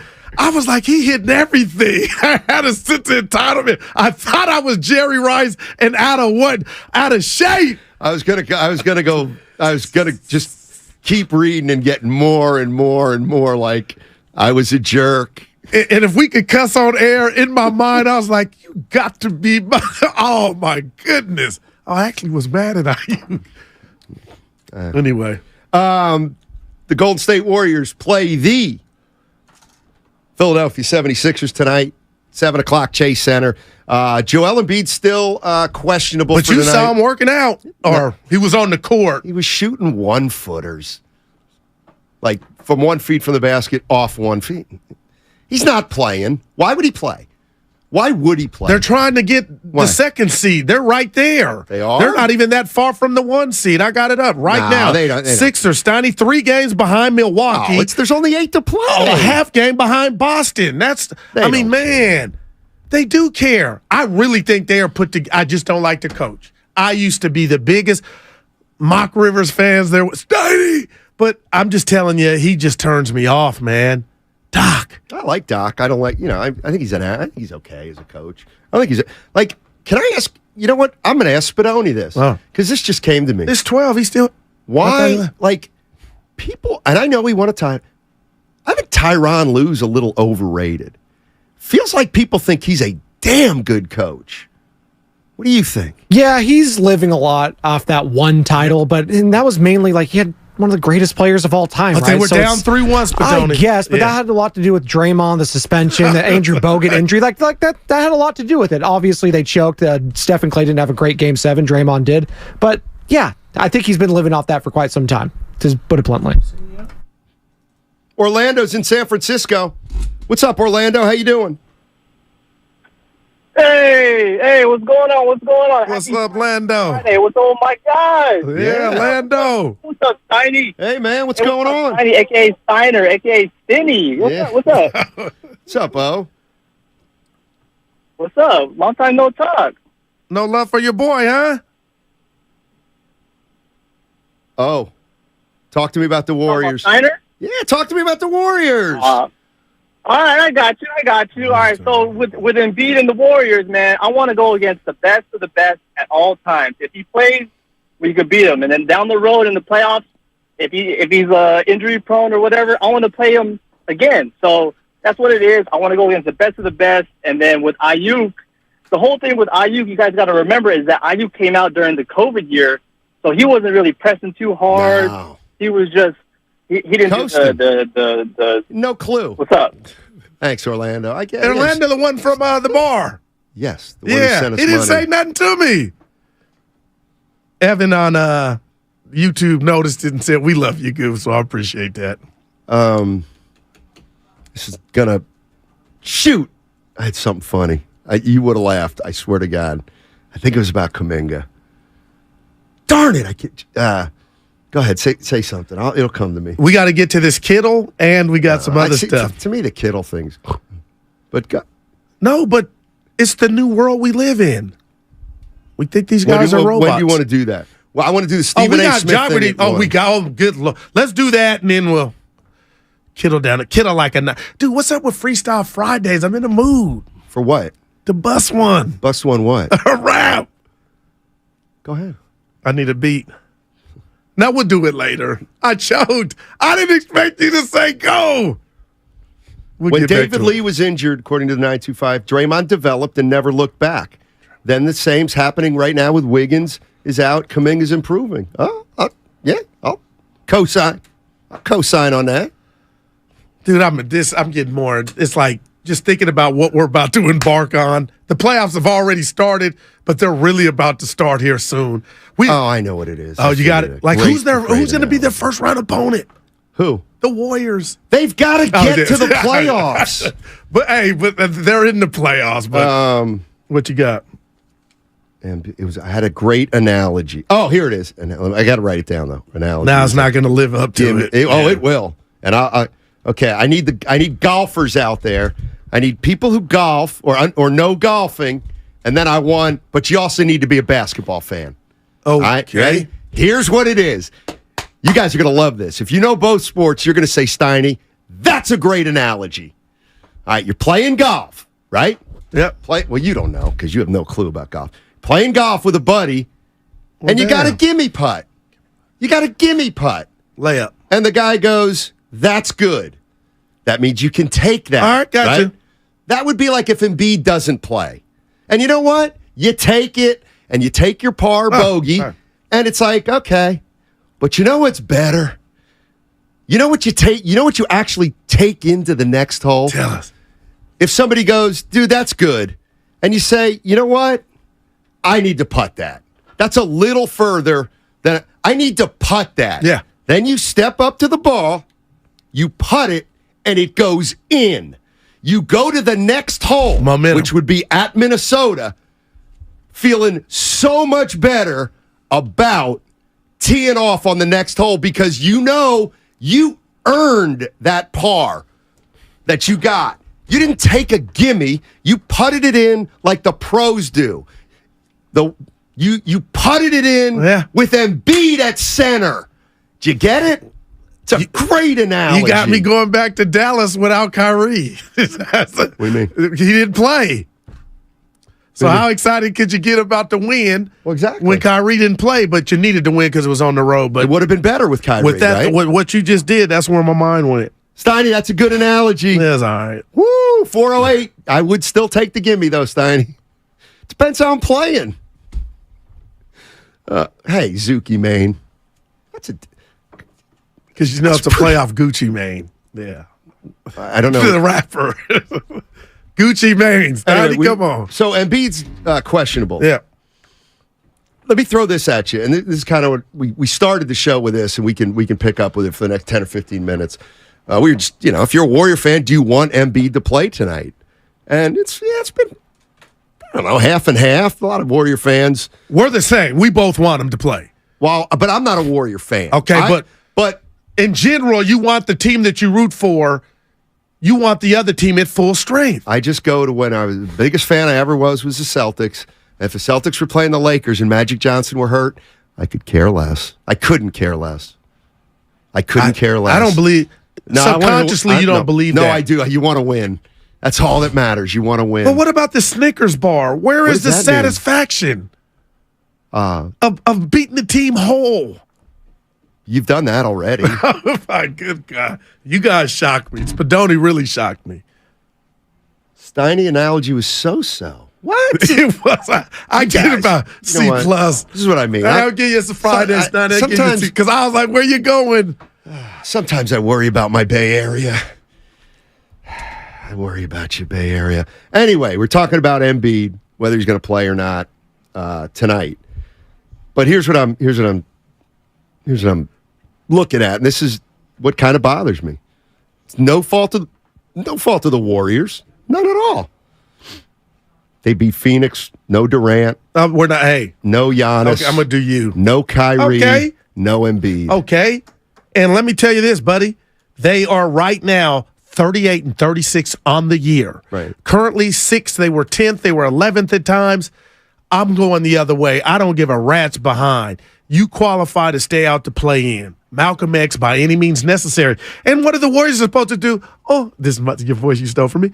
Oh, Embiid's not playing, so we're not supposed to win. That's not what I said.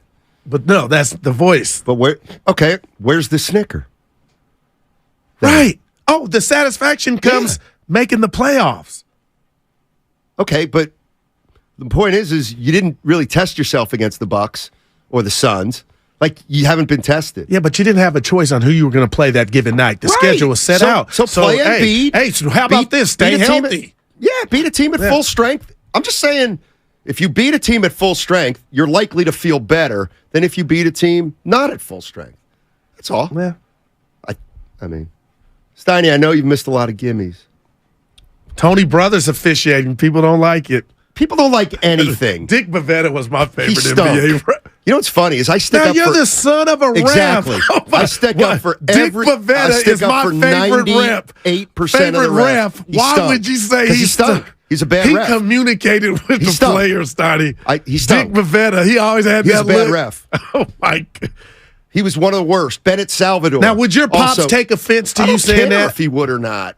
He going Mary Page. I said to my dad, you stunk tonight. You missed the call. Have you really said that to him? Why wouldn't I? He said to me, son, you got to make your foul shots down the stretch. I'm like, hey, Pops, you got to make that call with 3 seconds left. Yikes. Oh, we used to go at it. Constructive criticism. That explains a lot. Wow. This is something I kind of want to get into. 408. NBA playoff seeding isn't important. I agree. What are you? Players do not care, for the most part, about playoff seeding. And I'm convinced the Warriors are the biggest offenders. Like, they care the least. Okay? I'm telling you. You hurt my soul. To me, the Warriors are not looking at the standings right now and saying, well, if we do this, we get to 5. If we lose this, we're going to fall. I think it's, what's the date? March 26th? Yep. It's time to get moving. Now it's time to start winning games. Wow. I just, the path of least resistance. You do not want to play Kevin Durant and Booker and Chris Paul in the first. Why not? Because it might. If you're telling me the age and attrition thing is real, you don't want to use all your cell phone minutes on the first call. You want to get somebody a lesser team like Dallas in the Western Conference Finals. Before that started, we were like, it ain't Phoenix. See, okay. Remember what we were doing yesterday? This is where it's. It feels like a week ago. This is where it's confounding to me. It's confounding. Steiny, nobody wants to face the Warriors. Championship pedigree. They can make a run. They're going to make a run. The hardware, the this, the that. Nobody wants to face the Warriors. Steiny, you know they can do it. And then today it's, please let's not play the Suns because we need the path of... It's like, which is it, Goo? Like, are they going to run the table or are you scared of Phoenix? Like, you don't get both. Well, I'm scared of Phoenix first. Because if you beat Phoenix, then you're telling me what's waiting on you. Denver? What if they play Denver first? Then, what is it's up to everybody's opinion, their own opinion. But I'm looking at the standings like, Steiny, man, you don't want the gauntlet right out the back to, like, that's why Sacramento, to me, even if they lost, it wouldn't be the torture chamber that Boston was defensively. You lose open gym, Sacramento would be just the kind of fan that I can't stand. Which is? You're a front runner. Right, Bay Area? I've never been called that. Oh, my gosh, please. Front runner?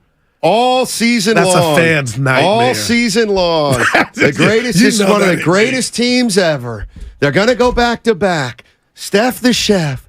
Clay's had the greatest 2-month period ever. Kaminga, unbelievable. Draymond, this is the great, unbelievable. This team is great. They're going to win. Uh-oh.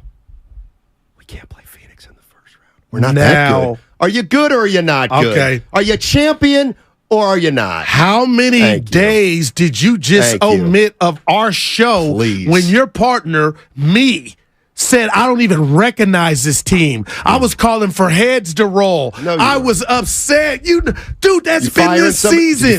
No, we didn't go there. I didn't go there. Kerr is made. He got something Kyle ain't. And I agree, Steiny. Of course you read that 510. That's all. And I love you both. I agree with Steiny, but I love you both. There you go. Yes, Guru's the king of front running. What? Oh, I shouldn't have broken up. I got love for the Pittsburgh Pirates. How am I the king of front running? Because you became a fan in '79 when they won it. It was. What do you want me to say?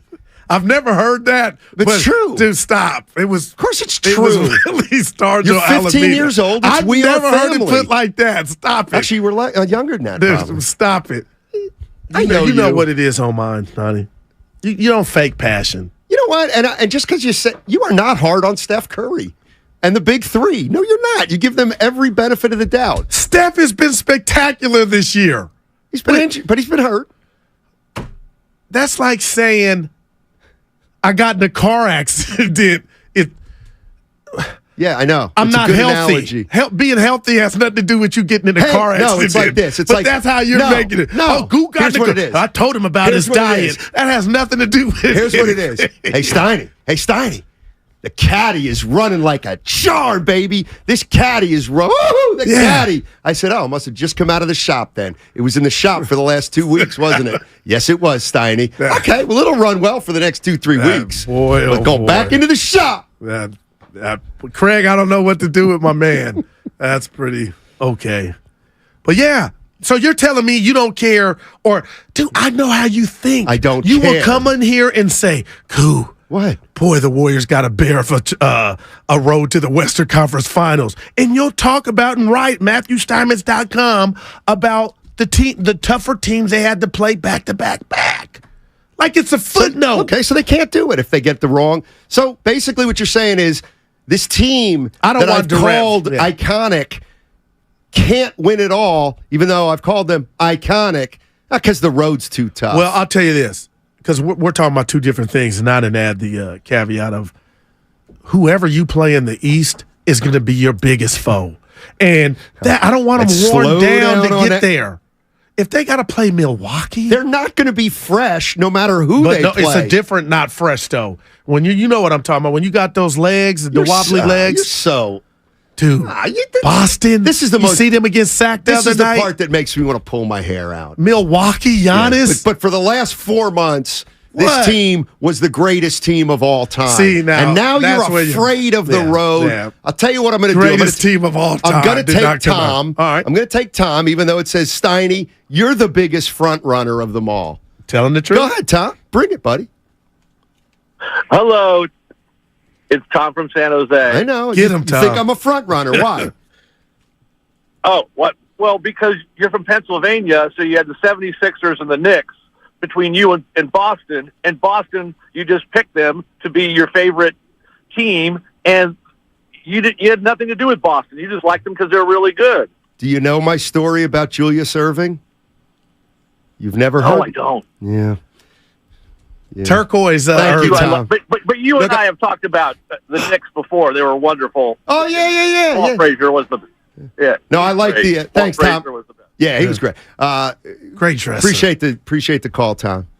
Tom, I don't like the Sixers because Julius Erving stiffed me for an autograph when I was 10 years old. Good Lord. Talk about holding on to grudges. Shake it off and move on. I can't stand Irving more. No! He's in the Hall of Fame. And it was turquoise Irving, Moses right? got him there. Wow. Faux. Here it is. Oh, who was I talking to yesterday? Myers. I can't believe you guys. No. I knew, but I love that I did what I was supposed to. That's okay. Guru just wants the Warriors to have the path of least resistance. Yeah. No, I want them to have stamina. I'm a little disappointed. That's you want that KD pack first round. No, that's the incongruity that I sometimes struggle to grapple with. That's all. Yeah. Like, how good are they? Are they good enough to win it all, or do they need a special I'm gonna say path to to the finals? And tell me if this qualifies for our answer, because if you say it doesn't, I won't be mad. But here goes. Mm-hmm. They win this one, Steiny, and I'm not saying I'm minimizing all the other ones they this won. This is going to be the biggest one? No, this is going to be the hardest one, and especially with what happened with AW. This is going to be Who's the hardest. Oh. That's right. Hey, hello, knock. Andrew Wiggins. Never heard him called that. Yeah, A-Dub. But man, this is going to be, if they get it, this is the one you cry on the floor. The Jordan, this is the one you cry. See, this is. And I think you said that. We discussed it. I've been saying it all year. Yeah, this is. See, that's why. Guess what? Ain't no Livingston. Ain't no Barbosa. It seems like you're like on a 3-month delay with me. About 3 months later, you come around to something. It's a pretty funny concept, but it's not the truth because you're saying I'm taking your stuff. You are. I said late to the reason, party. The reason that I don't think the Warriors are gonna win it all is for one reason and one reason only. And it's got nothing to do with their personnel. It's got to do with history, the actual journey, the history, the difficulty, the age. I don't care who would have won it last year. I would have bet against them to repeat because, that's the other thing. Repeating in and of itself is really hard. No, hello, right? So they're trying to do it late in their run. Do you? I know we're up against. Here's what I think. I have respect for how hard this thing's going to be. Where I think that this team's I think this team's been so great that at times they've almost made it look easy, so as to, rightfully so, convince fans that this team can get on a run. I'll say this: who's to say they can't? I think about this at night. Yeah, it's a team sport, but when you sit back and just sip something and think about the Warriors and just Curry, if he got number 5, I'll just leave that there. If Curry got number 5. It would mean Nothing. He's up there with Duncan. He's already up there. But now I get you. He is. Do you realize how many people 5 at this age? Right, do you realize how many 35? people? If I asked you back to back, do you realize how many people don't know how many rings guys have? Are you kidding? I'm dead serious. Like you have to be Those are front runners. You have to be a big basketball fan to know that Steph has 4 and LeBron has 4.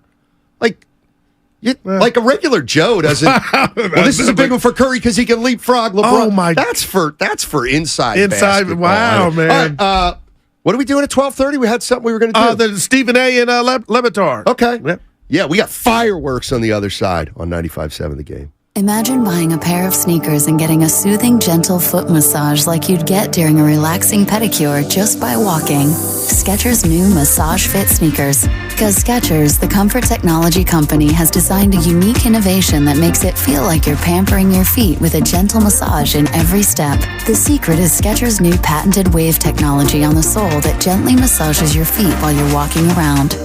Find them for men and women at a Skechers store, Skechers.com, or wherever stylish footwear is sold. Navien tankless water heaters, the proven leader in condensing technology. Request a Navien because you deserve the best in endless hot water delivery. Learn about Navien's condensing tankless water heaters and find a Navien contractor at tanklessmadesimple.com. Count on Navien. Join us at Odyssey as we all do our one thing. Together, millions of things for our planet. For spring cleaning, make your own cleaning products from baking soda and vinegar. When we each share our one thing, it becomes a million things for our planet. What's your one thing? Hi, welcome to the IKEA Spring Sale. Hi, I did my spring cleaning, but I still feel I'm missing something.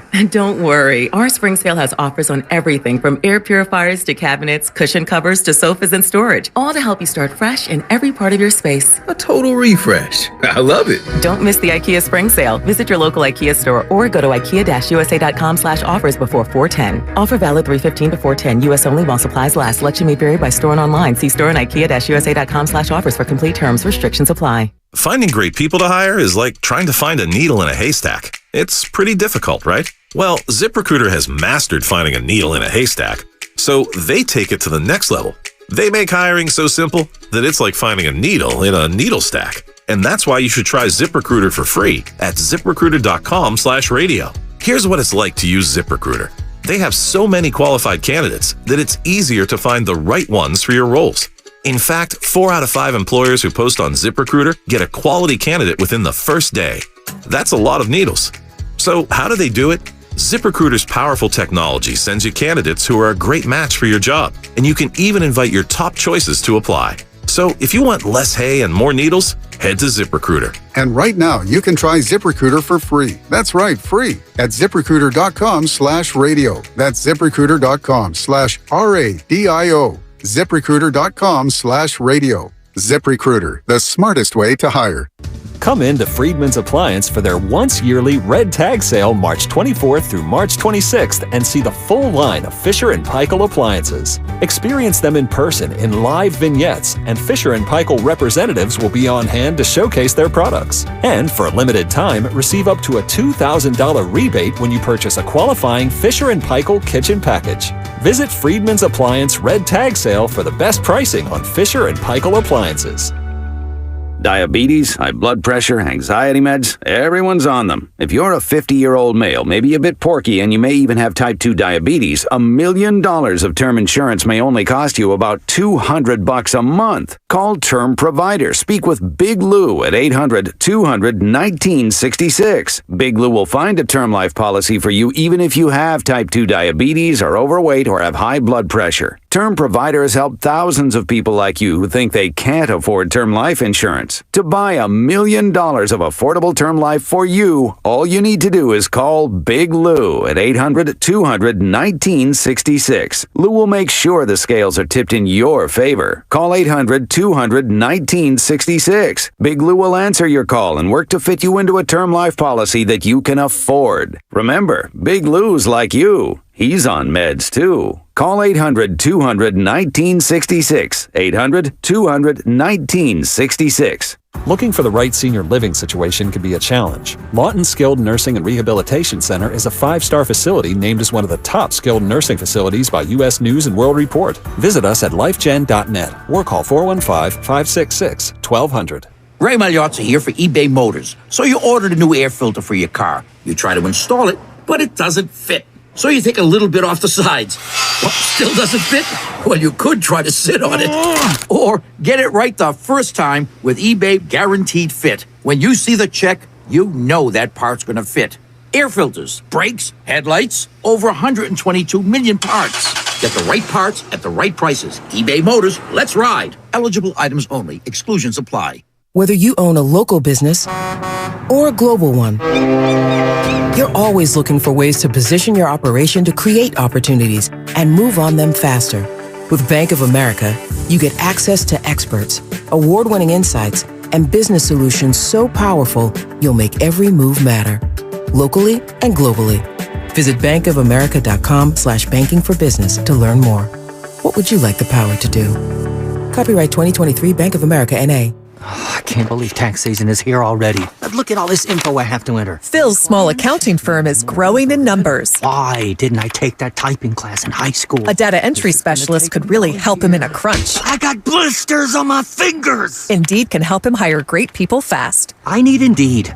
Indeed you do. You can schedule and conduct virtual interviews all from your employer dashboard. Visit Indeed.com/credit and get $75 towards your first sponsored job. Terms and conditions apply.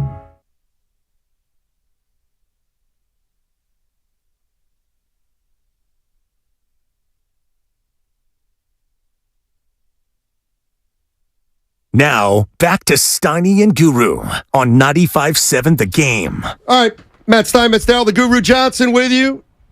Warriors Sixers tonight, 7 o'clock, Chase Center. Woo! 6 o'clock, Warriors live, 7 o'clock tip. Warriors have won 2 in a row, both on the road, and now they play the best team on the road. The Philadelphia 76ers, Joel Embiid, questionable. And our boss just popped his head in here and asked a pretty good question.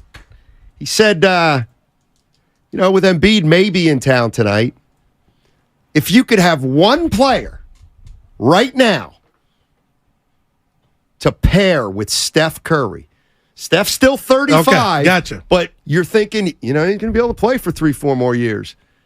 You can pair him with anybody in the NBA. My goodness. I got my answer. 888-957-9570. Who are you pairing Curry with? You can also go on to at 95.7 The Game Twitter. We'll have a poll up there.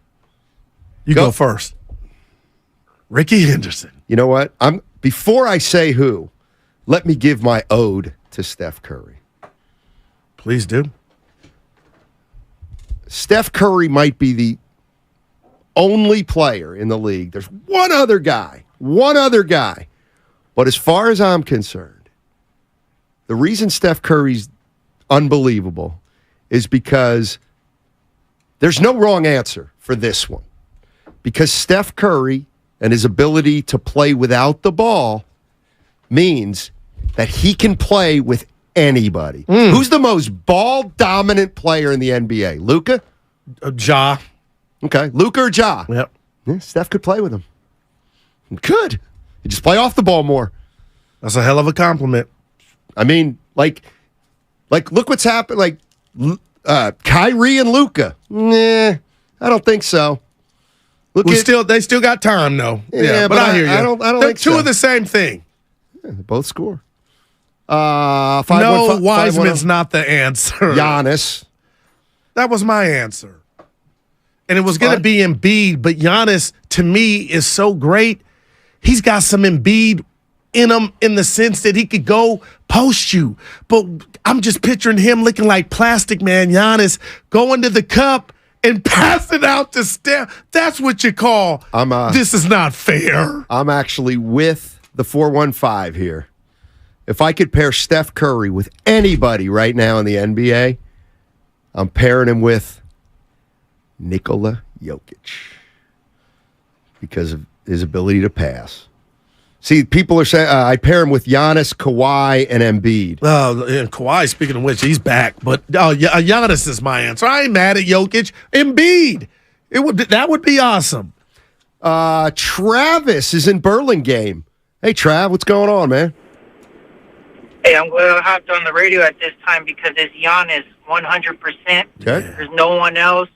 His likability, his age, he's able to run up and down the floor. His athleticism, his dominance in the paint. I mean, Jokic, he's a really good player. He could pass. He can dominate in the paint. But his athleticism paired with Steph running the break, I can only imagine what could happen. And Giannis can pass the ball too. He can run the ball, but running the point, those fast breaks, and then dishing it out to Steph. You know what? Thanks, Travis. No, it's good. You got us started. So here's what I envision. If we're talking about the perfect player for Steph Curry to pair with. So, to me, Doncic. He's a name. I'm not saying he's my guy. No. Doncic. Yeah. Okay, well, Doncic is going to handle the ball at the top of the floor. Fiddle-faddle. Curry's still going to be standing around a fair amount. He can move a little, but it's not the kind of motion offense that the Warriors run. So I don't know about Doncic. I mean, of course he could. And cry for foul. Here's the thing with Giannis and Jokic. Here's why I would take Jokic.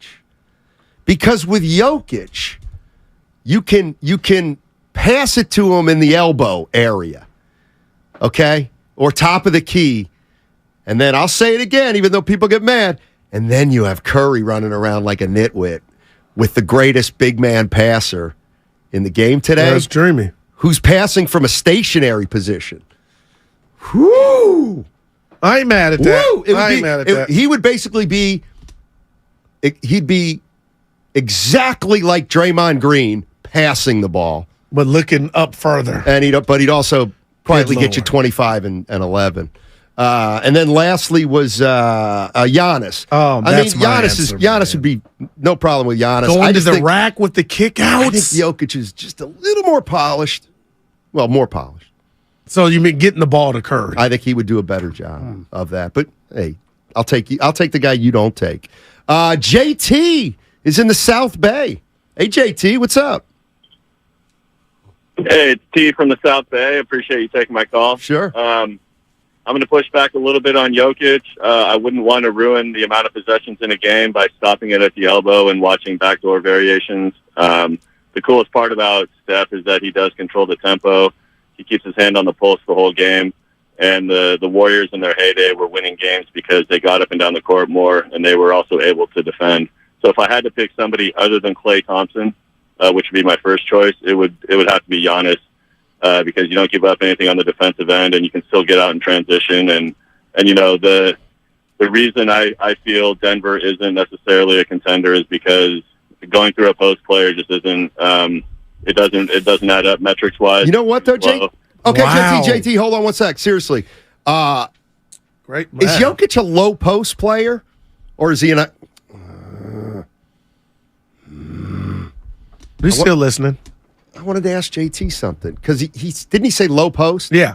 See, I think of Jokic more of like elbow-ish, but At the top of the key, too. Not that he can't go into the low post.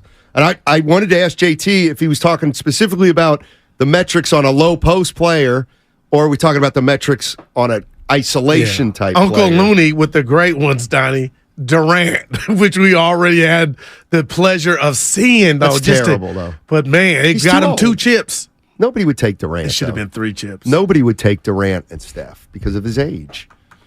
You want to take the youngest best player, right? But we've seen that already, and it worked. What? Durant and Curry. Yeah, Durant lifted Curry up. Man, that should have been 3. Why? He tore his Achilles, and Clay got hurt dunking. Yeah, 2 guys got hurt. 2 of your best players. Right, because they'd been to the postseason the previous 2 years. Dude, I keep watching They that both- Game 6 that we were at where Toronto That's took your question. over. See, this Curry is the should have other hit thing. that shot. If we see him again, I'm going to ask him about it. And he's going to be like, what shot are you even talking about? Game 6 of the finals at home. I played so many Game 6s, I can't even remember, dude. Yeah, you're really going to come down Against his road. No, yeah, I'm you're not really going to come down See, his I know road. how to talk without coming down the road. I'm going to just bring it up. Watch. Please. Watch me. You know how it's going to come out? Steph, Steph, I still feel Is that Michael Jackson or Tyson? Steph, I still feel so bad that you missed that shot in Game 6. And I would give you a 4. A lot of people thought you should have made it, but it was a hard shot, and you were really contesting. Please, I don't do that. That's pretty damn good. That's what you think I do. I'm going to tell him. I thought you should have made it. Here's what I think about that whole thing and as it relates to this year. I think one of the reasons that the Warriors lost to Toronto was obviously injury. But why? I guess you can say freak injury. But you can't just say freak injury because the Warriors had played 2 consecutive seasons of 9 or 10 months. They just did. Right, and now we're talking about 4 more games to complete the journey to get a chip. What are you talking about? What I'm talking about is shouldn't have been surprised they got hurt. Yes, that's correct. But Clay went up and dunked. It was an awkward play. And that's not even his game. My point is the finish line was right there. Why is it hard for teams to repeat? I get all that. But in this instance, and Durant, Snotty, the Achilles thing, I will never forget it. Remember I was telling you he don't want to play. He don't want to risk his future or whatnot. Dude went out there and that's tore what you it. thought one day. Man. And then you had to double back. We were here. You don't remember. Remember you had to double back. I had thug tears. I had to leave you. I think I shed something. The day he tore it, I got lost for a second. Who? Kevin Durant. When we were doing the pre and post in that game. So you cried for Durant, but not Clay? Why was Durant the player you cried over, but not Clay? Because I didn't know the severity of Clay when it initially happened. He came out and shot the freak. He came back. Right. But then when I saw Bob tapping Joe on the shoulder, I was like, uh-oh. You know what, 925? You know what? I actually did think of that. Maybe pairing Steph with a better defensive player than Jokic. I'm open to that. I don't know about not Jaren Jackson Jr. though. He's not good enough. But I hear you. I mean, Steph's the greatest, so he'll fit with anybody. And you know what? If Steph were able to pair with Giannis or with Jokic, it would, and they wouldn't win a title, Steph wouldn't get blamed. It'd be the other guy. You'd blame the other guy, no matter what. You don't even have to see it play out. That's a bit it's like Jerry Springer. It's so dead. Hey, he was on the airwaves for like 15 years. Oh, dude's a legend. So all I got to do is make it about 3 or 4 more. But the biggest dude ever, and I watched the movie in this medium of radio. Forget what subject matter. Who? We've been on fire today. Howard Stern. Somebody saying Mikal Bridges. That's another thing I wanted to clear up. No, the Warriors cannot trade for Mikal Bridges. Who said that? I said it. Oh, no. Who? Because whenever somebody lobbied for it. I'm going to be dead serious with you. Dead serious. And I said this to JD. You tell me what you think. Because this is what I think of Mikal Bridges. If I'm the Nets and the Warriors go, what do you think about talking about Mikal Bridges? And I'm the Nets, I swear to God, I look at the Warriors roster and say, you have nothing for me. And, dude, we'll give you Kuminga and Poole. I'm sorry, that's not enough. So are you telling me you knew he was this good? No. I didn't. I knew he was locked down deep. I'm looking at Brooklyn. Like, hey, don't laugh at this team. They play hard, and I know they're struggling now. But Bridges, like that's the perfect example of, hey, I can be third or fourth or fifth fiddle. I'm fine. But you put me on a team, and I'm not saying they're going to the Eastern Conference Final. Your boy he's got some game. I'm just blown away when I watch him play, Stoney. I'm being dead serious. That's why I always say, and you say, well, Guru, yeah, the guy will get the points, but they won't win. But then that's almost being unfair because you're putting all of the won't win, and maybe the organization stinks at that doorstep. I'm just talking about on individual basis. I did not know Bridges had this in him. You're bad. I am. Wow. So you like Bridges too? I'm shocked at Bridges. I've always liked him. I just didn't know he had this. The reason I would take Bridges is because I actually think he's got a chance to be the best player on your team, and he got a chance to be good. Damn. Like, I look at Jordan Poole and I say, you know what? If he's the best player on your team, even 5 years from now, I don't see it. I'm not saying Mikal Bridges can be a 1. I think the door's open to the possibility.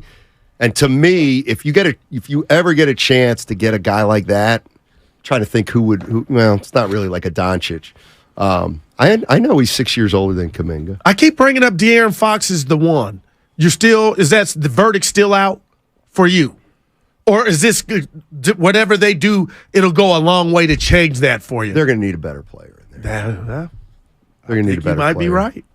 Like, but it's kind of the thing where if it's a good player, I don't know. Like him in the half court ain't it, Steiny, and I'm not blaming him. Fourth quarter clutch, I get it, but I just can't wait for the offs to see how that team does when the defense is able to get back and set up. 415, I would trade Clay straight up for Bridges. No kidding. You know what, though? Clay is a flamethrower right now, man. I bet you most Warrior fans would not do that. Right. I would do it in a heartbeat. What are you talking about, basketball, or are you talking about the sentimental aspect of it? Because Clay ain't going nowhere. And I think he retires a Warrior. And you know what? If Bob Myers had a deal in front of him, Clay for Mikal Bridges, and said, no, we can't do that, I'd be like, Can Bridges be better than Andrew Wiggins? That I don't know. Can who? Bridges. Wiggins is a beast. Well, I actually think he's better now than Wiggins. Wow. Yeah, I think he makes more of an impact. That's just me. I like Bridges. I like him a lot. I think he's got. I think he's still got an upside, more of an upside than a guy like Wiggins. You got me thinking about Curry and Jokic and Embiid. Mine is Giannis. I think that if we put the poll up, Giannis would win. And I'm not saying he would win. They would all win. But Steiny, Giannis going to the rack and beating Jokic, they would back you down. Giannis would be, here. Somebody put, I think it was 444, and this was the best thing about Giannis. His motor is unrivaled in the NBA. Yeah, Westbrook. I thought Westbrook had the best motor. Westbrook still plays as hard as he possibly can. Yeah, but he throws the ball to the wall. Oh, now you're criticizing I was Westbrook. watching last night just dog cussing. I'm like, what made you throw that pass? But what about the ha-ha no, he's talked about for 10 years? His Wi-Fi is slowing down upstairs. He plays hard. His Wi-Fi is slow. Need a reboot. The computer's old and broken. He needs more than a reboot. Hey, he ain't out of shape, though. He still looks good. Let's say Gary Payton the second plays Sunday. What do you expect his role will be? I'll give you minutes. I feel like 15 to 20 minutes. And his role will be, if he's right, he will finish every game for the rest of this season and the playoffs. And do we really, I know it was it the adductor with him too? Like, is he going to be ready to go from Jump Street? Probably not. He's only played 15 games this year. 888-957-9570 is the number. We're having fun with Joel Embiid maybe playing tonight. We were just batting around. Of all the players in the NBA, who would you most want to pair with Steph Curry? I said Jokic, but you know what? The 925's got me thinking a little bit. I was hoping you said I did. You know what? Maybe I'm not respecting defense enough if I pick Jokic. But I'm telling you don't need D. Wow. You never don't need D. Yeah, Warriors are going to need it. Exactly. They are exactly going to need it. When do we get an update on, JD will be on who? On the big fella, who? Embiid. You can go on to NBA.com. They update the injuries every half hour. Both fat legs. That was weird. I didn't laugh. Devin Booker. Devin Booker would be, that'd be a nice little one. But his size would be a little problem still. Not necessarily. Yeah. It's a 2. Everybody we just mentioned was a freak of nature, and then you had the chef. Well, and then you put him next to Devin Booker, and you got the best backcourt in the league. One of the best shooting backcourts in Or the would league. you have Curry and Monte Ellis? Why would you bring him up? Because he said we're too small to be both of us Booker's to guard like in the 6'4", West. I isn't he? know. I don't know why he just said, dude is badass. Who? Booker. We had a fight in the old building. Yeah. I was telling you. Once again, you said something without thinking. But man, I wonder every time where I go, people I don't even know. Guru, you got Steiny on Devin Booker. Do you even remember what it was? I said he is going to end up being able to shoot it like Klay Thompson. You did not say look at that. you smiling. You give me the Robert Redford smile. You know that was it. Booker's 6'5". I don't know why you would say too small. Booker's 6'5". Yeah, but that was just, I'm talking about back 6'5". then. I was saying was your he boy 6'2" was back then? No. I don't even know what you're talking about now. I'm just talking about the win that I got, the dub. I said Booker's going to be a star. No, and you're like, Guru Devin Booker. I remember it about 5 years ago. How that was. The question was asked if the game were on the line. That makes it even better. And you have one guy to take the shot. Who would you take? And I said, Curry. And you said, I'd take Devin Booker. And this was when he averaged 13 a game. No, it was what I saw in him, Steiny. Right. Yeah. He's still not the guy. Stop it. He's about the 15th best guy in the NBA. Dude. Oh, Guru. Julio's in San Jose. What's up, Julio? How you doing, man? I'm doing good, guys. How you guys doing? Nah, I'm running out of gas with this What's guy. Up? Help us out, Jay. Are you taking a vacation next week? No, yeah, I had Giannis was definitely my first, just because of how much fun he has, and that's definitely something the Warriors have. But the person that clicked to me, who pisses me off when we play them, is Brook Lopez. His ability to hit the three when he's on it and be able to play kind of wherever he needs to. Him and Steven Adams, I would love, in the perfect world, see Steph play with a guy like that who puts what I see, the team first, and when the physicality is what's needed, they both can do it and drive that hole and beat some people on the way through, which is nice. Good stuff, Julio. I was thinking more of like superstars, but hey. But I appreciate me some Lopez, Donnie. By the way, if Ernie Chavez, our main man, is on, and he is, Ernie, you know what he said about Devin Booker. It makes me a genius. No, it makes you. I saw it before. I know basketball, Steiny. I told you, your boys are. You were like, I don't know. He's a little baby fish right now, Goo. And look at him. I saw it. You can. Anybody can do a game-winning shot. He took Devin Booker at 22.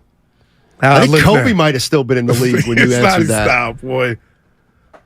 How do we feel about going all in on Mikal Bridges? I don't know. Good story. I don't think. Hard. Do you want to do this Stephen A. thing on the other side? Why don't you right before, Spadoni came in. Jock Birdie at 145. All right. Stephen A. Smith and Dan Lebitard had an interesting conversation today. I can't wait for you to break it down because I got questions for you. Well, you said something that's very interesting about it. You said don't ruin that. No, I won't. It's a tease, people. Oh, look at you. But you said one thing when Stephen A. was going on a little rant about what he does for a living. You said to me, I'm butchering this. You said, Steiny, he's talking about me. And I said, yeah, maybe he is. We'll tell you what, Steiny, just hang in there on 95.7 The Game. Come on, man. I thought you said we have better seats this time. Oh, but we do. With 100 times space zoom on my new Samsung Galaxy S23 Ultra, we can...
Now, back to Steiny and Guru on 95.7 The Game. All righty, Matt Steinmetz there, the Guru Johnson with you in a second. We're going to play some sound for you that Guru wants to talk about. And if it goes somewhere, it goes somewhere. If not, we're going to get back into the Warriors. I mean, the other thing is 145, Jockberty. What do you got going this weekend, Goo? Man, action? You know what I got going. 2 to 4 Saturday at the grand opening of the Bay Break Dining Terrace. It'll be on Bay Street in Emeryville. Steiny, there'll be a watch party for the games from 2 to 4 p.m. Eats, some beverages. So we're going to have a good time. Everybody come out. 2 to 4 p.m. is going down in Emeryville, Steiny. I cannot wait. And if you were a real one, you show up. St. Jean's your guy. Hey, fellas. Yeah, you ain't coming. Yeah, I gotta think get permission. Both sides have a good point. We'll see if that happens. All right, this caught your attention, Goo. Yeah. Stephen A. Smith was this on Le Batard's show? Yeah, he invited Stephen A. on. Okay, and I think you blew the tease a little bit because go ahead. But okay, so these are two talking heads who used to be journalists. Well, or still journalists. Just take a listen. I hate what you two have done to sports television. You can say that all you want to. I would say, who the hell are you to sit up there and say me and him? What about you? Where the hell were you? Living under a rock? Teaching at Miami U? You were a part of it too? You ain't innocent. I'm talking about all the imitators that you have birthed. All of the imitators that are all over the place thinking without the journalism credentials that the point of all this is to turn it into an argument on television. Well, I would take umbrage at what you're saying in this regard, Dan. Those people who don't have a journalism background, who don't exercise journalistic ethics and beyond, how are we responsible for that when our background is based on that? Skip Bayless was a journalist for decades. I was a journalist for decades. We come on television and those ethics are applicable. The fact of the matter is that when I take a position, it's the same kind of position I would take writing a column. The difference is instead of writing 800 words and being limited to that space, I get to talk for a few minutes on each subject. When did it happen that I ignored the fact that I was a journalist for the Winston-Salem Journal, the Greensboro News and Record, the New York Daily News, and then the Philadelphia Inquirer? Before I went to CNN-SI and then Fox Sports and then ESPN. When did it occur in my career that I ignored the journalistic tenets that came with the job? Oh, it's not ignoring them. It's that they shrink in the face of the need for the argument as entertainment. Wow. And when we get off, I'm going to go hear that thing in its entirety. What did you take from that? Because I'm going to go in. Because why don't you go? All right, I'll go. Dan, who I respect to the utmost, is a heavyweight. But for the first time, Stouty, I feel like he sounds like a hater. And why he sounds like a hater is the medium has shifted. But he's almost saying, if you're not a journalist, your take is crap. But now you're talking to former athletes, Dan. You're talking to people that are fans. You're saying we're not good enough. And I'm including myself in that. Because at the end of the day, who would really be talking? Who could actually do it in an entertaining way? And to hear Dan say what I believe a lot of people think out loud, I was shocked. And, that was just a sector or a portion of that conversation. But Dan Le Batard, the guy I thought I knew, was like, it was almost a facade of who I thought he was. He almost was the Howard Stern to me of sports. I'm going to do it, I'm going to let everything hang out. I'm going to do it my way, not the conventional way. But then at the end of the day, I feel like whoever he's talking about may be on TV, may not have that journalistic background, that may have surpassed him in a way that he feels that he felt compelled to say it that way. So that shocked me, hearing Dan say, basically, if you don't have a journalistic license, you don't have an opinion, and your opinion is not valid. That wouldn't have come from the Dan Le Batard I thought I knew. Did Stephen A. Smith birth you? No. And if you disagree, I'm kidding. I don't know. No, I don't believe that. I believe social media birthed me. Okay. I believe The Unmasked Singer, American Idol birthed me to where the average Joe got an opportunity to show I didn't have to go to the Syracuse School of Broadcasting or do it the old conventional way. So I thought Dan was about that life in the sense of I really feel like it ain't about me, Snotty. I feel like he's seeing people pass him up and maybe doing shtick or what he deems shtick, and it's bothering him. 888-957-9570 is the number. I mean, which style do you like better? I mean, and do you need a license to have because that's what Dan's saying, Steiny. Oh, I know what he's saying. Because you would be good because you got a journalistic background. Right, but I'm better than good. Oh. I'm better than good. And the reason I'm better than good is because not only do I have a journalistic background, but I work with somebody who doesn't have a journalistic background. So if I had a big problem with it, I'd probably be like, I'm not working with Guru. No, I bet, man. But like that never crossed my mind. But it was no doubt, but it could have been a possibility. I think there's some people that wouldn't work with you. Oh, there's no doubt. And some that would never say it, but Dan said it. That's why, like, I'm not mad at Dan, but I'm like, the dude the persona you put on, you acted like you were for the people. And now you got, I don't want to name no names. It's everywhere now to where people are giving their opinion and it's entertaining, or maybe it's not entertaining, but you're listening and you got a problem with it. And my Wi-Fi, my computer, I'm like, damn, D, I feel like you a little jelly of the people that you think are not worthy to give your opinion. But damn, nobody has a take. You can't love sports and have a take. Dan, you got to have it this way. You got to have that license. I'm like, wow, that shocked me. That was all. Dan is old school journalist trying to keep it alive, nothing personal. Or does he not like Draymond either? Could that have been for Draymond? And all the Shannon Sharps, Achos. I don't know. But those guys don't have a journalistic background like you, Stephen A. But I think athletes are a little different. Like when you get an athlete on TV, a former pro athlete, everybody knows he doesn't have a journalistic background. But playing the game is the qualifier. I think he's I don't know who he's talking about specifically. Dean's in Oakland. Well, he's talking about Bayless and Stephen A. Smith. You could say those guys birthed you and me. Maybe they birthed you and me.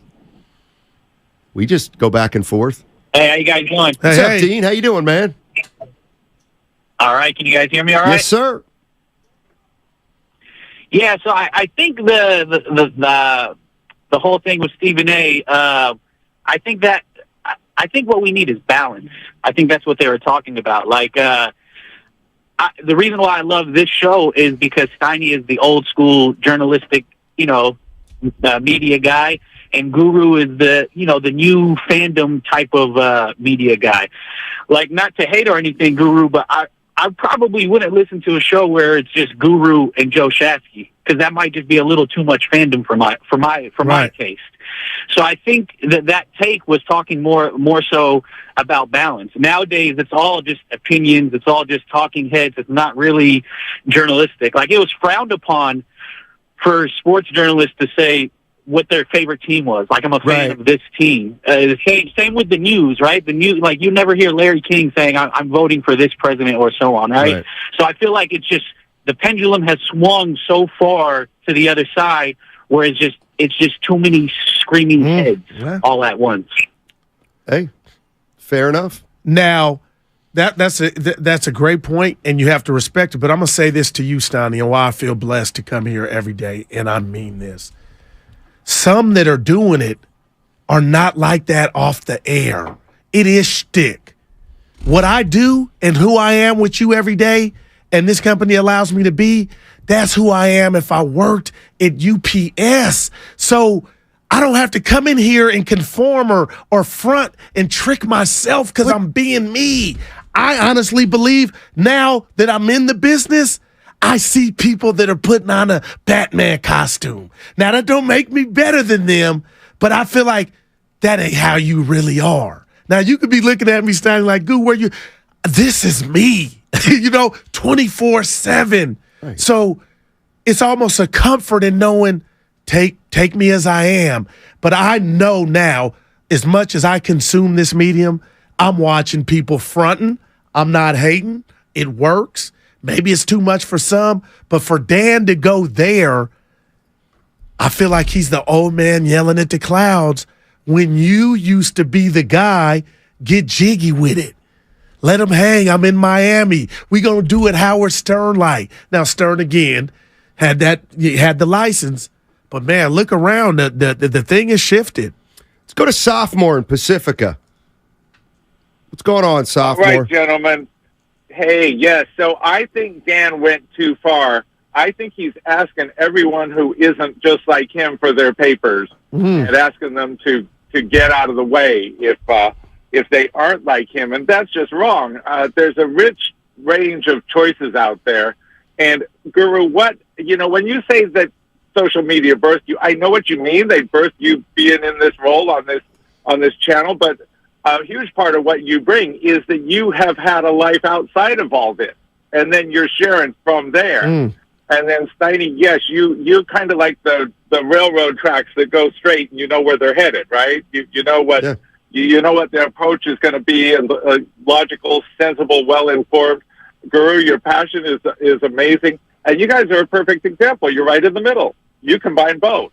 People can go all talking heads, all personality all the time if they want. They can go all journalism if they want.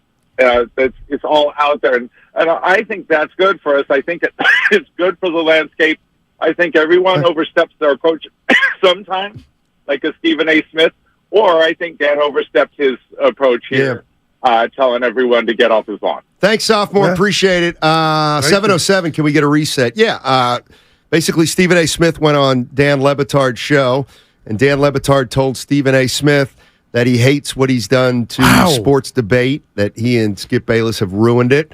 And Stephen A. Smith, who's got a journalism background, along with Skip Bayless, who's got a journalistic background, according to Le Batard, have spawned a ton of people without journalistic backgrounds, like my partner, and he doesn't like it.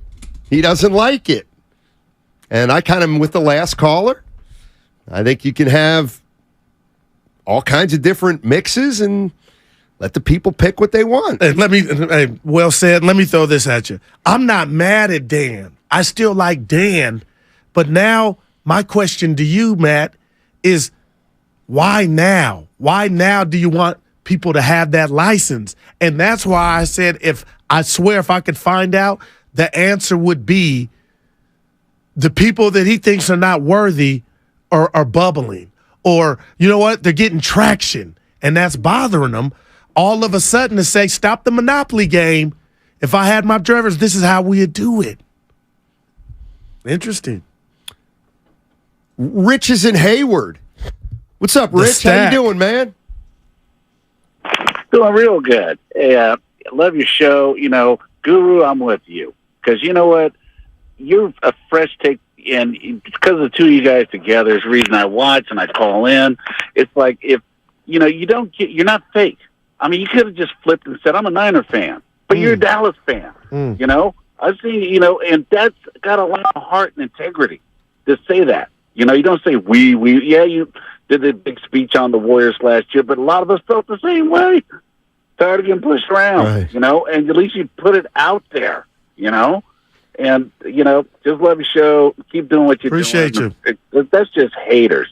Just haters. Like, I went to UC Berkeley. I don't mean like everybody, and I'm in sales. Doesn't mean that, everybody's still got to have a college degree. They're dropping that for a lot of places, Yeah. They're dropping that requirement on stuff. I mean, it's 2023. Grow up. Thank you. I'm with you. Now, that wasn't all the conversation. I could be self-righteous. No, go ahead. Right here, baby. Do it would be your first night, right? Hey, baby. I ain't like Dan Le Batard. But you didn't like when I go the other way. The joke I tell about you and me. You didn't like that when I did that in front of the sales team. Remember that? No, I thought it bombed. It was your timing. It was like I didn't have good timing. When the boss said you're not the traditional. It definitely bombed. Yeah, right. Oh, Steiny, I was like, that was the boss. Hey, oh boy. I was like, maybe that was the second maybe you guys jump. Don't know what's funny. Tell us, set it up and tell the people how you started. Well, it just goes. I was like, no, we're supposed to introduce ourselves to the sales department, and it's just a joke. But tell them if you don't do it, I'm gonna do it. I've been in the business for decades, 3-4 decades. I started in journalism. I worked for a newspaper. I covered the Warriors. I went to TV. I did sidelines. I won awards. I got the radio. We're ready. This, that, and the other thing. And after all this time, I get to work with a guy who won a contest. Yeah. Now that's pretty funny. But that was part of it.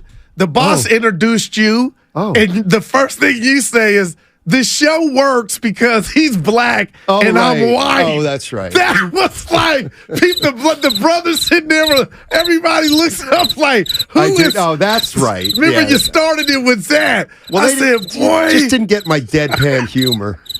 Yeah, that's right. You didn't say, I'm tell white, us a little he's bit black. about yourself. You go, he's black. Greg, I said, people look like, what? I think one of the, I did play it that way. I went, I think one of the things that makes Guru and I a little bit different, and I think one of the things that works for us, and I don't know if you guys know this about us, but one of the things that we got going for us is Guru's black. Yeah, but I'm white. That sounds better than what you really said. It was just in and out. Yeah. Okay. Rob's in San Bruno. What's up, our Rob? guy? What's going on? Talk to us. Dan Levitard sounds like a prototypical player hater. Wow. He hating. At the end of the day, whether you like him or not, Skip Bayless and Jackson, they changed the game. They changed the game. You got these young porters. You got even these athletes getting interviews that the companies get now. They just getting them on the normal. You getting great interviews from players at the media that the corporations want to see, that the Dan Levitards want to have access to, but they're accessible to any podcast, social media out there. So it's a change of game. Just no doubt. Change the game. And we gotta adjust. Like the players gotta adjust. Time for Dan to adjust. Either adjust or die. Wow. That was well said. And I got one more name, a guy in the business, going through YouTube. And I asked you because I didn't know. So maybe this is who Dan is talking about. Pat McAfee. He's making more. He was a pro player, wasn't he? Wasn't he a punter? Am I thinking of Pat McAfee? I thought played in the NFL. Go ahead. No, but he's killing it right now. Right. And I wonder if that is who he was aiming it at too. No, he was aiming it at you. No, I can wear it, but I'm just, man, it sounds sour grapes. It does. It absolutely does. Yeah. It absolutely does. Yeah. See, that's why. Hey, punter for the Colts. 7-year punter for the Colts. Absolutely, positively. See, and that's where. I did not know he was a punter for the Colts. I thought he was a punter. I didn't know from How did this happen then? How did he build this conglomerate? Man, somebody help me. With what? His success. He's like Draymond Green, only he played football. Well, so Draymond, new media. Huh? I don't. Yeah, he has a new podcast. With Tristan Thompson. You talked about it. Huh? As a podcast, he dropped it today, 3 hours before tip-off. I'm just kidding. Grandpa Daddy is in Hayward. The Stack. Hey. Hey, what's up, gentlemen? How are you, man? Hey, look, please don't have them cut me off. I want to say that actually, whoever your boss is, this is also a tribute to your boss because they saw Steiny, the analytical, Guru, the emotional. Both of you have knowledge of the game and knowledge of the sports. You brought it together. I'm going to tell you why I listened to you. And you know what? Wait. Before I say that, when I heard you two for the first time, I was like, Guru, that dude got to be black. Steiny, you got to be a white boy. And I went online to YouTube and I saw you guys up like I love it. That's what brings us together, man. Hey, look, don't hate, participate. Wow. Okay? You got to have both sides, man. Guru, you got the knowledge. You don't need a degree. You've already studied. You got a PhD in the game. Steiny, you got a PhD because you studied. You know what? I'm the same way because it happened to me, man. People, I don't have a master's degree in being a builder, but I have a master. I got a PhD in building because I've done it. Got streets. Wow. You got a master's from the streets. Wow, man. Yeah, Grandpa, Daddy, don't be a stranger. The stack representing. Don't be a stranger. Nah, is that guy's Guru's uncle. Nah. By the way, what happened? Yeah, go ahead. Well, first of all, I want to say to Grandpa, Daddy, it's like it wasn't hard to see the magic of Guru and myself. I mean, virtually, I've had about 48 bosses in my life. Anybody could have seen the greatness. Frankly, it took this guy a little too much time. Hey, Steiny, by the way, that show meeting we have will be on today after the show. He gave a boss some love, too. You saw that. You know what, Craig? We got 3 minutes left in this segment. You know what? Okay, this is what we're talking about. I'll reset it one more time, and if it lasts into the next break, Dynamite. Stephen A. Smith was on with Dan Lebitard, and here's what he had to say. I hate what you two have done to sports television. You can say that all you want to. I would say, who the hell are you to sit up there and say me and him? What about you? Where the hell were you? Living under a rock? Teaching at Miami U? You were a part of it too? You ain't innocent. I'm talking about all the imitators that you have birthed. All of the imitators that are all over the place thinking without the journalism credentials that the point of all this is to turn it into an argument on television. Well, I would take umbrage at what you're saying in this regard, Dan. Those people who don't have a journalism background, who don't exercise journalistic ethics and beyond, how are we responsible for that when our background is based on that? Skip Bayless was a journalist for decades. I was a journalist for decades. We come on television and those ethics are applicable. The fact of the matter is that when I take a position, it's the same kind of position I would take writing a column. The difference is, instead of writing 800 words and being limited to that space, I get to talk for a few minutes on each subject. When did it happen that I ignored the fact that I was a journalist for the Winston-Salem Journal, the Greensboro News and Record, the New York Daily News, and then the Philadelphia Inquirer? Before I went to CNNSI and then Fox Sports and then ESPN. When did it occur in my career that I ignored the journalistic tenets that came with the job? Oh, it's not ignoring them. It's that they shrink in the face of the need for the argument as entertainment. So Dan don't like debate. No. What he's saying, what I'm hearing is that he's even saying to Stephen A. Smith, your journalistic integrity has slipped a little with the end result wanting to be debate and argument. Wow. I'm shocked, D. I'm talking about Dan. That's it. That man, Steiny. Yeah, I got to tell you, I don't really think, in a crazy way, I don't think there's a lot there. And the reason is because, I think we know. Does Dan sound sour, though? Yeah, sure. Okay. But and then my follow-up we know would there's be a clash between new media and old media. So you don't think it's because maybe some are the punters of the world, and I know you think the athletes qualify, but some other people are getting more run and maybe more popular. And let's be honest, Donnie, it's a lot about debate. Does not think you should be on the radio talking about There's sports. no doubt about it. That's what came out to me. No doubt about it. And what he doesn't realize is that no doubt about it. One of the reasons people listen to you is because you are a fan. You're not a journalist. You're not somebody that's, he's been around for so long. And, honestly, Ray Reynolds, they've been around forever. They write. Yeah. No. What do they know about being a fan? Steinmetz isn't even a fan. He doesn't even like any team. He doesn't like the Warriors. He just watches to watch. He just likes sports. He's not a fan. Well, guess but you're what? a person still. But they ain't. A lot of people ain't listening to this show if you weren't a fan. If you were like me, are you kidding? Yeah, Guru still carries the show. All right, 888-957-9570. We can finish up with this topic. Yeah. We got a game coming in 15 minutes. That's right. Yeah. On 95.7 The Game. Need weekend plans to get spring ready?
Jockberty.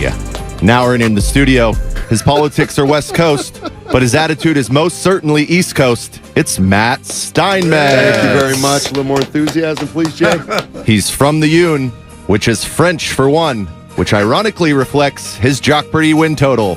It's Daryl Johnson. Coming from the top row. And our champion, who needs to use a step stool to brush his teeth and is 80 pounds away from being a jockey, it's Dan Dibley. Got better. Yeah, Jay. I feel better after that one. And our host, he's once co-hosted a show with the father of a current, maybe major leaguer.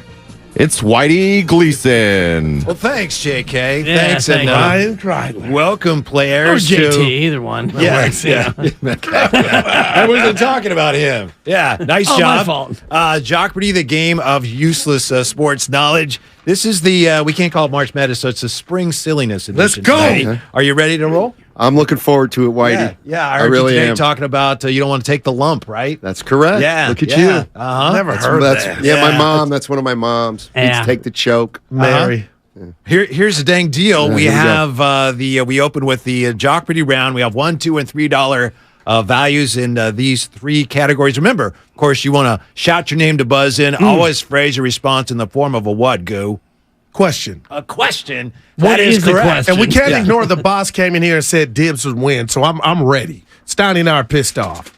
Oh, now you want it. So before you're like, No, we've always did, but Yeah. now like this dude ain't smarter than All us. right. Come on. $1, $2, and $3 values in the Jockberty round. We have one Dibbly double somewhere in the round, and our players will try their luck with these categories in the Jockberty round. We have March Badness. Wow. Sam I Am, and baseball's new rules through history. Okay, $1, $2, $3 values. March Badness, Sam I Am, baseball's new rules through history. Goo, I believe you won the toss backstage. I don't really know, but I'm going with that. So choose a category. Let's play Jockberty. Good luck. Sam I Am for one, Whitey. Let's go, I baby. gotta get my score Yeah. sheet ready. This one's personal style. Yeah, no buzzing in If till I the don't win question's it, you better win over. it. Yeah. Yeah, all right. So we got Goo. Let's go. I haven't done this in a while. I know we're all a little rusty here. Rusty stuff. All right, Goo, I'm sorry. Yes. Sam I Am for one, Whitey. Sam I Am for one. This 49er was taken third by the Jets in 2018. Steiny? Yes, Steiny. Who is Sam Darnold? Sam Darnold is right. Steiny's got $1. Let's stay on Sam I Am for two, please. Sam I Am for two. He won the most money on the He won the most money on the PGA Tour in 1938, 49, and 1950. Dibs. Steiny. Yes, Dibs. Who is Sam Snead? Sam Snead You better is recognize. right. Yeah. Yeah. Two Let's for Dibs, close one for out the Steiny. category Left out for there. Sam I Am for three, please. Sam I Am for three. In 1984, since they had Clyde Drexler, the Blazers passed on Michael Jordan to draft him with the second pick. Guru. Yes, Goo. Who is Sam Bowie? Sam Bowie is right. And with that, Guru takes the lead 3-2 to 1, and that Man. completes the Sam I Am category. And it's your board once again, Goo. Baseball new rules for one, Whitey. Baseball's new rules through history for one. In 1920, MLB banned this pitch. Steiny. Yes, Steiny. Oh, what is a spitball? Spitball is right, Steiny. You have $2. Let's go to baseball's new rules through history for two, please. In 2014, MLB adopted new rules to protect players who play this position. Steiny. Oh, my goodness. What do we got? Judges, who was that? Who was This that? is Craig, where you determine. Yeah. That's I'm JT sorry, Luke. JT. Yeah. JT, who buzzed in there? I'm going to say Guru. Guru. Who is the catcher position, Whitey? Catcher is right. Too much big gives you $5. Man, I'm on a delay over here. Remember those boss days? left you up. Slow down, Guru. Yeah. Okay, Whitey, let's do March Badness for one. March Madness for one. Why not finish the cat? Okay. They would be the men's Play national okay. basketball champions the next 2 years, but lost the 1990 NCAA title game to UNLV 103-73. Guru. Dibs.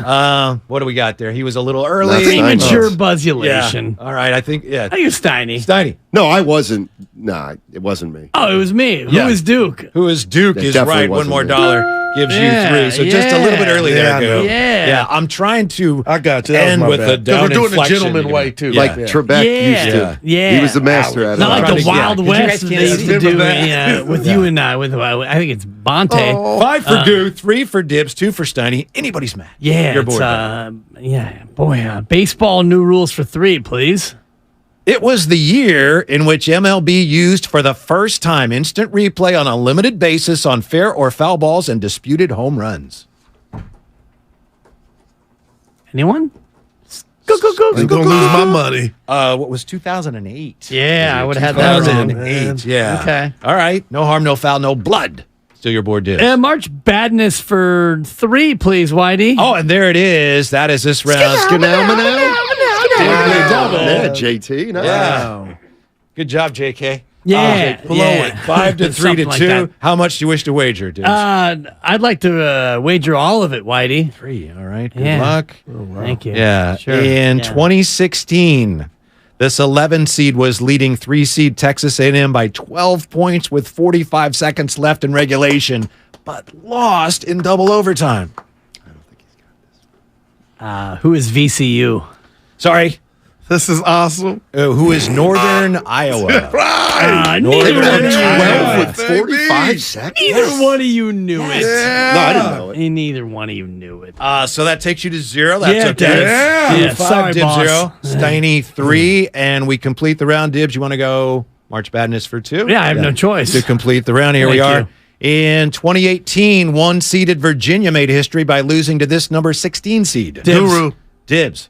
Who is UMBC? UMBC is right, University of Timur. Maryland, Baltimore County. That's exactly Yeah. right. So Sure, that it's not completes- Baltimore campus. Thank you. I am Yes, sure, I 'cause am looked quite it up. positive. Okay. Steinmetz. We have to look these things up. We have to. I love Yeah, it. you got to Google it. Yeah. All right. So at the completion of the Jockberty round here, Guru has 5. Guru's in the lead? Yes. We haven't seen this before. I've won more than a couple. Go ahead. I had you as one. And by the way, I wrote the intros. I thought they were pitch perfect. Steiny with 3 and Dibs with 2. And that takes us Steiny's to got the 2, I believe. Yeah, yes, that's right. Oh, wait. 5-2-2. 5-2-2. Yeah, Okay. that's what I have. All right. Yeah. I had you with 3 there, Steiny. I guess I was wrong. No. Sorry about no, that. Yeah. All right. Yeah. Yeah. Maybe I gave him credit for the UMBC. Maybe. We advanced out to the Dibbly Double round. We have 2 for $6 values, 2 Dibbly Doubles out there. And here are the categories for the Dibbly Double round. We have technical fouls, TikTok, and the Mandalorian. All correct responses start with M-A-N, okay? Wow. The Mandalorian. Wow. All correct responses start with How M-A-N. Man. Yeah, technical fouls, TikTok, and the Mandalorian. Steiny, you trail. You're tied with Dibs. So why don't you go ahead, choose a Yeah, category. let Steiny do it. Technical fouls for 2, please. They're the only NBA team with 2 players in the top 6 for most technical fouls this season. Steiny. Yes, Steiny. Who are the Warriors? Golden State Warriors is right, Steiny, and that Bunch gives of you crybabies. Wow. Is that Poole and Draymond? Yes. Okay. Wow. Yeah. You gotta be careful. Seriously. For 4 technical fouls, please. Technical fouls for 4. The only 4 players with 16 or more T's this year are Luka, Draymond, Dylan Brooks, and this high-scoring Eastern Conference guard. Dibs. Yes, Dibs. Who's Trey Young? Trey Young is right. 4 more for you. Whoa. That was big. $6 for you, Dibs. Only now that you got the lead. Yeah, let's go technical fouls for now for 6. 6, that is the first of our 2 Dibbly Doubles in this round. Oh, come on. Yeah, it is. Dibs was 6, Steiny 4, Guru 5. How much here do you wish to wager, Dan Dibbly? Well, I mean, I hate to visit the hen house, but I'm gonna go $1, Whitey. Wow. $1. This team. $1. Can you believe that? Yeah, I can't. Yeah, Just run the ball on third long. Listen. Yeah. This is like the Warrior. He needs this game. No, there's He's like, pressure mountain. It's not a Yeah, mid-season Boss is already game. disappointed. This is it's like a 2-for-1. He's not trying to turn it over. Spread was minus 13. He's slowing up the game. Down Here we go, one. Dibs. You play to win Let's the go. bit. Let's go. For $1. Thank you. $1. One of 2 former Warriors with 11 technical fouls this season. One of 2 former. I mean, see, that's tough. One of 2 former Warriors. Who Who is How long JaVale is- McGee? Nope. I'm sorry. Do you guys have any idea? KD's got to be one. KD and Kelly Oubre. Kelly That buzzer was a little long. I still didn't get it, Daryl. Didn't get it. Takes you And down I say to 5. because now you're making me mad. Look at this. Dibs 5, Guru 5, Steiny 4. man. What a match. Let me just get this out of the way. It's important. You are listening to 95.7 The Game. You really are. It's old, Whitey. KGMZ It's FM and old. HD1 San Francisco and Odyssey Shut up, Whitey. Station. So, yeah, that completes the technical foul category. We have TikTok and we have the Mandalorian. Right. Let's go to TikTok for 2, Whitey. Immediately after a play ends, the NFL play clock is set to this many seconds. Dibs. Steiny. Yes, Dibs. What is 40 40 seconds? is right. He's got 7 now in the he lead. does. TikTok for 4, please. Skip. With nobody on base, MLB pitchers now have this long to deliver a pitch. Guru. Yes, Guru. 45 seconds. What is, please? What is 45 Sorry, seconds? it's incorrect. Oh, that hurts. We're going to let that one just sit Anybody? there for a minute. Yeah, we're How gonna. much was that for? That was for 4. Yeah, so You're it takes you down to 1. Yeah. What is 15 seconds? Yeah, I would have got it wrong Lots too, Daryl. 15 seconds. I thought it was 30. Yeah. so- I wasn't sure, Yeah. so that Yeah. means I didn't buzz in. Yeah, Yeah. man, nor did I. So we have the Mandalorian, the whole category, and we Crestfallen. have TikTok Like guessing. for 6. Yeah, man, let's allow the awkwardness to sit for just a minute. It's all right. Plenty of time left. Is it for me? Oh. No. Yeah. I'm Yeah, just, the silence is for you. Yeah, exactly. Thank you. It ain't over. Let's go TikTok for 6, please. Oh, he's done it. My God, James There it is. Holhauser. Yeah. He's done it again. Well, we'll see. Yeah. Yeah. How much you going to wager this time? Score 7-4 You've got all to 1. 3 dibbly doubles in this. new? Yeah, right? it's crazy how that works. Yeah. Okay. I'm up 7-4 to 1. Correct. $1, Whitey. Man, does he want this one, Goo? Yeah. In a We'll bring playoff Bonte game in against soon. the Knicks Quiet, in May please. of 1995, Reggie Miller scored 8 points in this many seconds. What is 14? Sorry. It was 8.9 or 9. Yeah. 9 There should seconds. be a Yeah. mandate of what he Yeah. has to bet. Yeah, there should be, but there's not. 6-4 to 1. That's like Stephen A. Smith, but you didn't. Yeah. You better be careful. Yeah. Yeah. The Mandalorian, all correct responses start with MAN for 2, 4, and 6. And I'm up 6-4 to 1. That's correct. Let's go Mandalorian for 2, please, Whitey. He hit 32 homers for San Diego last year. Guru. Yes, Guru. Who was Manny Machado? Manny Machado is right. Let's Guru. go. Let's And go. Here he comes. I need to skid in it. They're, none left. they're all gone, but yeah. I go get one. Your turn, Goo. How did you say? What is that noise? How did you do the noise? Skid in Skin-in-the-net. it. Yeah, it's close enough. I allowed it. It's Mandalorian like half for 4. Sports Center. Get out of that. It was Get out and out. That was definitely involved, Snotty. The Mandalorian for 4. Yeah, this is big. New giant lefty who once threw a no-hitter for the A's. Dibs. Yes, Dibs. Who's Sean Mania? Mania is right. 4 more gives you 10. So we complete. That's all right. This is reminding You guys me kind of of need so this. much. You guys kind of need this one. Mary J. Blige, you remind me. The Mandalorian for 6. Yeah. This is it. Last name of the guy who still holds the record for most career World Series homers. Steiny. Yes, Steiny. Who's Mickey Mantle? Mantle is right. That gives you 10, Steiny, going to final jock. Are you winning? No, 10 to 3. You're still in it. 10 to 10 No, to you 3. are in it. You're very much I in know how it. you guys bet $1. Yeah, Well, we can't now. Who's There's going betting to be some cat and $1? mouse. Oh, no, yeah. Well, we both know that you're going to bet all of it, so you're going to get to 6 at best. I know so- where I am. Let's go. I'm out. Man, you're not out. You're not out. No, you're really not. Yeah. No, you really category, aren't. base your wagers Thank on you. this category. Giants opening day left fielders. Oh, what? Oh, man. Looks like they'll have. Well, hold on. Well, yeah. We No, will no, play. no. Yeah, yeah. Actually, decide that what was- your that was a good wagers. effort. Decide what your wager's going to be. You good, Steiny? That was big. Mickey Yeah. Mantle? Yeah. I'm very proud big. of him. I'm ready, but, Yeah. yeah. Hold on. You ready, Giants Dibs? opening day left fielders. Looks like they'll have their 17th in a row this year. Yeah. Different. That's Yeah. just sad. Okay. Yeah, good. And Come on, Steiny. You got your no. wager, Yep. Go? Okay. All of it. No. Oh, no. I don't like where this is going. Here at is all. your clue. I really don't. Of the 16 different players who've started in left field for the Giants on opening day since 2008, he's the only one who currently is a major league manager. Good luck.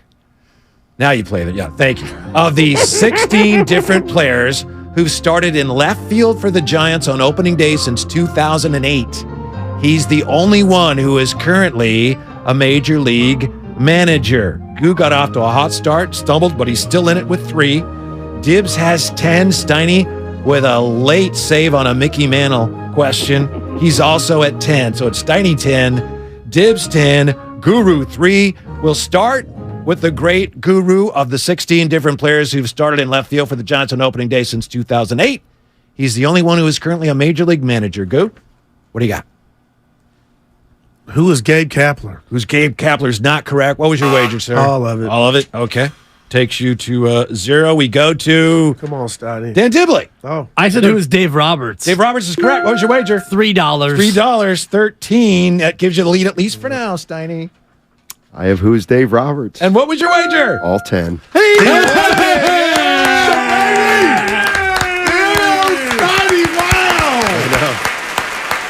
I'm Thank you. impressed, Taking the bro. lump this time. Oh, the Thank you boss very much. jinxed it. Yeah. I'm happy that he jinxed Thank it. you. It's a late rally Put for that in me. your pocket. I Very used late. normally, Mickey Mantle. I normally take was the nice. choke That in was this still game. shocked. Yes. Which is why I only bet 3. So my rationale was it's 10 to 10 to 3. Guru's betting it all. We know that. yeah. You're an open book. Yeah. So I figured if I'm wrong, I go down to 7. I've got you covered. And I figured that you're an all or Steiner. nothing kind of guy. And I was banking I tell on you Bonte, being I'm gonna wrong. see him tonight. You won. Giants left fielders on opening day. It's not your bailiwick. No, it's not. But luckily I started really thinking isn't. about I'm listening.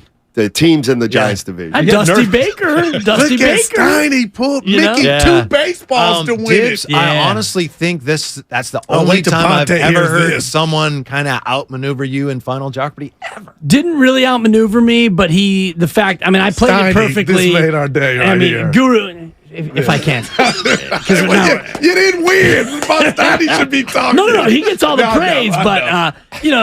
I figured Guru was going to do what Guru does, which is bet all of it. Steiny, Yeah, I man, wasn't sure, and I figured a baseball question, he's not going to get it. So I played it safe, and I lost. Honestly, you know what happened is I put $10 before I knew the category. And then you were like, Giants left fielders. I'm like, you should change it. And I'm like, and then I was like, it's just Jeopardy. Dude. There you go. Bet it all. 2 baseball answers. Nice. What does that mean? Like, that's where you slip up. Right. That's where you normally slip up. Man, Yeah. I'm proud of you, Hey, Jack. congratulations. Yeah, That I was appreciate nice. it. Thank That you was very a much. Great match. Thank you very much. Wow. What do you guys got coming up today? We're going to talk to Kate Scott. She does play-by-play for the Philadelphia 76ers. They're in town tonight, Stan. Yes, sir. Do we Yeah. know any more about Embiid? At 3:30, we'll find out. Okay. And hopefully she'll play the voicemail I left for her when I called her to see if she would come on because I was so nervous. Let me guess. She said, since I started you in this business, Kate, Oh, wow. why don't you come on our show for 5 minutes? Boss jinxed you in Jeopardy is what I'll really. leave with. Not really. He came in here when you're a guy. I got it on Dibbs. Yeah, he had a tough day, the boss. today. 91. We won, Jack. Goo. No. Are the Warriors? We didn't win, Goo. Are the Warriors? You took the bronze. I'm going to go tell Ponte we'll see you tonight. Are Go the ahead. Warriors tonight taking on, assuming he plays, the 2023 NBA MVP? In my worldwide, yes. Yes. And I'm like Ramona Shelbourne. I go with the narrative, and this has escaped Embiid. Philly is balling. He's got all the numbers. Let's go. Give it to the big And we're going to fella. actually talk during our show about why Jokic won't win it, and there is historical precedent as to why he won't win it. Okay. If you look back at the MVP, the history of MVPs, only 8 men have ever won 3 or more MVPs. Bird. He went 3 in a row, too. Okay. Yeah. Why did they call him Bird? Did he look like a bird? Yeah. You realize only 4 players ever won 3 in a row, and neither LeBron nor Michael Jordan are among that group. I did not know that. And Yeah. Shaq could have got it, but you know the streets say, "Oh, they didn't want to give it to me because Jordan could have got it every year." That's one of the things we're going to look at and we're going to talk about the narrative as it plays no to this one should award. ever win it that many times. But does Jokic deserve to be one of the 9 players to have ever won 3 or more? And I think that narrative, whether you agree to it or not, I think that's a part of the conversation.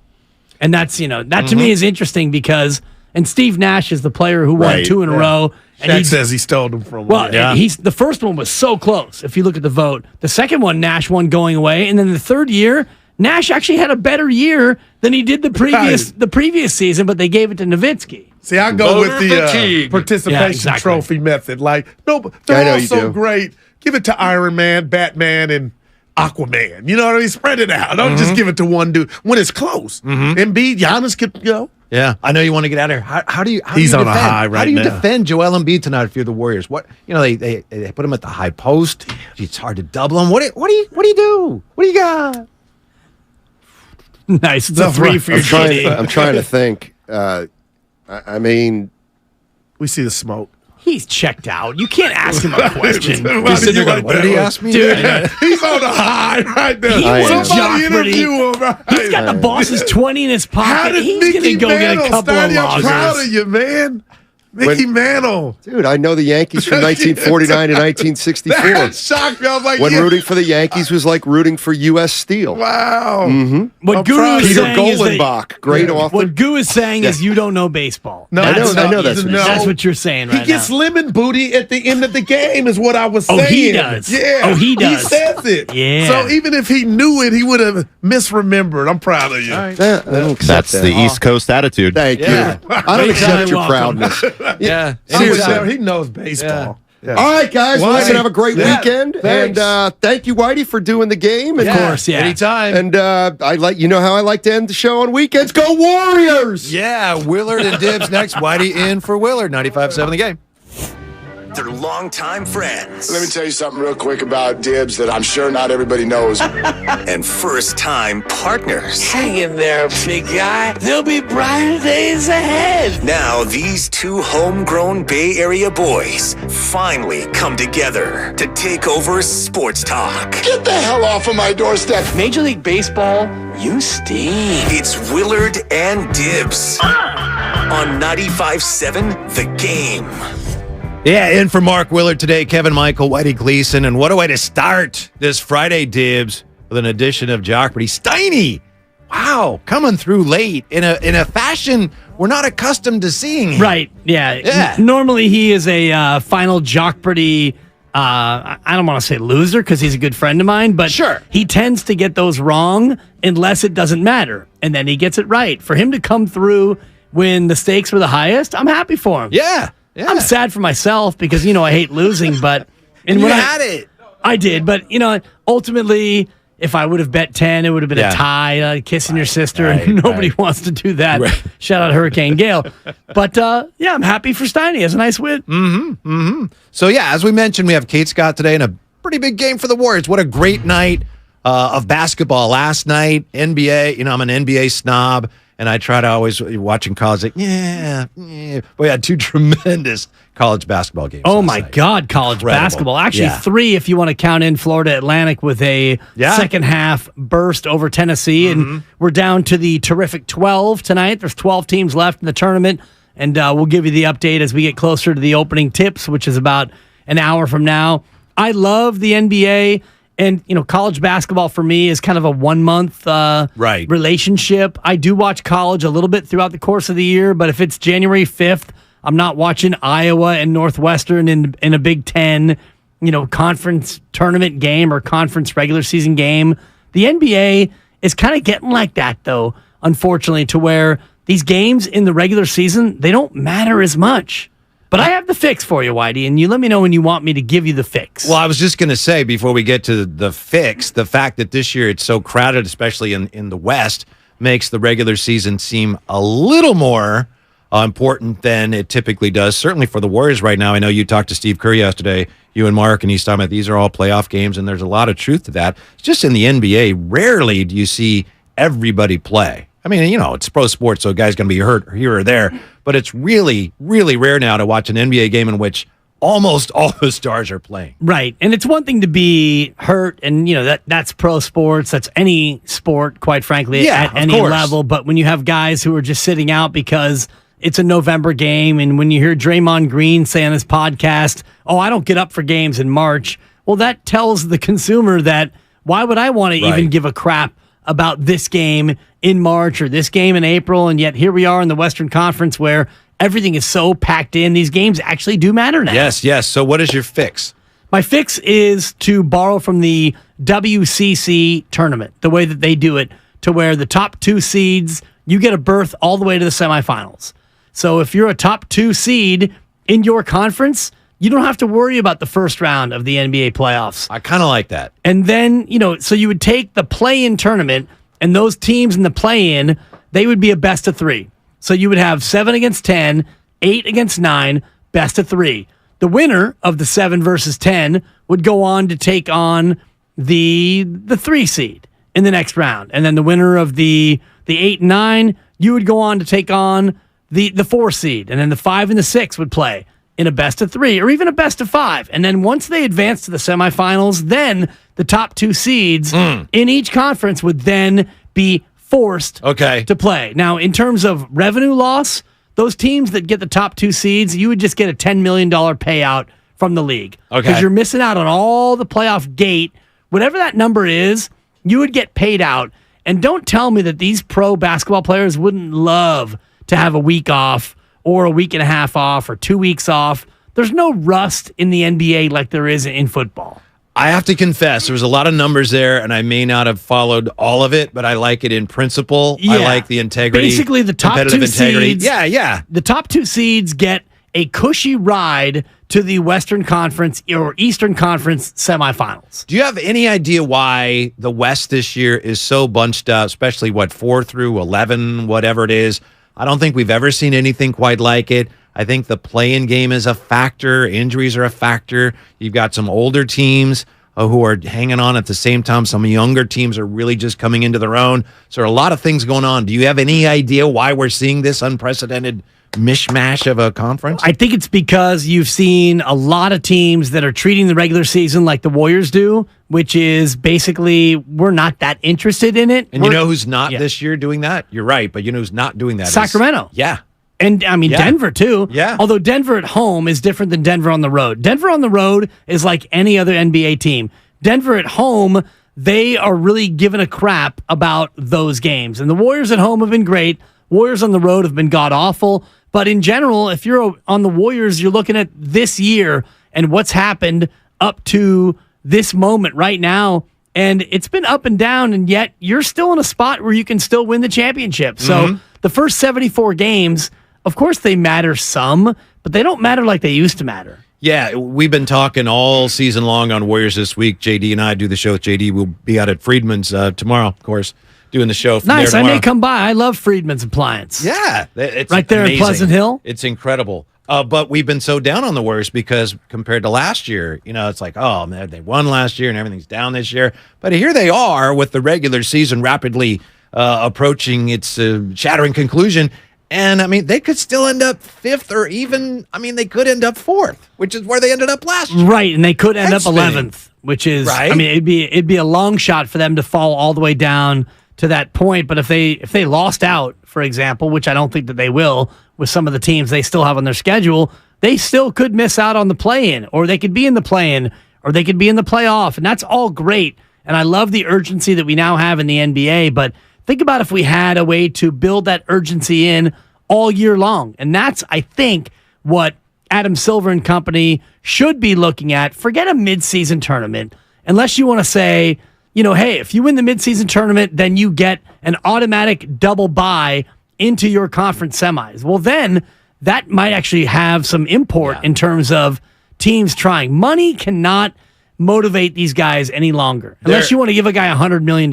They're never going to give up on that midseason tournament as long as Silver is the commissioner, because I think he sees that as a big part of his legacy. When all is said and done, I want to make sure that we have the Freedman's Cup or the Amazon Cup or whatever it is. Nice. So he's never going to give up on that. Although I don't think it's ever going to work either. So good luck with that. But I don't know which Warrior team to believe in. And I know we've been over this and over this. The road team, are those the real Warriors? The team that's won the last 2 road games? The team that's so good at home? The team that's getting, now we're getting GP2 back? I don't know. Where are the Warriors here with the playoffs approaching? I honestly don't know, and I'm not sure they know. They don't know, but the fact that they're going to get Gary Payton a second back maybe as soon as Sunday is great news. And we had Steve Kerr on yesterday, and I asked him actually about his comments before the last road game in Dallas about him being, quote, hopeful for the return of Andrew Wiggins, which told me that, Andrew Wiggins probably will be back here before the end of the regular season. So if you get GP2 back and Wiggins and you start to look at their top 9, even their top 10 rotation, you throw in JaMychal Green or Anthony Lamb, however you want to do that as your 10th man, all of a sudden they stack up pretty nicely in the West. Maybe. That's the problem, though. Every team in every sport, every year you want to add something and try to get better. Last year, the Warriors, they added Clay. He was already there, but he was hurt, so they added Clay, and they also added, Otto Porter. This year, I think it's pretty clear the plan was, we'll add guys like DiVincenzo and Green, but also the young, and I know we've been over this,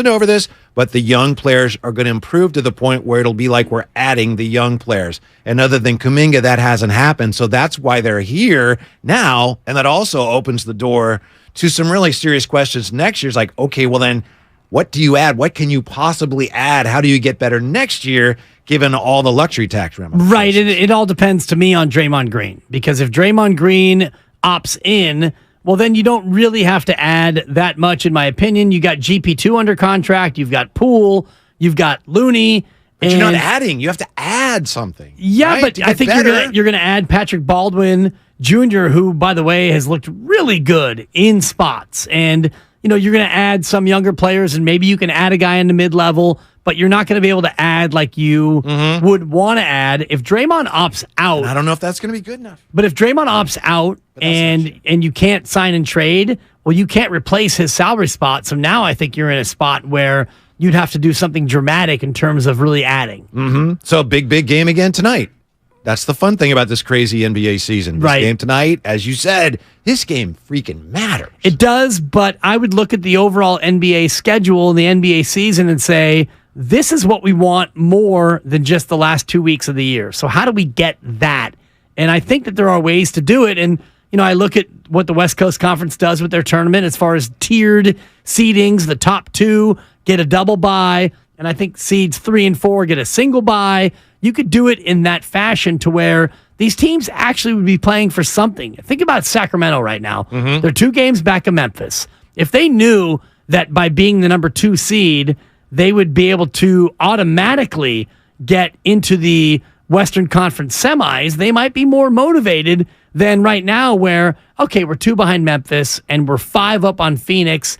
If we lose a game or we lose maybe 2 out of 3, we're going to shut it down because we no longer have anything to play for. The problem with that, and I think you already alluded to it, if I'm one of the TV networks, which I'm not, okay, but if I am, it's like, wait a minute, the good teams, let's say the Warriors in past years, that's fewer playoff games with them because they're sitting there waiting. I need them on TV. I need those Warrior playoff games, Laker playoff games, whoever it is. Yeah. That's what I need. Live practice footage. Boom. Problem solved. Charles Barkley talking about Jonathan Kuminga in a 3-on-2 drill against, Bruce Frazier and Ron Adams. I don't know. No, you're right. It's not a perfect solution, but in terms of creating urgency, because right now this play-in tournament does not create urgency other than if you're like in the 9 or 10 seed and you're trying to fight to avoid being 11. Look, I know nobody knows, so I'm not trying to corner anybody or put anybody on the spot. But 888-957-9570. Dibs, I'll ask you, which Warrior team shows up tonight? I don't. They're home, so it's the good Warriors. Yeah, the good right? one. Is it? It's the good one. Absolutely. I mean, I think that it's as easy as that. They're home, and they're mostly whole, other than GP2, who's about to come back, and Andrew Wiggins, who we hope comes back very soon. But the Warriors that we've seen over the course of the last month, the terrible road team and the really good home team, this is the team that you have. So I look at them against Philadelphia, against a good team at home. Yeah. The good Warriors are going to show up. But Philly has a guy who can really take advantage of some of your inherent weaknesses. James Harden? Well, I don't think he's playing because he's got the sore Achilles. We'll find out more from Kate Scott. Embiid, I think, will play. And Embiid's just got that size at the Warriors right now. It's like, good luck. You just don't have anybody who can go toe-to-toe with him. And he's playing for the MVP because I don't think that award has been totally settled in terms of it's Jokic's. And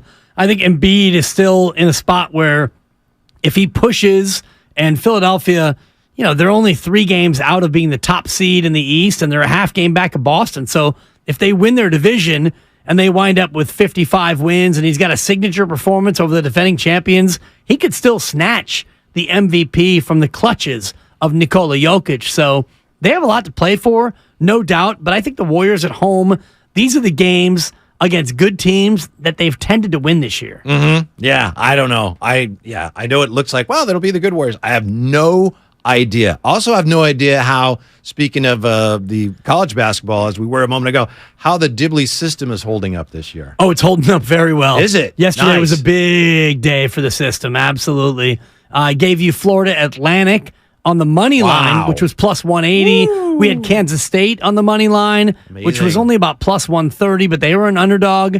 They came through and won, and I've got we like the dogs today, Whitey. San Diego State is a team that we are all over in terms of today's action. The system has really proven itself this year because in this tournament, there's been a lot of underdogs who've come through and not only won, but also covered. Mm-hmm. Yeah, Sheena, my wife, was going crazy last night. She, I don't have a bracket, but I'm her advisor for her bracket where she works. Okay. She got off to a great start, but she's already lost some of the teams that she needs later on. So she's got to really thread the needle and have some crazy upsets. So other people's Final Four teams are out too. But she did have, nice Gonzaga over UCLA. So she went through the gamut last night, as everybody did. What a watched the game and gamut. cared. Yeah. It's like, oh, they're up. They've got this. Oh, they gave the lead back. And then boom. Tremendous basketball game. Tremendous, but God, what an absolute UCLA choke job by Mick Cronin and company. Up 13.5, and you fall down by 9. They came all the way back. All you have to do is, I don't know, maybe play a little defense. Gonzaga was even scared to pick up the ball at the free throw line. Right. Like, and yet UCLA doesn't press. They press their way back in the game over the final minute and a half. And then when the moment is the biggest and the lights are the brightest. You're the third person I've talked to who's pointed that out. I mean, what are you guys doing? We're going to go ahead and pull back now. Just a little pressure on a the little basketball token pressure, we call it, Whitey. Yeah. Token pressure. Uh-huh. And they didn't. And then, boop, 3 ball. Good night. Night. You lose. I can't say I'm heartbroken other than the fact that I had UCLA in a money line parlay with FAU, so that was a bummer. Yeah. But I did have them +4 on a teaser, and they lost by 3. Who do you have winning the whole thing? Houston. Okay. Yeah, and I like Alabama. to. I told my wife Alabama, but she said no. No. She went Marquette. Alabama losing to San Diego State tonight, Whitey. Yes. The Aztecs outright. What? That's going to be our outright stunner du jour. We like San Diego State today to beat Alabama. The system thinks Alabama wins by 4.5, but I think San Diego State, they've got the profile. They played a tough schedule. They're good on both ends of the floor. And Alabama's got bad juju around them. Oh, yeah, I know that. Yeah. I know that. They lose tonight, Whitey. Yeah, I'm just thrilled that Sheena asked me to be her advisor again this year because last year she brings a bracket home. She says, I've never filled one of these out. What do I do? And, we're looking at it, and she says, it was last year. She says, I used to live in Kansas. I want Kansas. And I said, nah. Like the first thing I told her. And yet, I was invited back this year in a somewhat limited capacity. Right. Invited back. I mean, you guys have been married for 35 years, right? So, I mean, somewhere in there. Coming up next, the Dubs and that wild, wild West. Is there anybody out there, any other team in the West that scares you? That's next. It's Willard and Dibs. Whitey in for Willard. This segment sponsored by Bob's Discount Furniture. AC Transit is offering a $2,000 bonus for new bus operators to join their team. Paid training is provided. Plus, the new hire bonus is paid within 12 months. The $2,000 bonus is subject to terms and conditions. For complete details and to apply, visit actransit.org/careers. If you own a small business, you know the value of time. GetRefunds.com does too. That's why they've made it easy, no matter how busy you are, to apply for the Employee Retention Credit, or ERC. Go to GetRefunds.com to get started, and in less than 8 minutes, see if your business qualifies for ERC assistance. Your business may be eligible for a payroll tax refund of up to $26,000 per employee kept on payroll during COVID-19. GetRefunds.com has already helped clients claim over $3 billion in payroll tax refunds through the ERC, and they may be able to help your business too. There's no upfront charge either. They don't get paid until your business gets its refund. Many businesses believe they won't qualify based off incomplete or outdated information, so don't let this opportunity pass you by. because this payroll tax refund is only available for a limited time. Go to getrefunds.com. That's getrefunds.com. Hi, I'm Brian Bakhtiari, Executive Manager of Stevens Creek Subaru. With all the recent storms in California, it's a reminder of the power and unpredictability of Mother Nature. At Stevens Creek Subaru, we understand the importance of all-wheel drive, whether it's getting you to the slopes or coast, but more importantly, getting you back home safely.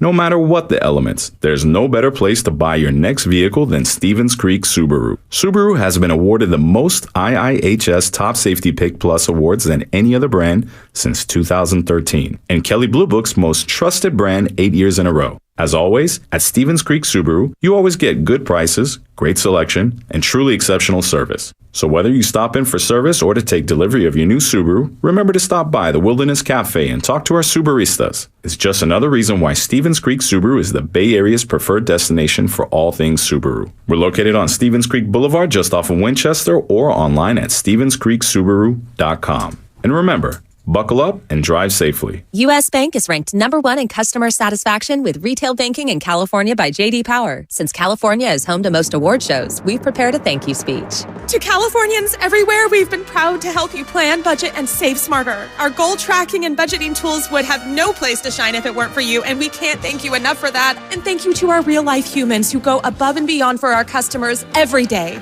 Bravo, U.S. Bank, bravo! For J.D. Power 2022 award information, visit jdpower.com/awards. Member FDIC. Hi, welcome to the IKEA Spring Sale. Hi, I did my spring cleaning, but I still feel I'm missing something. Don't worry, our Spring Sale has offers on everything from air purifiers to cabinets, cushion covers to sofas and storage, all to help you start fresh in every part of your space. A total refresh. I love it. Don't miss the IKEA Spring Sale. Visit your local IKEA store or go to ikea-usa.com/offers before 4/10. Offer valid 3/15 to 4/10. U.S. only while supplies last. Selection may vary by store and online. See store and ikea-usa.com/offers for complete terms. Restrictions apply.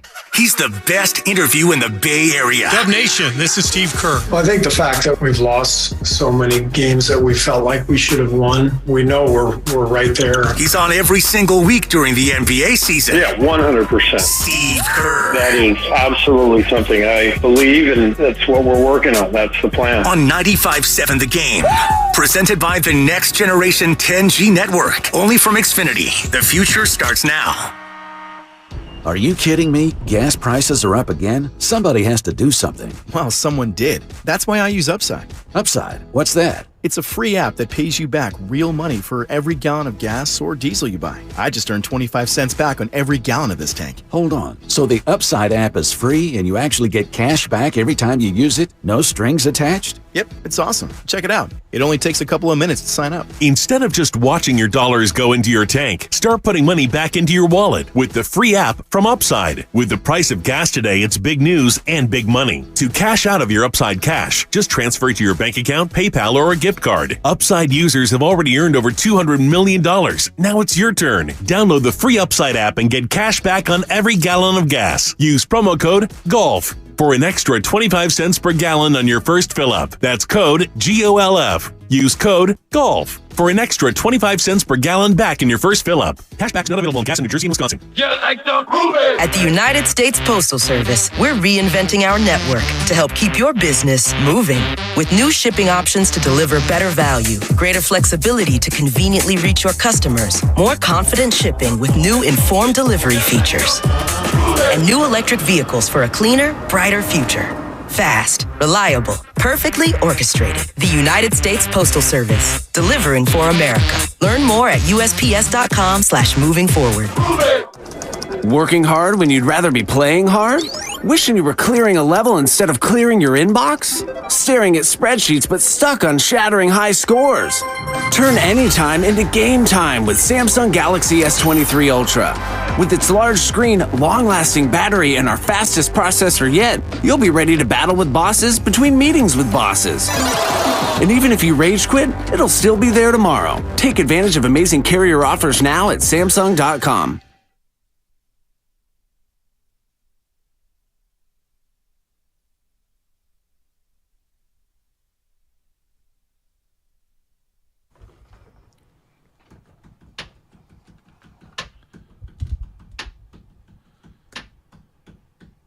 Now, back to Willard and Dibs on 95.7 The Game. In for Mark Willard today, Kevin Michael, Whitey Gleason. Dibs, I don't have to tell you, we're streaming live on YouTube. So head to youtube.com/957 The Game. Watch us live, see what's going on inside the studio. Thanks to everybody who watched Steiny win in Jockberty a few moments ago. Like and subscribe for all our 95.7 The Game content on YouTube. But a big win for Steiny. And a few moments ago, Dibs, you left the studio for a moment, and Matt Nahigian, our PD, came in looking for the $20 bill that I guess he gave you before Jockberty, and then you put it down because you didn't win. And he said, "Did Steiny really take that 20?" Yeah. It's a 2 for your Nahigian, but yeah. I guess so. I would have taken it if he hadn't. So I said, if you were on YouTube, you could have looked, and saw that he snatched the 20 and he's gone. Yeah. Straight to the bar. Steiny, sky high after that big win. Yeah, and good for him. That's a nice win for him. Yeah, and you're taking it really well. And of course, I mean, you won your share. 88-time champ. Yeah. And the only thing that I'd clap back at was Guru's notion that we won. No, Daryl, you didn't win. It's not a we when Steiny wins. It's a he, not a we. He did say earlier today, at one point I was listening, of course, and he said, Steiny, I feel like if you win or I win, as long as Dibs doesn't win. Because I do, because of your stature in the game. Well, it's because they're mad because I left their show. I'm a defector, is what it is. Is that what it is? Yeah. Speaking of watching things, Jerry Green has passed away. Jerry Green is a Detroit sports writer. He went to every Super Bowl. He's died at the age of 94, Detroit News reporting today. Green, a retired columnist at the News 2004, continued to attend the Super Bowl for the newspaper until this year. So he covered every single Super Bowl, starting with the Packers win over the Chiefs in 1967, the first Super Bowl. I want to ask you, Dibs, what's the first Super Bowl that you actually remember? No questions, like, yes, I remember seeing that, I remember this, I remember that. Maybe you were at the game, I don't know. No, I didn't. I didn't make it to this Super Bowl. But as far as the first Super Bowl, I really remember, and honestly remember it as somebody who was aware enough and I guess alive enough to think about it. Would probably be the 1976 Super Bowl, Steelers over Dallas. Oh, okay. 21-17, and I was a Steeler fan as a kid because they won, not because I had ever been to Pittsburgh. I still haven't been to Pittsburgh, but I became a Steeler fan because they are a winning team. And so when they won their second, I don't remember the one over Minnesota, but when they beat Dallas that first time, that's probably the first Super Bowl I remember. I was 7 years old. Mm-hmm. Okay. 888-957-9570 if you wish to share on the text line. Just curious, the first Super Bowl that you actually remember. I go back a ways, Dibs. Yeah. I vividly remember being at home. My mom worked at Vallejo General Hospital. They were opening a new building, so she had to go out that day. Grand opening. My dad went with her, and okay, you guys can watch this football game. And it was the Super Bowl III. It was the Jets and the Colts. Oh wow! Yeah. Okay. And I didn't know what was going on or anything, but I remember watching that game. You didn't know about the guarantee. I thought the Colts are really good. How come they're not winning? Colts are good. Johnny Unitas is good. What's going on? I'll give you a 4 for your baby Whitey. That's really good. Yeah, but I certainly remember that. And my favorite story about that Super Bowl, a guy told me once that he was in Vietnam at the time. And I think he was in the Navy. And they were all set up to listen on Armed Forces radio that day to that Super Bowl. And they had their radio out. And they're out, near the front lines, whatever. They're getting ready to listen to the game. And pew, a sniper took out their radio and then started laughing at them. Oh, no. Yeah. War is heck, Whitey. Yeah. Nobody got shot, but they lost their radio that day. The sniper took out the radio. Yeah, and then gave him a...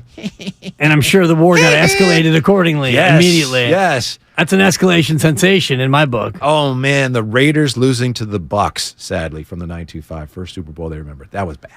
In San Diego, that Super Bowl. Oh, yeah. Tampa Bay just destroyed them. Well, I was at my buddy Matt LaPelt's house. Shout out Matty in Walnut Creek. And at the time, I had Quest was about 20 months old, and my second son was on the inside. Mm-hmm. And my then wife was pregnant with, number 2. And we go to a house where he's a Buccaneers fan. My friend Matt LaPelt is a diehard Bucs fan living in Walnut Creek. So my little toddler disappears for some reason. Whatever, it's a house party. I'm not too worried. And all of a sudden, he comes back early second quarter, and he is head to toe in creamsicle gear. Little Questy in the creamsicle gear. And we were like, you're so funny. The Raiders are going to smash you. And then that game, that did not go well. Because of Barrett Robbins. Yes, exactly. Going Went AWOL. Yeah. I think that was pretty important. They probably would have lost anyway, honestly, because Tampa Bay had their playbook. So it was more than the fact that their center went AWOL. Tampa knew everything that was happening regardless. That thing was an Admiral Akbar special. Do you remember? Trap. Dibs and I years ago did a show together. Do you remember we talked to Tim I don't recall Brown? that. And Tim Brown said, we were sabotaged. Bill Callahan sabotaged it. Remember, Yes. he said that on the radio. Yeah, no doubt. Tim Brown, great guest. Yes, a wonderful guy. Friend of the program. And I'm sure he believed it, but was like, wow. So I think that was just a very difficult loss for them to process. Yeah, and it was just one of those Super Bowl matchups that was bad. And when you see the final score 48-21, you can kind of realize that one team had a certain edge. I think Tampa Bay might have been better anyway when you look back now historically at the rosters, but the way that game went, it was clear that they knew something that the Raiders didn't. Huh.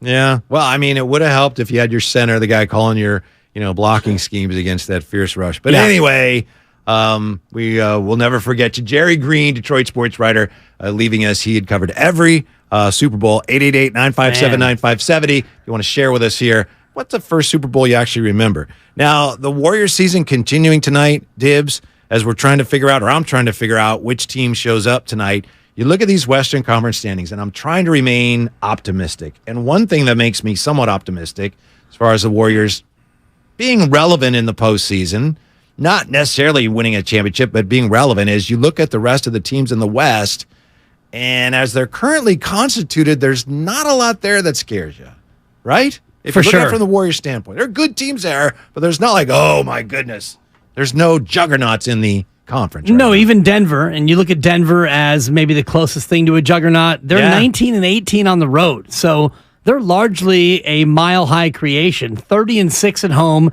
They're very much mediocre on the road, and if you look at every other team's record from 4 all the way through 12 in the Western Conference, and you take the Denver Nuggets road record and compare them to all the rest of the team's record in general, they're exactly like everyone else. They just happen to be really good at home. And you could say the same thing about Memphis.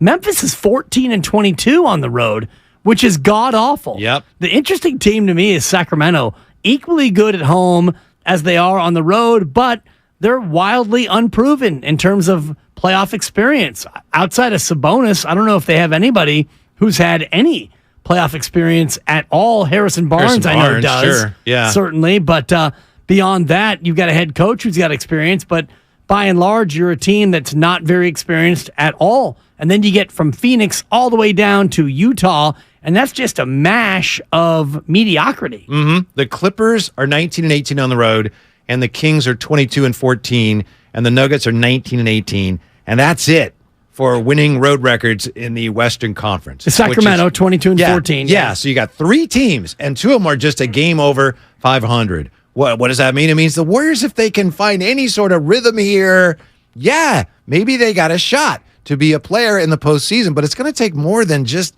Gary Payton II coming back. Well, it's going to take Andrew Wiggins coming back, and it's going to take, I think, the right matchup in terms of who they're going to play in the postseason. I don't think that if Phoenix gets healthy, that Phoenix is a team that the Warriors necessarily want to face. Denver is a very dangerous team, but you've got a good sort of amount of muscle memory over Denver that you would feel good about. Memphis is an interesting one because I think the Grizzlies are a team where at Memphis, you're going to have a hard time, but here you're going to beat Memphis, but you won't have home court.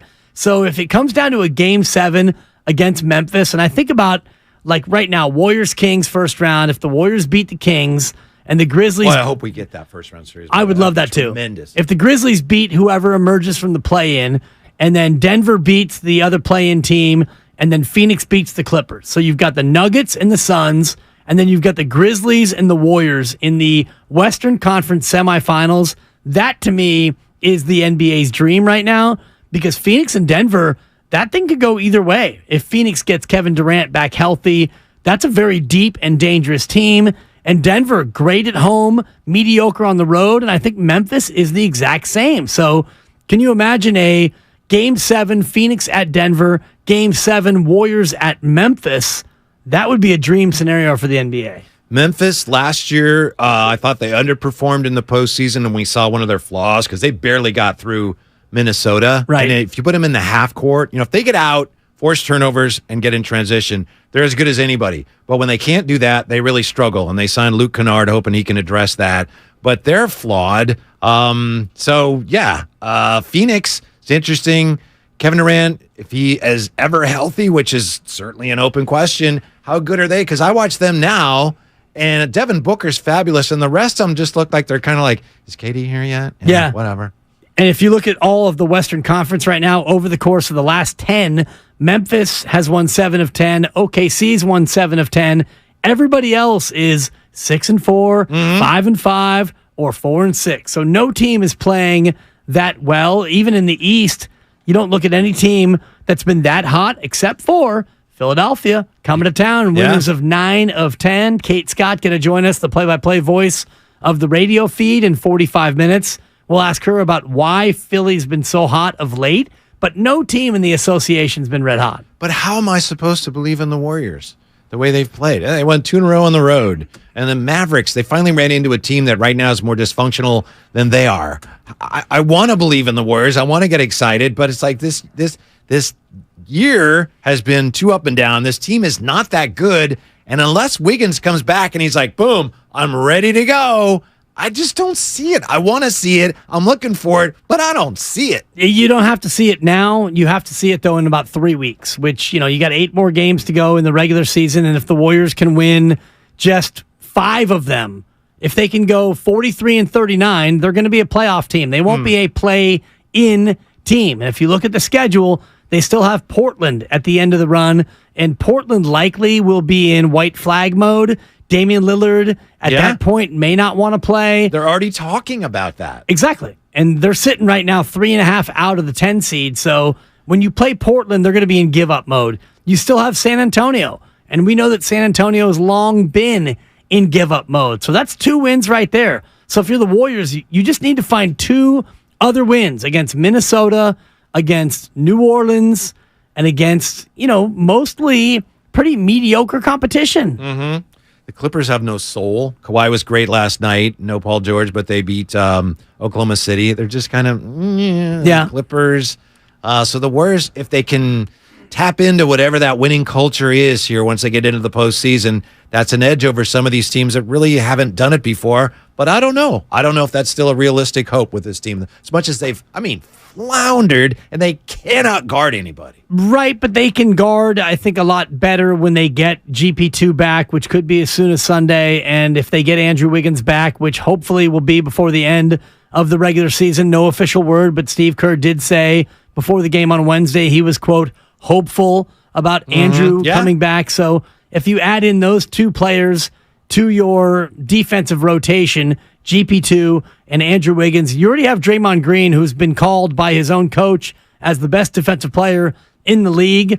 And it's hard to refute in terms of late game scenario. And that's why I asked Steve the question about Draymond, especially when he gets 5 fouls. When he gets that 5th foul, his ability to defend and not foul is unlike anyone I've ever seen. That was an interesting answer from Coach Kerr. Yeah. About how the officials give him a little leeway because he's that good of a defender. And he's right, and I appreciated Coach Kerr's honesty because that's the way that the league is oftentimes officiated. And you can love it, you can hate it, and a lot of Warrior fans will say, well, why doesn't Steph Curry get more calls then? And that's a whole separate question. But in terms of the calls that Curry doesn't get, Draymond Green gets a ton of latitude that other players don't get. How long have you been watching basketball?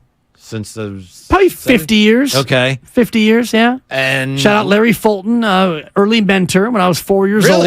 Yeah, because my older brother, Douglas, as he likes to be called, he and his buddies, his youth friends, as 4th graders were CYO champions. They would go to the NorCals every year. So I saw, even from 4th grade on, high-level basketball. They would go on to be high school state champions.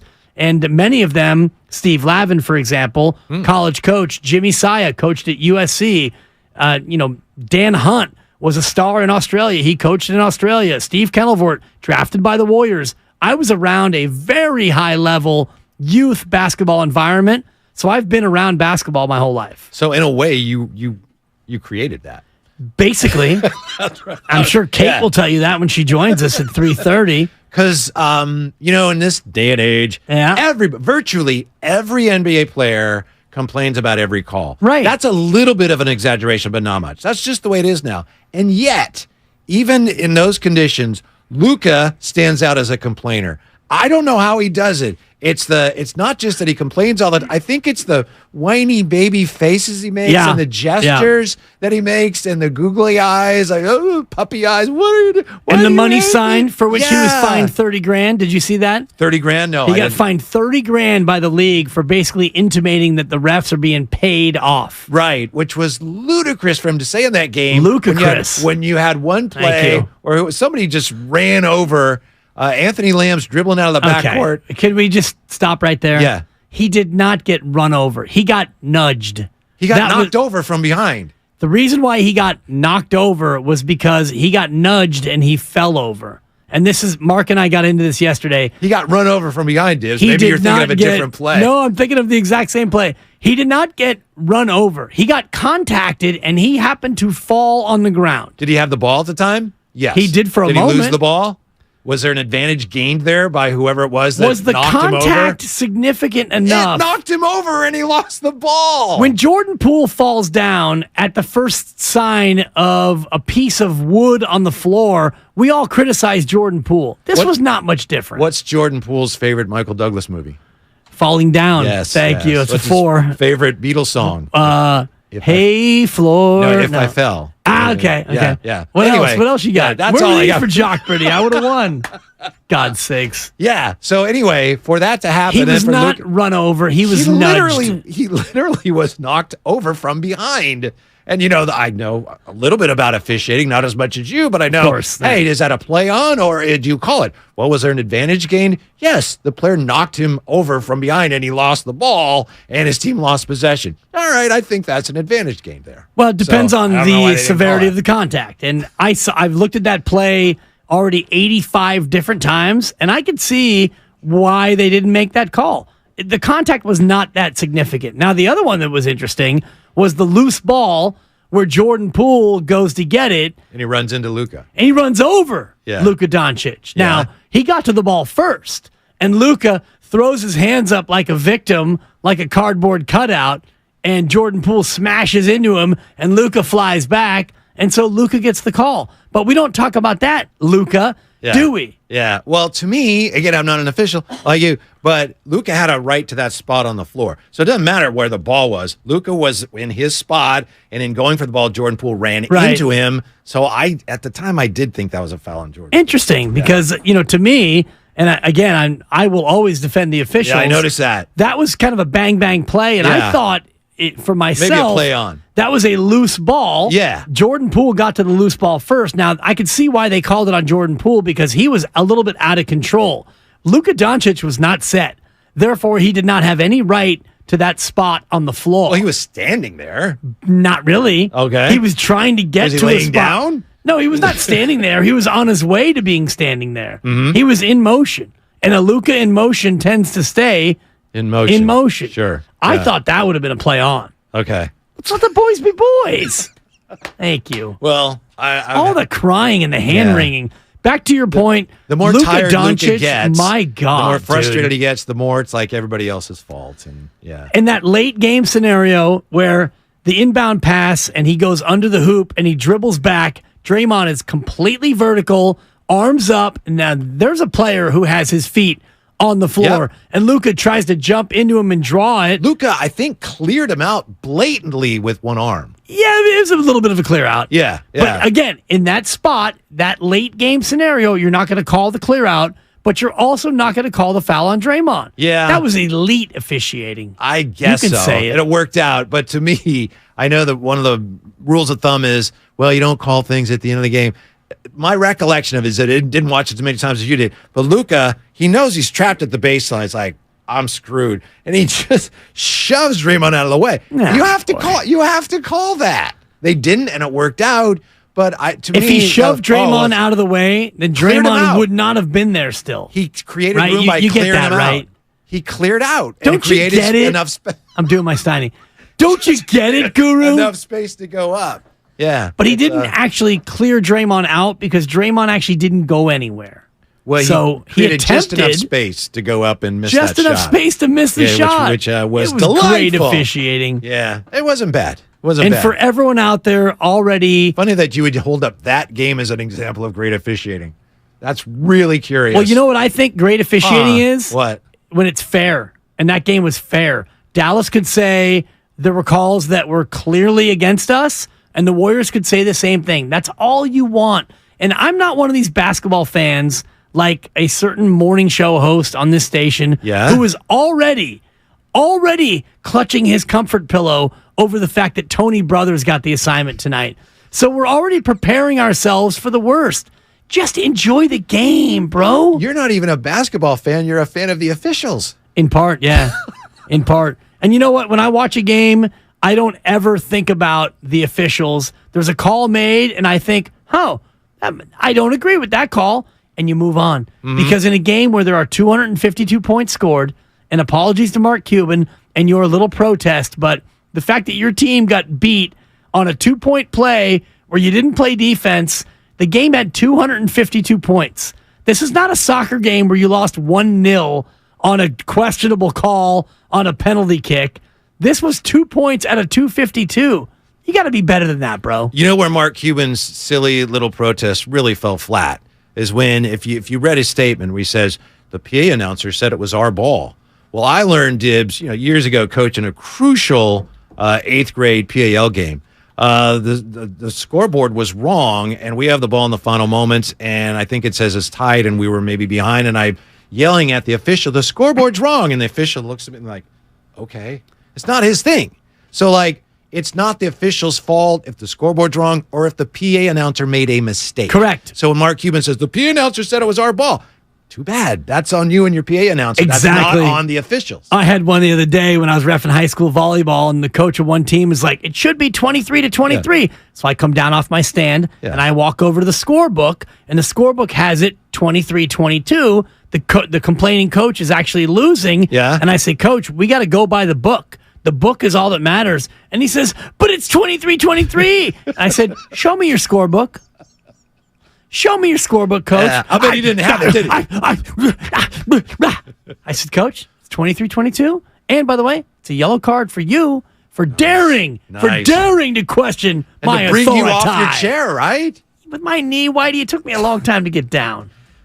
What happened was the Mavs got screwed up, and if they thought that it was their ball, why didn't any of them go to inbound the ball? They didn't know what end of the floor they were on, and so Cuban files a protest to try to cover up the fact that he owns a team of a bunch of idiots. Exactly. Yeah. And including Jason Kidd, who we love. He's a Bay Area treasure. I know. But, when you break the huddle and you see 5 Warriors on one end, and I actually asked Steve Kerr yesterday to walk me through. Did you talk to Steve Kerr yesterday? I said, Steve, I mean, you're known for your inbounds plays, but that play yesterday. It's a nice ATO. Walk me through it. I mean, good Lord, that was genius. Coming up next, hey, baseball is almost back. Baseball Dibs made a big announcement today, and it's an announcement designed to get you excited for opening day. So the question is, did it work at all? Did it come close to working, or is it a swing and a miss? That's next. It's Willard and Dibs, Whitey in for Willard, and we are presented by Fremont Bank, full-service banking, no compromises.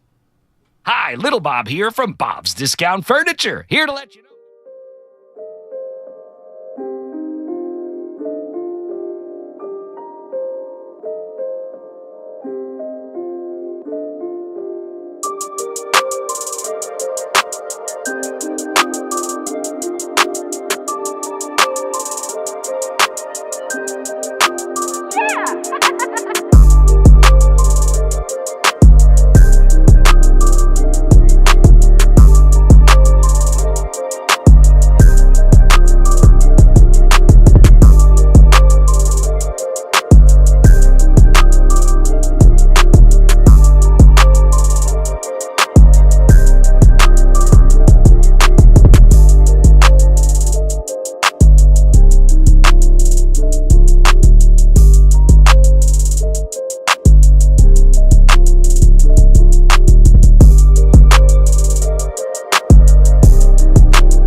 Now, back to Willard and Dibs on 95.7 The Game. Well, this is unfortunate and unforeseen, but in a fun way. It's Willard in for Dibs here on 95. Excuse me. It's Whitey in for Willard. Wow. On Willard and Dibs on Sober 95.7 up. The Game. Yeah. Whitey in for Willard. I just heard, I'm all shaken up here because I heard Dibs a moment ago, overheard on the phone with, I presume, his wife. Supper. And I heard something about heard you say, I lost Jockberry to Steiny. Yeah. And I heard her say, Steiny? Totally. Steiny? Over the phone. You said yes. And she said, don't come home. Is that actually what I heard? I'll give you 4 for your supper and a 5 for your accuracy. All right. The 3-word phrase was don't come home. Yes. So, anybody out there got a couch? 888-957-9570 for your boy. Uh-huh. Because I'm apparently, I'm out. If I can borrow from Matt Nahigian, who's also mad at me because I gave Steiny his $20. Because Nahigian said, I got $20 on Dibs. And I didn't know that meant it was kind of a bit. Yeah. I didn't know that it was a real 20. So I gave the 20 to Steiny. It was just a visual aid. Here's my 20. Yeah. And so Steiny walked off with the boss's 20. So you're just having a day. Yeah, it's a rough day. Yeah, I did blow it. No doubt. It's tough. Let's give you a chance on a make good. You didn't win Jockberry, but Craig has a baseball trivia question for you. Go ahead, Craig. What do you got for Dibs? He'll get this. Okay. Well, as I feed my face, thank you, Whitey, for that move. You gotcha. It was just a random stat I came across. Who is the third highest player on highest paid player on the Cincinnati Reds this season? And we wouldn't ask you if it was somebody like we wouldn't ask you. Yeah. If it was somebody that you had no way of knowing. Totally. Man, you're intimating that I actually know one person who's on the Cincinnati Reds. Well, you know this person. Yeah? Yeah. Then it's got to be, Bobby Bonilla, but I don't know if he played for the Reds. It's not Bobby Bonilla, but you're on the right track. You're not that far off. Yeah. How about Joey Votto? Joey Votto is number 1, actually. He's actually getting paid the most out of everybody on the team. About $49 million. Third place at $3.2 million this year is Ken Griffey Jr., ladies and gentlemen. Ken Griffey Jr., $3.2 million for the Cincinnati Reds. Third highest paid player on the Cincinnati Reds this year. How can that be? I understand that his deal, whatever. Deferred payments. But the fact that only 2 other players, one other player other than Joey Votto is making more than 3.2, that's criminal. Mm-hmm. And that ultimately is the biggest problem in baseball, is you've got 8 to 10 teams that could not care less about fielding a competitive team. I'm not even listening to all your baseball, sarcasm and negativity. Slander. Because it's almost opening day, and baseball today, they announced their opening day pitchers. In a move that, let's see here, it's an effort by the league to gin up interest in the first game of a transformative season. So that's what I have. This is baseball's effort to gin up interest. No, it's good. And I actually saw this announcement come across, and I thought, oh, look at baseball. You're telling me these guys are all going to get 5 1/3 of really impactful innings, and then we'll turn it over to a bunch of faceless nobodies. Uh-huh. Now, 9 teams had announced their starters before Friday. My understanding had been that baseball begged everybody, wait till Friday so we can gin up interest. Gin it up, yeah. Yeah, we got to gin up the interest. But the Angels announced Ohtani is going to pitch. He's pitching against the A's, right? And the Yankees and Giants, that's going to be Garrett Cole against Logan Webb. But hey, Giants and Yankees, right? Opening day. It's never happened before. No, it's big. It's big. These two teams, they just don't know each other.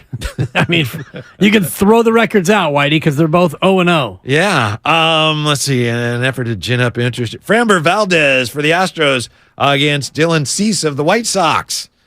Shane Bieber of the Indians traveling to Seattle. Craig's Seattle Mariners. They'll throw Luis Castillo. Woo! I saw something about there being like 9 former Cy Young Award winners. Eight Cy Young Award winners on opening day. All on opening day, which is good. And that's not including Carlos Rodon, who I guess maybe he would have started for the Yankees. And I know that Garrett Cole is a former Cy Young Award winner, and he's starting. So Max Scherzer, Sandy Alcantara. So it's on this opening day. Look out. Stacked. Uh-huh. Absolutely stacked. Tibbs, I saw something last night, speaking of baseball. I don't even know why I watched, because the college games were great, and the NBA was a great game with the Nets and the Cavs. but I went to MLB Network and they had the A's and the Rangers, and I saw something that sent just a chill down my spine. It was our guy, Boch, and he was wearing, Texas Ranger uniform. I know it wasn't his debut or anything, right? But I just wasn't expecting to see it. And then there's Bruce Bochy, and it was like, oh, that's not right. Yeah, it's a little uncomfortable, but it reminds me of two things. One, good for Bruce because obviously he wanted to.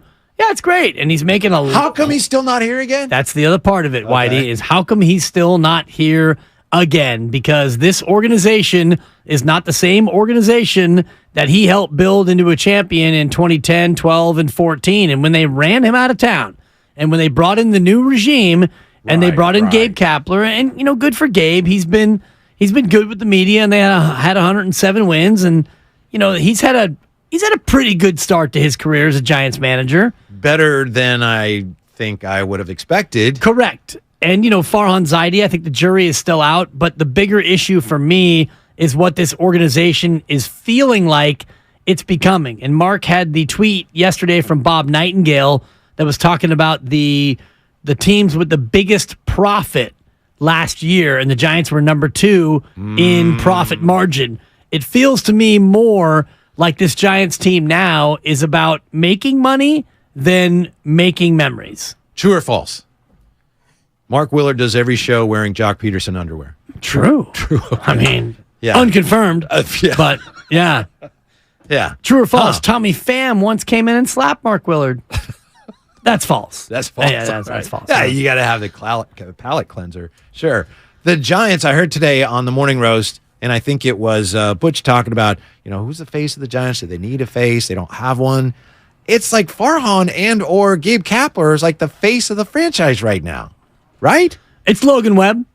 It's definitely Logan. Yeah, I mean, he's our best player, but I don't know. When I think of the Giants, who are the ones that are out front that are always out there? It's Farhan and Gabe Kapler. It's more Gabe than Farhan. You don't actually hear Farhan a lot in terms of, comments all the time, but Gabe Kapler will speak constantly. But in terms of on the field, you would think it would be Brandon Crawford. He's the holdover from the championship years, yet Brandon Crawford's in and out with injuries. And unfortunately, the way the Giants go about platooning almost everybody, and even Logan Webb, who pitches once every 5 days, you don't get the sense that he's going to get a chance to go out there and pitch complete games. He'll get through the lineup twice, and then maybe a third time, and then let's go to the bullpen. The way they run this organization makes it so you don't have a face of the franchise. I think the Giants are probably going to be pretty good to good this year. Their starting pitching depth, as I tried to explain a few weeks ago, I mean, it looks like it has a chance to be just stellar, and that goes a long ways towards winning a lot of games. But I just, they're just kind of, unless some of these young players finally start to break through. Casey Schmidt. Yeah. Whatever. Joey Bart finally has a big year. Other than that, I think they'll be pretty good, but just kind of faceless. Exactly, faceless, and you get faces if you do big things in October, and so I'm going to hold out judgment for the possibility that maybe they can do that, because the way baseball has turned their postseason into basically a catch-all. If you're mediocre, you've got a chance to be a playoff team, and if you're a playoff team, you've got a chance to go on and win the championship. And if that's what baseball wants to do, then good for you, baseball. But the Giants can go 83-79, which is not out of the realm of possibility. They could be the final wild card team. They could go on a run, and they could win a championship. And if they do that, then you'll have a face of the franchise. I got to tell you, I saw Spadoni when I came in today, and he was wearing a Raleigh Fingers jersey, which was awesome, number 34, the green, Kelly Green A's jersey. He wore 34? Because that's what Dave Stewart wore, remember? Yes. I didn't know they wore the same number. It was a Raleigh Fingers jersey, whatever it was. I'll buy it. I'm curious. It's a good point. Yeah. But my point was watching the Rangers and the A's last night, and I didn't know. I consider myself a fan. I'm not taking a shot at the A's. We love the A's. I didn't know a lot of the A's players. And if there's ever been a team that needs the names on the backs of the jerseys, it's the 2023 Oakland A's. Last names, First names and maybe a brief bio would be very helpful. Social security numbers for sure, you? no doubt. Like a Wikipedia link. Yes, exactly. Yes. Who's their opening day starter? It's that one guy. And you got to go to the sheet, and that's my point. Kyle Muller. What? Kyle Muller. Okay. Shohei Ohtani against Oakland's Kyle Muller, the least tenured of the 30 pitchers with just 11 major league starts and 49 big league innings under his belt. Okay, and that's your ace. So. Yeah, well, Paul Blackburn suffered a torn nail on his right middle finger. Now, not piling on the A's. Everyone knows it's a difficult situation. A's fans are probably the best fans in baseball. There just aren't that many of them. Right. But help me help you. I want to have some interest in what's going on. Well, let me be clear here. I am piling on the A's. Okay. And I'm piling on the A's because you have the single worst owner in all of professional sports, John Fisher. And we talked about the profit margin. The Giants were the second most profitable team in Major League Baseball last year. The A's were fourth. And at least the Giants tried to shell out some money. Yes, they made more money than they spent. And good for you. Although I'd like to see you spend more and actually win more, but at least you spent at a level to where you're trying. The A's aren't trying, and they're intentionally trying to drive their own fan base away from showing up. They don't want you to show up so they can say, see, we can't work here. We got to go to Vegas. So I am piling on the A's. I'm piling on John Fisher, the worst owner in pro sports. I'm piling on Dave Cavell, who is part Barnum and part Bailey. He's basically a Major League Baseball huckster trying to, put lipstick on something that's not even close to a pig. You got me caught up in the baseball negativity. I said you weren't going to, and you did. You win. It's a I joke. lose. Do you have our tournament update? Is that coming up? Is that now, or is that coming up in a moment? It'll be coming up on the other side. How about that? I know we're up against it. Yeah, that's right. Dibs tournament update is coming up next here. This is Willard and Dibs. Whitey in for Willard, 95.7 The Game.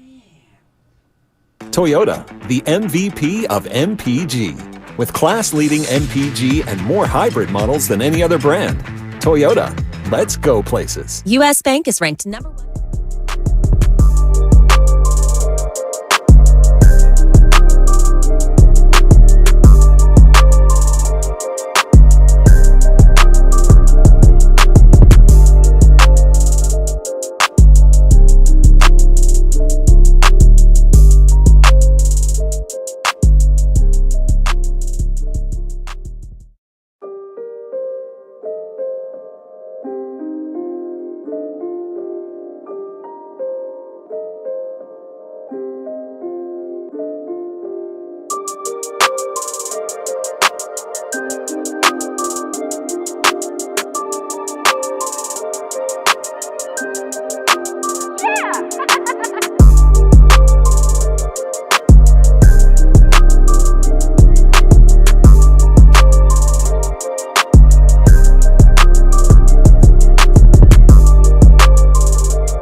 Still awaiting definitive word on whether Joel Embiid and or James Harden suits up for the Sixers against the Warriors tonight. It's Whitey in for Willard here on 95.7 The Game. I think that might drastically improve the Warriors' chances of emerging victorious if either or both of those gentlemen are unable to play tonight, Dibs. That's a pretty intuitive, cognitive breakdown there. Thank you. Yes, Thank you. And the feeling is that Harden is less likely than Joel Embiid, but we'll talk to Kate Scott here coming up in 10 minutes and maybe get some idea as to what's going on at Chase. I'm looking forward to it. Me too. Right now, it's time for Dibs Tournament Update. A lot of excitement, Whitey. We're down to 12 teams in the NCAA tournament. We've got 4 more games today, including the first tip coming up here. San Diego State taking on Alabama in the South region. Miami and Houston tipping off about 4:15 in the late games. The upstart Ivy Leaguers Princeton taking on Creighton, Xavier in Texas, the only matchup featuring the 2 seeds that were projected to both advance into this spot. So 4 more games today, which will clear the way for the final 8 tomorrow and Sunday. And then by the time the weekend is over, we'll have the last 4 teams in the tournament. And this tournament update was brought to you by Bay Street Emeryville. Join Guru and Gary St. Jean. Hello, fellas. At Bay Street, Emeryville, tomorrow at 2 p.m. for food, fun, local heroes, and community support. Visit baystreetemeryville.com for more. And I am looking forward to that tomorrow in Emeryville. Yeah, and we are brought to you by Bob's Discount Furniture. It's Whitey and Dibs. Kate Scott coming up bottom of the hour. So Dibs, the Warriors tonight, assuming Embiid plays. We don't know yet whether he will.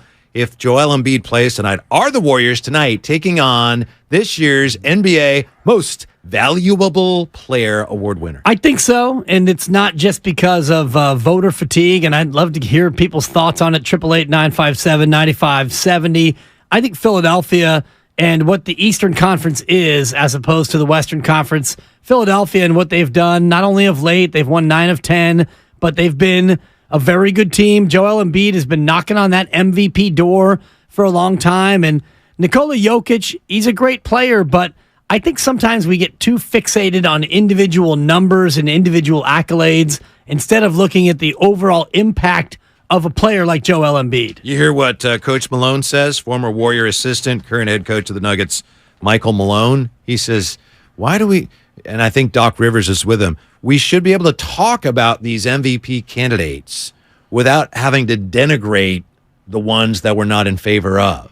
Because, everyone now in Philly, the fans, not everyone, but a lot of Philly fans are pointing out Jokic doesn't defend well, and there's a lot of clips on social media of what a iffy defender he is. And so, Michael Malone's just trying to say, hey, it should be more positive than that. But it is true that Jokic is, what he's doing MVP-wise, having won 2 in a row, he's doing it at one end of the floor.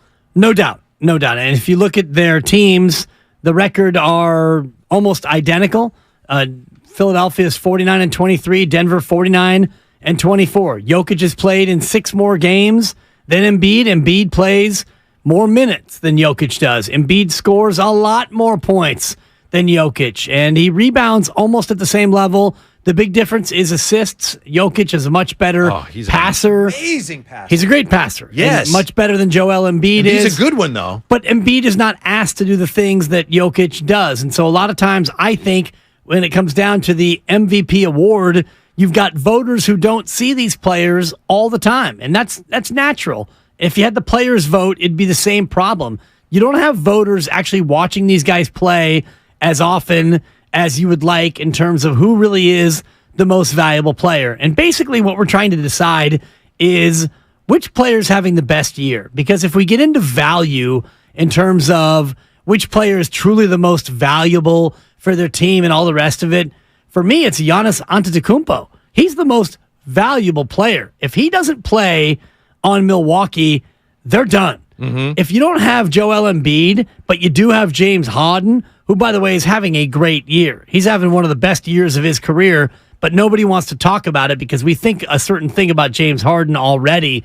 But if you didn't have Embiid, Philadelphia would be better than Milwaukee without Giannis and better than Denver without Jokic. So that, to me, takes away some of Embiid's value in terms of is he most valuable. So for me, when it comes to MVP, I'm looking at who is the best player who had the best year.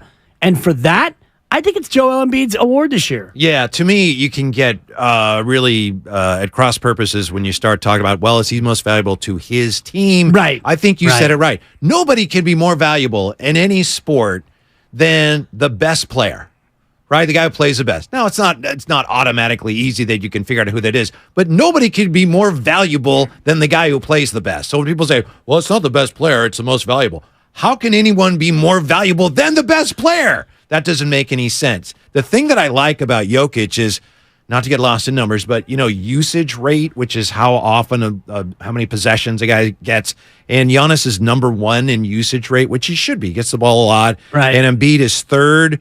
Jokic is like 46th, and yet his numbers are astronomical, which means he's extremely efficient. He's very efficient, and I'm actually looking at the usage chart right now, and I looked at 46th. It's Malik Monk of Sacramento. Jamal Murray is 43rd, and Jokic is 33rd in usage. But to your point, and it's a great point. I apologize. The numbers I looked at earlier, I guess were you're right. You're right there. You're right on the spot. Yeah. Giannis is 1. Luka is 2. Then it's Embiid, Ja, and Lillard. So these are obviously very ball dominant. Take that into account. Sure. You do. But I disagree with your notion of the best player is automatically the most valuable, because if you have a team like the Warriors when they had Kevin Durant, you got Kevin Durant and Steph Curry. If they're 2 of the 5 best players in the league, well, to me, it's not as valuable having Kevin Durant with Steph as it is having Kevin Durant without Steph. But I understand that, but it doesn't make any sense to me to have an award for the guy whose team needs him the most. Well, this guy's better, but he's on a better team, so he's not worthy. The award would go to Shai Gilgeous-Alexander then. That doesn't. He would be the MVP. No, I'm with you, but I think that it's a mix of both. It's a mix of, are you the most valuable player to your team that's winning, but also you are one of the best players having the best year in the association. On the Xfinity mobile text line, 888-957-9570. Someone asked me if I've been watching the Pistons. Not going there. We're not going there. Let's go there. We will, but maybe not right now. Someone else from the 925. Does Embiid versus Jokic remind you a little of Shaq versus Nash? A little bit. Text of the day nominee right there. Yes. No doubt. That's a scroodabading, as we used to anoint it before we got fired. Had to get that out there, 2014. We just missed the fire anniversary, by the way. It's been 9 years. Yeah. Oh. I texted you, how did you observe it this year? I went to the same place we always go every year, where we had that fateful, I think I had 7 beers that day. Yeah. Luckily, I was on board, but... the amendment, sure. Yeah. Yeah, no doubt. But we're in a situation where you look at, things like usage and points per game and win shares. I looked at the win shares rankings, which is, the percentage of wins each player contributes to their team. Jokic is 1, Embiid is 2. So there are many metrics that point toward Nikola Jokic as being the best player, but the Nash-Shaq thing is interesting because we talked about it in the green room. Yeah. And Shaq kind of got jobbed by Nash the first year, and then Nash wins it again. And then Nash the third year, where he didn't win the MVP, he had a better year than his MVP years, but there's a certain amount of voter fatigue, Whitey. Yeah.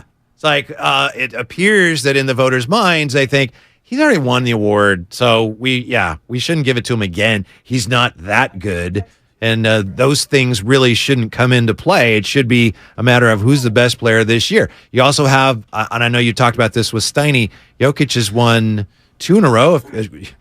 3 straight MVP awards is rarefied air indeed. No doubt. Yeah. And I think only 4 players have ever won 3 consecutive. Mm-hmm. And, only 8 have ever won 3 total most valuable player awards. So and I think that does play into whether or not voters want to put Nikola Jokic into that rarefied air. Right now, a pleasure to be joined by the outstanding play-by-play voice of the Philadelphia 76ers, who, of course, visit the Warriors tonight. Dibbs claims that he got her start. Well, let's see what her view of that is. The great Kate Scott. How are you, Kate?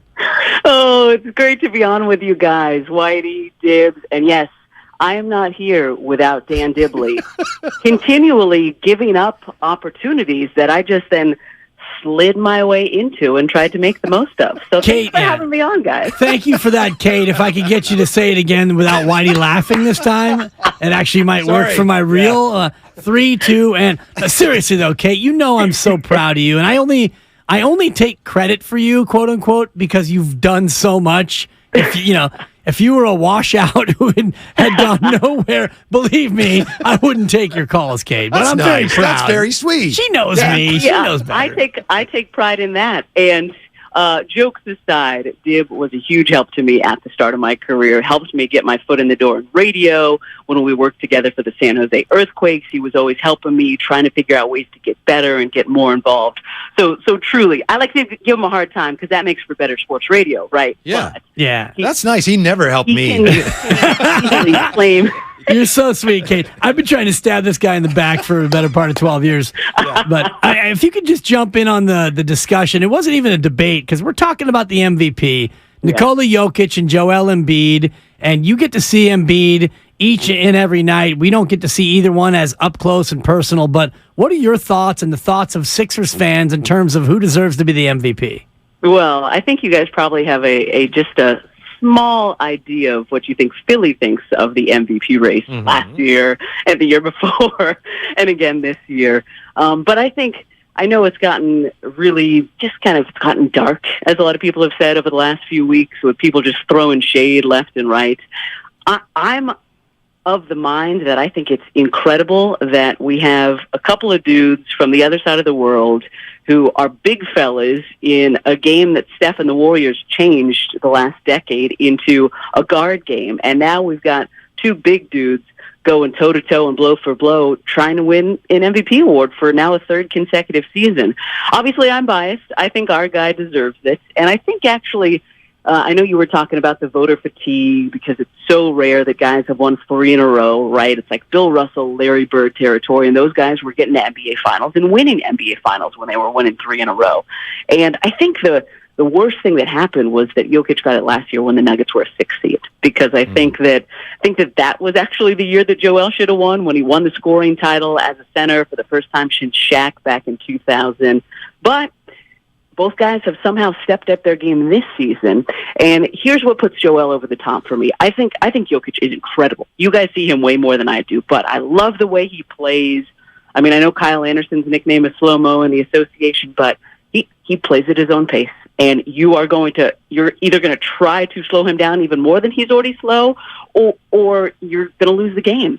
And the way that he's efficient across the board, but Joel puts up more points per game. I mean, he just came off a streak of 10 consecutive 30-point performances. But in addition to that, it's what he does on the defensive end that I think Jokic trails behind considerably. In that stretch of 10 straight 30-plus, 6 of those games, he had 3+ blocks.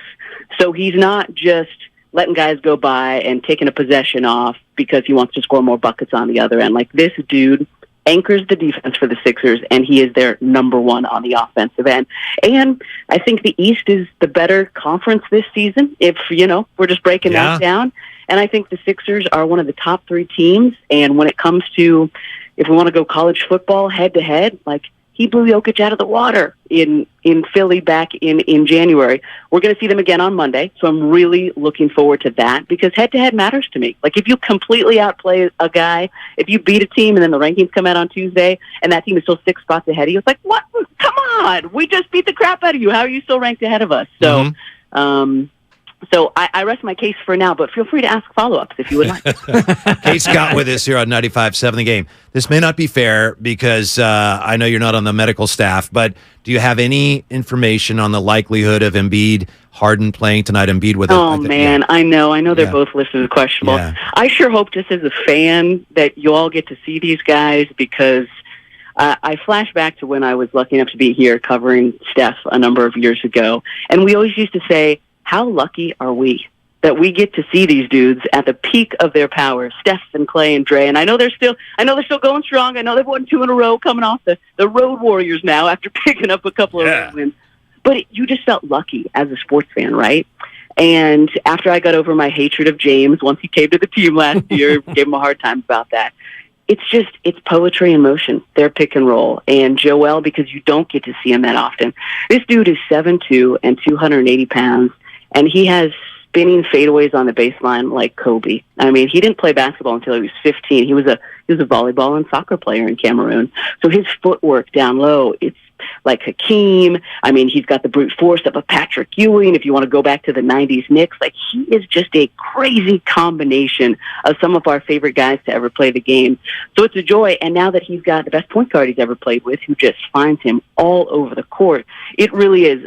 Every night that I get to call a Sixers game, I think, how lucky am I, and how lucky are all of us that we get to watch basketball at this level. So that was a long way of saying I have no idea if those guys are playing tonight. Because, we've only got 10 games left in the season, and the number one thing, because you guys know Sixers haven't won a title in 40 years, and they feel like this is their best chance in a good long while.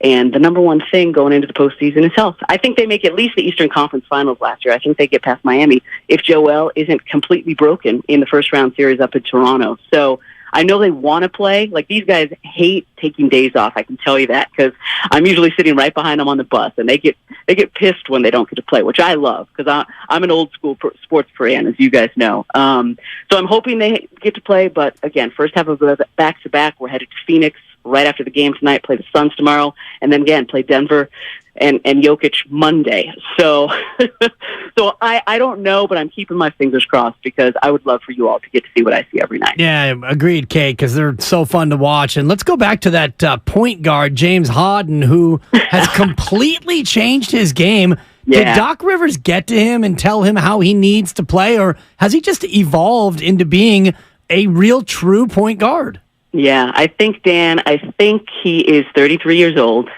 and he went up against the ceiling that was Steph Curry and these Warriors in OKC and in Houston. He won all the individual awards. He's won the MVPs and the scoring titles, and I think he realizes, like, this could be his best last shot. And he's never played with a big dude before, like Joel, right? He played with KD and Russ in OKC, and he played with Chris Paul and a variety of guys in Houston, but he never had a true center. And I think it took a while for them to figure out the chemistry last year, and everybody in Philly was saying, this is awful, gosh, what a awful trade. But James wasn't healthy last year, fully healthy at least, and they just didn't have enough time. It takes time to develop pick-and-roll chemistry, especially with guys who have never played with another guy like that. Like, Ben Simmons wasn't that kind of point guard. He was a huge defender who would find guys, but not with just the way that James is able to find you, even if he's not looking at you, skip past across the floor. Like, it blows my mind, his IQ when it comes to the game of basketball. So I think it's taken a while for that to develop. I think that he realizes what an amazing chance he has to maybe finally get that ring this year. And I think he's actually always been this guy. We forget because of who he had to be in Houston. He had to be the dude in Houston.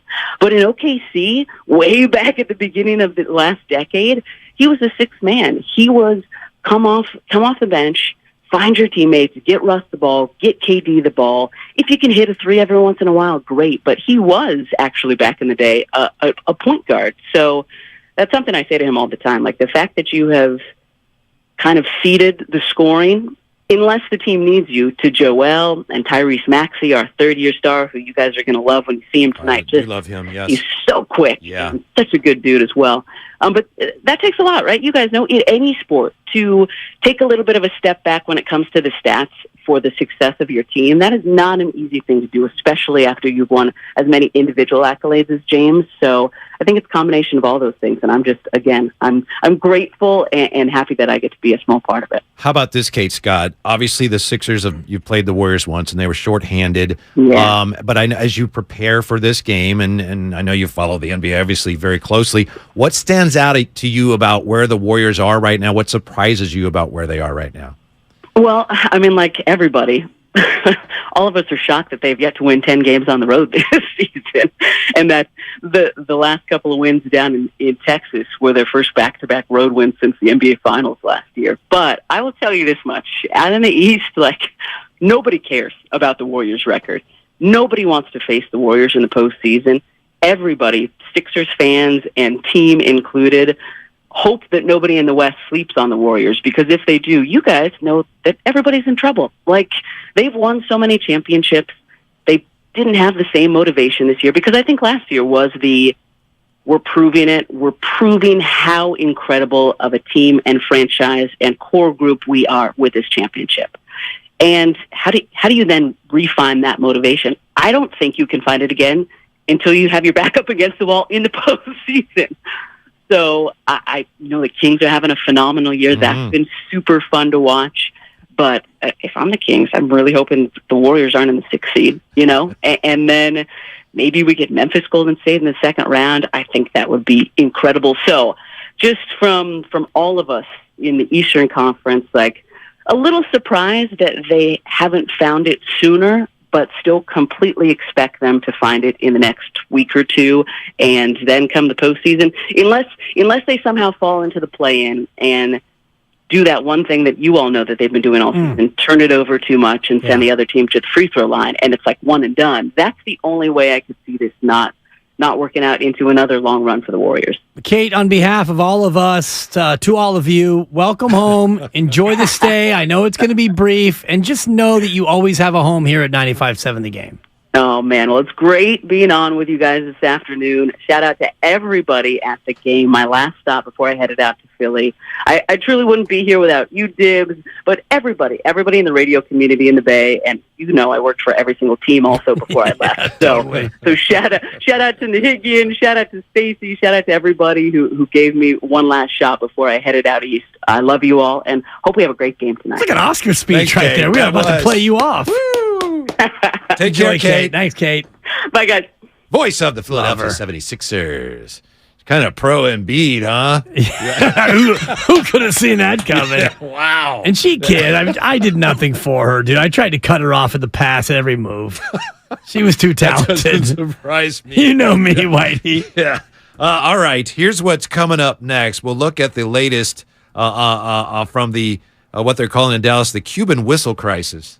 I'm sure Dibs has a solid 5. I wish it's not mine. I wish it was. Too bad. Yeah. And also, how about Draymond? Speaking of major awards, does Draymond have a shot at a major award this year? That's coming up next. We are presented by Fremont Bank. Full service banking, no compromises. Hi, Little Bob here from Bob's Discount Furniture. Here to let you know that my Bobapedic mattresses offer the comfort and quality of a national mattress brand for half the price. No matter your budget, there's a Bobapedic Memory Foam Hybrid or Hybrid Plus mattress for you. Check them out at mybobs.com. If you own a small business, you know the value of time. GetRefunds.com does too. That's why they've made it easy, no matter how busy you are, to apply for the Employee Retention Credit, or ERC. Go to GetRefunds.com to get started, and in less than 8 minutes, see if your business qualifies for ERC assistance. Your business may be eligible for a payroll tax refund of up to $26,000 per employee kept on payroll during COVID-19. GetRefunds.com has already helped clients claim over $3 billion in payroll tax refunds through the ERC, and they may be able to help your business too. There's no upfront charge either. They don't get paid until your business gets its refund. Many businesses believe they won't qualify based off incomplete or outdated information, so don't let this opportunity pass you by, because this payroll tax refund is only available for a limited time. Go to GetRefunds.com. That's GetRefunds.com. Bay Area Panthers indoor football fun for the whole family is back. Sunday, March 26th versus the Arizona Rattlers. Presented by Mary West Credit Union. First 1,000 fans get a Panthers foam claw. Family 4-pack of food and drinks is only $30. Tickets on sale now at BayAreaPanthers.com. Tune in to 95.7 The Game for Warriors Live, 60 minutes before tip-off of every Warriors game. Brought to you by the Next Generation 10G Network. Only from Xfinity. The future starts now. Diabetes, high blood pressure, anxiety meds, everyone's on them. If you're a 50-year-old male, maybe a bit porky, and you may even have type 2 diabetes, $1 million of term insurance may only cost you about $200 a month. Call Term Provider. Speak with Big Lou at 800-200-1966. Big Lou will find a term life policy for you even if you have type 2 diabetes, are overweight, or have high blood pressure. Term Provider has helped thousands of people like you who think they can't afford term life insurance. To buy $1 million of affordable term life for you, all you need to do is call Big Lou at 800-200-1966. Lou will make sure the scales are tipped in your favor. Call 800-200-1966. Big Lou will answer your call and work to fit you into a term life policy that you can afford. Remember, Big Lou's like you. He's on meds, too. Call 800-200-1966. 800-200-1966. 1877 cars for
And for Mark Willard today, Kevin Michael, Whitey Gleason, thanks for being with us. Thanks to Kate Scott for joining us. The Warriors and the Sixers tonight. We're still awaiting word, Dibs, on what's going to happen with Mark Cuban and that protest. And apparently they haven't filed that protest yet, despite all of the stamping of the feet and shouting and gritting of teeth and pulling of the hair. We were going to file a protest. I don't know that they're actually going to file the protest. We don't have any information on whether that's actually going to happen yet. I saw a report that you have 48 hours to file the protest, and it's a $10,000 filing fee. Yes. So 48 hours would be coming up here in about 3 hours or 4 hours. How do I get my money back for that $10,000 filing You don't fee? get it back. What you get is you get a chance to replay the game from the point where the error occurred if in fact the league determines an error has occurred. But there was no error that occurred. The only error was one of communication at the very most. And that is something that's not egregious enough to replay an entire quarter and change. Yeah, I think you get the money back if your protest is successful. If they said, "Oh yeah, you got a point there," I think you get the money back then. Yeah, but maybe they're not going to get. It depends. They're not going to get the money back. It's always hard to get the money back. Yeah. I ran over a pothole in Oakland about 18 months ago. You filed a protest? I immediately got a flat tire. Yeah. So I run, boom, and I'm like, oh God. And about a mile later, my tire's flat. I was pissed. So, I get the tire and I replace the tire, whatever. I'm like, this is not okay, Oakland. So I went back to the spot, took a picture of the offending pothole, and went online and figured out how to protest it, sent in a form with pictures. Yeah. And about 3 months later, I got a check from the city of Oakland. I had to send them an invoice because it's like $130 for a new tire, By the time you get a new tire and you got to have it put back onto the rim and whatever. So I sent them the bill and I got my money back. Nice. So there you go. Yeah. So I get it. You do get your money back when you protest and win. Yeah. So if you're consulting Mark Cuban on this, what do you tell him? Yes, push forward with this, or you might want to withdraw. You got no chance. Yeah. I tell them you may want to withdraw or pull out, Mark. Yeah. I would recommend the pull out method. Yes. I think that's the whole point. As I said earlier, I think the point for him is to, hey, look at this. This was terrible. And they're just trying to conceal the fact that at that moment, just about everyone under his employ looked like just a dithering idiot. So, yeah. So if you're able to go, oh, the protest, it makes it look like, oh, wow, I guess that was, I guess, wow, they really were treated unfairly. But that was all on the Mavs. Yeah. And it was really dumb. It was really dumb. And, I don't know if it was all on the Mavs or if it was just a lack of communication. And I was saying this to Mark yesterday in terms of like the norm. Normally, does a team say, hey, coach, you guys are on defense. You may want to bring your guys down here if they realize when the official? Yeah. So, and that would have been a moment of preventive officiating where you break the huddle after a timeout and the Warriors are ready to inbound the ball knowing that it's their ball, and Dallas has no idea. And by the way, that was down in the Dallas end of the court where the Dallas bench was. So could the official have said, hey, Jason, you guys are on defense. You may want to bring the boys down, stall for a couple minutes while they run down. Not that he owes that to anybody, but that would have definitely gone a long way to ward off this controversy. I was talking to a former NBA head coach about that yesterday, and he was saying, they did. Hello, it was fellas. Very. No, it wasn't him. It was very. Jerry Reynolds used to coach Kings, is my buddy, and he said, it was really confusing. He said I could see how they would be confused. He said the officials could have cleared it up.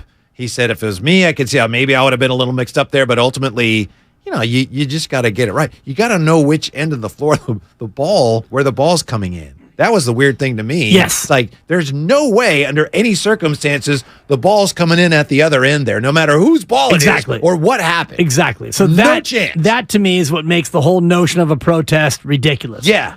Because there's no advancement with a minute and change left in the third quarter. Right. Even if they would have called timeout. Yeah. If you called timeout in the fourth quarter without the ball being inbounded, you advance it. And this is something a lot of fans don't realize, but if you inbound the ball and then call timeout, you don't get to advance it. You only get to advance it when it's a dead ball yet to be in play situation. This was not that, and it was not within the time constraints of an advancement anyway. So even if you thought it was your ball, the ball got knocked out down here, guys. Yes. So yes, at the very least, you should have had two players down there trying to inbound it. Yeah, and give me then the ball. The It's ref our would have ball. said, no, it's their ball. Right. And it would have been a 5-on-2 instead of a 5-on-9. And then maybe, hey, we time out. We don't have our hey, time out. Yeah. Something. One of the most interesting moments of all that, as you just mentioned a moment ago, was Jordan Poole, waiting, and you could see the official for a moment, do I give him the ball? And Poole's like, give me the ball. And you could see him hesitate, I guess I have to. Here you go. And then into Looney, and they scored. Well, that's my favorite part, too. And I asked Steve Kerr about how he drew that up. And you talked to Steve Kerr? Yeah, we had Steve on. Yeah. And I asked him, hey, Steve, of all the plays you've drawn up, it had to be And he thought it was pretty funny. Yeah. But the way Kevon Looney... Sounds like you did too. Kevon flashes to the ball like he's got a guy on his hip, Kevon didn't just stand by the hoop and hey, give it to me. Kevon goes from the elbow extended and he cuts hard to the basketball and then dunks it. I thought that was pretty funny. Before we move on, you have to admit that some of the... I shouldn't put it that way because I know you. If I say you have to do anything, you're like, no, I don't. I'm pretty stubborn, Whitey. Yeah, I know. I know that. I respect that. Wouldn't you agree that there have been some moments of really strange officiating in the NBA this year, probably more than we typically see?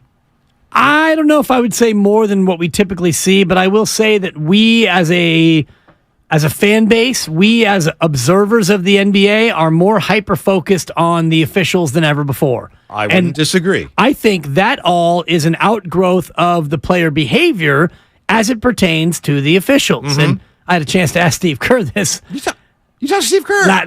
This is last week. I said, are things different now than when you played in terms of the amount of animus or animosity between players and refs and coaches and refs? And he agreed with me because I think that more and more now we've got a situation where players argue everything. And because players argue everything, fans who don't know a damn thing, and this is, not me because I've officiated fourth grade games, but all the rest of you don't know what you're talking about. Right. But because we see palms up from everyone, and we see money sign from Luka, and we see players throwing themselves down and everyone getting mad, we as fans think more now than ever that the refs are blowing it. Mm-hmm. So are the refs worse than they used to be? I don't think so. Yeah. I think the refs are the same. The refs miss just as many calls now as they ever have. One time I got pressed into service as an official at a practice of scrimmage. And you were terrible. That was great.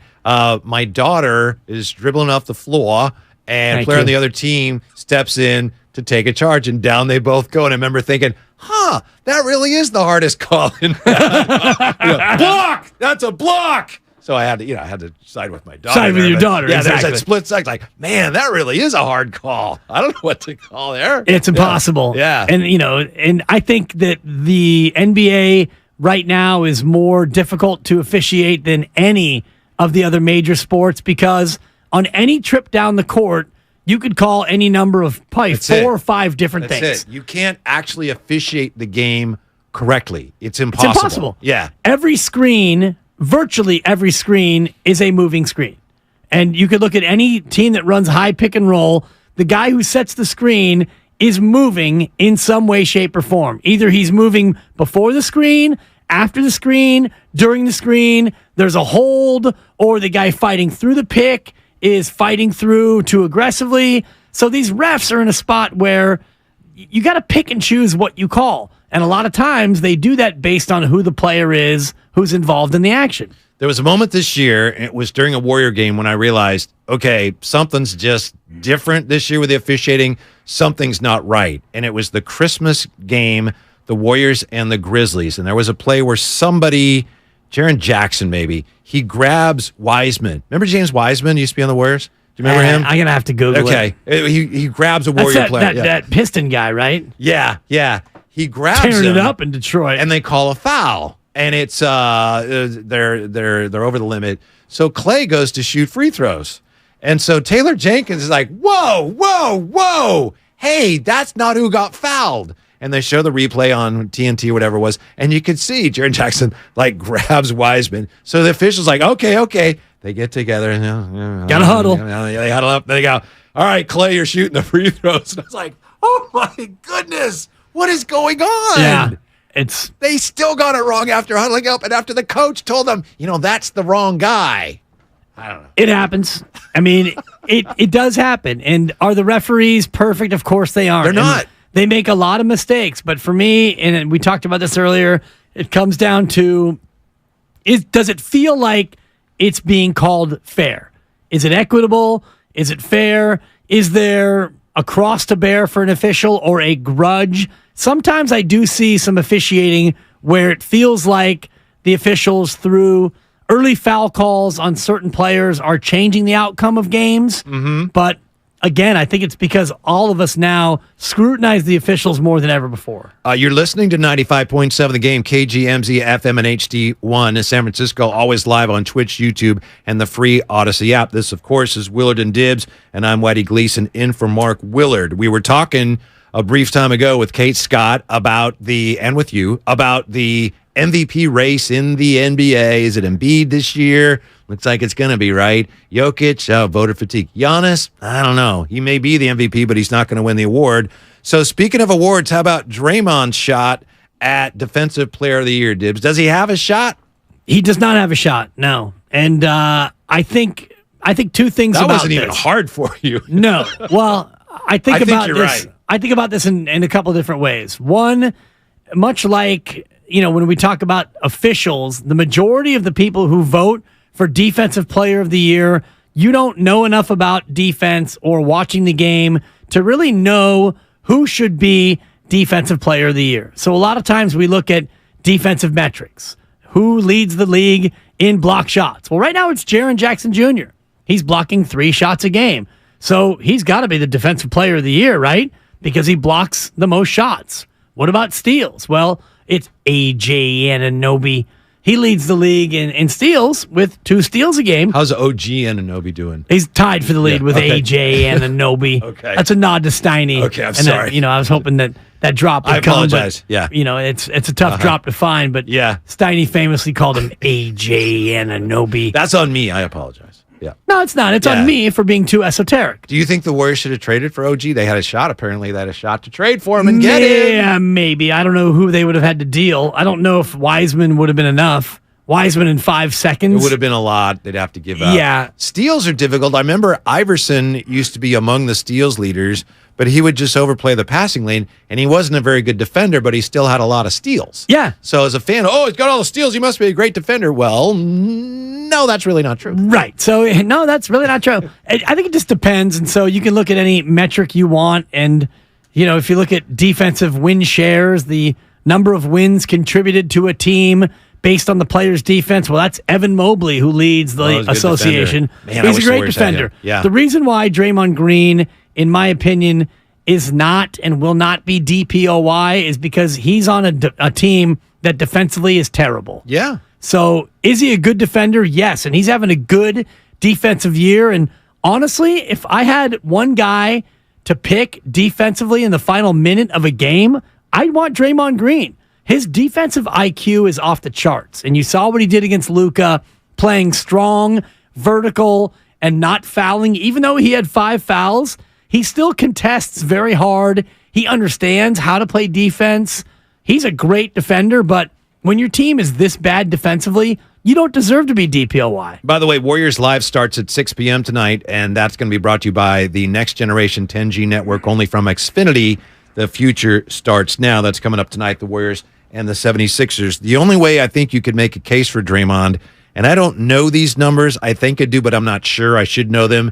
If the Warriors' defensive numbers are way better with him on the floor than they are with him off the floor, maybe you could make a case, but I don't know what those numbers are, and I don't think that is the case. A defensive box plus minus is a stat where you look at the estimate of the defensive points per 100 the team or the player rather contributes above the league average. Draymond is 4th in the league in that stat. It's Jokic is 1, then Alex Caruso, Giannis, then Draymond. Jokic is 1 in defensive box plus minus. Isn't Jokic the guy that everyone says is a horrible defender? Yeah, and this again, it's an individual stat based on a team stat. Yeah. And this is where I would look at Giannis Antetokounmpo as a guy who could possibly be Defensive Player of the Year because his team actually is a good defensive team. And this is where I think it hurts Draymond a lot because, yes, he's the best defensive player on a team that is, 25th in total defense and awful on the road.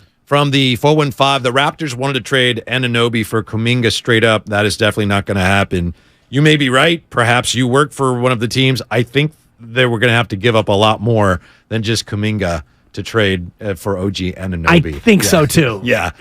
Again, I that don't would have been have a starting point, but yeah, it looks like the Warriors maybe considered it, but finally decided little rich for our blood, Smithers. Yeah, thank you, Monty. Appreciate that. Warriors 25th, by the way, in points per game allowed. How about games played for Draymond? Is that an issue with his candidacy? I think so. And, again, the league is looking to put in safeguards for all of that. Where they're talking about putting in a minimum number of games to qualify for these awards. I don't know if that's totally necessary. Draymond Green, though, games played, it probably doesn't help his case. To me, the biggest blow against him is the fact that their defense overall is terrible. Yeah, we'll see if GP2 can help in that department. It's an awful lot to assume that, when they get him back, man, great on-ball defender, that's going to be tripped. We'll talk more about that, but I think maybe we're just overestimating how valuable he can be. That's a nice piece, and at this point, if you're the Warriors, whatever help we can get, we take. But I don't know that he's going to be enough to make a major difference. I think it's a major difference because the one thing that they do, the number one thing that they're bad at defensively is on-ball defense. Don't you think, Dibbs, that on-ball defense, and I think actually I've talked to your friend Steve Kerr about this. You talked to Steve Kerr? Once or twice. On-ball defense in basketball, it's kind of like a pass rush in football. If you don't have on-the-ball pressure, then it's really the guards can get the ball wherever they want. By the time a guy like Embiid or whoever gets the ball in the spot where they want it, it's too late to stop him. I would even go so far as to say interior pass rush, because sometimes you have a guy who's able to go around the outside, and the quarterback can just step up and avoid it. If you have interior pass rush, shout out the A-gap, then the quarterback is severely limited in terms of what he can do out of that. And you're right about ball pressure and on-ball defense, because if your on-ball defense is poor and you have a dribbler able to get by that first defender, now you're into help and recovery mode. And as we've seen with the Warriors time and time again, that results in wide open shooters, corner threes, for example. If you lose your D the on the premium ball, shot in the NBA now, the corner three. Exactly. And if you don't have good on-ball defense, eventually with 2 or 3 passes, that guy's going to be open. I know that Draymond physically is not what he once was, which among us are or is, but it's kind of like this. Draymond's back there, and he's kind of like a fireman, Dibbs, and he's able to see where, okay, there's going to be a fire. We got to put out that fire before it starts. And that was before when they had great defenders on the perimeter. And now with, I'm not going to say like Jordan Poole or name any names, but now he's back there. And it's like, you got the sirens going and you got the hoses going. And he's like, which fire do I put out first? Yeah, you've only got one hose and you've got 3 fires. Yes. And that's the problem. So you don't have the on-ball D. And this is why I think Gary Payton II is so important, because he can stay with that primary dribbler, that primary penetrator. So now, presumably, if he's healthy, we're all just assuming that, he's been resting, so he'll be fine. And he's only 20 minutes, popping too. Toradol. Right, but it's more of an injection than an ingestible. Trust me, as a guy who's got the needle. No, that was the thing where his agent said he was getting Toradol shots, and the Warriors were upset. And then they came out, no, it was Toradol pills. I don't know, but that was part of this whole the whole thing is so dubious, quite frankly. It was Toradol pills that he was taking. Right, super dubious, because that's the way you administer Toradol, is through a pill. We're not giving the guy Advil here. It's Toradol. Tylenol. We gave him one Tylenol a day. If you want a guy to play and he's injured, it's a needle, and it's get out there, kid. And it's it's about a 30-minute time lapse for that thing to kick in. You're not buying the Toradol pill. No, not at all. I'm not asking to look for injection points. I just know this. Before they wanted to trade him, he was suddenly a viable NBA player, and then they trade him, and now I can't play anymore. That's a little too dubious to me. Are they going to end up being embarrassed by this trade? No, absolutely not. I mean, unless James Wiseman becomes a double-double machine for a winning team. Some would tell you that he is. Yeah. He's a double-double machine now, I've heard and seen on my Twitter timeline. Yeah, that didn't really manifest last time out, did it? When he had a triple single, including fouls when he fouled out of the basketball game. I think Porzingis had him, and this happens, he's a young player. Sure. It's just one game. I think Porzingis had him for breakfast and lunch, dinner, midnight snack, and waffles the next morning. Yeah, that's a great uptick with a sign of uptick. Yeah. It does, and I don't think they're going to regret it, because you got 2 more years of Gary Payton II. So, and I believe that they're going to try to keep this window open, whether it's through extending Draymond or having Draymond opt in, something tells me that Steph, Clay, and Draymond aren't going to be done at the end of this year. I could be wrong, but the more I think about this season and the way it's gone, it feels to me more likely that Jordan Poole is a player that they look to move in the offseason. Except, I'm with you. I would do that too. The way Jordan Poole has played of late, I know he recently had a very good game, but for the most part, he's driven his own value down because he's played so poorly. So it's harder for me to trade him unless I can convince somebody, you know what, if you don't have anybody on your team that punched him, right, he's going to do great if he plays for you guys. Right, and I think that if you're a team looking to acquire Jordan Poole, it's an upside play because you see the player he can be in the right situation. If you say to Jordan Poole, like if Jordan was on Detroit, just for the example that we've been using, Jordan, go out there and be Jordan Poole. Go play basketball, go crazy. He would average gets you 25 points a game and at 39% shooting. Yeah, right. Yeah. And people would go, whoa, this guy's great. Do you remember Kemba Walker? Yes. In Charlotte? Yeah. One of the least efficient players in the history of the association. That's what Jordan Poole reminds me of. A guy who, if he's your best player and he's allowed to go out there and just go hog wild, he can be that player. Kemba averaged 25 a night in Charlotte. They were terrible, and he shot about 39%, not from three, but from the floor. Yeah. If you look at the worst seasons in NBA history in terms of efficiency, Kemba Walker and Kobe Bryant have two of the worst seasons in history. Kobe, it's like, and that last year of Kobe. People just pretend it didn't happen. Oh, it happened. Yeah. On the text line from the 650, all teams have to do is look at Jordan Poole's numbers when he starts. I know that's a lot of the Poole fans point to that and say, if he was starting, boy, you got like an NBA All-Star right there. So, but he's not going to start, and so that's the part of it that we all have to realize. Finishing now, right? What do you make of that? He's not finishing. I wouldn't finish it. That's what I was telling Mark yesterday. Mark Willard? Co-host of this very program at times. It's Willard or Dibs most days. I told him that Jordan Poole right now is not a part of your finishing team, and when GP2 comes back and you're into a tight spot and you've got Steph and Clay, would you rather have a lockdown defender or would you rather have a guy who is a little bit erratic with the basketball and tends to fall over a lot? That's it. He's so erratic that he hurts me sometimes with his poor decision-making and turnovers at the end of a game. Right now, he's not one of my closers. Now, if something happens where someone's hurt or there are circumstances beyond my control where I need somebody, maybe he gets another chance to prove that he belongs in that group. But right now, I've seen enough to know that I'm better off without him closing. And when he's on an absolute heater, then yes, you have him out there and then you can suffer through his lack of defense in a closing lineup. But right now, I'm in need of a closer. Let me ask you this, Dibs. You're a baseball guy. Kind of stepped on the bit, but that's all right. Sorry. Let's say garage doors. Yeah, it's the ninth inning. There's a guy on first, and his team's losing by 7. Okay? And he's on first base. He takes off to steal second. And the other team's like, how do I score that in my scorebook? That is, it's like indifference? Defensive indifference? DI. Jordan Poole, in my view, leads the NBA in defensive indifference. Yeah, you're down 14 with a minute 48 to go, and he scores 8 straight points. Yeah. To finish with 28. Yeah. So, Kuminga's playing great, which brings us to another issue. Steve Kerr can't develop young players. It's one thing Warrior fans need to stop saying. You shouldn't even think it anymore, right? I know you talked to Coach about this yesterday. That's coming up next year on Willard and Dibs, and this segment is sponsored by 5 Hour Energy. U.S. Bank is ranked #1 in customer satisfaction with retail banking.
Kevin Michael Whitey Gleason in for Willard today. By the way, this weekend, Friedman's Red Tag Sale is on in Pleasant Hill. You can join JD and I, John Dickinson and I, doing Warriors this week tomorrow from 1 to 4.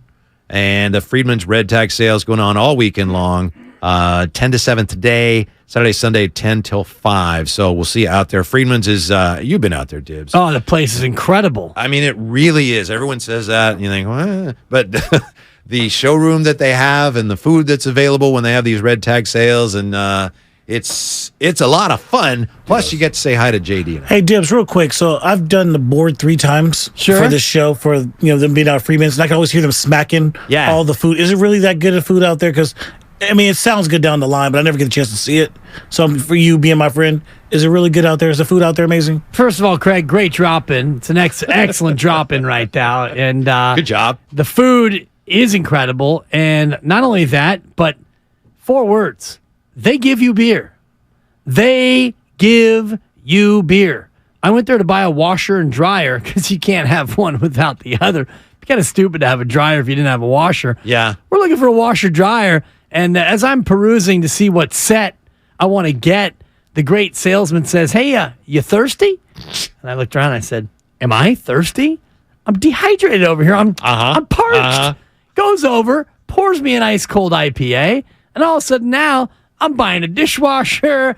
I think I bought a couch too. They don't even sell couches. Mm-hmm. Very good at Friedman's. Red Tag Spring Clearance Sale. What % off select floor models, Dibs? Just guess. What % off? Probably at least 20, 30, 40. You make me laugh. 50%. 65%. Shut your Friedman's mouth. Off select floor models. All right. So we hope to see you out there. Whether JD and I see you out there tomorrow or not, hope you can make it by Friedman's Appliance, the Red Tag Spring Clearance Sale. Maybe if you come by, we can talk, I hope, peacefully about something that is bothering me a lot, Dibs, and it's this notion now that you hear a lot from Warrior fans. JD and I hear it a lot on Warriors This Week. You guys, I'm sure, hear it all the time. This notion that Steve Kerr, he can't develop young players. And I'm trying to be, reasonable. I think the fact that Jonathan Kuminga is playing well lately puts the lie to that. I just don't see where people say that, because there's 3 guys at least on this roster right now who developed as young players under Steve Kerr. I'm not sure where it comes from. I'm trying not to let it make me angry. If I would love to hear from anyone who disagrees at 888-957-9570. We can have a reasonable conversation about it, right, Dibs? I'm going to try. Probably. Right? Why not? I mean, you and I are in agreement, so it'll be a reasonable conversation. The notion that Steve Kerr can't develop young players, and let's let that hang out there as the overarching thought bubble for this conversation. So let's take a step back and think about young players that have been Golden State Warriors since Steve Kerr took over. Jordan Poole was a young player who played under Steve Kerr. And in the first year Jordan Poole played, he was awful. Mm-hmm. He was god-awful. And I hate to bring the almighty into this, but he was that bad. And since then, Jordan Poole has gotten better. So Steve Kerr has still been the coach. So to me, if that has happened while Steve Kerr's been the head coach, you have to give him some credit for that. Yeah. Let's go to the other end of the spectrum. James Wiseman, a young player who, when he started, was very raw. And he did not develop under Steve Kerr. Now, is it because Steve Kerr didn't develop him? Is it because James Wiseman was hurt? Is it because he was overdrafted and under-talented? Was he underutilized? Is it all of the above? I'm going to take the other side of it. I agree with you. But what we hear a lot is, he didn't play him. How can he be better if you don't play him? How can Moody get better if you don't play him? How can you develop a player?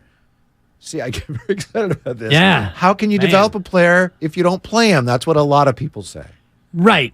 How do you develop a player if you don't play him? So you've got 82 games, and you've got 48 minutes available to any individual player over the course of that season, which is just shy of 4,000 minutes. So over the course of a calendar year, 4,000 minutes of actual on on-court game time, is that really the only time that you, as a basketball player, can get better? If you think that, then you don't understand the nature of improvement, not only among professional sports and athletes, but among human beings. You and I do 4 hours of radio a day. You and I did a show together. Oh, boy, did we ever. What happened? Yeah, we got fired. Hey, what happened? Hey, brother. Because our PD didn't develop. He didn't develop Kreidler and Whitey and myself. Yeah, exactly. The PD didn't develop us. That's it. Then that's it. Yeah. And next thing you know, I was off to Detroit. Luckily, I got back. But point being, you and I, and you're a guy who's a great example of this,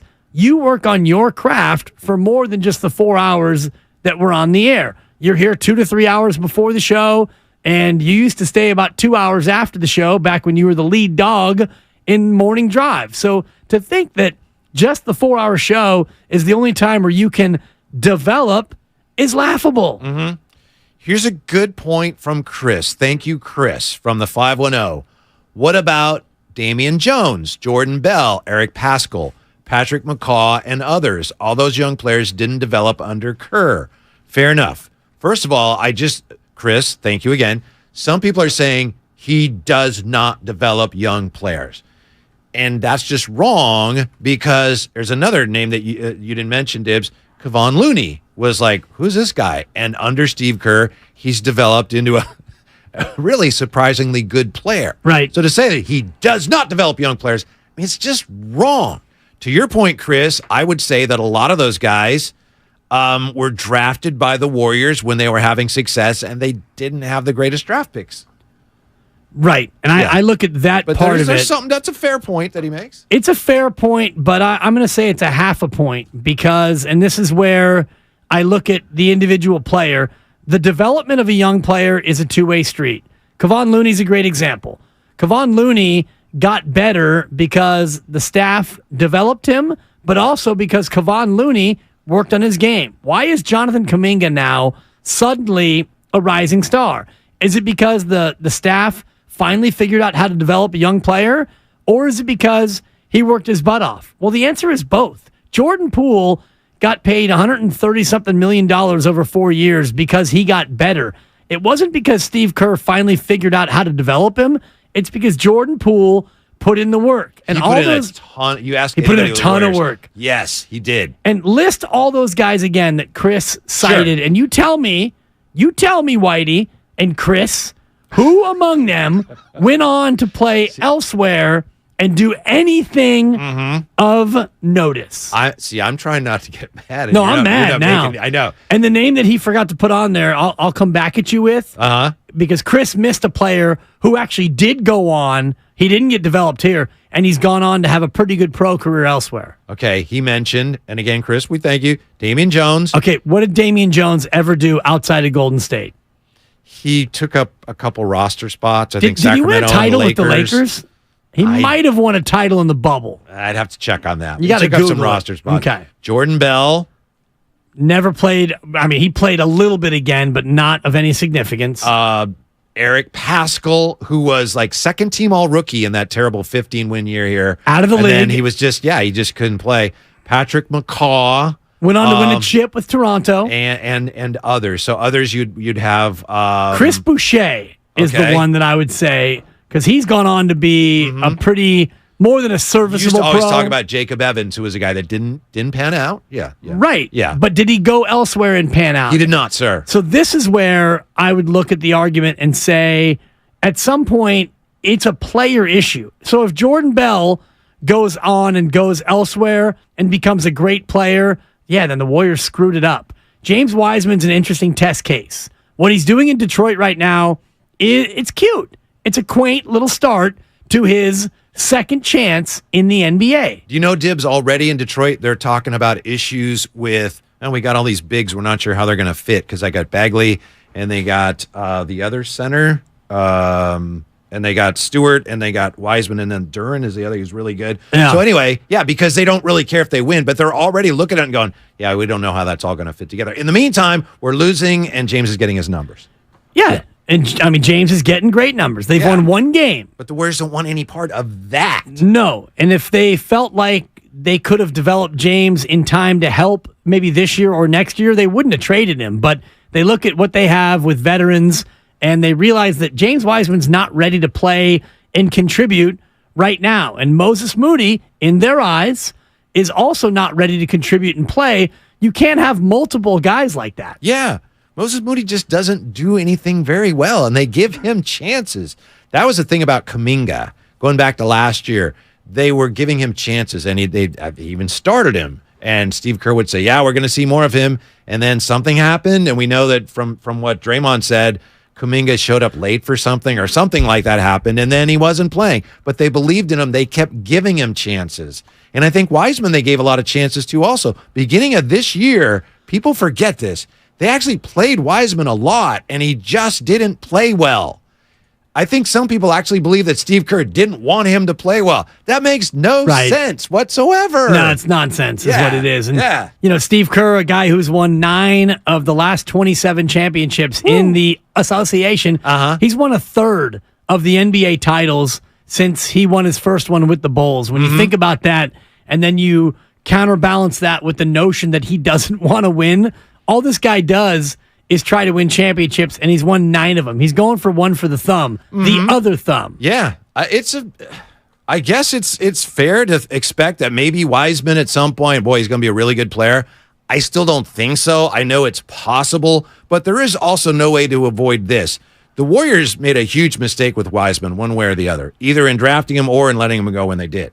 You can't be right both times, right? So they made a big mistake there. It's a matter of, okay, we got rid of him, bring in Gary Payton II, made the best of it, or hopefully they didn't make, that wasn't the mistake. They made one mistake.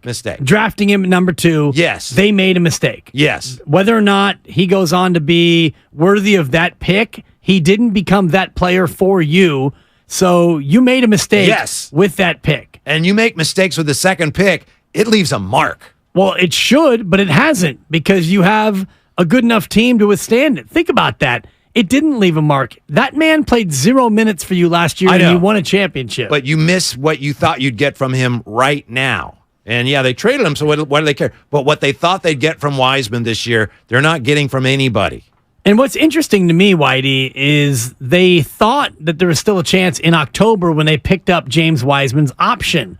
So you pick up his option in October, and by February, you realize you can't play him, and so you trade him. That, to me, is the most alarming part of this, because you didn't have to pick up his option. It was the option for next year.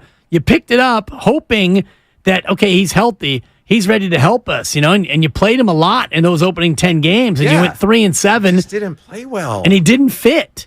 And if he does not fit, then he must sit. That's the old adage. It is. There's the way I remember it. That. We had recently, Jim Barnett was on, and Jim Barnett said, I don't think I would have traded him. JD and I think we disagree on this. JD wouldn't have traded him for what they got, and we'll see how it works out.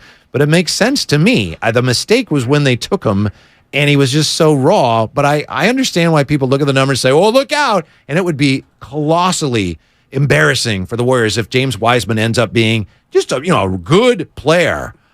I trust their basketball acumen. They don't see it, and for what it's worth, I haven't seen it either. No, and I think it depends on when he becomes that player. True. If it takes 5 years for James Wiseman to be 19 and 11, contributing to a team that's actually a playoff team, if that's not until 2028, you can still say, look, this wasn't going to happen here in time. You've only got 3 more seasons after this one where you've got Steph Curry. So if you think about things in terms of the Curry window, which is all you should be thinking about, you got 3 years. If Wiseman can't be a contributor within 3 years, then he's got to go. Wouldn't you like to have someone like James Wiseman playing halfway decently tonight when you're presumably facing Joel Embiid? Absolutely, because, what do you do about Joel Embiid? You're going to try some JaMychal Green, undoubtedly, but JaMychal Green will be barbecue chicken. And you'll try Draymond Green in spots, which Draymond will hold his own. But, this is an active, very mobile, 7'1" guy who can score at all 3 levels. You can't really put Kevon Looney on him. You know who you'd love to put on him is Andrew Wiggins. in some spots. I mean, Wiggins can defend him on the perimeter, and you're going to give him help no matter who you have on him down low. But if you had Wiggins at least, or GP2, you could throw GP2 at him a little bit, even though he's given away 9 inches. You don't have an answer. But if you had James Wiseman, you could at least have Wiseman go up and give up his 6 fouls on him. Let's see here. Just an analogy from the 650. You can compare Wiseman to the Niners picking Lance, two ready-to-win teams picking projects with high draft picks. Yeah, that's my question that I've been asking Dibs for years now. Who's going to end up with a better career? Joey Bart, James Wiseman, or Trey Lance? Yeah, and there was a time when it looked like, oh, sky's the limit for all of them. Right, and I actually was the first in this market to make the Trey Lance, James Wiseman comparison, so thank you to the texter for biting on my my knowledge, not only because of where they were taken, but the fact that they both were very much projects. Trey Lance played at basically a AAA level of college football. James Wiseman played 3 games of college basketball. Right now, if I had to buy stock in any of the 3, I would buy Trey Lance stock.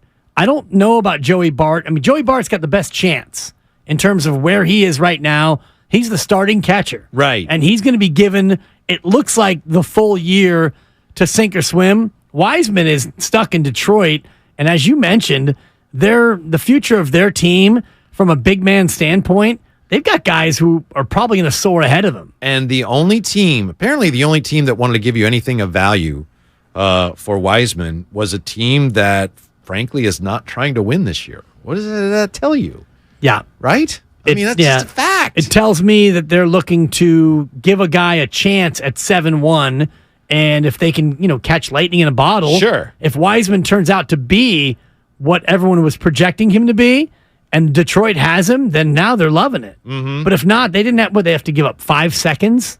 Yeah. And I know some people were upset that they didn't end up keeping Sadiq Bey, but he's talented, but inefficient. Well, I know you broke that trade down expertly the day it happened. Yeah. I loved it until I realized that he was gone, and then I ripped him. Sadiq Bey, I think it's a great fit for the Warriors. His length and his versatility, and 5 minutes later, it's like, Bay's on the move. Yeah. I never liked him, Whitey. Because the optics are so bad with Wiseman, that's what makes it so much better for the Warriors that right now it looks like Kuminga may actually be coming into his own and is playing very well. And the saving grace for the franchise. It's a saving grace for the Wiseman trade, too. Yeah, in a way, yeah. Yeah, I think in terms of the whole notion that we led with this segment, which is Steve Kerr can't develop young players. That's what I've heard. Yeah, and it's funny because I asked Steve Kerr that when we had him on yesterday. You talked to Steve Kerr? I did, actually, here on Willard and Dibs. Huh. And he pointed out that it's the staff that develops these young players. He's not divorcing himself of blame or, not taking credit that's due. The young staff, the assistant coaches, they're the ones who are out there at 11 o'clock on a game day working with these guys on the floor. Mm-hmm. Here's the point. I wish you'd put your name on it, but thank you. This is what a lot of people think of this situation. What would have happened if the Warriors drafted LaMelo Ball or Ant-Man? Both in their rookie year played little defense. They were turnover prone, took bad shots. They'd have been stuck on Kerr's bench in his doghouse and lost their confidence when benched for weeks for making a bad decision. Yeah, because that's the way that would have gone.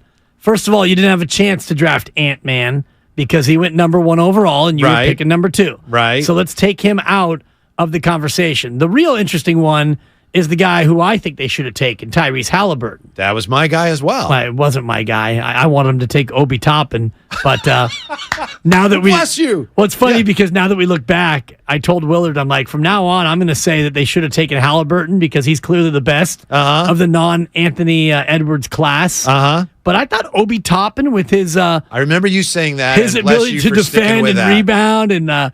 he's a high flyer out of Dayton. I thought he would have been a good athletic fit.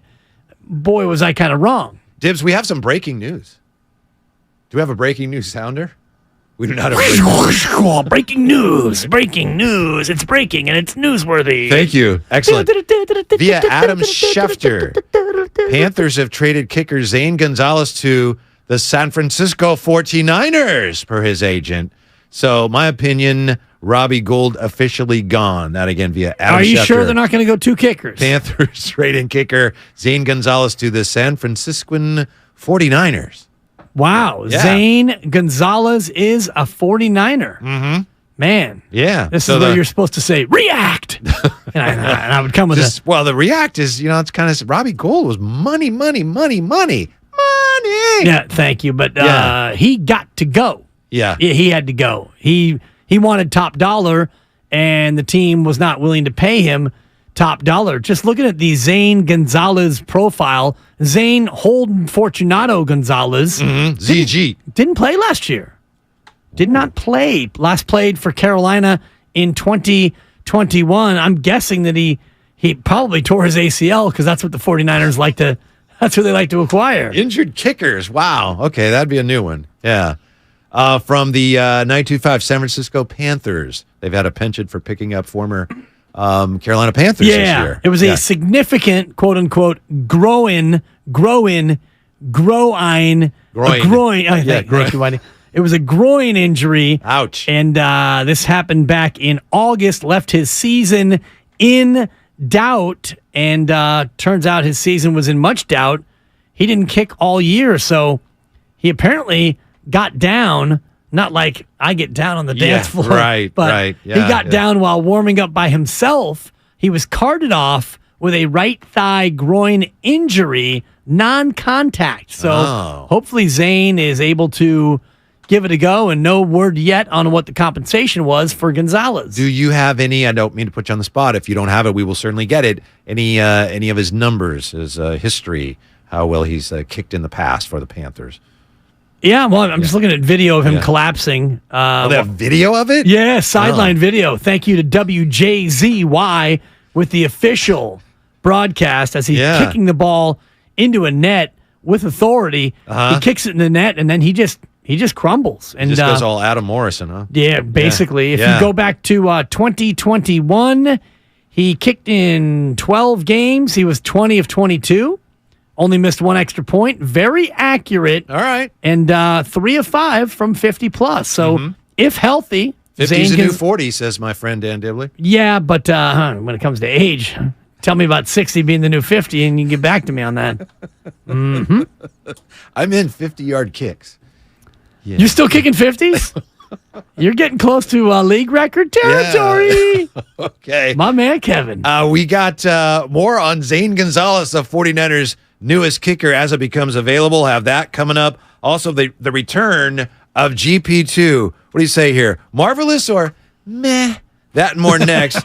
Willard and Dibs. Whitey in for Willard on 95.7 The Game. We're presented by Fremont Bank. Full-service banking. No compromises. Remember college? 5-Hour Energy got you through. The energized feeling you relied on back then still works today. Rediscover 5-Hour Energy. It'll get you through again. Visit 5hourenergy.com. Hi, I'm Brian Bakhtiari, Executive Manager of Stevens Creek Subaru. With all the recent storms in California, it's a reminder of the power and unpredictability of Mother Nature. At Stevens Creek Subaru, we understand the importance of all-wheel drive, whether it's getting you to the slopes or coast, but more importantly, getting you back home safely. No matter what the elements, there's no better place to buy your next vehicle than Stevens Creek Subaru. Subaru has been awarded the most IIHS Top Safety Pick Plus awards than any other brand since 2013, and Kelley Blue Book's most trusted brand 8 years in a row. As always, at Stevens Creek Subaru, you always get good prices, great selection, and truly exceptional service. So whether you stop in for service or to take delivery of your new Subaru, remember to stop by the Wilderness Cafe and talk to our Subaristas. It's just another reason why Stevens Creek Subaru is the Bay Area's preferred destination for all things Subaru. We're located on Stevens Creek Boulevard just off of Winchester or online at StevensCreekSubaru.com. And remember, buckle up and drive safely. Visit Friedman's Appliance in Pleasant Hill to see Signature Kitchen Suite's full line of luxury built-in appliances, including the first pro range on the market with built-in sous vide, induction, and gas all on one cooktop. And now it's easier to build the kitchen of your dreams with the Dream Suite Savings Program with additional bonus rebates. You can see all of the Signature Kitchen Series appliances displayed beautifully in live working vignettes at Friedman's Appliance in Pleasant Hill or at friedmansappliance.com. Hot robots, muscle cars, trick trucks, and more. America's favorite car show is back for its 40th anniversary season of cool cars, cool people, and good times. Cruise on out for the Good Guys 39th Grundy Insurance All-American Get-Together. All this weekend at the Alameda County Fairgrounds in Pleasanton. Don't miss over 3,000 American-made or powered show cars of all years on display. Good Guys CPP autocross racing action and indoor lowrider display and so much more. It's all happening this weekend at the Alameda County Fairgrounds. Hang with the Good Guys, where real car people come to play. Get details at good-guys.com. Hi, welcome to the IKEA spring sale. Hi, I did my spring cleaning, but I still feel I'm missing something. Don't worry, our spring sale has offers on everything from air purifiers to cabinets, cushion covers to sofas and storage, all to help you start fresh in every part of your space. A total refresh. I love it. Don't miss the IKEA spring sale. Visit your local IKEA store or go to ikea-usa.com/offers before 4/10. Offer valid 3/15 to 4/10. U.S. only while supplies last. Selection may vary by store and online. See store and ikea-usa.com/offers for complete terms. Restrictions apply. O'Reilly. Don't risk getting stranded with a bad battery. Let the professional parts people at O'Reilly Auto Parts test your battery for free. If it needs to be replaced, get up to a $15 O'Reilly gift card after rebate with purchase of select Superstart batteries. For power, performance, and reliability, choose Superstart batteries at O'Reilly Auto Parts. O'Reilly Auto Parts. The beauty and quality of Andersen windows and patio doors are featured at Dolan's showrooms and home improvement centers. There are many Andersen innovations available for your new home or remodel, including the A-Series, E-Series, Architectural Series, Big Doors, the Classic 400 Series, and value-priced wood and Fibrex. Visit Dolan's and enjoy lowest prices on Andersen high quality. Dolan's serves the Bay Area and wine country. Visit dolanlumber.com for more information. That's dolanlumber.com. Finding great candidates to hire can be like, well, trying to find a needle in a haystack, but not with ZipRecruiter. Its powerful technology actively finds and invites qualified candidates to apply to your job. So while other companies might deliver a lot of hay, ZipRecruiter finds you the needle in the haystack. See why 4 out of 5 employers who post a job on ZipRecruiter get a quality candidate within the first day. Try ZipRecruiter for free at ZipRecruiter.com/free. That's ZipRecruiter.com/free. When people have a craving to explore new and traditional Asian cuisines, they head to P.F. Chang's, where scratch-made dishes come from the 2,000-year-old tradition of wok cooking. P.F. Chang's wanted to explore new possibilities for their website. They turned to AmericanEagle.com. AmericanEagle.com re-architected P.F. Chang's website, integrating multiple third-party systems to create a unified digital experience. The results? Improved page speed and performance, personalized content based on users' location, intuitive online ordering, an increase in organic search visibility, and a 40% increase in new users. For scratch-made Asian cuisine, visit your local P.F. Chang's or go to pfchangs.com for website design, development, digital marketing, and hosting that produce efficiency, revenue, and results. Visit AmericanEagle.com. P.F. Chang's and AmericanEagle.com. Another example of the best businesses in the world, turning to the best in the business for websites. Go to AmericanEagle.com or call 877-WEB-NOW1. That's 877-WEB-NOW1. Walnut Creek, partly cloudy overnight with a low of 37. Weather brought to you by the Specialized Recruiting Group. The Specialized Recruiting Group takes an individual approach, placing people in contract and full-time roles. SRGExpress.com, now placing in accounting roles.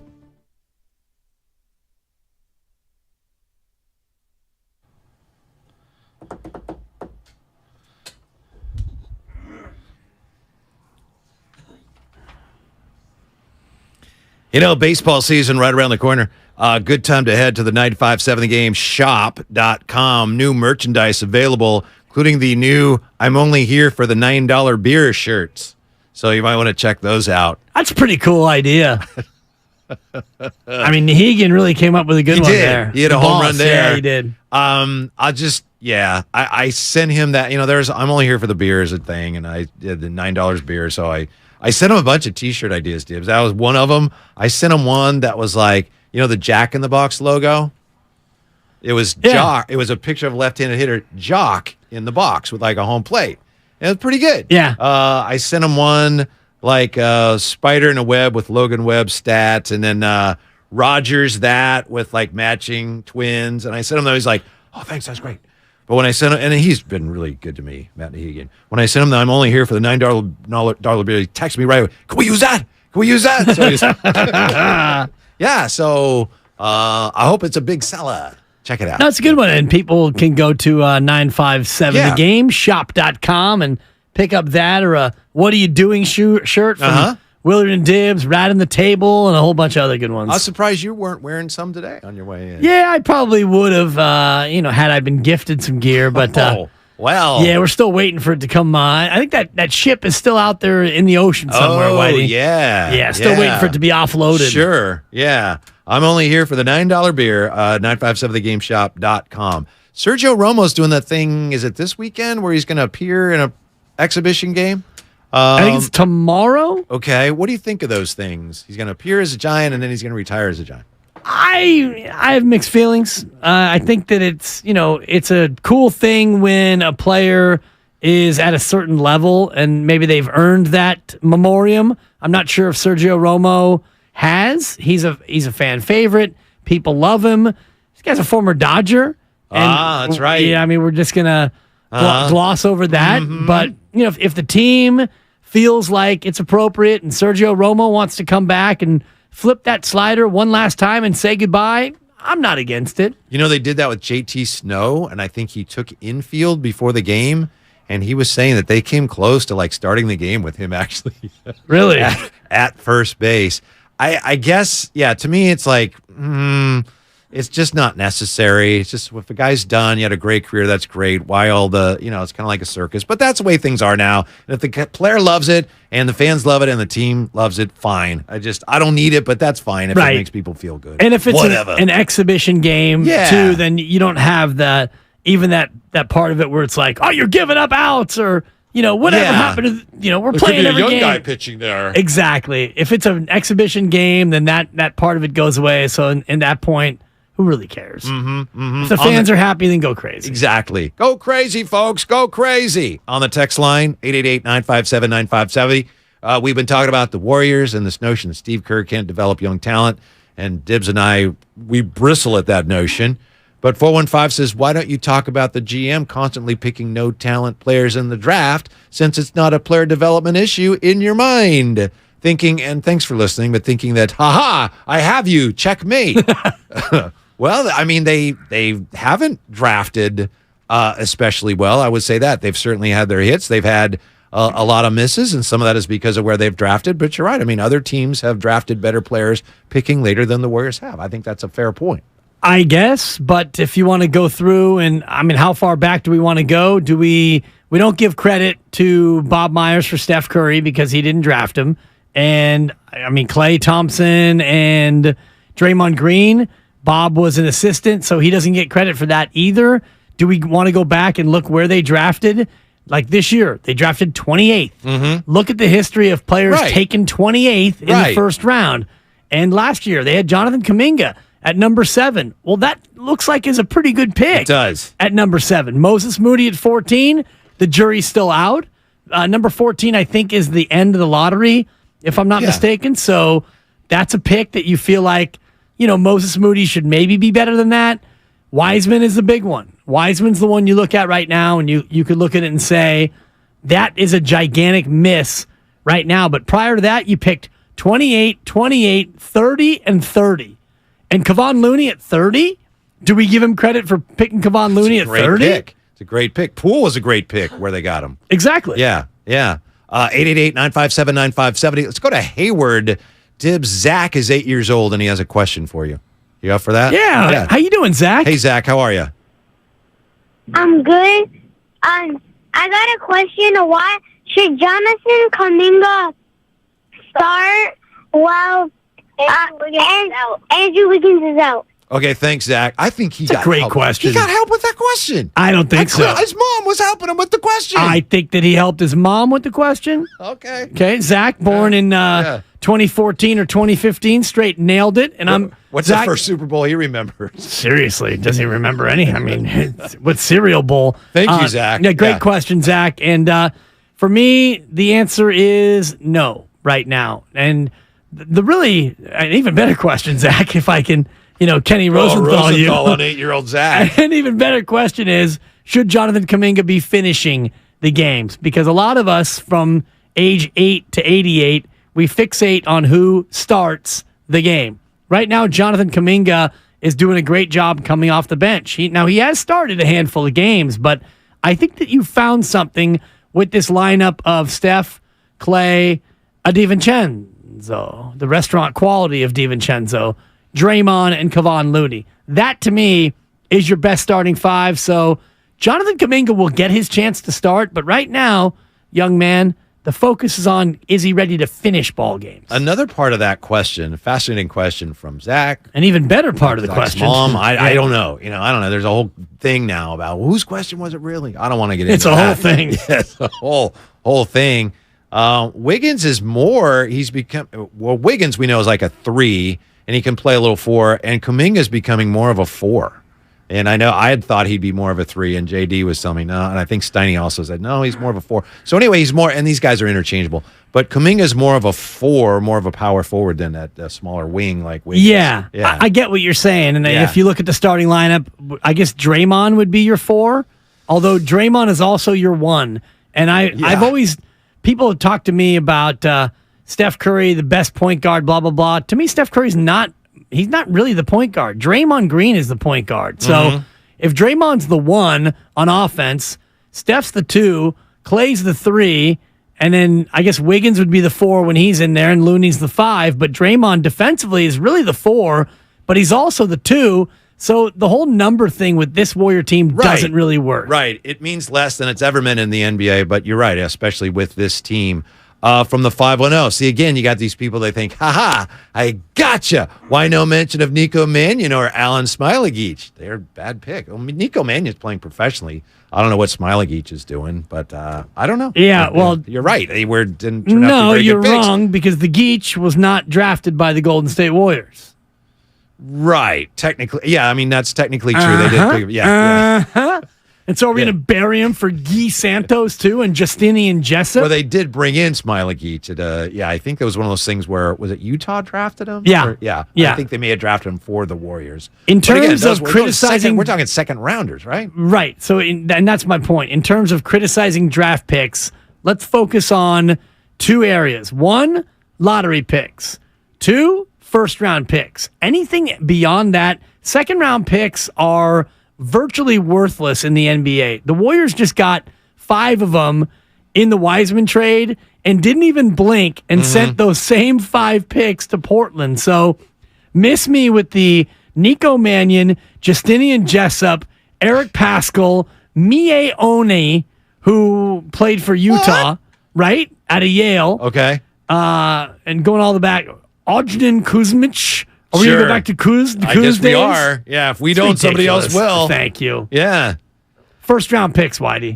I gotcha. Yeah, so when you miss at number 2 like they did, it's probably going to hurt one way or the other. Massive miss. Yeah. So at the same time, Kuminga's emergence this year is really encouraging because it looks like he actually could become close to the player that the Warriors hoped he would be. And he's one of the few guys they've drafted in recent years about whom you can say that, unfortunately.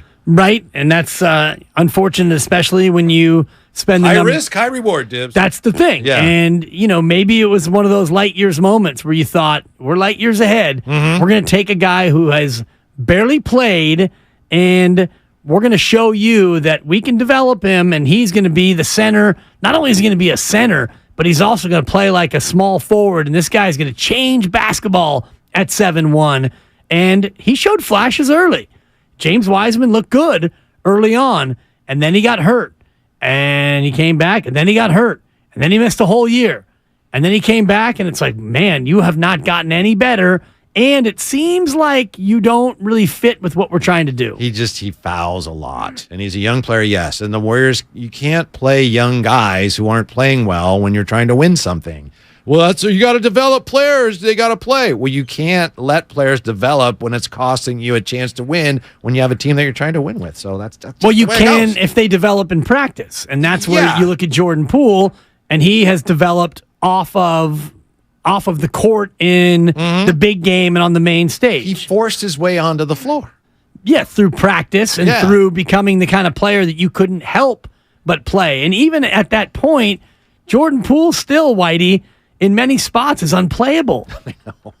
I mean, look at the Boston series last year in the NBA Finals. There was a lot of time in those games where you could not play Jordan Poole. You're listening to 95.7 The Game, KGMZ, FM, and HD1 San Francisco, always live on Twitch, YouTube, and the free Odyssey app. The Warriors tonight taking on, of course, the Philadelphia 76ers. James Harden going to play? Joel Embiid going to play? We don't know. It appears from what we know that Embiid is more likely to play than Harden, but we're not sure about that just yet. The good news for the Warriors, of course, GP2 is supposed to practice tomorrow, Dibs. And I'm just wondering, as we look at the impending return of Gary Payton II, is this like, yes, all right, is this marvelous, or is this, I guess that's better than him not coming back? It's marvelous. It's marvelous, absolutely, because he does the one thing. Are you on drugs? No, I'd have to check. Diet Coke right now. I don't know. Diet Pepsi. I don't know if that counts. That's my old poison. Yeah, it is. You don't drink that anymore, do you? I go for the hard stuff. You're on the good stuff now, yeah. Do you bring your usual 6 over there, or are you down to like 2 or 3? Just brought in 2 today, and this is the first one I may not finish. Okay, wow, because you used to go deep with that stuff. I did, and I wondered why. I can't sleep. What do I can't sleep, brother. I'm not sleeping that well. I'm going to say it's marvelous that they have GP2 because he provides the one thing that you are lacking the most, and that is on-ball defense. And again, he's not going to play 38 minutes. It's not like you're getting back one of the best all-game defenders, but right now, your biggest issue is you don't defend the ball very well. And you're going to have a guy, and GP2 is going to play about 20 minutes a night, so that's 20 of the 48 minutes where your on-ball defense will be better. So I think that that's a huge thing, especially when you look at how close a lot of these losses have been. Do you look at him as a young player, Peyton? No. Yeah, I didn't realize. I was He's checking 30, right? 30. Yeah. Yeah. He's kind of an insurance policy for DiVincenzo next year because DiVincenzo is almost certainly going to leave. Oh, he's gone. Yeah, he's going to get a bigger offer.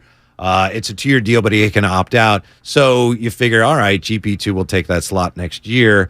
But yeah, he's no youngster. 888-957-9570. Jamie joins us from Berkeley on 95.7 The Game. Hello, Jamie. What's up? Hey, what's going on? I'm listening to you talk about GP2 and even JTA. Kerr developed them. No one else did. He picked them up, he saw the genius, and he let those guys do what they do best. And it's frustrating to hear. Like, where were those 28 and 30 draft picks going to go? Where was Jordan Bell going to go? Like, they all panned out the way you pan out when you're drafted at that point in the draft. But finding these diamonds in the rough is what they do, and I think that he's developed them and should get credit for it. Thank you, Jamie. Yeah, and I was going back and forth with someone on Twitter a couple days ago, and they said I was giving Kerr too much credit, and the players deserve the credit, and I agree with that. All I'm saying is the notion that Kerr can't develop young players is just factually incorrect. Now, how much of it is him, how much is the player, but to say he doesn't develop young players, it's just not true. But I understand, Dibs, a lot of it comes out of the frustration that a lot of Warrior fans are feeling this year. You could probably take, this time of year, everybody has their brackets for the best soup or the best candy bar, whatever. We don't do that kind of thing. Not anymore. Wish we did. You could probably take a bracket of the most frustrating things about the Warriors this year. You could have 8, maybe even 16. A 16er. I like this. You could. And not to be negative, but just to kind of vent. Like, what's your top seed? Yeah. Is it, your the road record. The road record? Yeah. That would definitely be in the overall season bracket. Yeah. The individual bracket would be Jordan Poole's balance issues. Yes. Yeah. See, 8 would be front office. We get to 16 easily because you could do a whole front office. Yeah. 4 things in the front office. One region? Yeah. You've got your on-court. You're on court as a team. You've got your individuals. Like maybe it would be Draymond Green's complaining, and it'd be Jordan Poole's balance, Klay Thompson's shot hunting early. Yeah.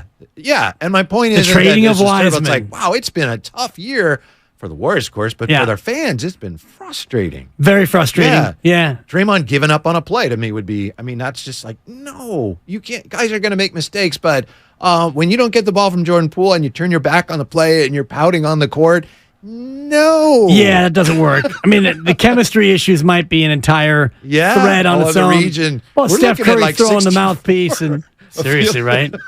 Jeez, you start to go deep down the rabbit hole in terms of frustrations, and trading Wiseman for some would might be the number one. Yeah, and for some people, but I think that they did the right thing, and I'm not of the mind that they traded him too soon. And it'd be nice if they got a player back who actually can play. And Gary Payton II hopefully will play as soon as Sunday, which would help make the trade feel a little bit better. But so far, the fact that he hasn't played has hurt. Yeah. 510, thanks. Coming in with nominees for the best soups. Not going there. We're not going there. Minestrone's got to be. You got clam chowder. You got minestrone. I like a tomato soup, a tomato bisque. The bisque and the clam chowder both on this list. 888-957-9570. In the soup bracket. Jan in Mountain View joins us 95.7 The Game. What's up, Jan? Yes, good afternoon, gentlemen.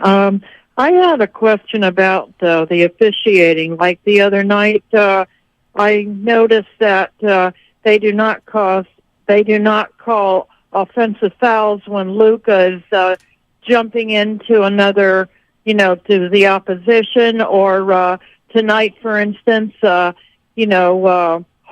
He used to do it in Houston, and I just wanted to know if there's ever, where they're going to, overturn that and call them as offensive fouls instead of going against the Warriors. Thank you, Jan. Very much. No, thank you. Thanks for listening. Jan. Let's go to our 95.7 The Game officials analyst, and that's Dan Dibley. That's a point of emphasis, Jan, from a couple seasons ago where they started to really enforce it, not only not calling it on the defensive player anymore, but not allowing these players to hunt for the three-point shot foul any longer. Now, to go so far as to call an offensive foul on the player who jumps into the defender intentionally, that I don't know if we are ready to see them actually make that call. We have gotten to a point, though, where that's now a no call in a lot of cases and you see Curry do it. Where the shooter creates the contact. Exactly. Yeah. And the shooter then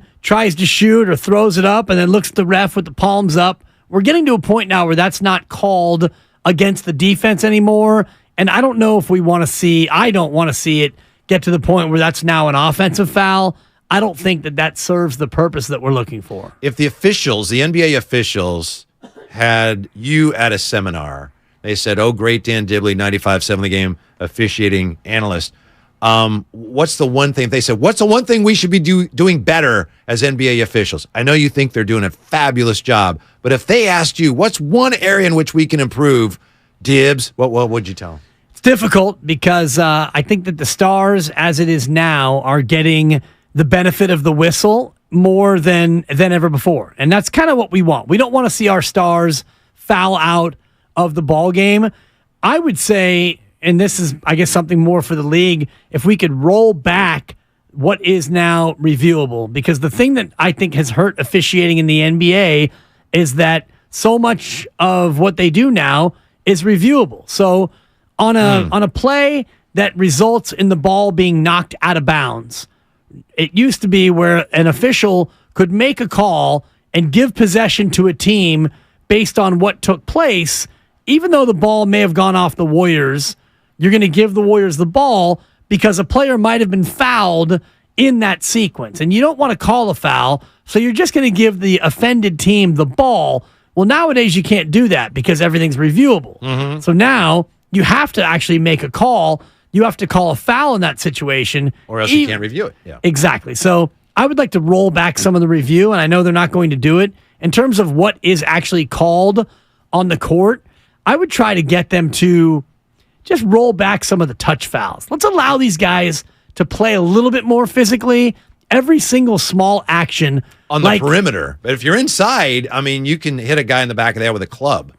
Well, it just depends on the player. Yeah. A lot of times we see guys going to the hoop and a player will chop down for the ball and there's no contact, but because we saw a chop down, we're going to call it. I'd like to get back to where you got to finish through contact. Let's let these guys bang a little bit. Let's let it be physical. But the league doesn't want that. We want more points. We want free throws, more points. We want our Stars shining on the text line here. Why don't the Warriors just get landing space fouls? It's to the point where Steph kicks out just so he doesn't land in defenders' feet. Well, Jordan Poole kicks his leg out. I think Jordan Poole, they call him correctly a lot, but they're definitely looking for things from him that they don't look for in other players. Yeah, it's kind of because unfair. But well, he's getting a little bit of a reputation. Yeah, I think so. And, when you have as many technical fouls as he has, the word definitely gets around the league that this is a guy who is prone to complain. And I don't like the fact that the landing space foul is a flagrant. And I don't want to see, players. Reckless closeout is the term. Yeah. Exactly. Yeah. And that, shout out Zaza Pachulia, who recklessly closed out on Kawhi Leonard and closed him out of the series. And the Warriors were able to beat the Spurs in that series. So I understand why the rule is in place, but you got a lot of players now who are hunting that as a foul. And, Steph Curry does it as much as anybody in terms of you shoot a three, you got to land somewhere. But a lot of times we drift with our feet and our legs looking for any contact we can get. The officiating was horrible the other night. How was Lamb getting trucked? Not a foul. It's a great point. He was run over from behind. Dibbs didn't see it that way, which is the most generous thing I can say about Dibbs' view of that play. It's a great text. Yeah. What's that for? Give me that guy's number. I'll talk to him off the air. The idea of Lamb getting trucked is the part that makes me cringe a little bit. Behind. He got nudged, and he did not get run over. If you'd like me to run you over, I will show you in the YouTube audience what it's like Good luck running me over. Somebody over. Well, you stand there like Lamb did and pretend you're dribbling a basketball, and I will run you over. Give me a basketball, and I'll actually dribble it. Which will involve me hitting you, pushing you down, and then literally stepping on your back and the back of your head. That's what running someone over is. That's pretty much what happened. Lamb got nudged, and he collapsed. Why is it that... like a house of cards. You watch NBA players... I don't know if it happens as much. It doesn't happen as much in college. You watch NBA players shooting threes, and at least a third of the time a guy shoots a three, and he's going down. He's hitting the deck, right? For no apparent reason, usually. It's almost like that's how guys shoot now. You shoot a three, and you have to fall down. Yeah, exactly. It's embarrassing. Well, part of that, I think, is protecting your own ankles in terms of a landing space. So you shoot the three, and a lot of times you see a guy shoot a three, and there's contact, hand-to-hand contact. We call that high-five contact. But after the ball goes out, and we don't call that as often as we should. Well, it depends. It is a foul if the ball is being, if you're in the process of following through on a shot, and even though the ball has left, that's supposed to be a foul. But we don't call that.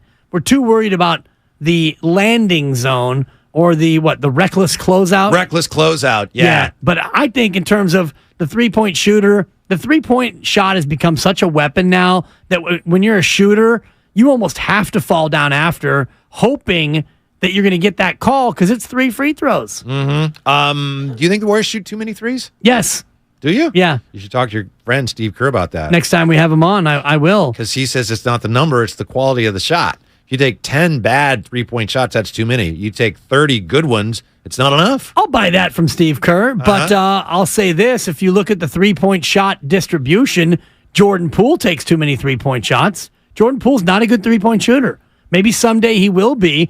Jordan Poole is great at attacking people off the dribble, getting to the hoop, getting to the mid-range, creating inside the arc. He shoots way too many threes. Mm-hmm. Sometimes the offense bogs down. And he's like, well, I might as well shoot a three. And that's a bad shot. 888-957-9570. Roy is in Dublin. He joins us on 95.7 The Game. What's up, Roy?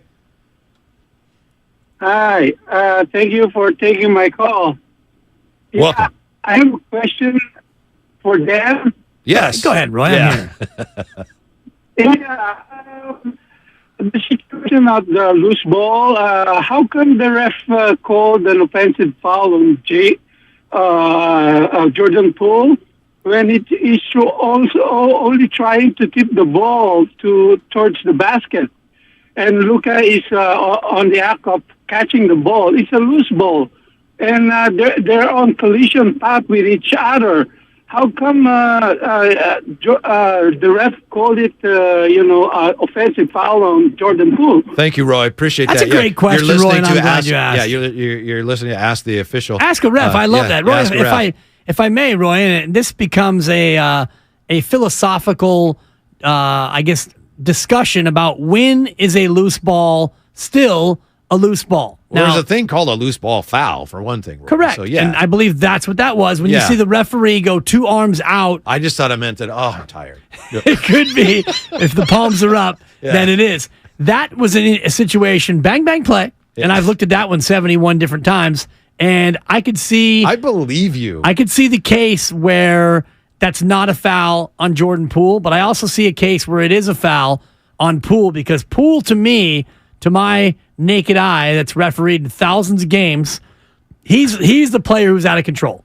Yes. He gets to the ball first, but he was flying in an out of control way. So the fact that he got to the ball first does not matter in terms of who initiated the contact, who provided the impetus for the bodies coming together. Now it's hard because Luka Doncic was already predisposed to falling down and absorbing said contact. He was pre-flopping. He was in pre-flop mode. It was a PFM. He's in pre-flop mode, and you're so right about that. However, Jordan Poole provided the impetus for the collision. Foul on Poole. Yeah, if you check the rule book, Thank and you, Roy. I know you have way better things to do than that. Not really. It's one of the rules. A player that is deemed out of control will be considered the player committing the violation. I actually read the rule book to my 6-month-old every night before bedtime, before night time. Yeah. She loves it. Puts her right to sleep. Uh-huh. That's terrific. Especially the NFL rule book. Yeah. That baby keeps on going. 888-957-9570. We're talking about the Warriors and of Steve Kerr, the notion that Steve Kerr can't develop young players. Now that must be, we're better than that. We can do better than that. It's just not true. And of course, we also have Ask the Ref going with Dan Dibley. He has officiated thousands of games and is here to take your officiating questions because let's face it, the officiating sucks this year. It's dreadful and people have a lot of questions. They do. And that's the part about it that I think is so fascinating. And it's actually kind of, to me, hilarious because if you are so fixated on the officiating and so many people are, it's Tony Brothers tonight, it's going to be an S show, can you just let it happen? And honestly, if that's the way you're going into this game, 76ers and Warriors, if your pregame thought is, oh no, Tony Brothers, what an S show, then you're looking at sports the wrong way, in my opinion. Yes, tonight there will be missed calls. There will be calls that go against the Warriors. There will be calls that go against Philadelphia. Hopefully the game does not pivot or hinge on a call that is not a good call. Mm-hmm. But as a fan watching a game, there's got to be other things that are drawing your eye other than the crew, the 3-person crew. From the 559, they need to add a ref to the 3-man crew. Refs are usually out of position. The NBA has argued it would cost too much. That is a horrible excuse. I've thought a lot about that. I'm just not sure how much it would help adding another official. It would hurt. It would hurt. So you're going to give another individual a whistle in their mouth. Yeah. In order to adjudicate action. And the issue with officiating most of the time is not that they don't see it. Because if you look at the 3 refs, they triangulate the floor in a half-court set. You've got the baseline official, you've got the lead official, and you've got the trail official. All 3 of those officials. And I would love everyone to just watch the refs tonight. Just watch the refs. Come on, that's not just why we're watch watching. the refs. Why would we do that? Because you'll start to understand what they do. All 3 refs are not looking at the ball, okay? The ref who's not on the side of the court that the ball is on is looking at the action under the hoop. And when the ball comes to their side, then they pick up the ball, and the official on the opposite end does the same thing. You're looking at off-the-ball action. You triangulate the floor, Whitey. Mm-hmm. You don't need another official. You don't need to quadrangle the floor. Wouldn't necessarily help. It would lead to more whistles. And we don't want, all you ref haters out there, you don't want more whistles. You want fewer whistles. Yeah. From the 559, they've done it. Google it, Dibs. It worked. I don't know about that. I think one of the reasons so many people are so frustrated with officiating, some of it's just the calls are bad, but Dibs, everybody now is upset about something. No matter what way you lean politically, everybody thinks that they're out to get me, right? They're out to get us. No matter how, I'm not going to get into that. No matter who you are, how you feel about things, everyone feels like they are out to get us. So people are angry to begin with. That's part of it. That is part of it. You also have, as you said earlier, so much focus on officials and umpires.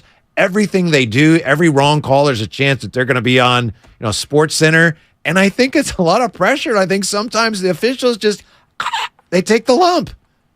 I don't know if they take the lump. I think that officials, they're under a lot more pressure than people realize. Not pressure from fans, but pressures from their own league. If you're a ref in any pro sport, you know that your future assignments hinge on how good of a job you do, whether it's postseason assignments, all-star games, or the always lucrative NBA assignments. If you're a crew chief, you make more for your game than if you're just a referee on that game. So there's a lot more at stake than people realize. And the other thing, Whitey, that I think has led to it being more difficult for officials is the fact that every single play and every call can be viewed online, either immediately or after the fact. Right. A lot of times I will go to NBA.com after a game and look at the box score. You go to NBA.com, you can click on any play that happens in the game, and you can see the video. Think about that. It's From the crazy. 925, Tim Roy stated the other night that he thinks the young officials do not have a feel for today's game. I didn't hear that. Taking the texter at their word there. That's absolutely part of it. And I don't know the exact number of new officials, but by the way, for all of you Major League Baseball fans, it's the same thing that's coming. I think MLB lost, I want to say 15 or 18 umpires this year, because a lot of umpires who were either close to retirement or didn't want to do what they're doing anymore, these new rules, a lot of umpires are saying, I don't want to umpire. I'm out. I don't want to have to worry about a pitch clock and throws over to first. That's a ball. You didn't notify the pitcher you were ready to go with 8 seconds left. Disengagement. That's a ball. Oh, my goodness. You're going to have a lot more younger umps as well. But Tim Roy is right. There are a lot of younger referees in the association, and the jump from college to the pros is massive as a referee. Let's see here from the 510. Poole is one of my favorite players to watch. Why keep picking on him? Who's picking on him? I know I've been critical of him. Yeah. I think that's a fair point. He just he seems too nonchalant sometimes. Sometimes he's so good. That's it. A guy that's terrible is like, you don't want to pile on him because, like, well, the poor guy, he's no good. Poole can be really good, and then there's other times when it seems like he just isn't fully engaged. Remember, we had Steve Kerr earlier this year. Jordan, lock the F in, yelling at him. So that's why it's frustrating, is because sometimes he's so good. Other times it seems like he's either not that interested or he's just not giving it his best effort, especially defensively. Younger player, and no one's ready to give up on him or bury him. But you look at the player that he's been this year versus last year. Shot attempts are up. Field goal percentage is down. Turnovers are up. And yes, he's averaging 1.6 more than he did last year, but it's not nearly as efficient. He turns the ball over a lot, and he doesn't seem to have as much on-court awareness with the veterans as you would like him to have. He's really, really inconsistent, and I think that's always going to be his nature. And so that's why I think right now you're better off with him not in your closing lineup. Right. And as we said earlier, if somebody gets hurt or something, he has another chance. He can prove that he's consistent enough and solid enough to be in that closing group. But right now, I don't want him in there. He just hasn't shot the ball very well. Hasn't played great this year at times, but overall, he's just been too inconsistent. And think that's why I pick on him. Yeah, well, and I think about a finishing lineup. So the Warriors tonight, let's say they're locked into a tight one with Philadelphia. 4 minutes to go, and it's 110 to 110. Oh, my gosh. So it's been a game, and, Jordan Poole's been good. Everybody's played about as well as you would expect them to play. 110, 110. It's nip and tuck. This one's going down to the wire. Well, offensively, you're going to want Steph Curry or Klay Thompson to be your primary shot takers, not Jordan Poole. Maybe Jordan Poole would be third. In terms of defense, you're going to want Draymond Green to be out there, and you're going to want DiVincenzo to be out there, who's a better defender than Jordan Poole. So that's 4 your spot. So who's going to be your fifth man? The way he's been playing, it's Jonathan Kuminga, or it's Kevon Looney. Then you might get to Jordan Poole. So for me, in a finishing lineup right now, Jordan Poole is my 7th ranked Warrior. The other thing, if you just use tonight as an example, I mean, they got guys like Tyrese Maxey, who, if you have Jordan Poole on the floor at the end of the game, they're going to target him. They're going to go after him because he's just not a very good defender. On the text line, they had to pull DiVincenzo at the end and put JP in to save the game. Stop slandering. I mean, which game was that? I don't know that I saw that game. I do think they put Poole back in, but DiVincenzo is just better to have in your closing lineup right now because he's more steady with the ball and he's a much better defender and he's just been a smarter player. It's not slander, and people take the Jordan Poole criticism so personally for whatever reason, and it's surprising to me. Nobody's looking to run Jordan Poole out of town. I simply look at the way that the veterans play and the way that the veterans prefer to play with other players who have a little bit more experience, and that includes Steve Kerr, who's the one calling the shots. Mm-hmm. Jordan Poole's a really interesting guy with this Warriors team because I think there are a lot of things that he's about that aren't necessarily part of the Warriors culture, and I think that's been one of the big issues with this team this year. They need him. At times, they've desperately needed him. At the same time, you know that there's guys on the team in your core that he rubs the wrong way, and trying to make all that work has been a real challenge for all of them this year, including Poole. From the 650, the most frustrating thing about the refs is they're fooled by the floppers, which I think there's a song, Fooled by the Floppers. Yeah. It's very difficult because you're talking about 10 highly skilled, mostly very large and athletic individuals. And yet, as we talked about before, every single time down the floor, there is action, there is contact, and a referee has to, in real time, determine how much contact there was, how much contact I'm willing to allow. And then you got to add in the piece of how much was that player really impacted? Advantage gained or not? Yeah. Was there advantage? Was that player really impacted by that contact, or is that player trying to put one over on me? Mm-hmm. Players make it more difficult on officials than ever before. Yeah, remember, this was quite a few years ago now, as I remember, they would fine guys for flopping, and then they just kind of moved off of that. And I think that's something that they should continue to pursue. The NBA players would all play for free. That's why. They'd even review it after, not just during the game, but the league would go back and say, yes, so-and-so fined for flopping. Yeah, and they would, heavy fines. It's very difficult to do, but absolutely you could do that, or do what nobody wants, which is assess them a personal foul. So then we're going to get our star players into foul trouble, and now they can't play, and nobody wants that. I remember my daughter came home one time, Lonnie's like, and she was at basketball camp. What'd you learn? Today they taught us flopping. Well, you're not going back there tomorrow. At the same time, I do think, Dibs, sometimes there's an art to selling a call. It's not an outright flop, but by definition, I guess it is a flop if you act like there's more contact than there is. But I think there's a way to artfully do that to draw attention to the fact that, hey, he ran me over. So I have to admit, I hate flopping, but I do think some players are very skilled at drawing a charge and maybe just ever so slightly exaggerating the contact. And that's something that Steph Curry, I don't think, has been good enough at in his career. Nor has he been good enough before this year in defending himself against calls that he doesn't get. Mm-hmm. Steph Curry should follow the Reggie Miller model a little bit more, in my opinion. It's bad for the image. Do Wendy's commercials? No. Complain to officials. Gotcha. Reggie would complain constantly, and he's one of the original floppers. And that's something that Jordan Poole actually he's a leg kicker, is really good at. Yeah. Jordan Poole's head, he must really stretch out his neck pregame because he does the James Harden neck back very well. He also, what's cool about Jordan Poole, kind of like Linsanity, he will shoot when he's coming down. And not a lot of guys can do that. He'll go into the air, and then as he's coming down, he'll put the ball up.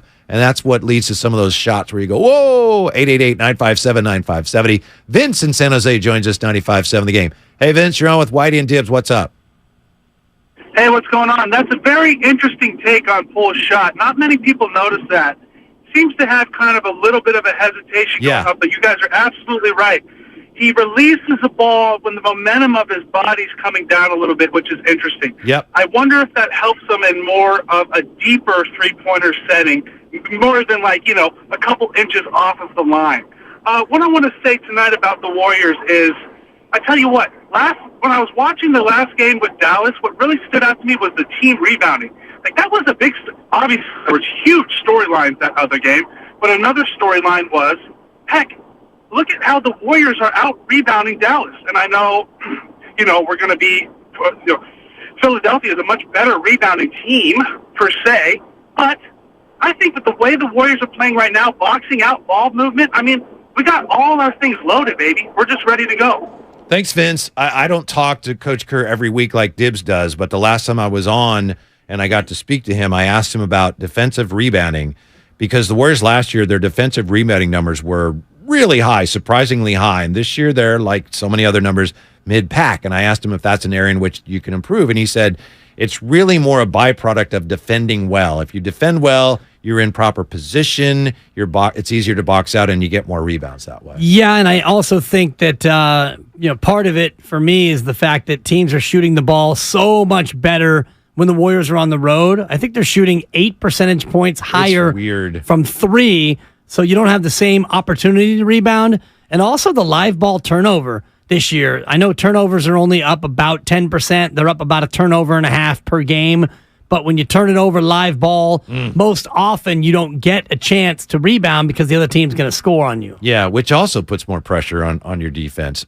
Regina joins us from Pleasant Hill, 95.7 The Game. How are you, Regina? Hey, guys. Hey. I was just wanted to make one take. As we go down the stretch and into the playoffs, one of the key factors that I don't hear a lot of folks talking about is free throws.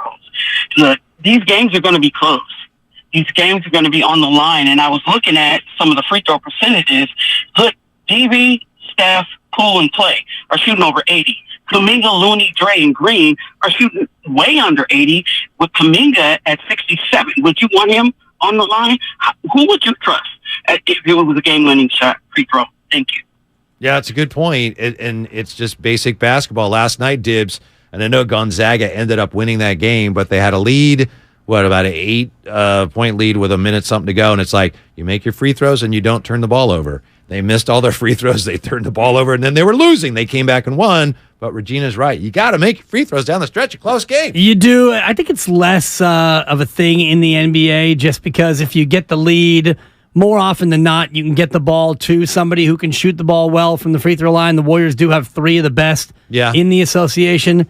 While we're talking college hoop, did you see the Kansas State inbounds play? Not from yesterday, but from their previous game. No, sir. They got the little guy, Marquise Noel, 5'8", great free throw shooter. So they've got the lead late, and they know the other team is going to foul. I think it was Kentucky. They line up all 5 players out of bounds. Wow. And they hand the ball to the kid who's going to inbound it. And the other 3 players all then run inbounds and basically set screens without setting screens. And then Noel is the last one to just come in and get the ball behind his 2 teammates who just ran on the court. Wow. So it was a 5 out on an inbound play. And Kentucky had never seen it. I'd never seen it. And I guess the cure would be to bring your guys all the way up to the end line. But Kentucky was hanging back near the top of the key. And it was a genius way to get the ball to the guy you want shooting. Huh. Wow. There's no way college basketball is better than NBA basketball, is there? Better is an interesting way to look at it. A better product? Obviously the players are not better. Is it a better product? I never have thought so. I'm closer to saying, well, maybe in some ways now than I've been in a long, long time because of all the problems the NBA has. It's an interesting question. So, better product. So, the NBA, you go from October to June with, that's 8 months. And of the 8 months, 6 to 7 of those months is not very compelling. Right. Even the players, like Jimmy Butler says, I don't even start playing until after the All-Star break. Exactly. So, if you like basketball, then yes, the actual basketball that's being played by basketball players is better. But I don't know if the product is better. And I love March Madness, and I got a tournament update for you in about 5 minutes. Mm-hmm. But this product right now, we're looking at Miami of Florida and Houston here. I couldn't tell you one guy on either team, but watching this product, to me, is top shelf. Because these 10 guys on the floor, they want this game more than they want anything maybe in the history of their life. Yes. And because of that, I love this product. Now, if it's, December and Florida Atlantic is taking on North Carolina A&T, no, of course not. It's two teams that aren't very good that I've never heard of. But March Madness, one and done, this tournament, I think this product is as good as it gets. Yeah, like I said, I never have believed that the college game was a better product. I'm closer to admitting that maybe there's something to that now. I'm not there yet, but part of that is because if you watch the NBA for a long time, and I mean without watching college, and then all of a sudden you start watching college, one of the first things that stands out is, man, they're playing hard. They play their asses off. But at the same time, I know you it's can't like, do at the NBA level. There's too many games. True, but also when you watch college, I mean, these guys are terrible. I mean, I know, a lot of these no guys, question. And this is No Steiny's question. argument because Steiny cannot stand college basketball. There's too much joy in college basketball for him.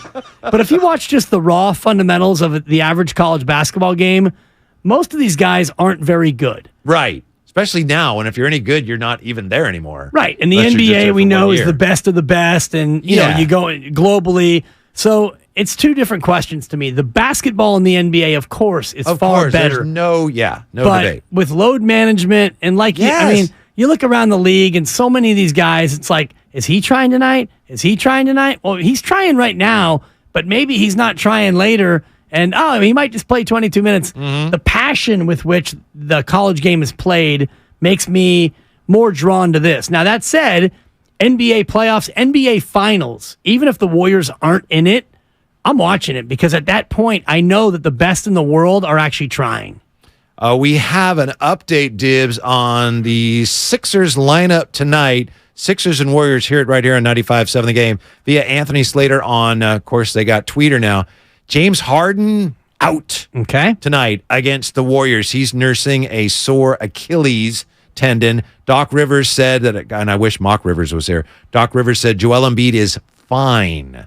So it looks like he's cleared to play. Embiid left their last game with some tightness in his calf. It sounded precautionary in the second half of a game they were way ahead. So Joel Embiid will face the Warriors tonight, according to the latest from Anthony Slater. James Harden out tonight against the Warriors. No surprise there. It's kind of the way we thought that would go. But, it's exciting. It'd be great for the Warriors to take on and beat Philadelphia with their full complement. But right now, we're kind of in beggars can't be choosers mode in terms of Warriors and their ability to win the game. I would imagine the spread is still 5.5. I'm punching it up right now at 4.5, actually. Warriors favored by 4.5, according to ESPN. From the 707, hey guys, shout out. Don't forget there is the women's tournament as well. Thank you. Good point. And I love the women's tournament. It's one of the great betting opportunities that's available out there.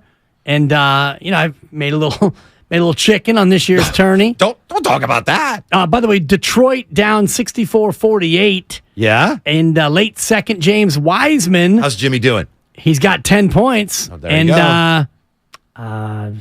No rebounds. Well, 10 points on what he's probably like 5 for 7 or something. 5 of 9. Yeah, look at that. No boards. No steals.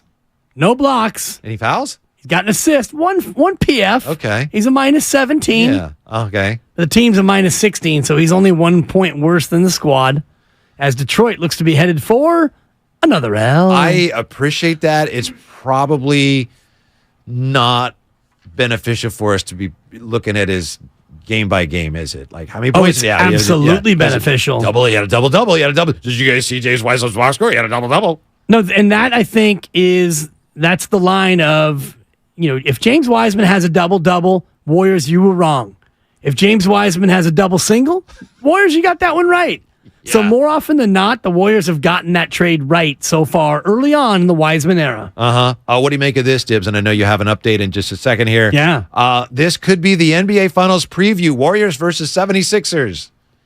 Yeah, not bad. Not bad. I actually like Philadelphia being a team to come out of the East. And, the Warriors they're poised to make a run if they get everybody back healthy. I would love to see this as the NBA final. I would love another Dan Dibley tournament update. Well, let's take a look at what's going on right now, Whitey, because we've got 4 games tonight, 2 underway, including my Aztecs, San Diego State, leading number 1 seed, Alabama. The Aztecs are up 64-57. That would break my bracket if I had one. Oh, that would make my bracket. I've got them in the Final Four, Whitey, so big game for me. San Diego State up 64-57. About 2:15 left to go in the second half, and we've got an upset watch going on in the other game. This one from Kansas City, Missouri. Miami of Florida leading number 1 seed Houston. What? 51-47. You got 15 minutes to go in the second half of that one. Houston is showing signs of life. I've got Houston winning the whole kit and caboodle. So your boy needs the Cougars here and Kelvin Sampson to continue doing some things. That's not a good shot. Oh, he's a foul. So he's going to the line to shoot 2. Princeton and Creighton coming up next, as are Xavier taking on Texas. This tournament update brought to you by Bay Street Emeryville. Join Guru and Gary St. Jean. You got that right, Dips? At Bay Street. Mackerel. At Bay Street Emeryville tomorrow at 2 p.m., that is. For food, fun, local heroes, and community support, visit Bay Street. 3, 2, and 1. Visit BayStreetEmeryville.com for more. Back to you, Kev. Coming up, I will look at the 49ers' brand new kicker, and I'm almost starting to think that the NFL doesn't really truly care about player safety. That is up next. It's Willard and Dibs. Whitey in for Willard. We are sponsored by Bob's Discount Furniture. Tune in to 95.7 The Game for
Whitey in for Willard as we get ready for the Warriors and the Sixers on 95.7 The Game. By the way, update, as we mentioned a few moments ago, James Harden out tonight, according to Anthony Slater, and Doc Rivers has said Joel Embiid is fine. So as we get ready for that, a real quick update, Dibs, on the 49ers' new kicker. The Panthers, according to Pro Football Talk, the Panthers announced yesterday they were releasing kicker Zane Gonzalez. They agreed to terms with Eddie Pinheiro on a 2-year deal, but instead they didn't release him. They traded Gonzalez to the 49ers. The teams later announcing the trade and compensation, an exchange of a conditional swap of late round picks in the 2025 draft.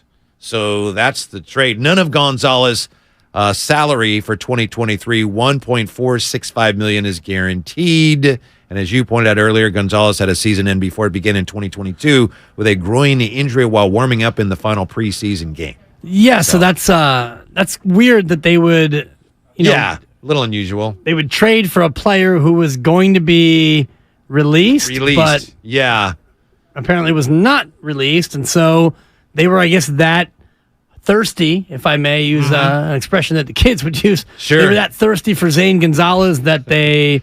Let's exchange conditional swaps of late-round picks. Okay. I mean, the 49ers have a ton of those conditional picks, so go ahead and swap it up if it's a kicker that you love, if he's healthy, if it's a kicker that you covet and you think he can come in and do a good job for you, then more power to you. Real quick here, Dibs. I know everything right now is about basketball, and there's a little What do you mean, Whitey? A little bit of baseball news, but I'm starting to think here, speaking of the NFL, that the NFL, they might not really care about the health of their players. Last night, Sports Business Journal reported the owners are going to vote next week on a proposal to apply flexible scheduling to Thursday night football.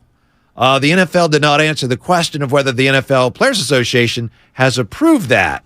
And Jeff Miller, who is an NFL VP of Communications, he says, the flex on Thursday from a health and safety perspective, over the course of the last several years now, we have not seen a differential injury rate on Thursday night games, or said more precisely, on games played on short rest compared to games played on longer rest. So playing those games on Thursday is not a concern from a health and safety perspective.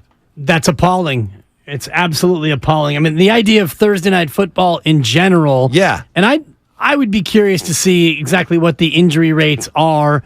And I guess if every team has to play on a short week, although the two teams that open the season on Thursday night, they don't have to again play on Thursday night. So I'm cautiously skeptical. Yeah, because you could have a team that has already played a Thursday night and they could get flexed into another Thursday night and play another short week game in the same season, which you'd think that's probably not a good idea. No, and I'd be furious. We have no evidence that puts anybody in harm's way. I'd be furious if I was a team that got flexed in.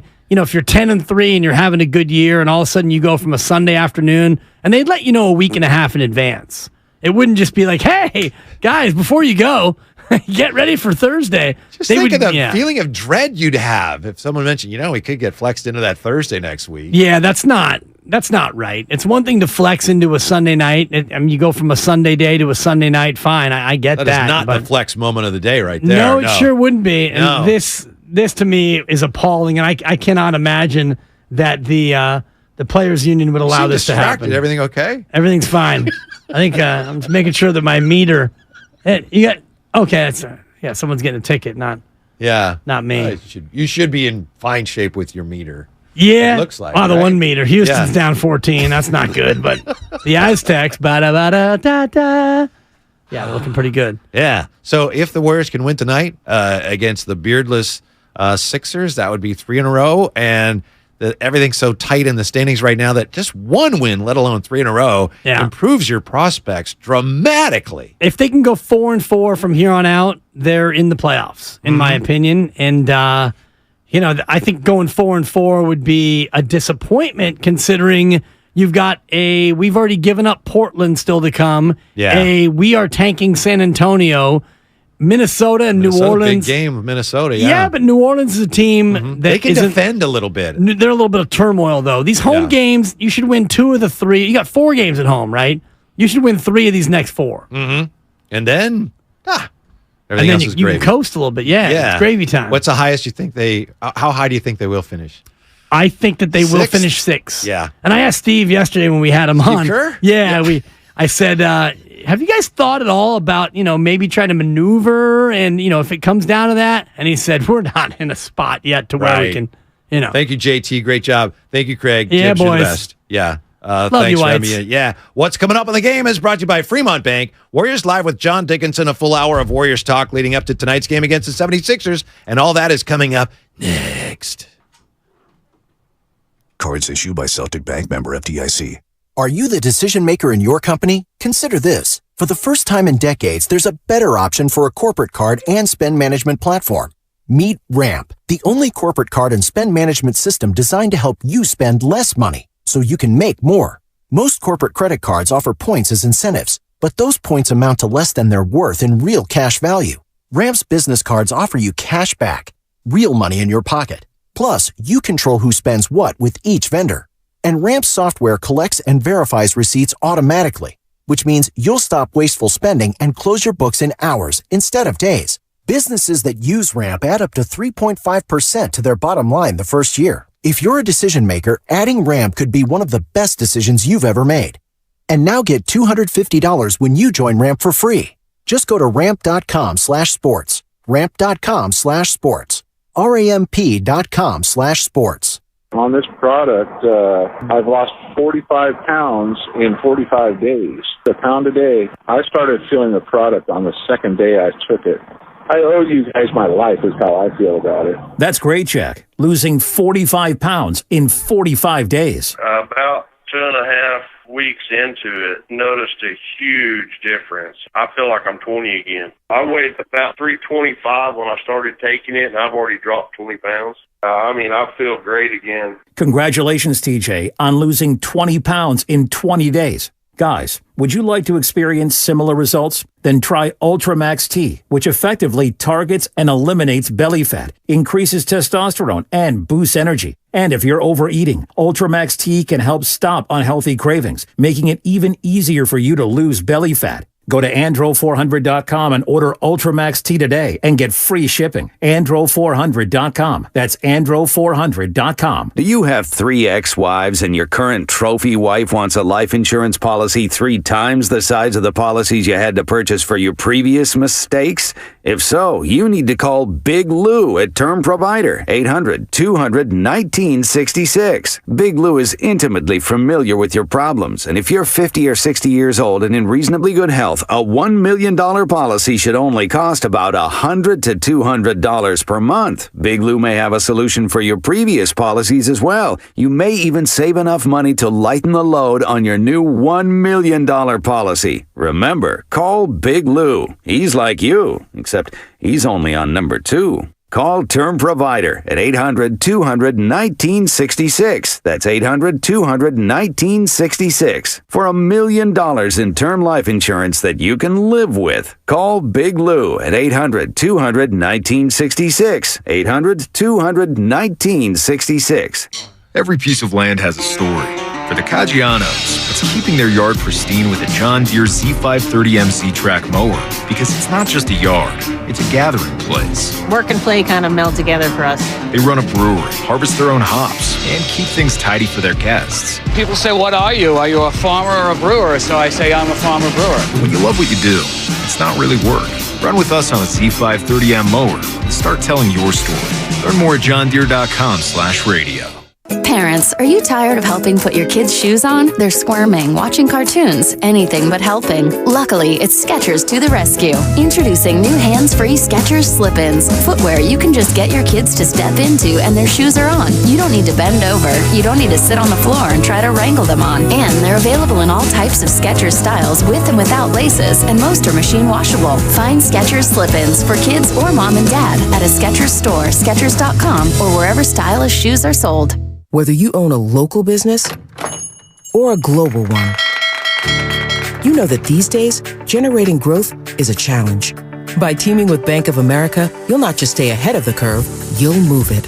With access to experts, award-winning insights, and business solutions so powerful, you'll make every move matter, locally and globally. Visit bankofamerica.com/banking for business to learn more. What would you like the power to do? Copyright 2023 Bank of America N.A. Is your tub worn out, but you're not sure who to trust to replace it? With over 2 million successful bath remodels, people trust Bathfitter because we know how to do it right. We've been custom designing and manufacturing baths for over 35 years. Our unique tub-over-tub installation takes as little as a day with no demo to fit your busy schedule. And we offer a lifetime warranty on every tub. That's how confident we are in our quality and durability. Bathfitter, it just fits. Visit bathfitter.com to book your free consultation. Working hard when you'd rather be playing hard? Wishing you were clearing a level instead of clearing your inbox? Staring at spreadsheets but stuck on shattering high scores? Turn any time into game time with Samsung Galaxy